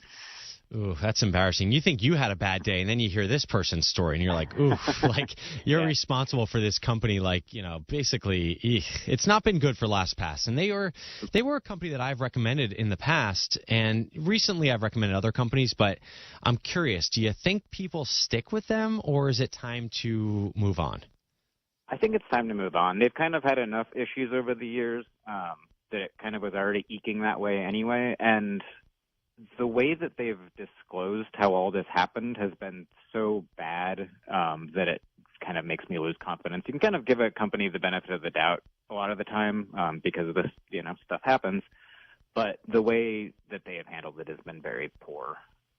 Now, you cover privacy and security for Wirecutter. Tell me about your thoughts on having a password manager in general. Oh, people always joke to me, like, isn't it safer to just, keep this stuff on a piece of paper? And in some ways that is actually safe, but there's no way you can keep, 100 passwords written down and unique and all this stuff. So what are your thoughts on actually implementing this tech? Yeah, I think that most people who are online should have a password manager. I do think that there's a certain set of people who would be fine with a piece of paper if they only have, an email account and, maybe a couple of newspaper logins or whatever, their bank. But if you have more than 15 passwords or so, that becomes pretty untenable. And a password manager can help ease that. And it's more likely that one of the companies you have an account at is going to have a data breach than a password manager in most cases. And once you start reusing those passwords, they will find where you've used them in other places and exploit that. Yep, exactly. Okay. So the password manager situation, first off, you've got these built-in password managers. Like I know iOS has one, the iCloud keychain, and then Google really pushes theirs, which they recently updated so that it works pretty well cross-platform on iOS and Android and Chrome, which is like a majority of what people do. So do you recommend those at all or no? Yes and no. I think that if you are not super tech savvy and you stick within the ecosystem of the products that you buy. So if you have an Android phone and you everything you do is in Chrome on your desktop, you're an Apple user and you have an iPhone and iPad and you use Safari on your Mac, then the built-in ones are probably actually going to be fine for you. If you use a lot of different browsers or if you tend to bounce between operating systems, maybe you have a Windows computer and an iPhone, there's a lot of friction there that makes it untenable to use on a day-to-day basis, I would say. And, the other fear is I'm sure you've heard of this whole, iPhone, PIN, like, pin hijacking, passcode hijacking, whatever you want to call it. I mean, looking over your shoulder. It's not even a hijack. They're just watching you put in your code. And I was surprised because I went through and I kind of tested that stuff, and I looked at the password manager, which I don't use on iOS, the keychain thing. And, yeah, it authorizes via your Face ID, but if that fails, then it goes to your passcode. So basically, if someone has the passcode to your phone, now they have the code to all of your passwords if you're using that device. That's kind of scary. Yeah, and I agree. And I think it's all about just kind of figuring out what you need in that moment. I personally don't like to put all of my eggs in one basket in that way, but also I feel like it's so important that people use unique passwords that what they will use is what they should use. Yeah, like if your iPhone's suggesting like, hey, can we create a password and save it for you? Like, unless you have a reason that you want to use something else, like that's just go for it. Yep. Okay. So with that said, with these third-party password managers, what do you recommend and why? We recommend two, 1Password and Bitwarden. 1Password is a paid subscription, which I know a lot of people don't like, but in the case of security software, I mean, you can kind of see where the money is going. They update their app a lot. It works extremely well across operating systems and devices. It's pretty to look at as far as software can get anyway. And it just is kind of a seamless process no matter where you're at.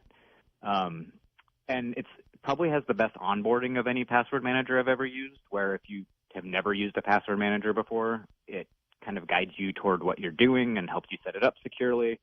The way it works is that they use a special secret key that you actually literally have to print out whenever you first set it up, which helps prevent issues like the LastPass issues. Doesn't make it impenetrable, but it would make it much harder for anyone to ever get into your account without that long code that they have you print out. And if you don't like paying for things, I also like Bitwarden, which is a little bit clunkier, but gets the job done, and it's free or $10 for the year, I think, is their subscription. It's very, very cheap. It's not as like polished. Like it's great, and it's nice that they still offer a free option, which a lot of these other ones don't. But it's not as maybe not as slick. Like I actually tried to get my dad to use Bitwarden, and when I was setting it up for him, I was like, it's good, and it's great for like if you have a couple devices, like he's not got too much stuff, but it became a little bit like clunky. I was like, this is, so I actually switched to the Google situation because I was like, this is just easier, That's kind of what I've usually recommend with like friends and family who aren't super tech savvy. I'll usually start them with the built-in options or with 1Password, kind of depending on where they're at in that spectrum. More advanced folks can use Bitwarden very easily, or if you just start with 1Password, get super comfortable with it, don't want to pay for it anymore, you can export everything over to Bitwarden in a couple clicks. Okay, so that was my next question. So, in fact, I just went to 1Password's website, which, by the way, is it's the number 1password.com. And so I went there, and it's like, time for a new password manager? We'll credit you for any remaining time on your current bill. But how easy is it to switch password manager providers? I would say very easy. It kind of just export a big spreadsheet file, and then you import it into the new one. As long as you've used, Excel once in your life, you'll understand what you need to do pretty quickly. Now, here's my question. When you're exporting these things, isn't it just like a comma-separated value? Like, there's no, like, lock on that file. So do you recommend, like, deleting that immediately, like shredding that file on your computer when you're done? Yeah, I would definitely make sure everything imported properly, and then delete everything, and then delete the file.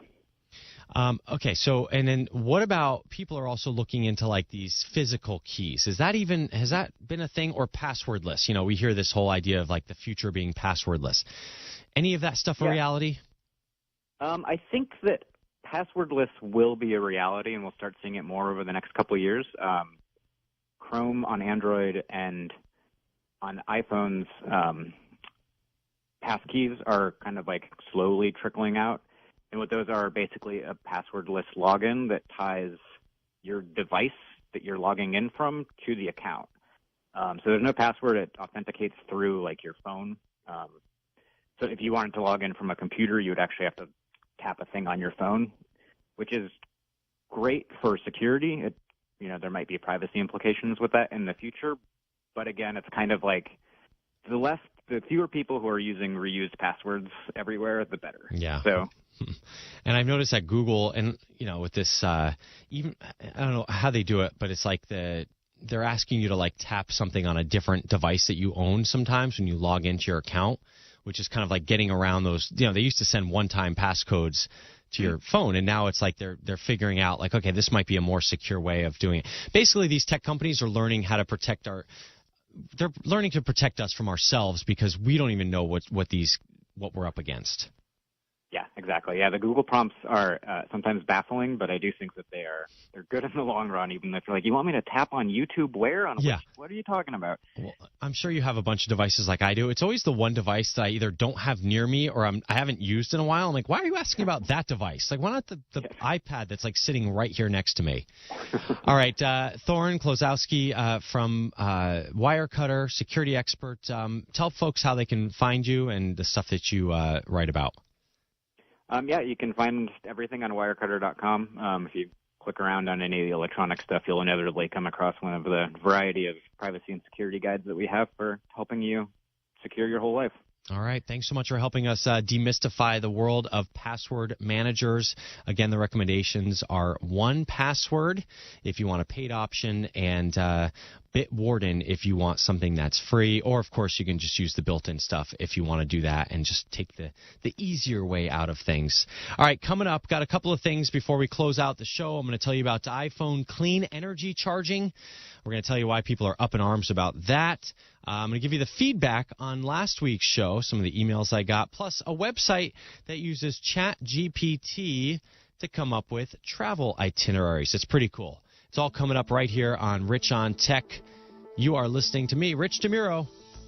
We'll be back in a bit.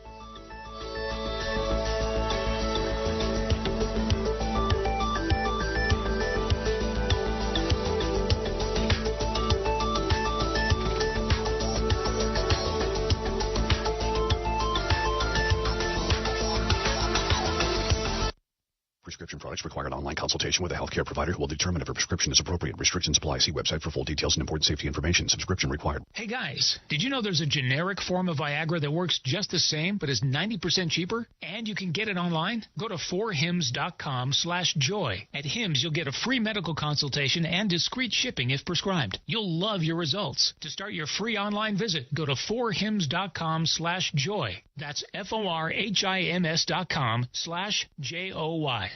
On the podcast Really Know Really, join best friends Jason Alexander and Peter Tilden, along with experts, newsmakers, and celebrities, in a search for answers to life's most baffling, intriguing, and annoying questions. You know, those things that make you go, really?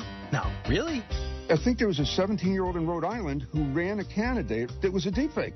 Really? Wait, that's news to me. That's Really Know Really right there. Really Know Really. Listen to Really Know Really wherever you get your podcasts.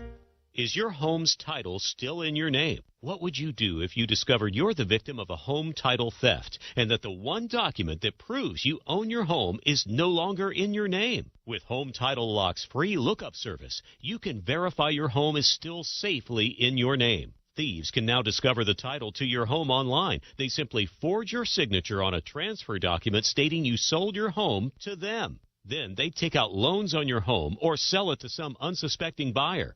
Homeowners insurance and common identity theft programs do not protect you. Home Title Lock does. Home Title Lock puts a virtual shield around your home's title to help keep criminals away. First things first, verify your home's title is still in your name with Home Title Lock's free lookup service. There's no obligation. It's absolutely free. Then register your address for 30 free days of protection. Visit HomeTitleLock.com/free. HomeTitleLock.com/free.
Welcome back to Rich on Tech. Rich DeMuro here.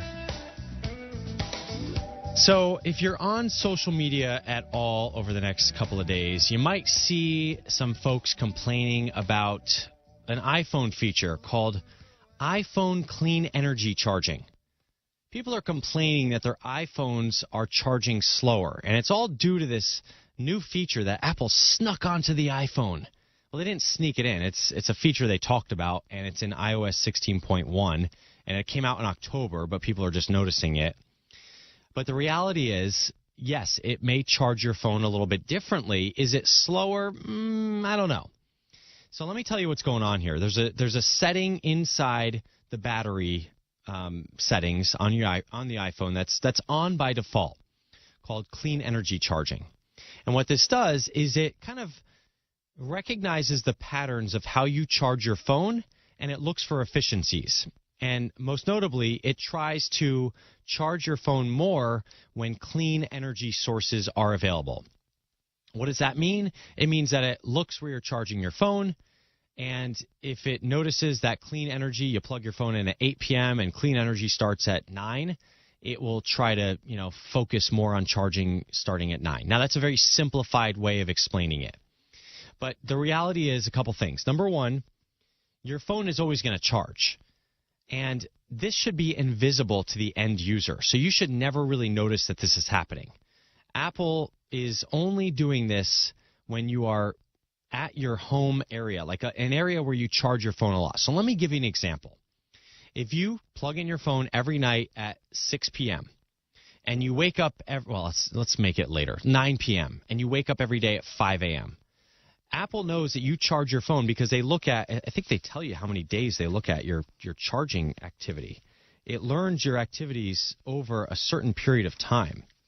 And this is all spelled out, by the way, on the Apple website. Oh, yeah. It needs 14 days to learn your charging habits. And it also needs to experience 9 charges of at least 5 hours or more in a given location for this to engage. So it's not something that just happens the first time you plug in your phone. It's something that over time your phone will notice your patterns and say, oh, we can save some energy or save the environment by doing this in a little bit of a different way.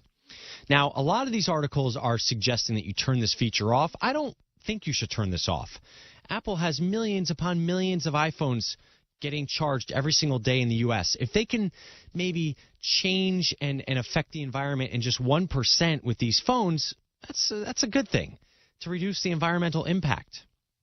So you can opt out if you want, but I think that the bottom line is you shouldn't even notice that this is happening on your phone. And Apple even spells out if you do notice that you plug in your phone and you get a notification on your lock screen that says clean energy charging is in effect and your charging is suspended, all you have to do is press and hold on that notification and click or tap charge now, and your phone will start charging immediately.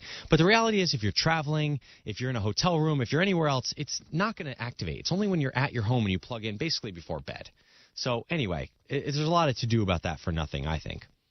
All right, let's see. John in Appleton, Wisconsin says, your information is topical and relevant. This is the feedback section, by the way, for the Tech Newbie. And I enjoy your choice of guests. When you mention an app or a website, would you mind including the spelling? So many app developers take a common word and put their own unique spin on it. It would make searching less frustrating. Keep up the good work. Absolutely. That's a great idea. I forgot to mention, I want to mention this website, which I will spell, roamaround.io. This is a website that uses ChatGPT to come up with itineraries for travel. And so I just typed in Portland, going on March 12th and staying for 2 nights, and it came up with a whole itinerary. Start your day off at the Portland Japanese Garden, then go to Powell's City of Books, then go to the Saturday Market, then go to the Museum of Science and Industry, then have dinner at looks like Pigeon, I'm guessing is Les Pigeons. Okay, that's a place. Day 2, go to the mansion, then Voodoo Donut, then the Art Museum, then Washington Park, and then I guess get out of there. Anyway, so cool. Roamaround.io is the website. ChatGPT has just single-handedly changed everything about how we do stuff online, and we are just beginning to see this stuff. Folks from roamaround.io told me that in launch they've seen 50 to 150,000 visits per day, generating 200,000 itineraries in one day. And they're going to come up with some updates that let you do some fun stuff too. If you want maybe Dr. Seuss to write your itinerary, or get an email itinerary. But anyway, roamaround.io, if you're looking to plan your summer travel, check it out. Kind of cool. All right, now back to the feedback segment. Chris Hoover. Chris says, in regards to the radio show question involving multiple computers with one keyboard and mouse, the Logitech MK850 combo can control 3 computers, one with a dongle, 2 with the keyboard. Keyboard layout is also set up for Mac and Windows computers. Chris says, thanks for all the info each week. And finally, I got so much feedback on the question about a camera in a remote area. I'm not going to read through all these, but basically a trail cam is what the caller needs. A trail cam, it has sensor-activated recording and is solar-powered as well. So this is a remote camera that does not need an internet connection to record. Battery-powered, waterproof, all that good stuff. Thanks for all the feedback on that. If you can believe it, that is going to do it for this episode of the show. Thanks so much for listening. Next week, I'm going to take a ride in a Lucid electric car. You can find me on social media at RichOnTech, the website, richontech.tv. My name is Rich DeMuro. Thanks so much for listening. There are so many ways you can spend your time. I do appreciate you spending it right here with me. Definitely check out my website to see my TV segments. If you want to see what I do on KTLA Channel 5, it's all right there, richontech.tv. And, of course, find me on social media. Check out my Canva designs. I'm not a design artist by any means, believe me, but I've been having so much fun doing that. All right, this was a blast. I will see you next week. Thanks for being here with me. I'll talk to you real soon.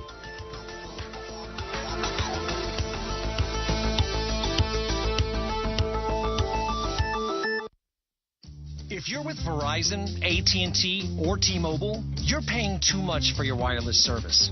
Because Pure Talk gives you the exact same 5G coverage as one of those big carriers on the exact same network, but saves the average family over $800 a year.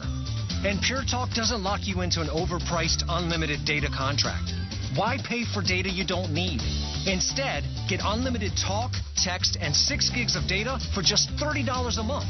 And switching is so easy.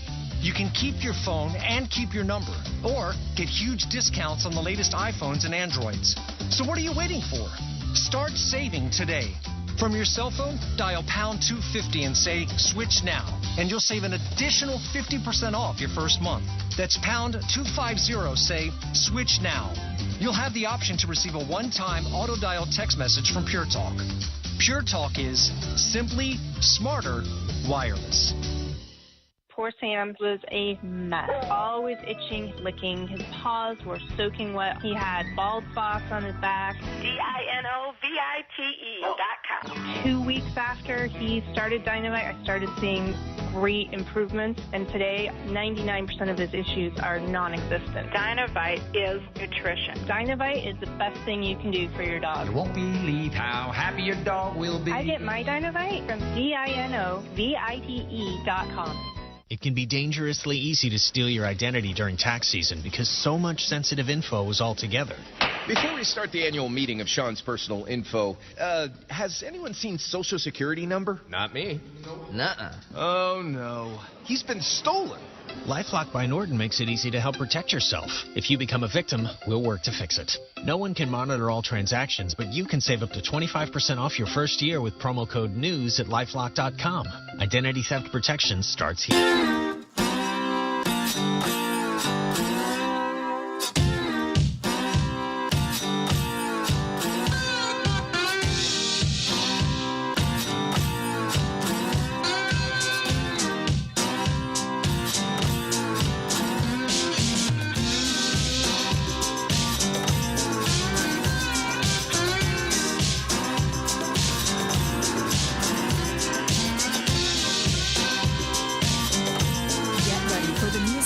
Of the year.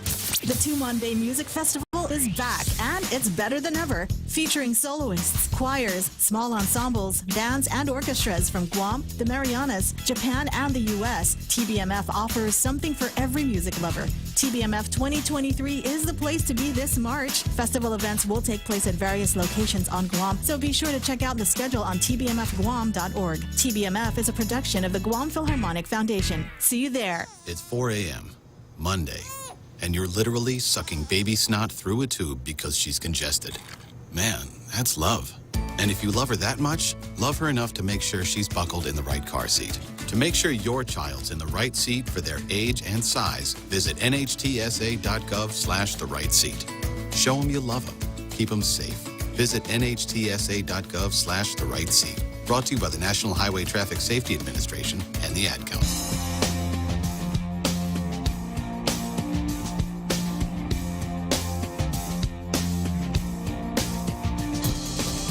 The Point is KUSG, Hagåtña, Guam, 93.3 FM and 104.3 HD3. President Biden said during his speech in Selma, Alabama Sunday, marking the upcoming 50th anniversary of Bloody Sunday, when authorities brutally attacked peaceful civil rights demonstrators. Here's the president speaking before the Edmund Pettus Bridge. Silence, as the saying goes, silence is complicity.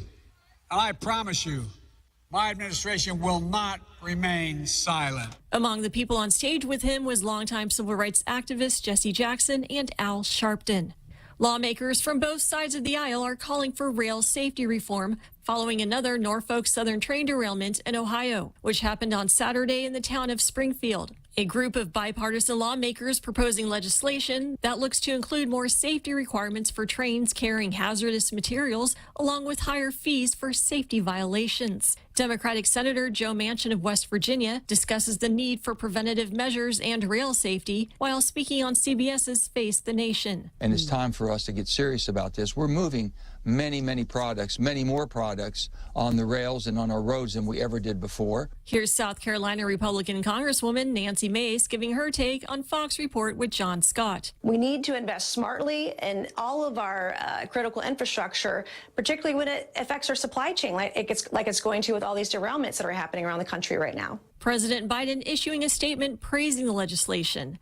No hazardous materials are believed to have leaked into the air, ground, or water in Springfield, unlike the East Palestine crash on February 3rd.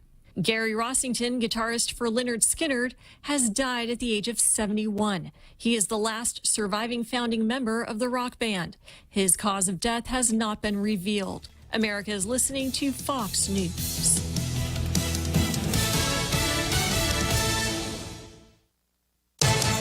From the Fox News Podcasts Network, the Fox News Rundown, a contrast of perspectives you won't hear anywhere else. Your daily dose of news twice a day, going far beyond the headlines, tapping into the massive reporting resources of Fox News to provide a full picture of the news of the day. I'm Dana Perino. I'm Brett Baer. I'm Maria Bartiromo. I'm Brian Kilmeade, and this is the Fox News Rundown. Subscribe and listen now by going to foxnewspodcasts.com or wherever you get your podcasts. From the Fox News Podcasts Network. Hey, it's Will Kane, co-host of Fox and Friends Weekend. Join me as I share my thoughts on a wide range of topics, from sports and pop culture to politics and business. With the help of newsmakers and personalities, I will provide you my free, unfiltered, uncancelable opinion on the hottest topics in America. The Will Kane Podcast. Subscribe and listen now at foxnewspodcasts.com or wherever you get your podcasts. America is listening to Fox News. A Republican who many expect